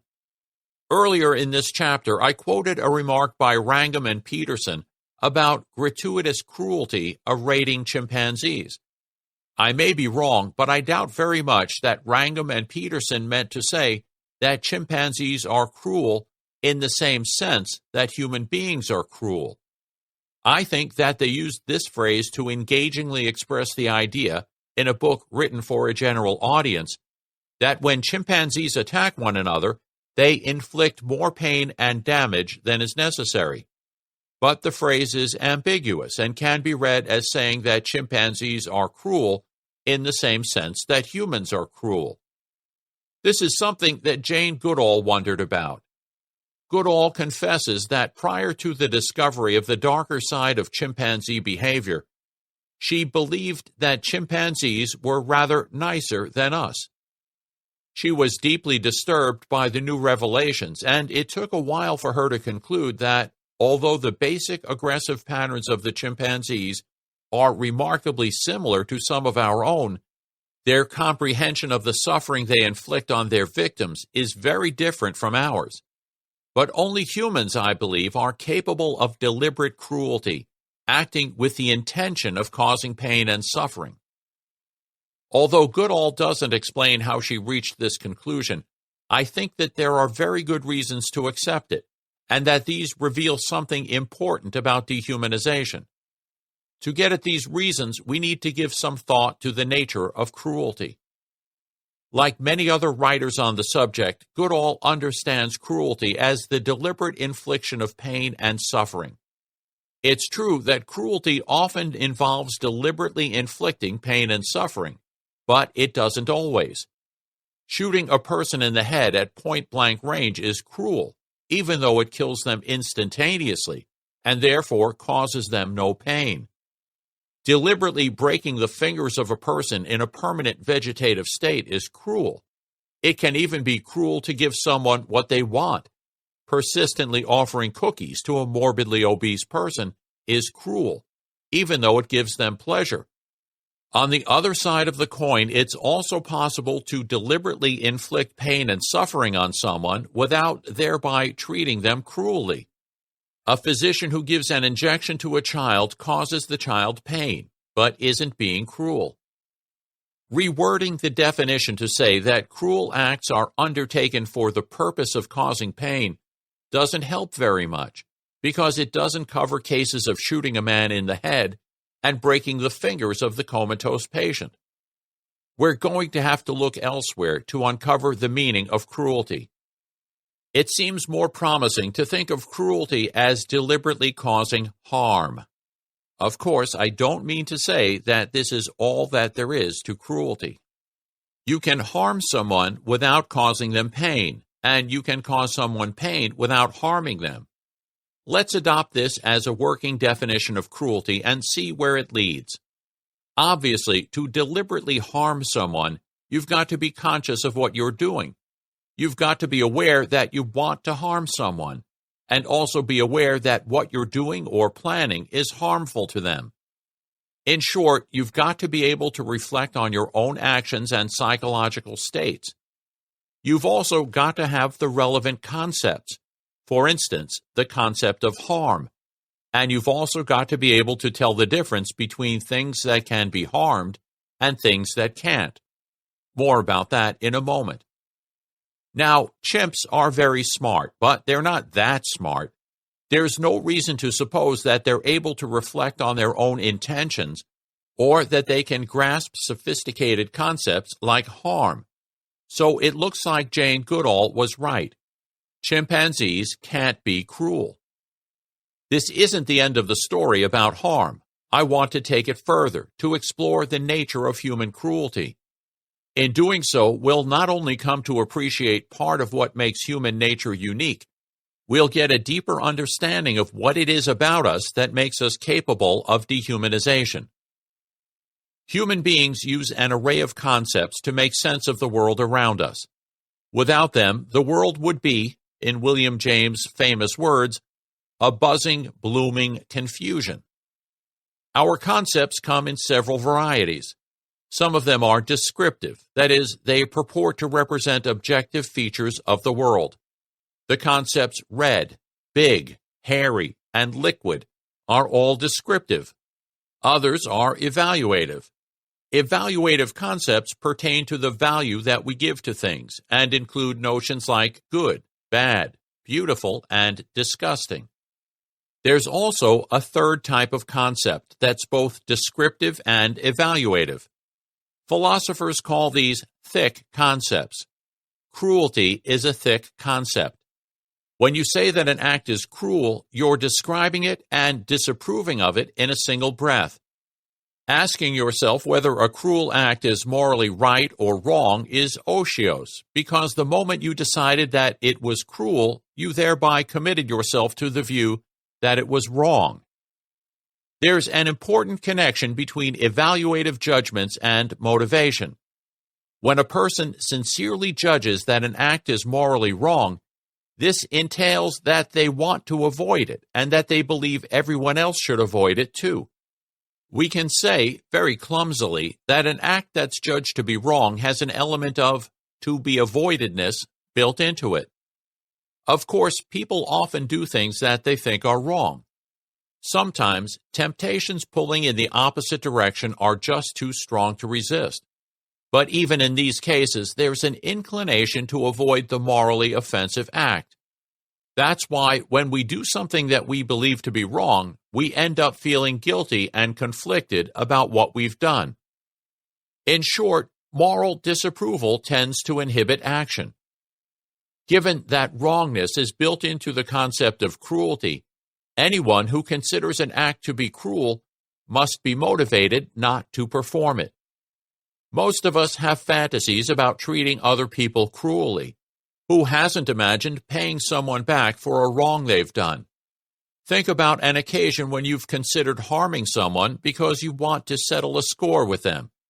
You badly wanted to harm this person, but because you thought it would be wrong to turn your vengeful daydreams into reality, you didn't go through with it. Or maybe you went through with it, but in a less florid fashion than you fantasized. You sent them a nasty email message instead of gutting them with a machete. The amount of guilt that a person experiences when contemplating a cruel act is proportional to the degree of cruelty that they judge it to possess. And the degree of guilt is proportional to the degree of inhibition. That's why acts of homicide and torture are very difficult to carry out, at least under normal circumstances. This may sound peculiar given the catalog of horrors that I've documented in this book, but it's true. The puzzle remains that people do perform extravagantly cruel acts, as Daniel Goldhagen pointed out in a passage quoted in Chapter 5. They do it with zeal, alacrity, and self-satisfaction, even enjoyment. How can we reconcile these incongruous images of the human animal? People readily indulge in horrendous acts if they don't believe that what they're doing is cruel. There are a couple of ways that this can happen. Some people lack a moral sense. In the awful jargon of psychiatry, they have an antisocial personality disorder. These people are morality blind, just like some people are colorblind. Because of this, the notion of cruelty doesn't make any sense to them. They are incapable of feeling guilt and can do anything with a clear conscience. These people are rare. Much more often, people are able to engage in spectacularly cruel actions because they've selectively decommissioned their moral inhibitions. This is where dehumanization enters the picture. To understand how and why, we need to examine the notion of harm. What is harm? If you harm someone, you damage them. That's clear. The damage might be physical or psychological, direct or indirect. Its medium might be a word, a silence, a glance, or the thrust of a knife into tender viscera. But harm and damage aren't identical. It's possible to do damage without doing harm, because the concept of harm applies only to certain sorts of things. Inanimate objects can be damaged, but it's impossible to harm them. When you have an automobile accident, you may damage your car, but you don't harm it. And when you take it to the body shop, it's to repair the damage to it, not the harm. But if someone had been injured in the accident, they would be harmed rather than just damaged, even though they might sue you for damages. Right now, I'm writing these words in a fifth-floor apartment in Ithaca, New York. There's a heat wave going on, so all the windows are open and there's a fan buzzing away a few feet from my chair. I'm trying to concentrate on writing this chapter, and the noise from the fan is getting on my nerves. What if I got up and hurled the fan out the window? This would irreparably damage the fan, but it wouldn't harm it at all, because obviously fans aren't the sort of thing that can suffer harm. The chihuahua in the next apartment is making an irritating yapping noise. What if I went over there and chucked it out of the window too? This would definitely harm the dog rather than merely damaging it, because unlike fans, dogs can be harmed. Harm is a thick concept. It's better understood as morally unacceptable damage. This definition implies that you can only harm a thing if it has some moral standing. There's an important connection here with pain and suffering. but not the connection that Goodall had in mind in her discussion of cruelty. Harm can be painless, and pain can be harmless. But the kinds of beings that can feel pain are the kinds of beings that can be harmed. Feeling pain is diagnostic of a creature's moral standing, but it isn't constitutive of it. What kinds of beings have moral standing? What makes the difference between things that can suffer harm and things that can't? In some cases, the answer is clear. People have moral standing and inanimate objects don't. People can be harmed, but inanimate objects can only be damaged. But where do all the other life forms stand? Oddly enough, our judgments about this depend in large measure on where we position them on the great chain of being. This ancient, discredited pre-scientific model of the cosmos still unconsciously serves as a guideline for our moral judgments. Recall that the great chain of being classifies things both in terms of their descriptive properties and in terms of their value. It's therefore thick from top to bottom. Inanimate objects are at the bottom of the chain and have no value in themselves. Microorganisms and plants don't fare much better, which is why even the most zealous vegans can weed their garden and wipe out untold millions of germs with disinfectants, green ones of course, without suffering a single pang of guilt. Intuitions get foggier as we climb higher. Is swatting a mosquito cruel? How about stepping on a cockroach or skewering a writhing worm on a fishhook? Plunging a living lobster into boiling water, or gutting a trout for dinner? Killing a chicken? Slaughtering a lamb? Performing an abortion? Executing a criminal? There's no fact of the matter about exactly where in this sequence damage gives way to harm, and destruction becomes cruelty. But the principle governing such judgments is both clear and embarrassingly narcissistic. The closer we judge a creature is to us on the hierarchy, the more inclined we are to grant it moral standing. This principle has some resonance with David Hume's moral theory, which I briefly described in Chapter 2. Remember that Hume thought morality comes from sympathy, and that we have sympathy with others only to the extent that they resemble us. At first glance, this way of looking at things fits very nicely with the moral scheme of the Great Chain. Look at our attitude toward non-human species. We care much more about the kinds of animals that are closest to us on the chain than we do about those that are more remote. People who want desperately to protect mountain gorillas from poachers don't lose any sleep over the fate of the tiny parasites that scramble around in their fur. Despite appearances, the two approaches are incompatible. Here's why. Hume was what philosophers call an empiricist. In everyday speech, an empiricist is someone who relies entirely on observation as a source of knowledge. Philosophers give the word a somewhat more technical meaning. In philosophy speak, empiricism is the theory that our knowledge of the world boils down to knowledge of our sense impressions, and that we construct our picture of the world solely from these raw materials. Look around the room. You see objects like windows and furniture. Perhaps you see other people in the room as well. Empiricists claim that all you're really seeing are visual impressions, colored patches of various shapes and sizes from which you construct a picture of the room. Empiricism implies that objects are really just bundles of sense impressions. Hume's older contemporary, George Berkeley, illustrated this idea using the example of a cherry. I see this cherry. I feel it. I taste it. It is therefore real. Take away the sensations of softness, moisture, redness, tartness, and you take away the cherry. Since it is not a being distinct from sensations, a cherry, I say, is nothing but a congeries of sensible impressions, or ideas perceived by various senses, which ideas are united into one thing, or have one name given to them, by the mind. When Hume spoke of resemblance, he meant similarity in appearance, because as an empiricist, he thought that appearances are all that we can ever know.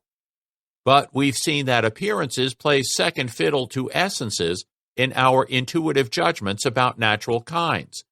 And the great chain of being is a hierarchical classification of natural kinds. So it can't be that judgments about creatures' moral standing are based on their appearance. Instead, these judgments must be based on our beliefs about their essences, the kinds of things that they are. Returning to an example used earlier in the book, if Dracula existed, he would not be a creature with the same moral standing as a human being, because even though he looks human, he isn't a member of the human kind. To appreciate this, think of how odd it would be to put him on trial for his crimes. Our intuitive moral psychology seems to conform to the following principle. We grant moral standing to creatures to the extent that we believe that their essence resembles our own. This principle points to another reason why chimpanzees can't be cruel.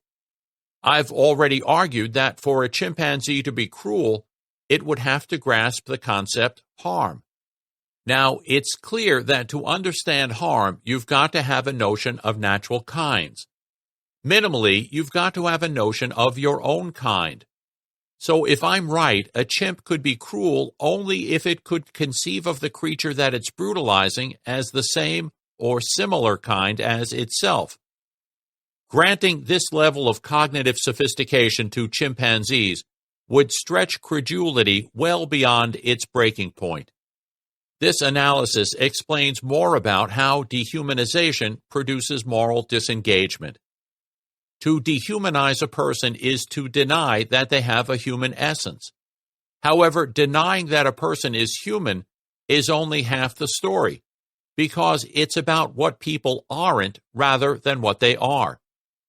We've seen that dehumanizers affirm the subhumanity of their victims, not merely their non-humanity. To the Nazis, Jews weren't just non-humans, they were rats in human form. And to the genocidaires of Rwanda, Tutsis were cockroaches. Dehumanized people are never thought of as charming animals like butterflies and kittens. That's because dehumanizers always identify their victims with animals that motivate violence.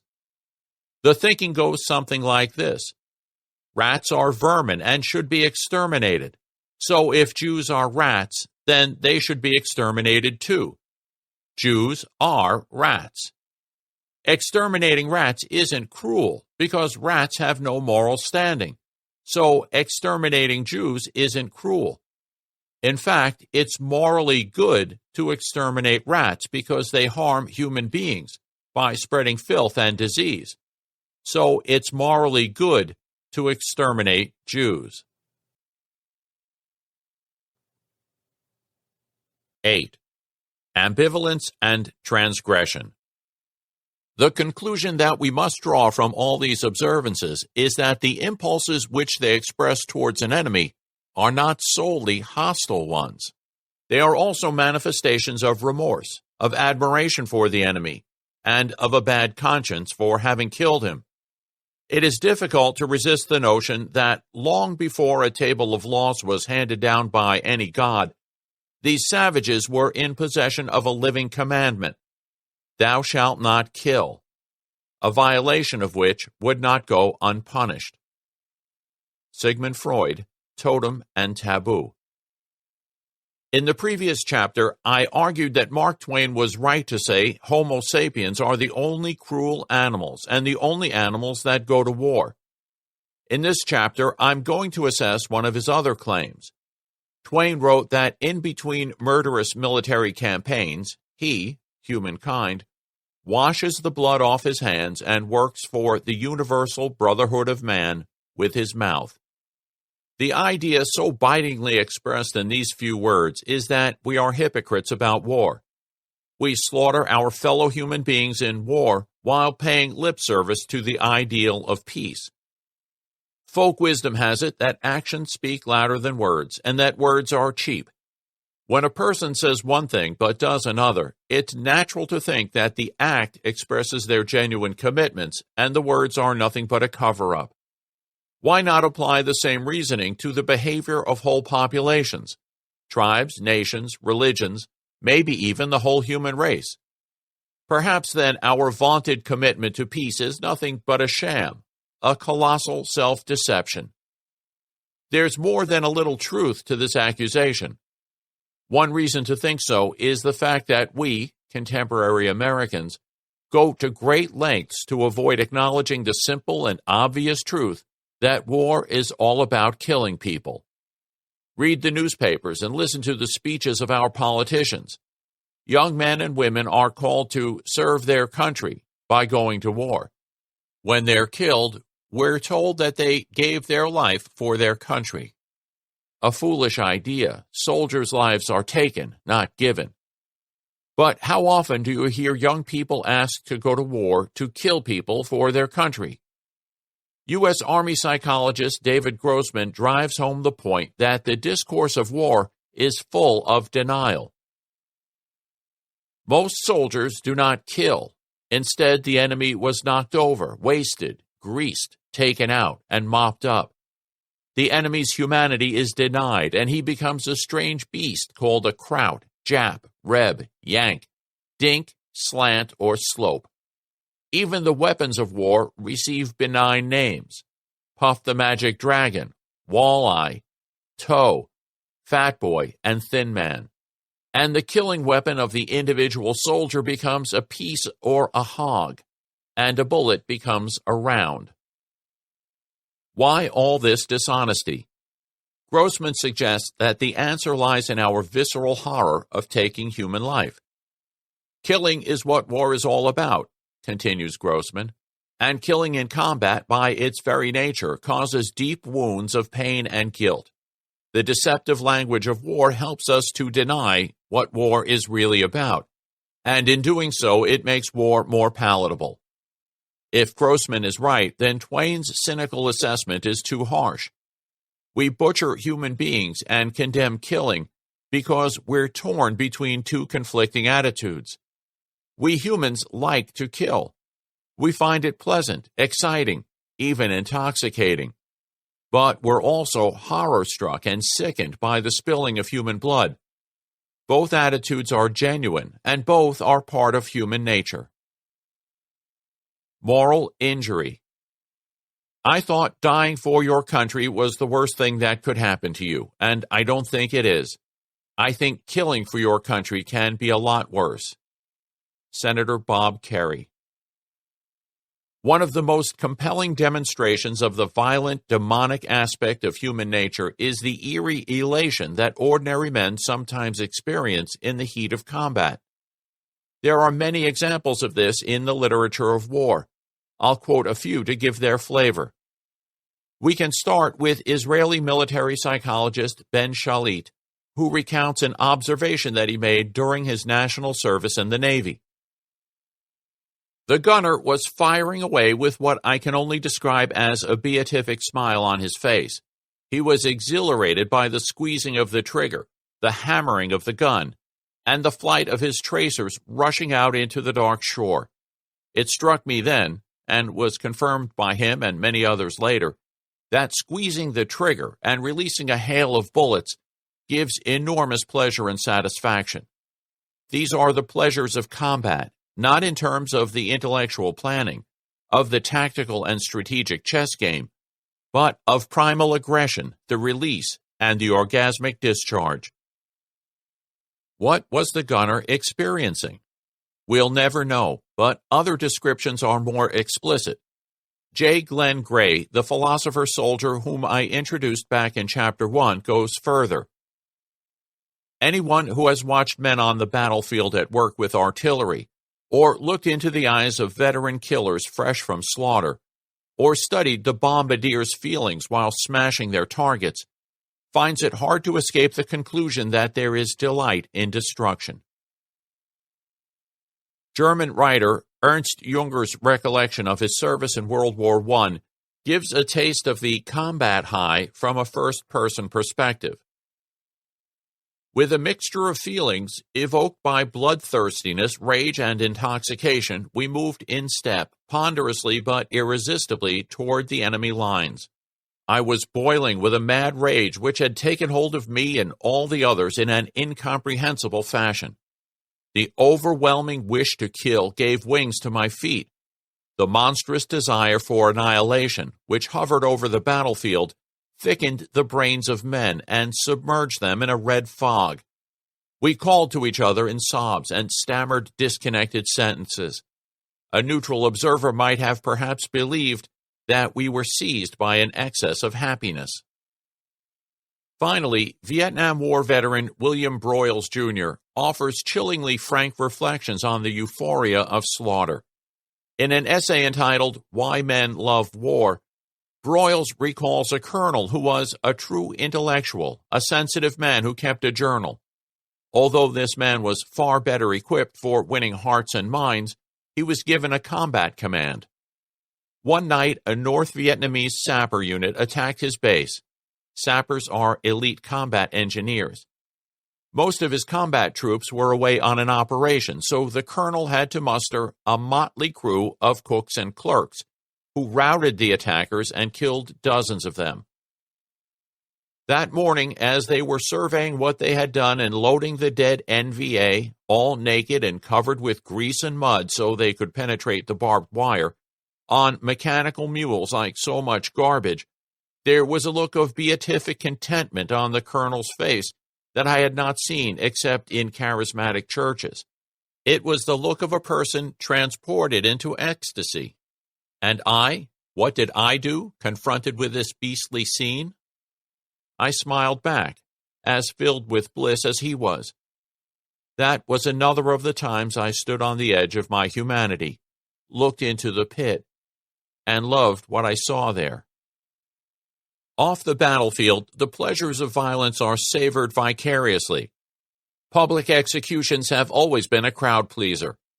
In countries where this form of entertainment is unavailable, there is boxing, wrestling, mixed martial arts, and various team sports that simulate warfare.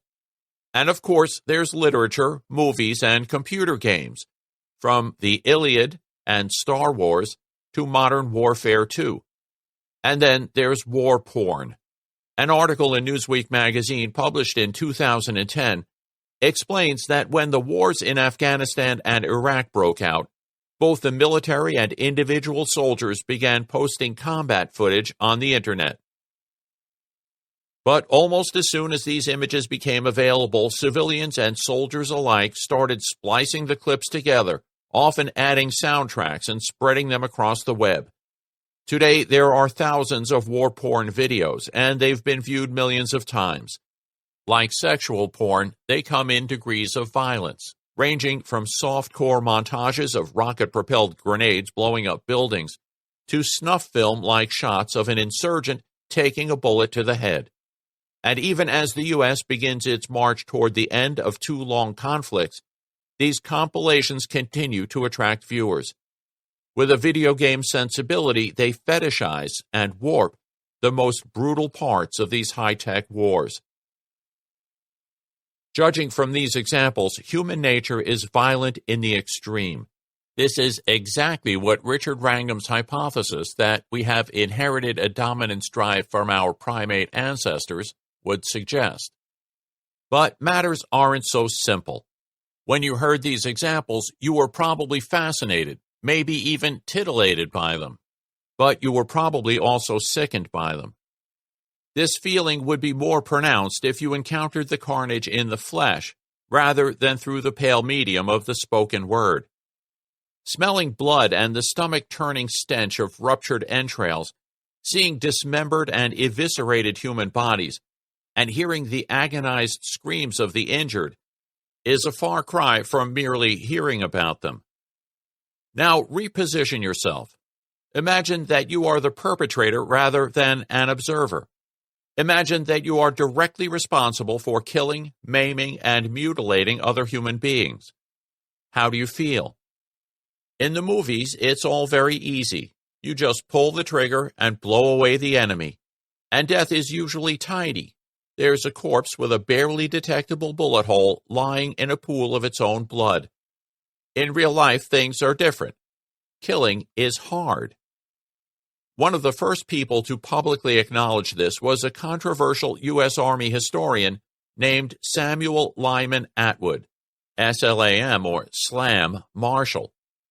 Marshall got his information by talking to U.S. infantrymen immediately after firefights in the European theater of World War II, and he claimed that these conversations revealed that the majority of these men, up to 3/4 of them, never fired their weapon at an enemy soldier, even when under attack. Marshall wrote about this problem, which he called the ratio of fire, in a short but influential book entitled Men Against Fire. In the book, he pointed out that men enter military service with a fully formed set of moral convictions, the most important of which is that it's wrong to take human life. He is what his home, his religion, his schooling, and the moral code and ideals of his society have made him. The Army cannot unmake him. It must reckon with the fact that he comes from a civilization in which aggression, connected with the taking of life, is prohibited and unacceptable. The teaching and ideals of that civilization are against killing, against taking advantage. The fear of aggression has been expressed in him so strongly and absorbed by him so deeply and pervadingly, practically with his mother's milk, that it is part of the normal man's emotional makeup. This is his great handicap when he enters combat. It stays his trigger finger even though he is hardly conscious that it is a restraint upon him. Because it is an emotional and not an intellectual handicap, it is not removable by intellectual reasoning such as kill or be killed.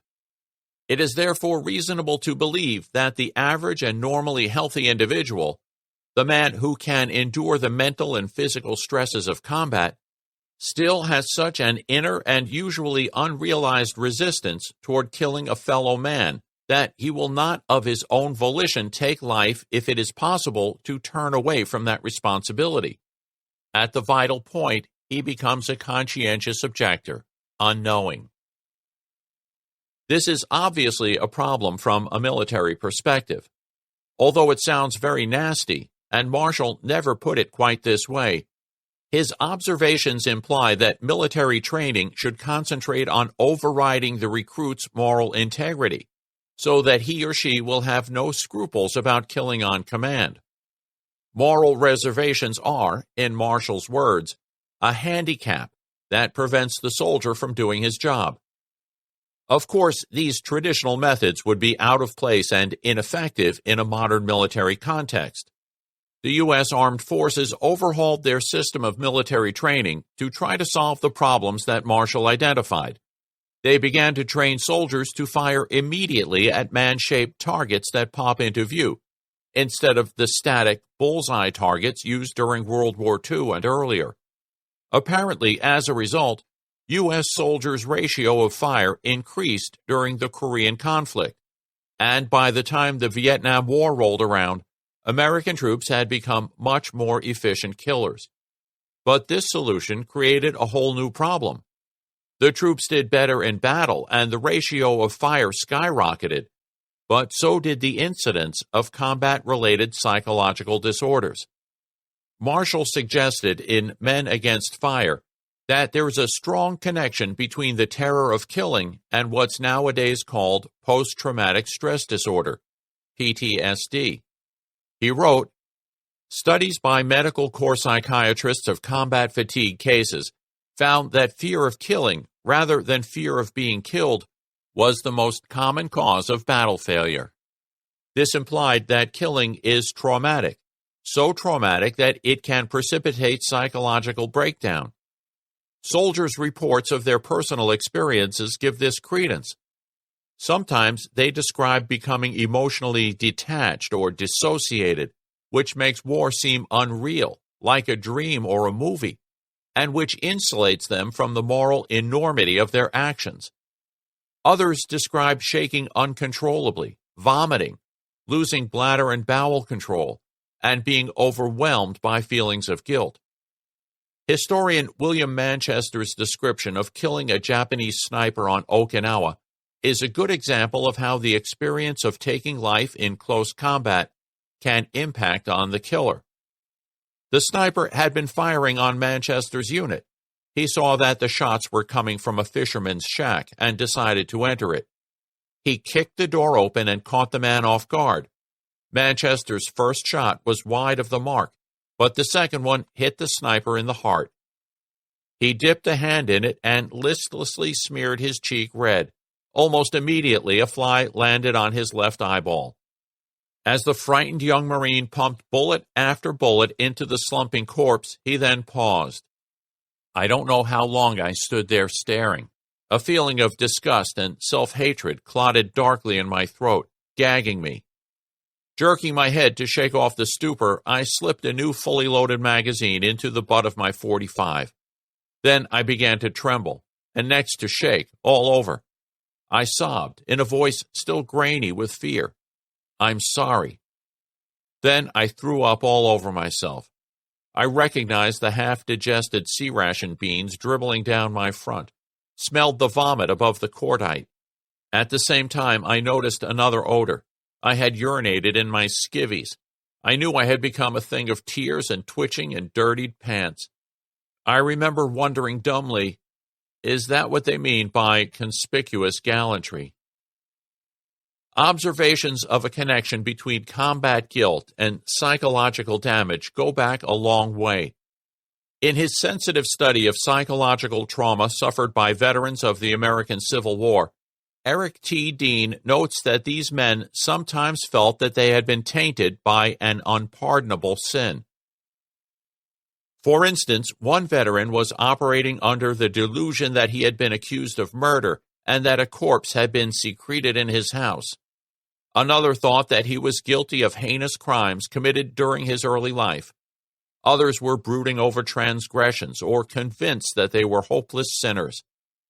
Said he was guilty of great crimes. He thinks he is lost for all eternity. Delusion seems to be that he has done something terrible.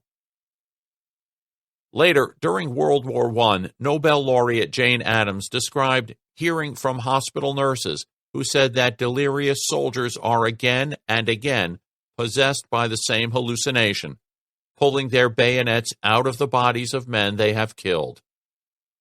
Rachel McNair points out in her book, Perpetration-Induced Traumatic Stress, that even Nazi killers who are conventionally portrayed as monsters, devoid of even a shred of moral sensibility, had difficulty stomaching the work of extermination. For example, Rudolf Höss, the first commander of Auschwitz, reported that Adolf Eichmann had told him, many of the Einsatzkommandos, unable to endure wading through blood any longer, had committed suicide. Some had even gone mad. Most of the members of the commandos had to rely on alcohol when carrying out their horrible work. Psychological studies have strongly confirmed the relationship between killing and psychological damage. A study of almost 3,000 U.S. Army soldiers by University of California psychologist Shira McGann and her co-workers found that 40% of them who reported killing in combat were significantly more prone to psychological problems than the rest. This effect was independent of combat exposure. In other words, it can't be explained by saying that the men who killed in combat were also the men who were most extensively engaged in combat, and therefore exposed to other stressors. In their 2009 report, they demonstrated highly significant correlations between killing in combat and the severity of PTSD, dissociation, violent behavior, and general psychological impairment. And then, of course, there's suicide. In the United States, veterans are twice as likely as members of the general population to die from suicide. And research suggests that veteran suicides are often linked to persistent feelings of guilt about what they've done.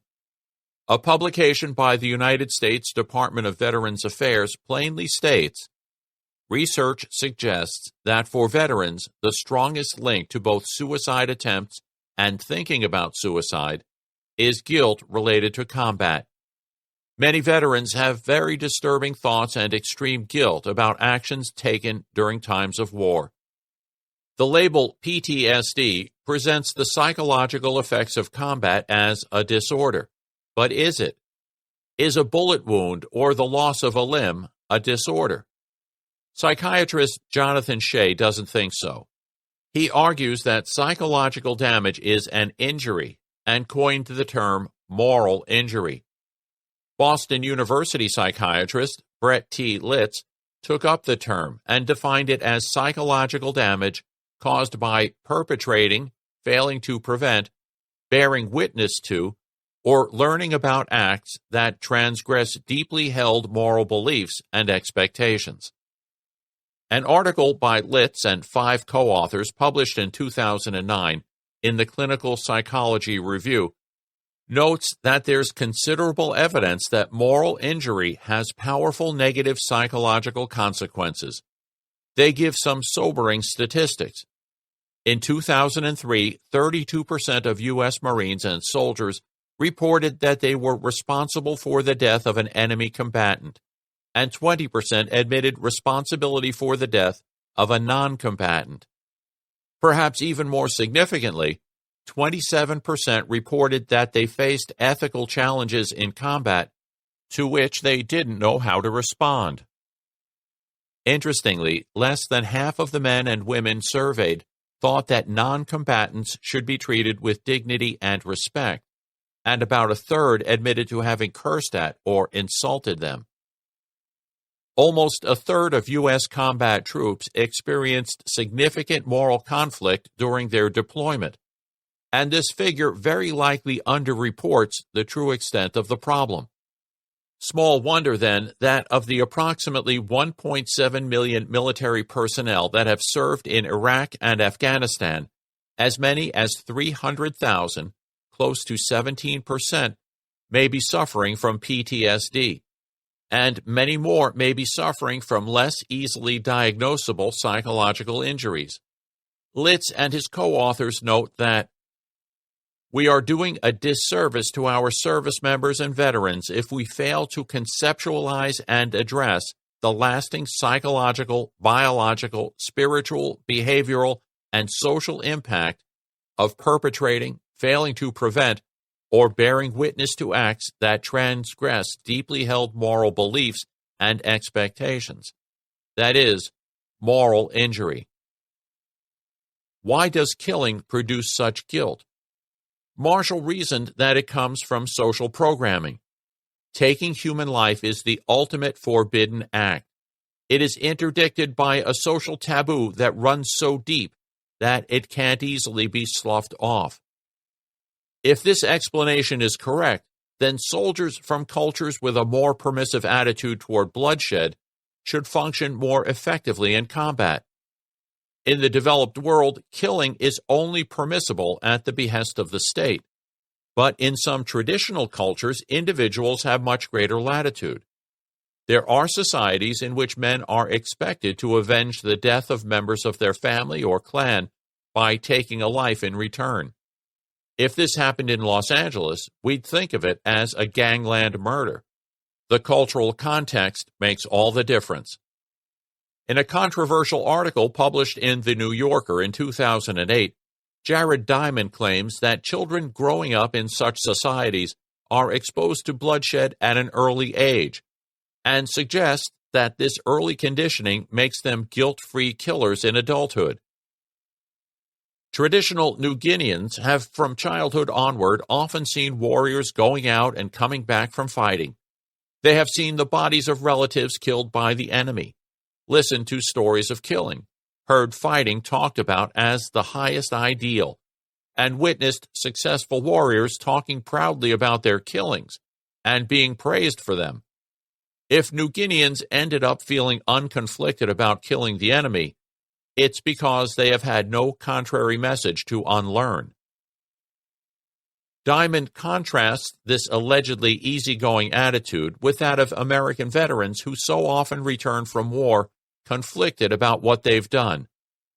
It's no wonder, he remarks, that many soldiers who kill suffer post-traumatic stress disorder.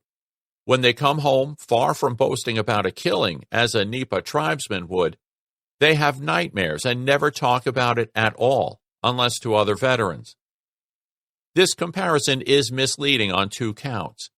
It incorrectly equates feuding and warfare, and it presents a shallow, two-dimensional picture of the psychology of men and women in traditional societies. Feuding and war both aim at killing, but there's a profound difference between them. In a feud, the killing is personal. The killers have a score to settle, and this is a powerful motive for extracting revenge. In contrast, war is impersonal. Hostilities are directed at an abstraction, the enemy, rather than at any individual. Feuders see themselves as putting something right, whereas soldiers see themselves as doing their duty. Soldiers often lose their nerve precisely when they're confronted with the fact that those whom they are trying to kill are fellow human beings who they have no grudge against. This principle is famously illustrated by a passage written by George Orwell describing an experience that he had during the Spanish Civil War. Early one morning, Orwell and a comrade set out to search for fascists. Hiding in a ditch to avoid being spotted by the enemy, they watched as, at this moment, a man presumably carrying a message to an officer jumped out of the trench and ran along the top of the parapet in full view. He was half-dressed and was holding up his trousers with both hands as he ran. I refrained from shooting at him. It is true that I am a poor shot and unlikely to hit a running man at 100 yards. Still, I did not shoot, partly because of that detail about the trousers. I had come here to shoot at fascists, but a man who is holding up his trousers isn't a fascist. He is visibly a fellow creature, similar to yourself, and you don't feel like shooting at him. Lieutenant Emilio Lusu, an Italian soldier who fought in World War I, recounts something similar. During the night, Lusu had crept into a position overlooking the Austrian trenches. As dawn broke, he could plainly see them as they really were, men and soldiers like us, moving about, talking and drinking coffee. Lusu spotted a young officer and took aim. At that moment, the Austrian lit a cigarette. That cigarette formed an invisible link between us, he wrote. Lusu knew that it was his duty to shoot, but I began to think that perhaps I ought not to do so. I reasoned like this. To lead 100, even 1,000 men against another 100 or 1,000 was one thing, but to detach one man from the rest and say to him, as it were, "Don't move, I'm going to shoot you, I'm going to kill you," that was different. To fight is one thing, but to kill a man is another, and to kill him like that is to murder him. William D. Ketchum, a Union veteran of the American Civil War, told a story of aiming at a Confederate officer, pulling the trigger, and missing his mark. I did not elevate the sight, he later confessed. On another occasion, Ketchum shot a man and afterward, when he inspected the corpse, noticed that it had multiple gunshot wounds. That survey of the target satisfied my mind that I was not responsible for his death, he wrote in his memoir, and his blood was not on my hands, and I have always been glad that I knew that fact. Because blood feuds are motivated by passion, it's easy to see the killers would be less inhibited, less troubled by moral scruple than soldiers are. Imagine that you found your parent or child, brother or sister, lying face down in the dirt with an arrow protruding from their back. Wouldn't you be capable of doing almost anything to avenge them? In war, the motivation to kill is nowhere near as strong because the soldier kills out of duty rather than out of passion. That's why wars require propaganda to drum up motivation. And one of the most popular themes in propaganda is to represent the war as a feud, to personalize it by inducing potential combatants to believe that their families are threatened by the enemy, who wants nothing better than to kill their mother, rape their sister, and bayonet their baby. Even though feuding tribesmen have a stronger motivation to kill than soldiers normally do, it would be wrong to assume, as Diamond seems to think, that they don't have any inhibitions at all. To suppose this is a modern version of the old ethnocentric fantasy of the bloodthirsty savage. If you want to really understand a culture's attitude toward lethal violence, you've got to look beyond the superficial braggadocio of warriors. Irenaeus Abel Ibisfeld, whose work I briefly discussed in Chapter 2, points out that tribal people are typically ambivalent about war.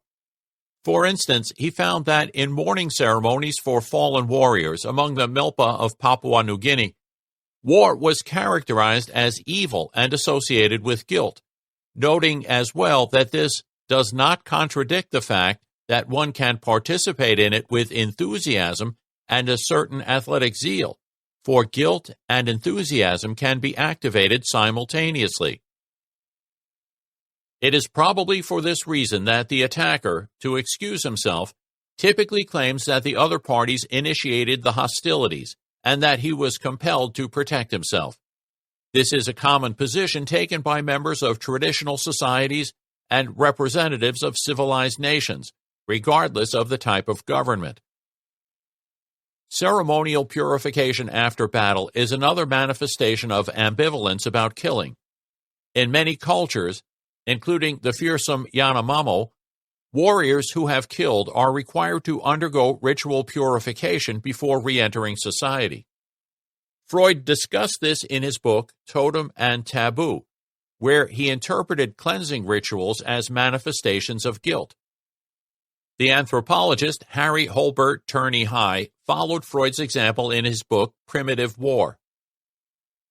War and killing push men into some kind of marginality which is at least uncomfortable, for there seems to be a basic fear of blood contamination, an essential dread of human murder.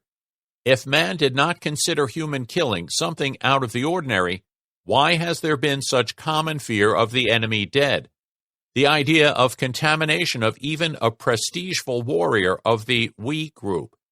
We have seen that the channeling of frustration into hatred toward the enemy is good for the internal harmony of the we group.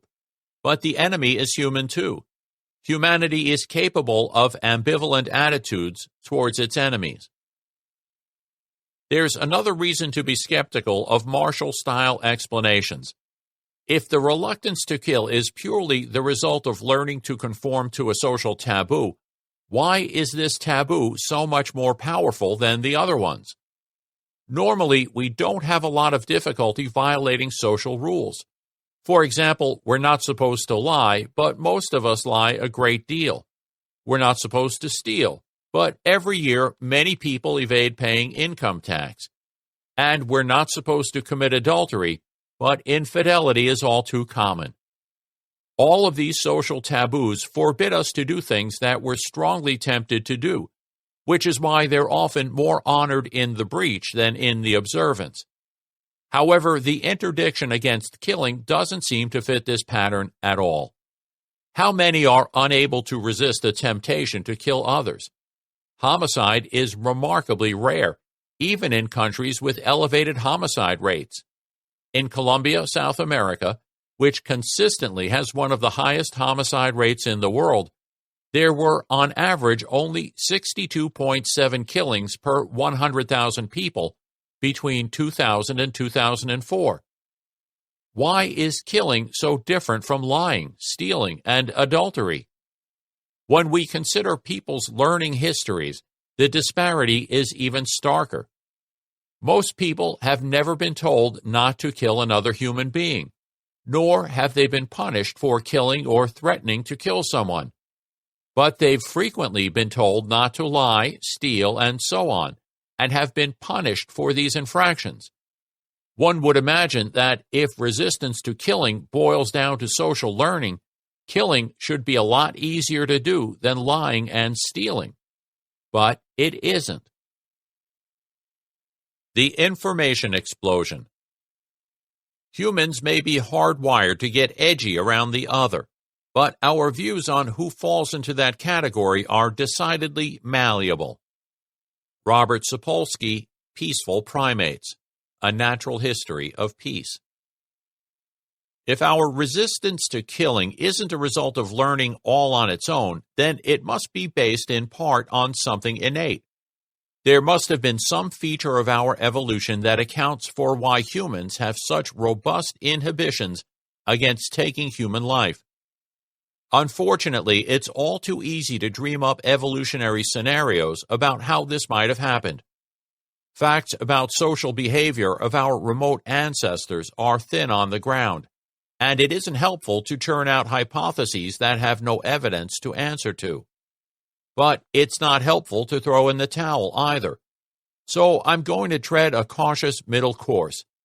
I'm going to set out what I think is a plausible evolutionary hypothesis of how dehumanization became part of our psychological repertoire. I don't claim that it's the best possible explanation. There may well be better ones. And I'm certainly not claiming that it's true. But it's the best story that I've been able to come up with so far.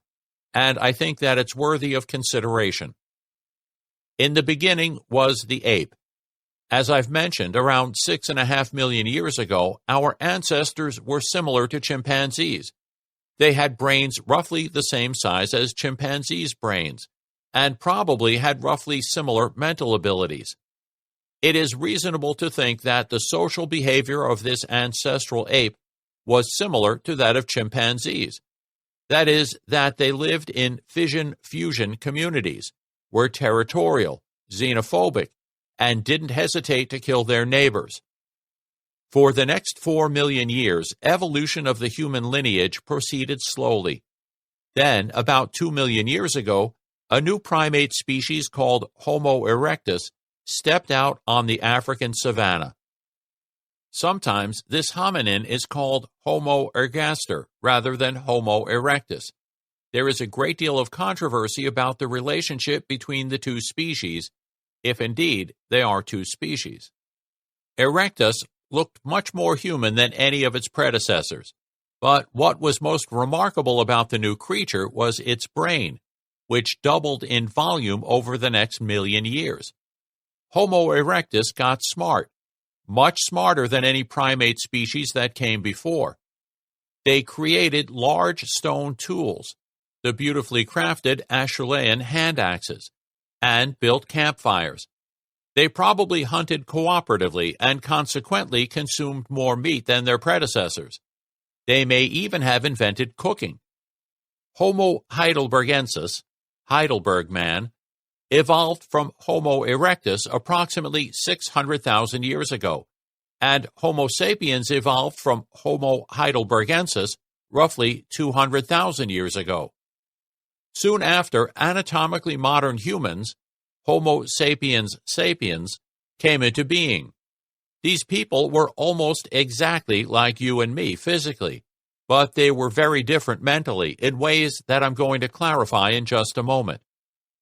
The forces that transformed anatomically modern humans into psychologically modern humans were mainly cultural.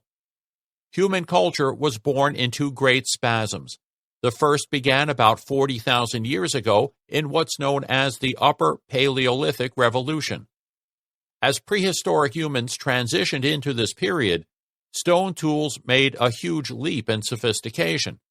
They became more specialized and incorporated new materials, such as bone and antler. For the first time, people hafted stone points to wood to make spears and harpoons, and used spear throwers to increase their force and distance. Soon, works of art appeared, beautiful paintings on cave walls across southern Europe, and small stone and ivory sculptures.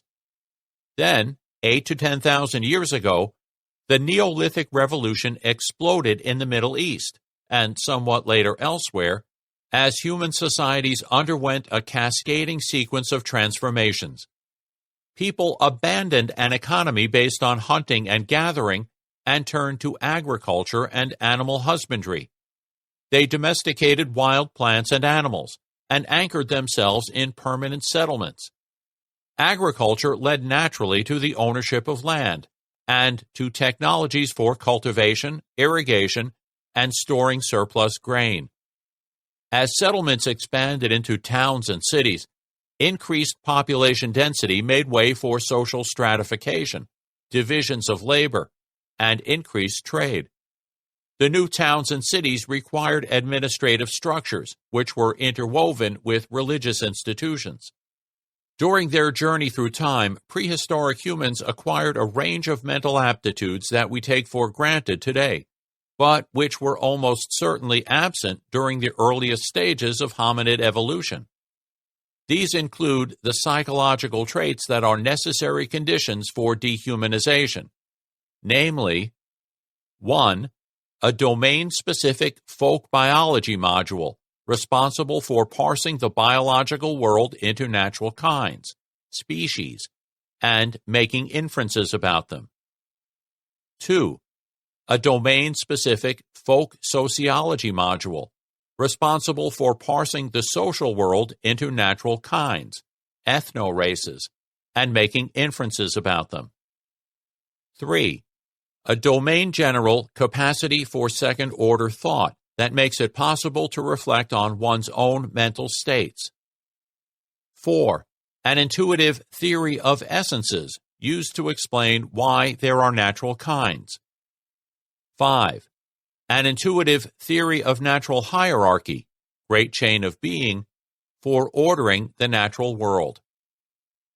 It's reasonable to think that our common ancestor with the chimpanzee didn't have any of these, or at best had only the first of them. And we know that present-day humans have all of them. So all 5 psychological traits must have emerged over the last 6.5 million years or so.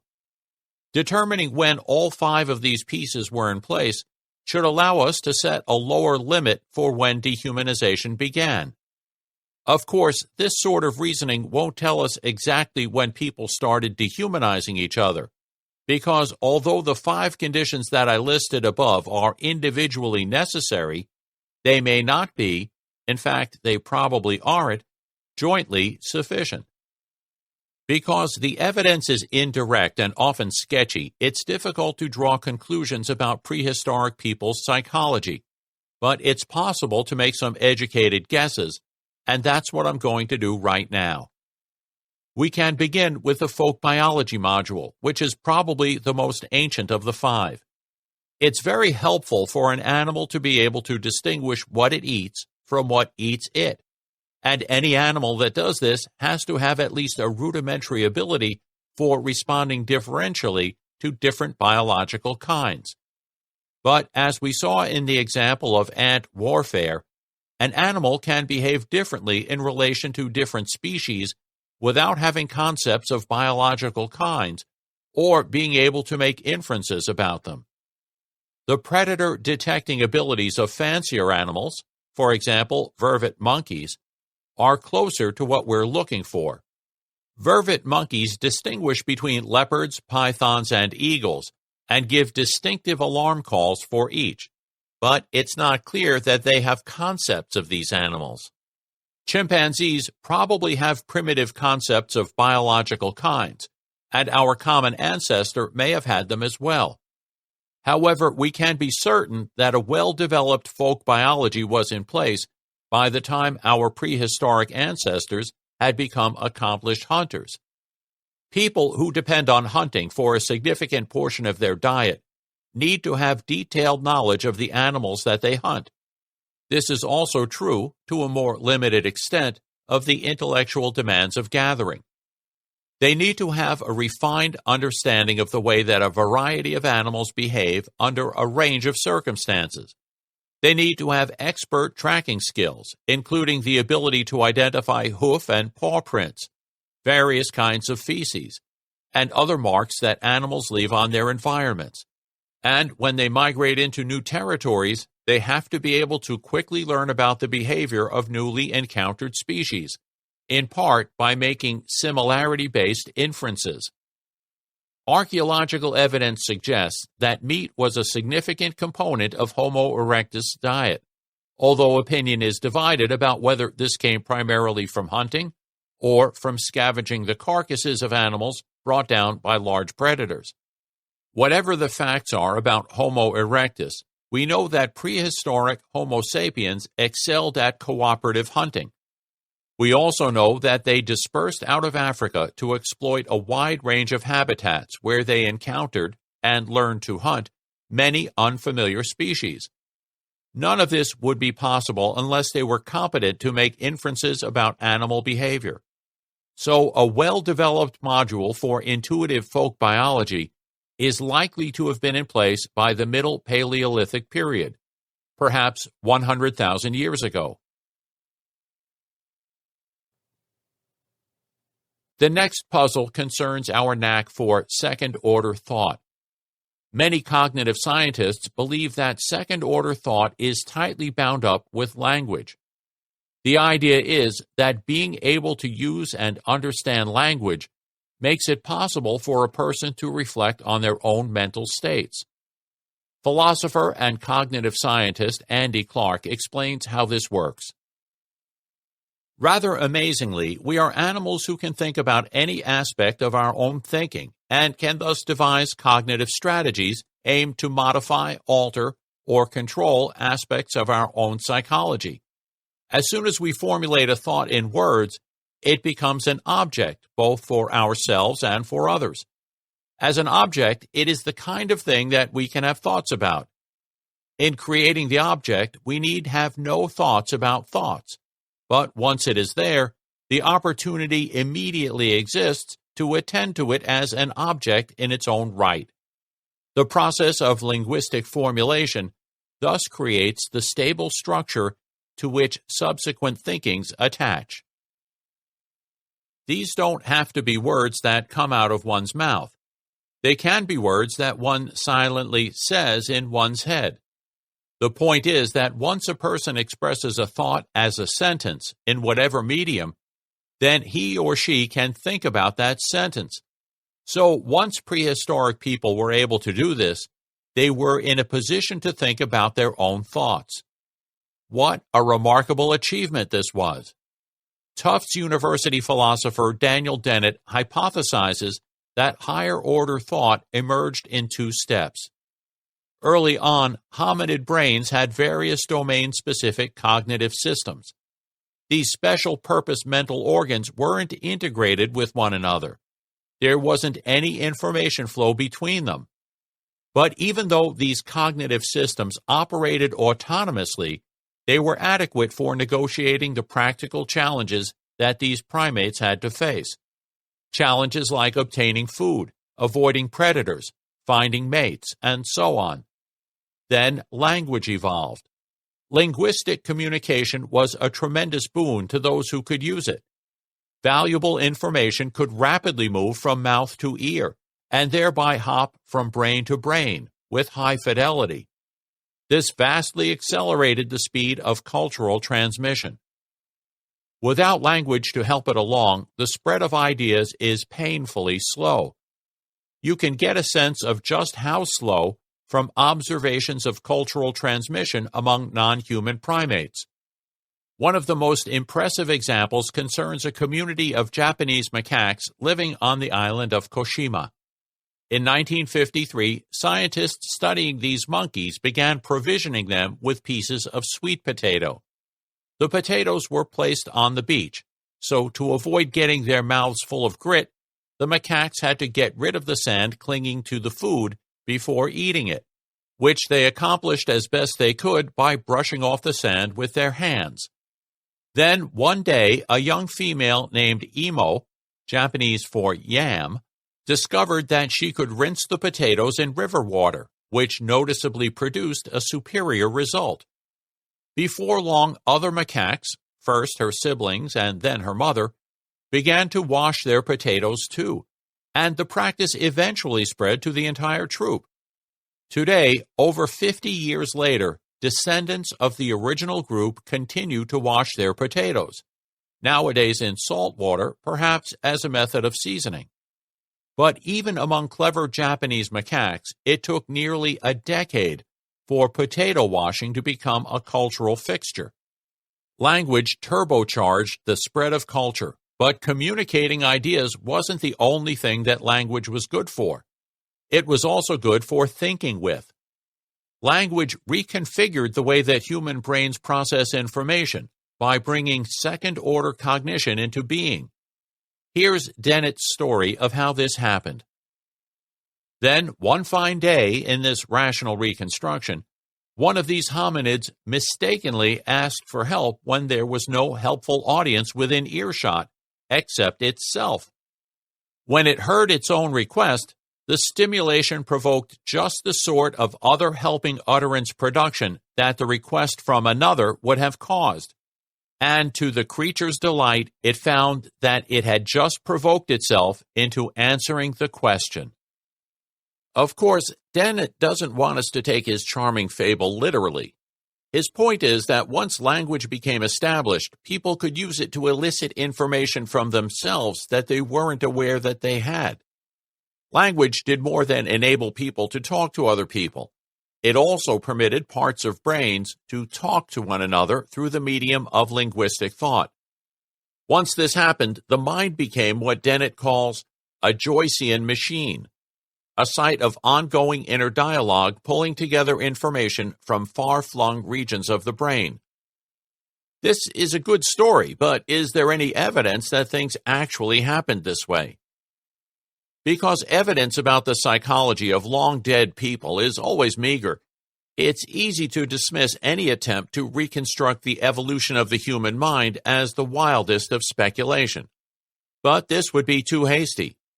Our knowledge of the remote past comes primarily from the evidence uncovered by archaeologists.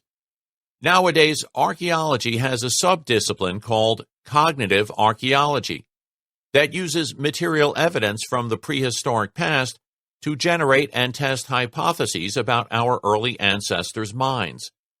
Stephen Mythen, a cognitive archaeologist at the University of Reading in the United Kingdom, argues that the archaeological evidence supports a scenario very much like the one described by Dennett.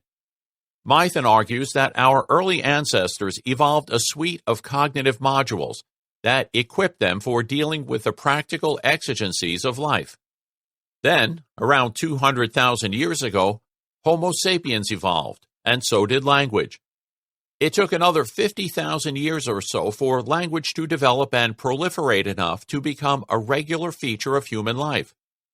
Once established, the use of language made it possible to integrate information from separate cognitive domains and achieve what Mythen calls cognitive fluidity. This creative crisscrossing of cognitive domains heralded the explosion of culture during the Upper Paleolithic period. From that point onward, culture had an overwhelmingly powerful impact on the development of our species. If Dennett and Mythen are correct, the evolution of language had three important consequences. It facilitated communication and therefore the spread of culture. It unified the mind by integrating domain-specific modules, and it made second-order thinking possible. Now, here's an interesting question. What did the original second-order thinkers think about? What reflections preoccupied them the most? This question isn't quite as baffling as it might seem, because these women and men left a record of their thoughts in their works of art.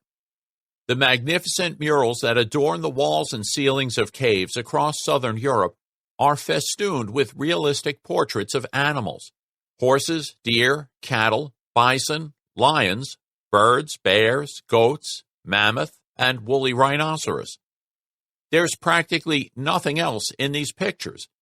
No trees, clouds, mountains, rivers, campfires, or shelters. And the same is true of their sculptures and engravings. Although painting a picture or carving a sculpture is in many ways different from putting a thought into words, the two forms of expression have something important in common. When you put a thought into words or an idea into a picture, you've externalized it. You've turned your thought into a representation, a thing that you can think about.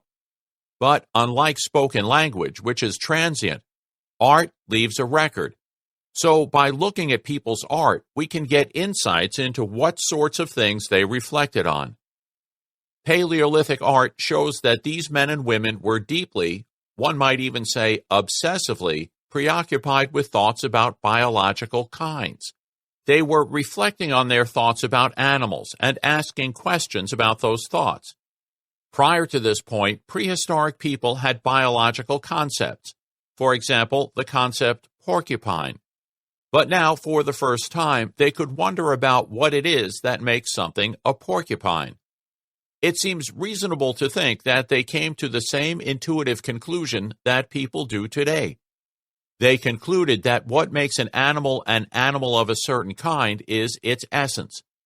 Porcupines are porcupines because they have the porcupine essence. The members of every species have something inside of them that makes them members of that species. There are also representations of human beings in Paleolithic art. The human presence in art shows that men and women of the Upper Paleolithic weren't just thinking about horses and bison. They were also thinking about themselves. Following the same pattern of explanation, we can suppose that, when Paleolithic people asked themselves, what makes us human, the answer that they gave was, having a human essence. Let's suppose that this is what happened. Conceiving of human beings as having a shared essence must have radically transformed their pattern of social interaction. Let me use an example to illustrate why. Imagine that you encounter a virulently racist man, a man who hates and despises black people and advocates laws that discriminate against them. If you wanted to persuade this man to adopt a more enlightened attitude, how would you go about it? I think that you'd likely appeal to a common humanity. You would call his attention to the fact that black people are human beings, just like he is. From a strictly logical point of view, this doesn't make much sense. Why should a reminder of shared species membership have any impact on a person's attitudes? I think that the best way to make sense of this is as follows. Thinking of a person as a member of the same species as yourself, as sharing the same essence, automatically evokes a sense of oneness with them. You perceive them as a fellow member of the human community. By conceiving of a person in this way, you conceive of them as a member of your in-group, and this triggers inhibitions against harming them. If I'm right, this implies that when Upper Paleolithic people began thinking of themselves as sharing an essence, this must have counteracted their xenophobic tendencies. It must have made them more willing to interact with people outside of the limiting boundaries of their communities. There's evidence that this occurred. The first unequivocal evidence of trade comes from this period, and trade can only happen if communities are open to friendly contact with one another. Seashells from the Mediterranean appear at Upper Paleolithic sites several hundred kilometers north in Central Europe. Fossilized amber from the Black Sea is found in central Russia, up to 700 kilometers away. But the most compelling examples are associated with the production of tools from certain types of stones that were routinely transported 100 to 200 kilometers, and up to 400 kilometers for more distinctive high-quality flint, from Upper Paleolithic quarry sites in North Central and Eastern Europe. And it is safe to assume that trade in purely local goods and services, that is, perishable foodstuff, housing, and especially labor services, had already reached a considerable level of intensity. Increased contact between tribes encouraged people to adopt markers to signal their ethnic affiliation. Archaeological deposits dating from the Upper Paleolithic onward contain beads and pendants made from shells, animal teeth, ivory, and ostrich eggshells, and carved figurines show hairstyles and body decoration, perhaps tattooing. University of Arizona archaeologists Stephen L. Kuhn and Mary C. Steiner observe that this implies an expansion in the scales of human interaction, and that people were finding it necessary and advantageous to broadcast their identities to larger numbers of people spread across a more complex network of groups. Increasing populations changed the social landscape, putting nearly everyone in more frequent contact with strangers. This heightened level of interaction fostered heightened sensitivity to group boundaries as a means of delimiting and defending territories. In an ever more complicated social landscape, there are many advantages to communicating one's identity effectively and to as many other people as possible. Such conditions, in turn, encourage the development of novel modes of communicating social information, including body ornamentation. Thus began the first stages of the information revolution. Do you remember Francisco Gil White's theory of the origin of folk sociology that I described in Chapter 6?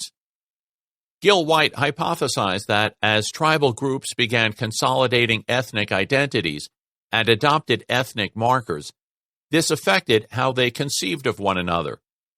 Tribes now looked like biological species to the human brain, and people began thinking of tribal groups essentialistically. So if Gil White's theory is correct, it looks like intuitive folk sociology may have first got going during the Upper Paleolithic Revolution. Let's pause to recap the story before adding the final pieces. It begins 6.5 million years ago with a chimpanzee-like progenitor, a violently xenophobic ape. This primate handed down its violent propensities to its descendants, including Homo sapiens. Thanks to the evolution of language, Homo sapiens became capable of second-order thought, and for the first time, could wonder about what makes humans human. This led to the idea of a human essence that all people share. The idea that all people share an essence softened the line drawn between in-group and out-group. People began to develop friendly relations with other communities. This led to the invention of trade, which further accelerated the spread of culture. As population density increased and contact between cultures became more and more frequent, tribes adopted ethnic markers, distinctive forms of dress, behavior, and adornment to signal their ethnic identity. Finally, this led to the notion of ethno-races, essentialized human groups, as the folk biology module began to respond to ethnic groups as though they were biological species. This all sounds very nice, but there was a worm lurking in the apple. The dominance drive inherited from our primate progenitors didn't simply vanish. Our Stone Age ancestors still had a deeply rooted tendency to treat outsiders with hostility and to kill them when the opportunity arose. We know this from images of carnage in prehistoric art. Archaeologist Jean Guillain and paleopathologist Jean Zamit explain that a loose pebble from the Pagliacci cave in the southeast of Italy was found to have been engraved with a human-like figure which has been struck by several spears from the head down to the pelvis. In Cognac, Lot, France, a decapitated body is shown, struck in the back by 3 projectiles, whilst another individual has been struck by 7 spears all over his body.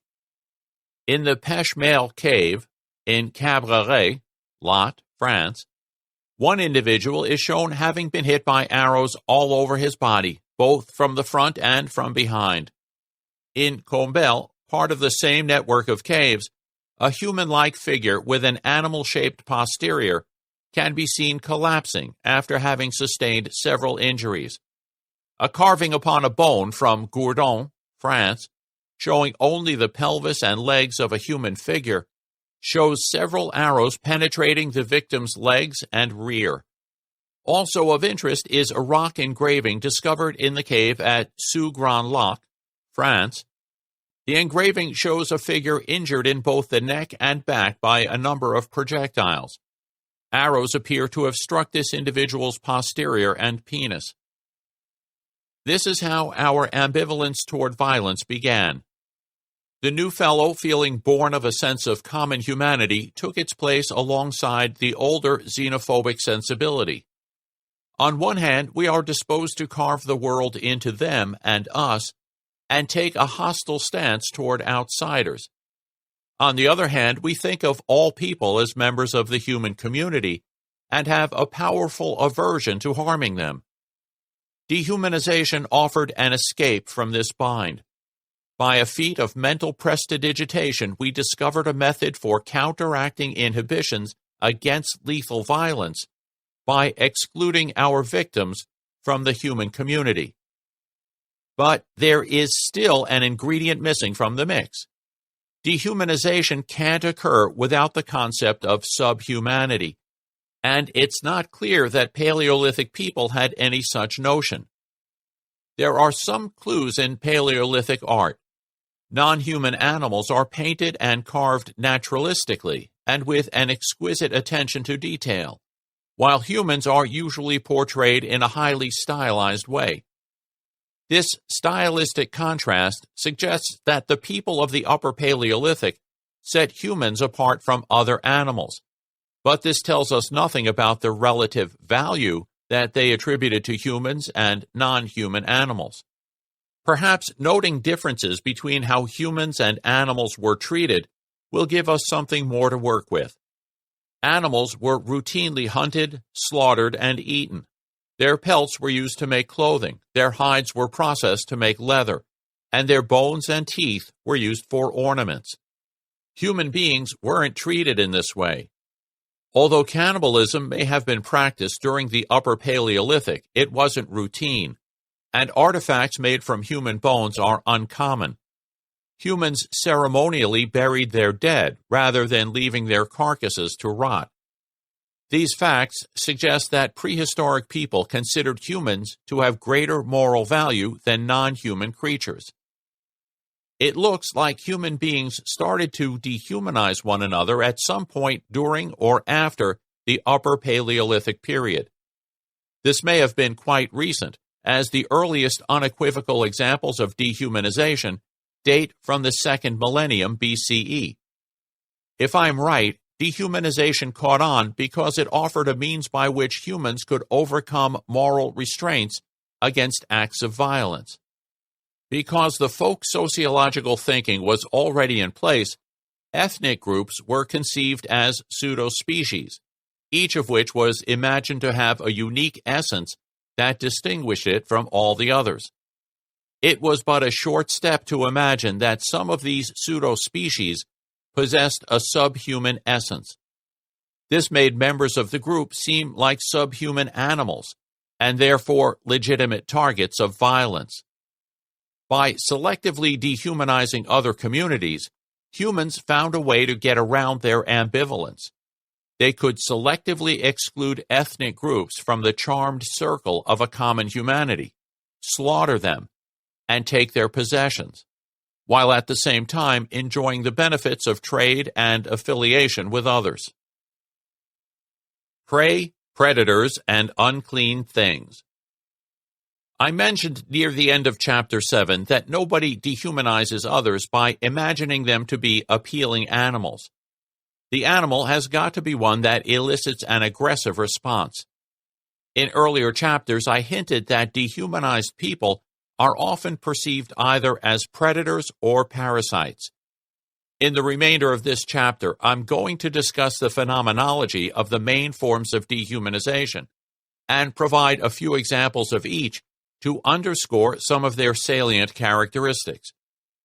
Sometimes dehumanized people are thought to be a despised or hated animal of no determinate kind. However, they are more often represented as any of three kinds of creature: dangerous predators, unclean animals, or prey. There are occasional departures from this pattern, but for the most part it is surprisingly robust across both time and place.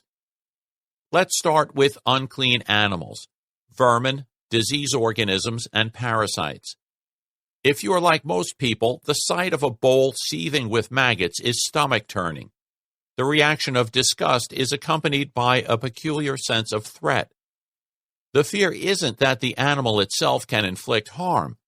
The fear of maggots isn't like the fear of poisonous snakes or snarling dogs. Rather, it's the fear that they can contaminate one with something harmful. That's why we are repelled by the prospect of unclean animals touching us, or even coming into contact with objects that we touch. Sometimes it feels like the mere sight of them can pollute us, as though their filth could enter our bodies through our eyes. Disgust appears to be a uniquely human trait. Other animals reject food that they do not like, but they don't show signs of revulsion like humans do. Some think that this is because things that elicit disgust, things like bodily fluids, rotting carrion, and a variety of animals, do so because they are unpleasant reminders of our animal nature. But it seems more plausible that humans alone experience disgust because humans are the only animals able to reflect on their distasteful experiences. Coming into contact with something nasty is one thing. Thinking of it as nasty is quite another. People have an intuitive theory of contamination. We not only conceive of certain things as revolting, we also attribute their foulness to pollutants that they contain. Pollutants that can get inside us and damage or even kill us if we come into contact with them. Although the propensity for disgust is innate, culture plays a huge part in determining what sorts of things elicit it. Even though you would probably find it extremely difficult to eat a piece of food crawling with maggots, until quite recently, both Europeans and Americans savored maggoty cheese. The English writer Daniel Defoe, who lived in the 17th and 18th centuries, recorded that a Stilton cheese from Huntingdonshire was brought to the table with mites and maggots round it, so thick that they bring the spoon with them for you to eat the mites with as you do the cheese. The practice was still popular in 1940 when Yale zoologist Alpheus Hyatt Verrill was amused to observe that grasshoppers, crickets, grubs, caterpillars are all eaten with gusto by some races, and although few of our people could be induced to as much as taste such viands, yet we eat maggoty cheese and pay fancy prices for it. But the very same persons who like fancy cheese, fairly alive with skippers, cheese maggots, the larvae of the fly Pyophila casei, are called skippers because of their ability to skip up to 6 inches into the air, would be nauseated at the thought of swallowing an apple worm, a corn borer caterpillar, or eating a wormy chestnut or weevil-infested cereal. Likewise, animals regarded in one culture as unclean may be seen very differently at other times and places. Take dogs. To contemporary Americans and Europeans, dogs are man's best friend. But in some parts of the world, they're regarded as irredeemably disgusting. Dog ownership has been denounced as depraved by clerics in present-day Iran. The Bible contains a number of disparaging references to dogs. For example, Paul warns the Christian community in Philippi to watch out for those dogs, those men who do evil, those mutilators of the flesh. Dehumanized people are often seen as dangerous, unclean animals, creatures like rats, worms, lice, maggots, dogs, and bacilli. They evoke a feeling of horror, disgust mixed with fear, and arouse the urge to exterminate the offending creature. This form of dehumanization is often specifically linked to genocide. Recall Himmler's speech at Poznan. We had the moral right, we had the duty to our people to destroy this people. We do not want, in the end, because we have destroyed a bacillus, to be infected by this bacillus and to die. I will never stand by and watch while even a small rotten spot develops or takes hold. Think of the swarm of rats in The Eternal Jew, the characterization of Tutsis as cockroaches, and the image of Armenians as tubercular bacilli. Because the horror of unclean animals is linked to concerns about cleanliness and purity, and the concepts of cleanliness and purity have a powerful moral resonance, this variety of dehumanization often has a hefty moralistic component, as is exemplified in Himmler's remark that the German people had the moral right, the duty, to exterminate the Jews of Europe. The idea of mass killing as an act of moral cleansing is a common genocidal fantasy.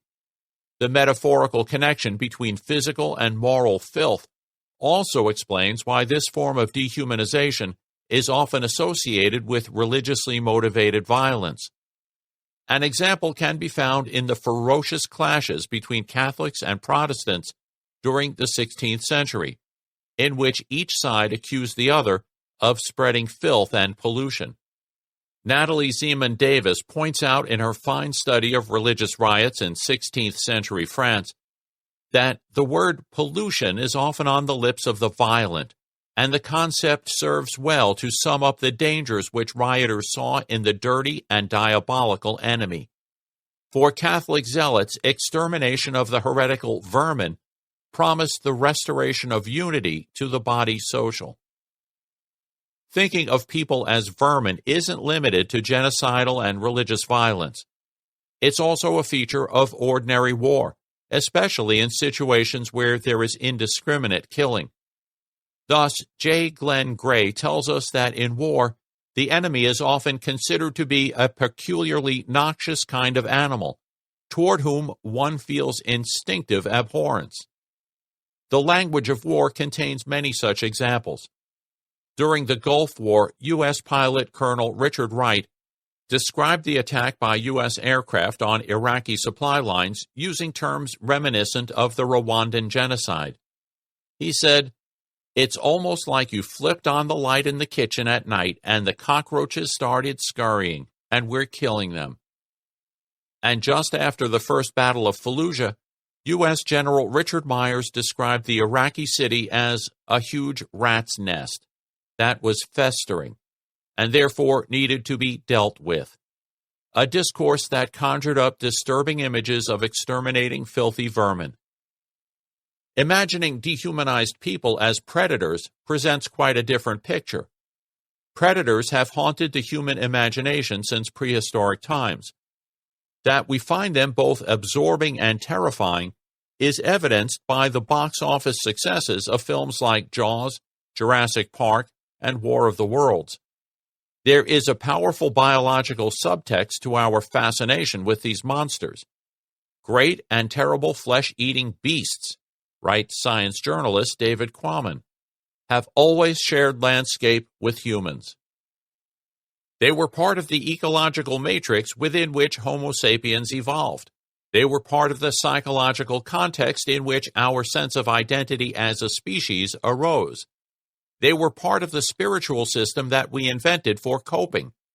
The teeth of big predators, their claws, their ferocity, and their hunger were grim realities that could be eluded but not forgotten.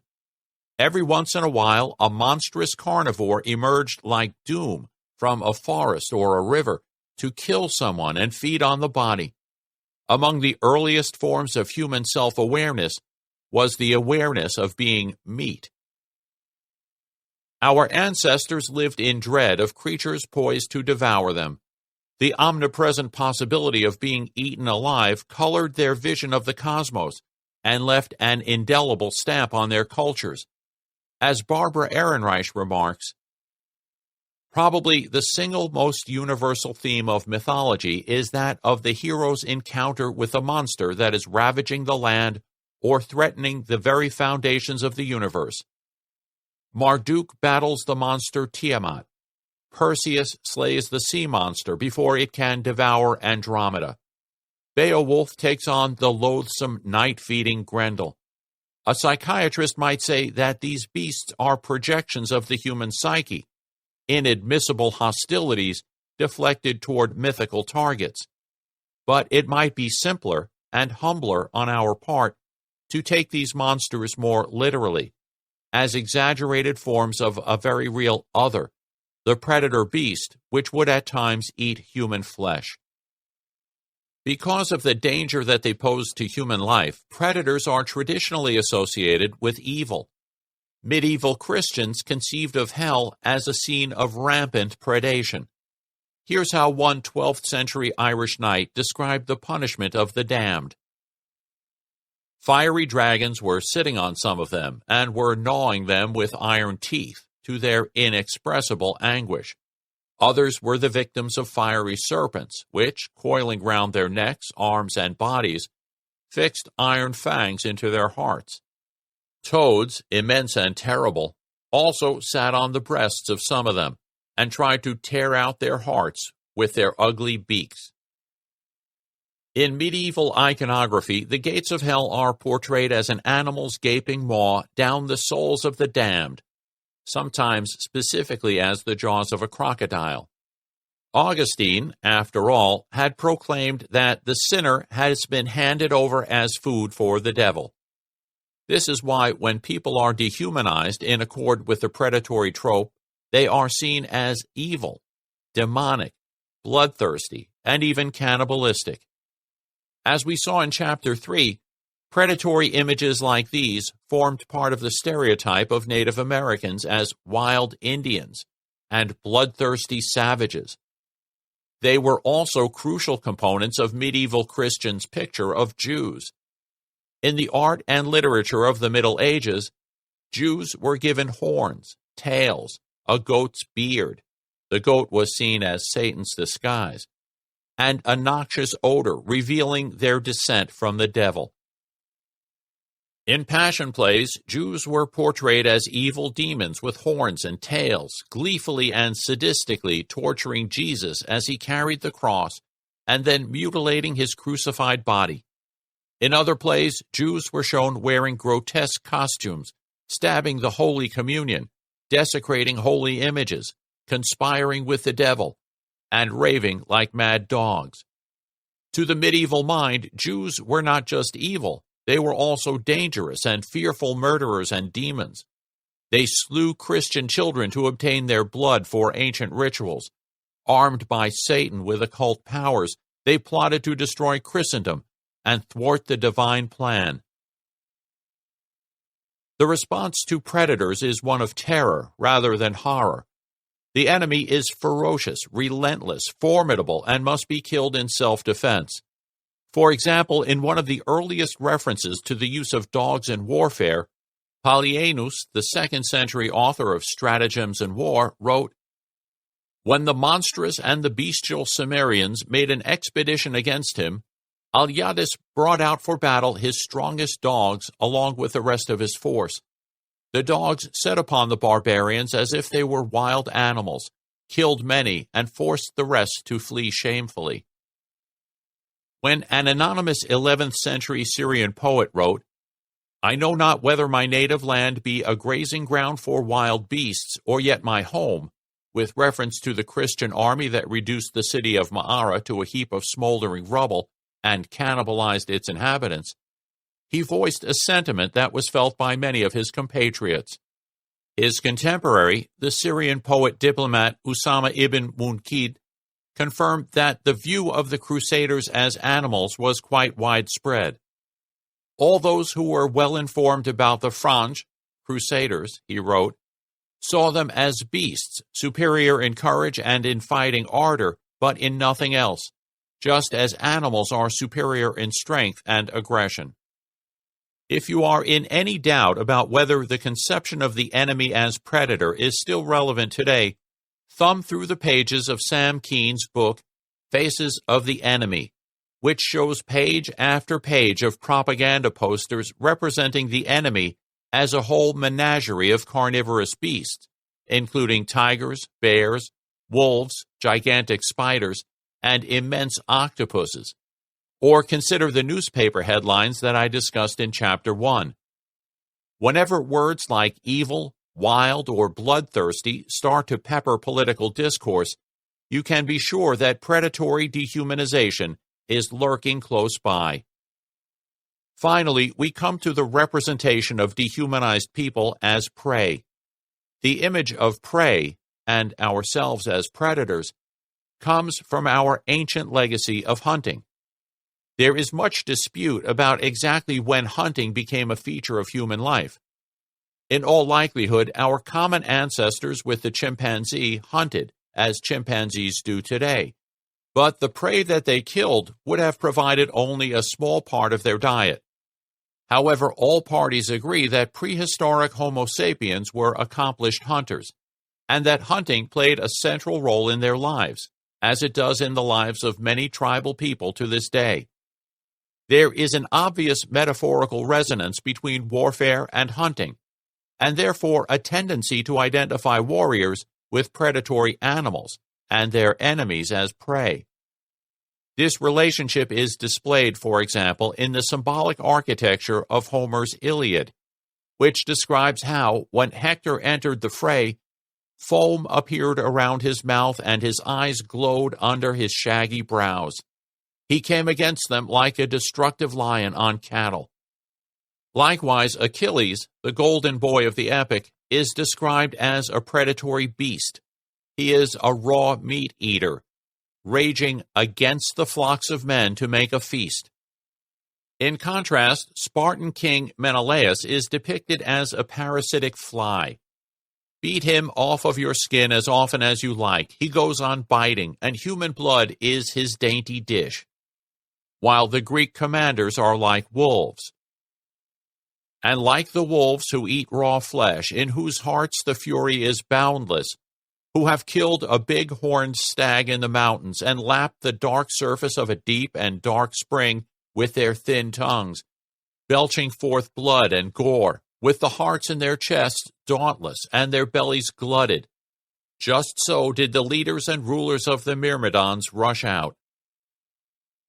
Among the Vikings, would-be elite warriors, or berserkers, had to identify with raging bears and go berserk, a word that means dressed in bearskin, in battle, howling like animals and biting their shields, and Tahitian warriors were exhorted to mimic the devouring wild dog. However, dehumanizing the enemy as prey goes well beyond the metaphorical. White settlers in Australia and New Zealand considered the indigenous people as game. Eyewitness Augustus Cotlack described how, during the 1873 Australian gold rush, many were the shooting parties formed, and as there was no game to kill, it consisted of making repeated attacks on the blacks. Another eyewitness reported in 1889, "There are instances when the young men have employed the Sunday in hunting the blacks, not only for some definite purpose, but also for the sake of sport." The turn of the 20th century Australian politician, King O'Malley, argued in Parliament that there is no scientific evidence that Aborigines are human beings. Similarly, Sir Arthur Gordon, the governor of New Zealand, noted that he had heard men of culture and refinement talk of the individual murder of natives exactly as they would talk of a day's sport, or of having to kill some troublesome animal. Just as hunters preserve trophies of the animals they have killed, warriors have been known to take souvenirs from their human quarry. According to the Greek historian Herodotus, Scythian warriors took the heads of the men they killed in battle and then scalped them. "The Scyth is proud of these scalps," he remarks, "and hangs them from his bridle rein. The greater the number of such napkins a man can show, the more highly he is esteemed among them. Many make themselves cloaks by sewing a quantity of these scalps together. Others flay the right arms of their dead enemies and make of the skin, which is stripped off with the nails hanging to it, a covering for their quivers." It was once thought that the practice of scalping was introduced to the New World by European colonists, but archaeological evidence shows that Native Americans took scalps and other trophies long before Columbus landed in the Caribbean. The removal of heads, scalps, eyes, ears, teeth, cheekbones, mandibles, arms, fingers, legs, feet, and sometimes genitalia, for use as trophies by Amerindians, was an ancient and widespread practice in the New World. Some groups in Colombia and in the Andes kept the entire skins of dead enemies. In most cases, we don't know whether dehumanization played a role in these grisly practices, but we do have information about the role of dehumanization in the headhunting practices of some cultures, one of which is the Munduruku of Brazil. The Munduruku were once an extremely warlike tribe who regarded all outsiders as enemies. Robert F. Murphy, an anthropologist who lived among them, has noted that war was considered an essential and unquestionable part of their way of life, and foreign tribes were attacked because they were enemies by definition. Attacks on other villages took the form of headhunting raids, and in these raids, the enemy was looked upon as game to be hunted, and the Munduruku still speak of the Parawat, non-Munduruku, in the same terms that they reserve for peccary and tapir. Closer to home, it's well known that during the Vietnam War, U.S. servicemen sometimes removed the ears from dead Vietnamese and kept them as trophies, sometimes stringing them to make necklaces. Vietnam veteran John Neely recounts how he approached a corpse and reached down and cut one of the guy's ears off and poked a hole in it and hung it on a chain.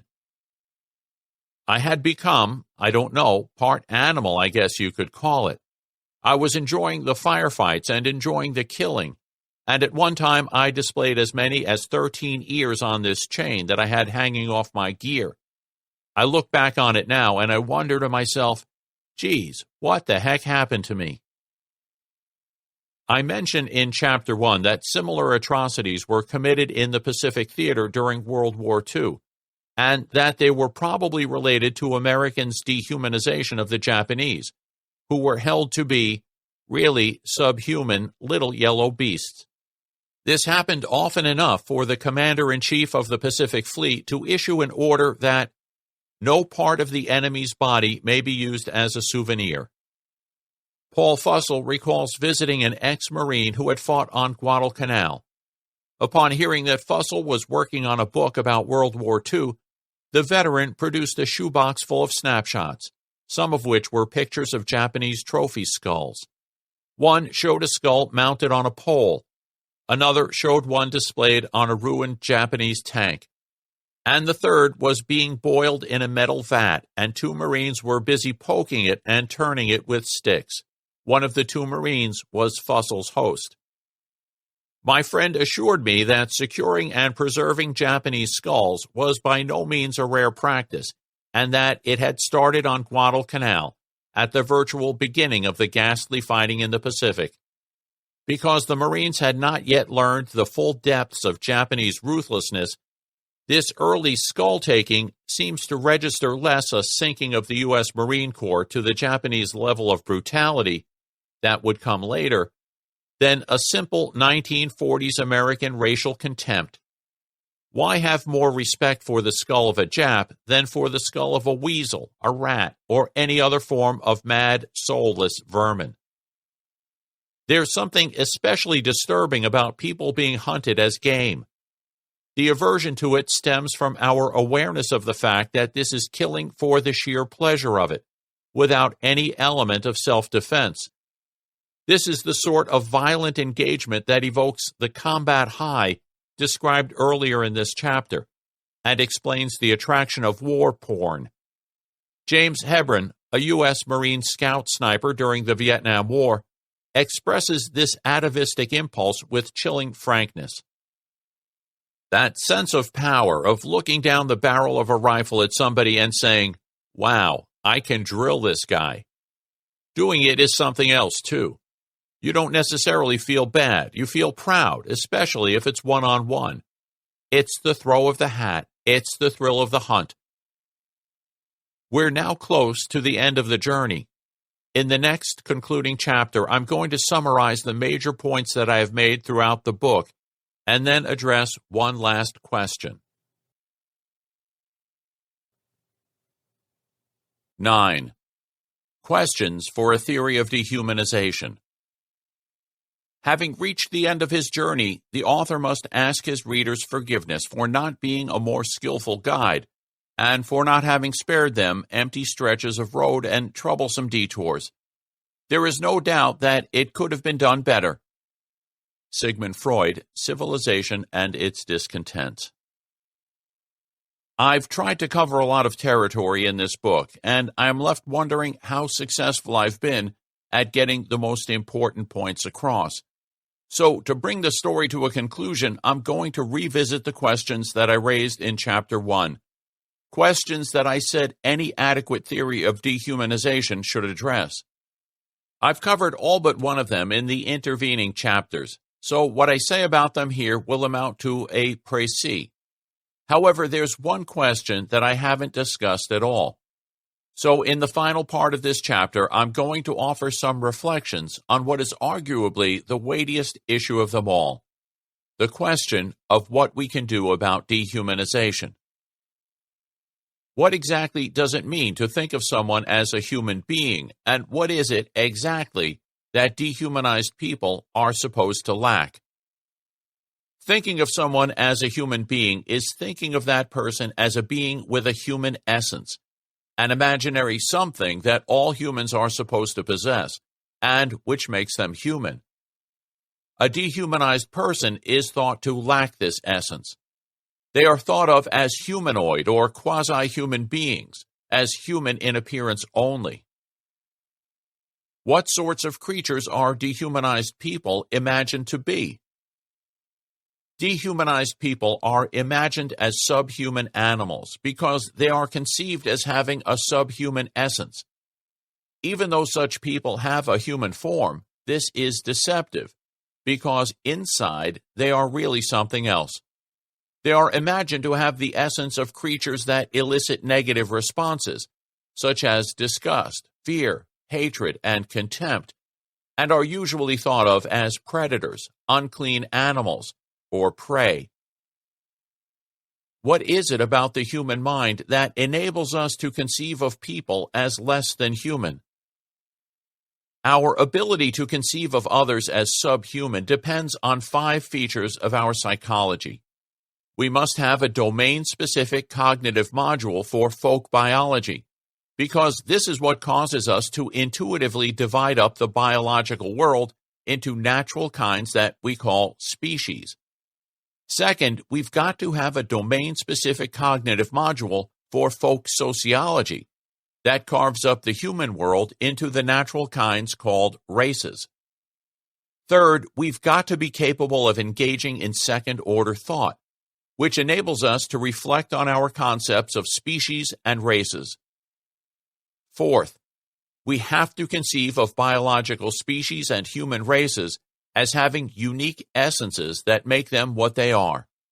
Essences that are distinct from how they appear, that are transmitted from parents to offspring, and so on. And fifth, we need to embrace the idea of a thick hierarchy of natural kinds, some version, however crude, of the idea of the great chain of being. How does dehumanization work? Why does it occur? And what function does it serve? Dehumanization is a response to conflicting motives. It occurs in situations where we want to harm a group of people, but are restrained by inhibitions against harming them. Dehumanization is a way of subverting those inhibitions. For a population to be dehumanized, they have to be perceived as a race, a natural humankind, with a unique racial essence. This racial essence is then equated with a subhuman essence, leading to the belief that they are subhuman animals. The function of dehumanization is to override inhibitions against committing acts of violence. Is the dehumanizing impulse universal, or is it culturally and historically specific? Is dehumanization a hardwired product of our biological evolution, or is it acquired? Nobody knows if dehumanization is universal, but it is very widespread. Although it has a form that cuts across cultures, its content in any given case is culturally determined. Dehumanization is not a biological adaptation. It wasn't put in place by natural selection, and it's not hardwired. It's an unconscious strategy for dealing with psychological conflict. Now we come to the question that I have not addressed. What can be done about the problem of dehumanization? Given the historical role of dehumanization as the handmaiden to war, genocide, and slavery, it's obvious that preventing it would be incalculably beneficial. The main problem confronting anyone wishing to address this question is that dehumanization has barely been studied, and consequently very little is known about it.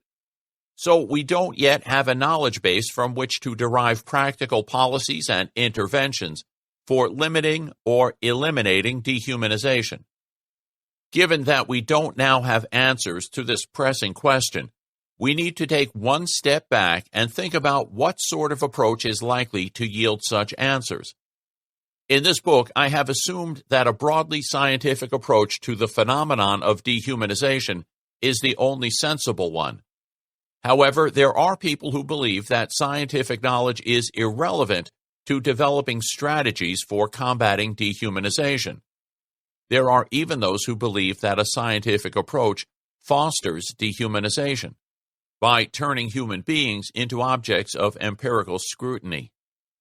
Many such people hold that we know enough on the basis of common sense and that science has nothing to add to this picture, even in principle. In the remainder of this chapter, I'm going to discuss two non-scientific stances toward dealing with the problem of dehumanization, and will argue that neither of them is satisfactory.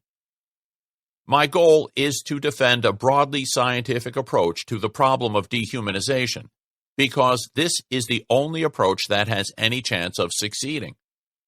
I am not claiming that science can provide a cure for dehumanization, or that a scientific understanding of the dehumanizing process is bound to produce uniformly beneficial results.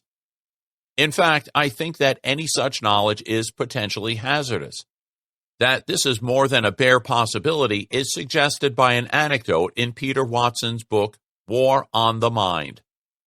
Watson describes a U.S. Navy project for preparing elite commando units to cope with the stress of killing, in which an important part of the regiment was training recruits to dehumanize the enemy. In this last phase of the training, the idea is to get the men to think of the potential enemies that they will have to face as inferior forms of life. They are given lectures and films which portray personalities and customs in foreign countries whose interests may go against the USA. The films are biased to present the enemy as less than human. The stupidity of local customs is ridiculed. Local personalities are presented as evil demigods rather than legitimate political figures. This is heavy-handed stuff, but it's not difficult to imagine that a more sophisticated understanding of how dehumanization works could be exploited for indoctrinating more effective killers. Knowledge is a double-edged sword. If science can yield insights into methods for combating dehumanization, it may also suggest strategies for cultivating dehumanization more effectively. Knowledge is powerless to make people less destructive. However, it can provide the tools to help them become less destructive if that is what they desire. Richard Rorty, the late distinguished American philosopher, was one of the very few thinkers to have directly addressed the problem of dehumanization. His essay, Human Rights, Rationality, and Sentimentality, originally delivered as an Amnesty International lecture in 1993, provides a useful springboard for thinking about the options. The essay kicks off with an excerpt from an article by David Reef published in The New Yorker in November 1992 about the horrific events that were unfolding in Bosnia. To the Serbs, the Muslims are no longer human, Reef observes. Muslim prisoners lying on the ground in rows awaiting interrogation were driven over by a Serb guard in a small delivery van. A Muslim man in Bosanski Petrovac was forced to bite off the penis of a fellow Muslim. If you say that a man is not human, but the man looks like you, and the only way to identify this devil is to make him drop his trousers, Muslim men are circumcised and Serb men are not. It is probably only a short step, psychologically, to cutting off his prick. There has never been a campaign of ethnic cleansing from which sexual sadism has gone missing. The moral that Rorty extracts from this harrowing account is that Serbian murderers and rapists do not think of themselves as violating human rights, for they are not doing these things to fellow human beings, but to Muslims. They are not being inhuman, but rather are discriminating between true humans and pseudo-humans. They are making the same sort of distinction that the Crusaders made between humans and infidel dogs, and black Muslims make between humans and blue-eyed devils. The founder of my university was both able to own slaves and to think of it self-evident that all men were endowed by their Creator with certain inalienable rights. He had convinced himself that the consciousness of blacks, like that of animals, participates more of sensation than reflection. Like the Serbs, Mr. Jefferson did not think of himself as violating human rights. He further observes that we are inclined to look upon the purveyors of violence as demonic, as monsters, or as vicious animals. So, although it stops short of atrocity, our attitude toward them is alarmingly like the attitude that they take toward their victims. But there is worse to come. Rorty argues that we are as prone to dehumanize the victims of brutality as we are the perpetrators. We think of Serbs or Nazis as animals, he observes, because ravenous beasts of prey are animals. We think of Muslims or Jews being herded into concentration camps as animals, because cattle are animals. Neither sort of animal is very much like us, and there seems no point in human beings getting involved in quarrels between animals. This, I think, is an important insight that may explain our tolerance for so-called collateral damage in foreign military interventions, and our callousness in the face of human rights violations on foreign soil, or those perpetrated against immigrants, minorities, and the poor on our own soil. I am reminded of the widespread obliviousness to the seemingly endless civil war in the Democratic Republic of the Congo, and the horrendous plague of rape that has accompanied it. In an article entitled, "No, Sexual Violence is Not Cultural," published in the New York Times on June 25, 2010, Lisa Shannon points out that many people in the developed world falsely and self-servingly assume that the epidemic of rape is a traditional feature of Congolese culture. Describing the violence in Congo as cultural, she notes, is more than offensive. It is dangerous. Appealing to the voice of reason is a time-honored response to such brutalities. This approach has been implicitly or explicitly advocated by most moral philosophers from Plato through Kant right up to their present-day heirs. According to this rationalistic view, dehumanization is a symptom of ignorance and is to be cured by administering an appropriate dose of intellectual enlightenment. One is to convince the dehumanizer that there's something about being human that makes all of us worthy of a kind of respect that's incompatible with perpetrating atrocity. Human nature contains a special ingredient, variously described as rationality, sentience, a soul, and so on, that is absent in other animals, and it is this special ingredient that underwrites human rights. So those who believe that doing violence to others is licensed by their race, religion, or nationality are simply failing to recognize a deep truth about what it is to be human. Rorty points out that this approach is both misguided and ineffectual because it begs the question of who should be counted as human.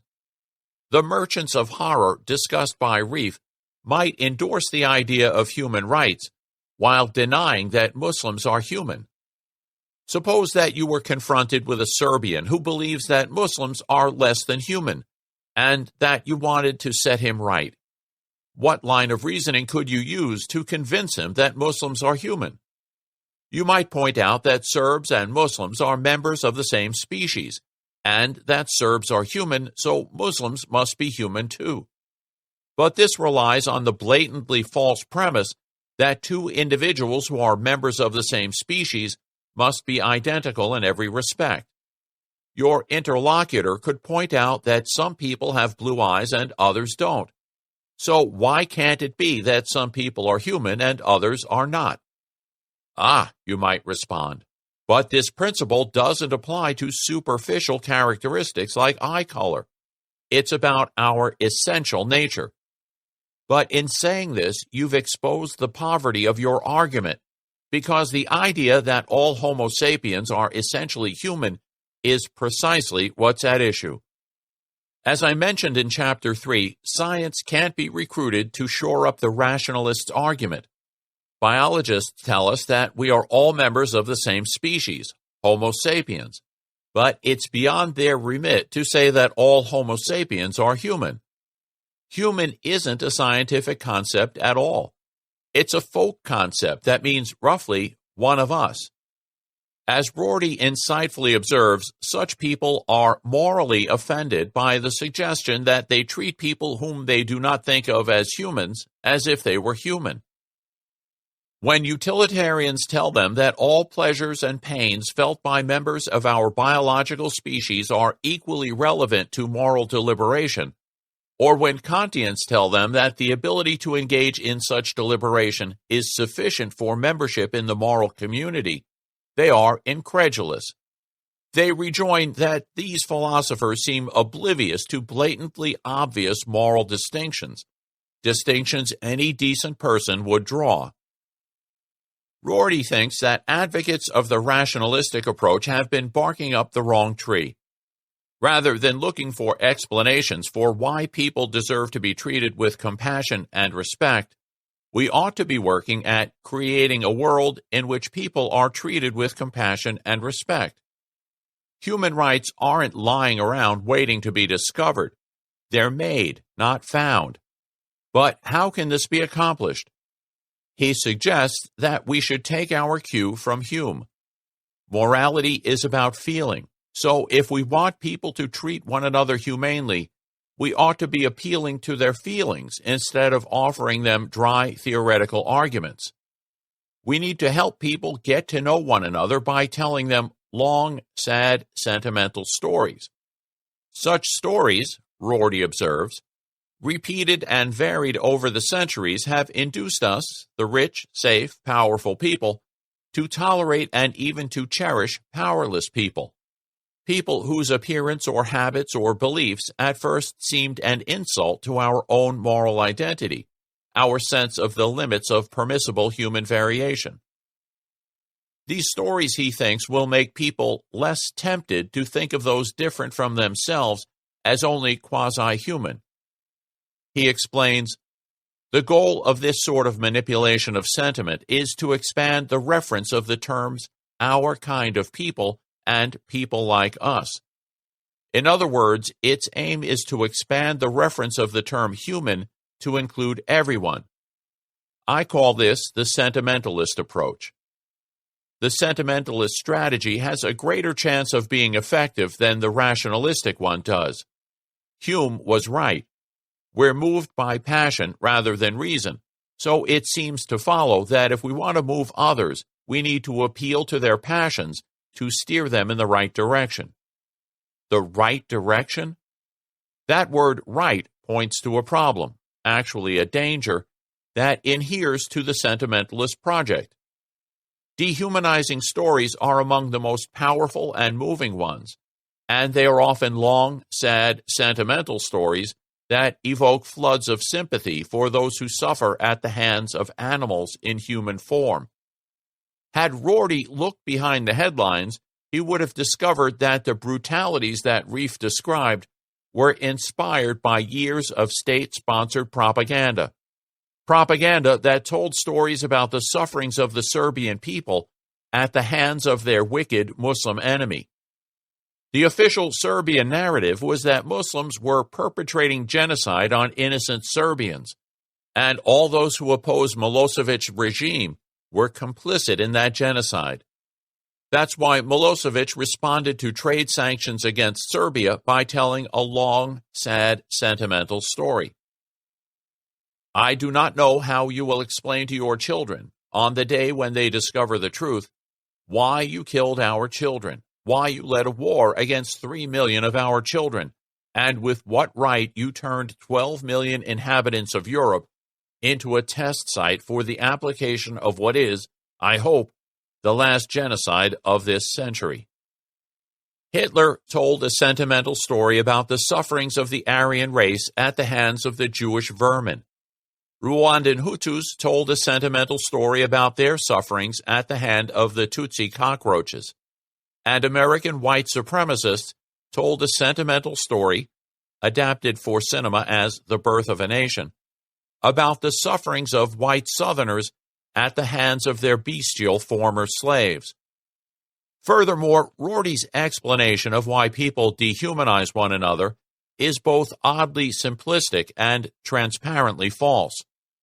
He writes that people who dehumanize others do so because they are deprived of security and sympathy.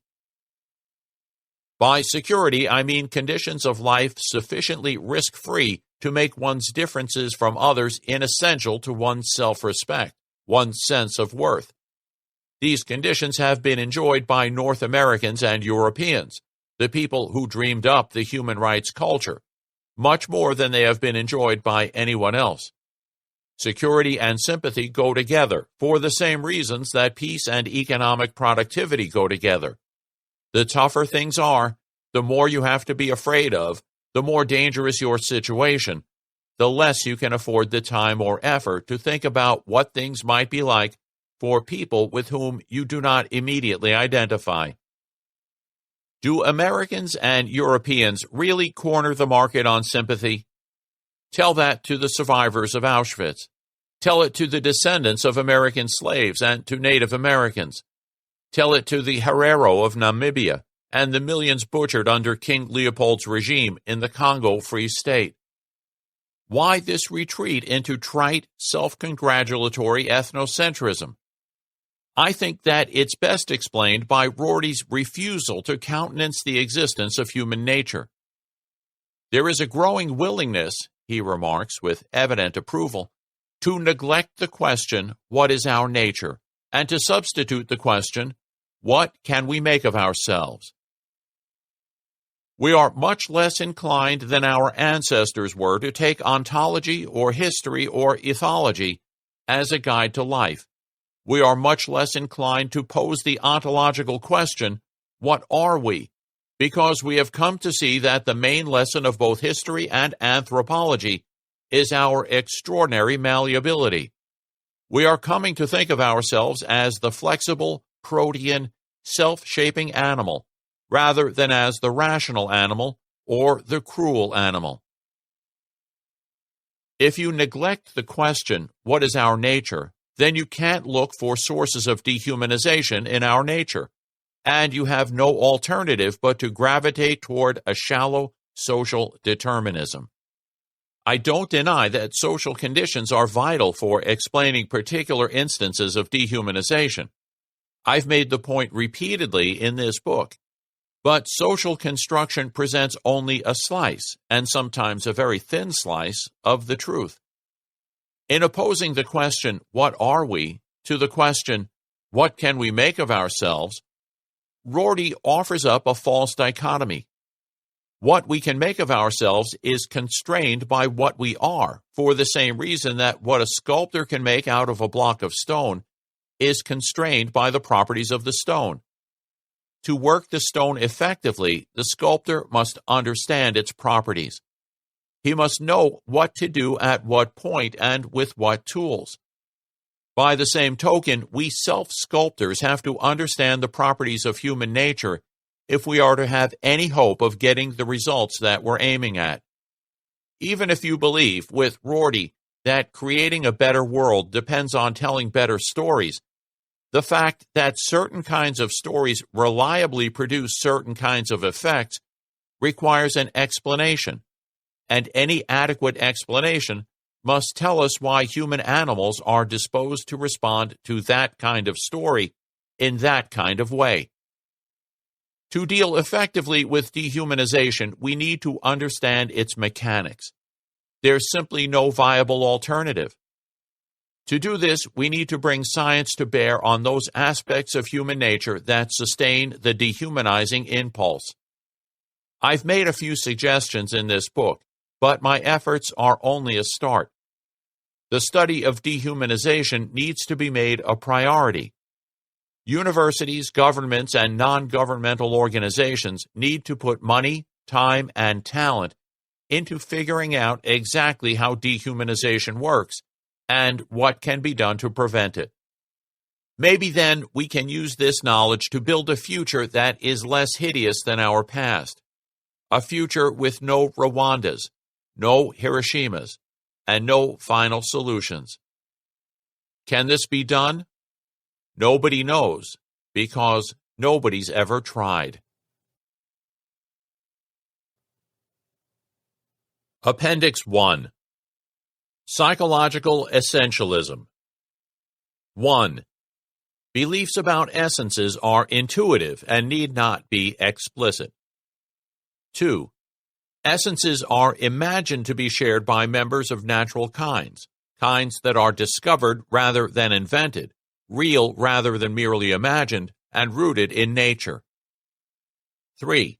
The contents of essentialist beliefs are sensitive to cultural norms. 4.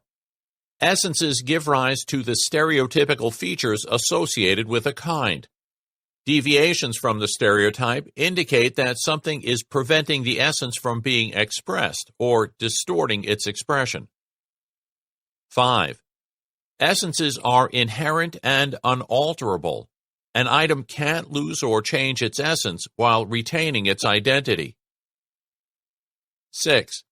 Essences are absolute rather than incremental. There are no degrees of having an essence. 7. Essences are transferred from parent to offspring or from host to client. 8. Essences are not conserved. The transfer of an essence does not diminish the quantity of the essence remaining in the parent or donor. 9. Essences remain stable across transformations. Changes in appearance do not correspond to changes in essence. Appendix 2. Paul Roscoe's Theory of Dehumanization in War. My book, The Most Dangerous Animal, Human Nature and the Origins of War, was published in August 2007. In its penultimate chapter, I proposed a crude version of the theory set out in the present book. A month later, University of Maine anthropologist Paul Roscoe published a paper in American Anthropologist advancing a theory that was amazingly similar to mine. Roscoe and I had been working on the same problem and had independently reached very similar conclusions. Roscoe begins with Richard Wrangham's hypothesis that men have a disposition to seek out low-cost opportunities for killing outsiders. He then goes on to argue that we also have a strong aversion to taking human life, illustrating the point with examples from Christopher Browning's book, Ordinary Men, Reserve Police Battalion 101, and The Final Solution in Poland. Browning tells the story of how ordinary middle-aged German men were drafted into Police Battalion 101 to perform mass executions of Jews in Poland. These ordinary men massacred at least 38,000 men, women, and children, and were involved in the deportation of another 45,000 to death camps. Roscoe comments, quoting Browning, that if these men were motivated to seek out low-cost opportunities to kill, in sum, we should expect them to have participated eagerly in these massacres. Most of them appeared to have experienced a marked aversion, at least to begin with, but between 10 and 20% of the unit avoided killing by requesting that they be excused from execution details, by sidling to the back when execution squads were mustered, or by spreading the word that they were too weak for such work. Of the remainder, most did not seek opportunities to kill, and in some cases refrained from killing, contrary to standing orders, when no one was monitoring their actions. Of special note, Almost all of them, at least initially, were horrified and disgusted by what they were doing. How then can we account for our propensity to kill our own kind? Roscoe argues that the evolution of intelligence made us capable of subverting our inhibitions. Under this hypothesis, he writes, the stage was set for humans to become a killer species when they or their predecessors became sufficiently intelligent to recognize when it was advantageous to kill. As our ancestors became more intelligent, they devised strategies to short-circuit their inhibitions against killing.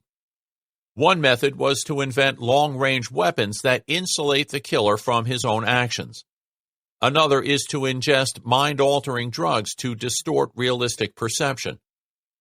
Other strategies include shifting responsibility onto supernatural beings who supposedly command one to go to war, denigrating a group of people to legitimize acts of violence against them, and using drumming or chanting to induce altered states of consciousness. However, the most common way to overwhelm an aversion to killing is to combine dehumanization of the enemy, which denies him or her conspecific status, with an image that elicits killing responses appropriate toward non-human species. Frequently, war is depicted as hunting rather than murder, and the enemy as a game animal rather than a human. Alternatively, enemies are depicted as enraged or unreasoning micro or macro predators, bacilli, parasites, disease-spreading vermin, snakes, large carnivores, or capricious demons, agents that represent an imminent threat to survival and so incite a lethal reaction. Paul Roscoe and I see eye to eye on almost every major point. Our main disagreement is about timing. Drawing on Jane Goodall's observation, mentioned in Chapter 2, that chimpanzees seem to de-chimpize other chimps when attacking them, he argues that the capacity for dehumanization may date from before the split between the chimpanzee and human lineages, whereas I believe that it emerged much later. This concludes Less Than Human by David Livingston Smith.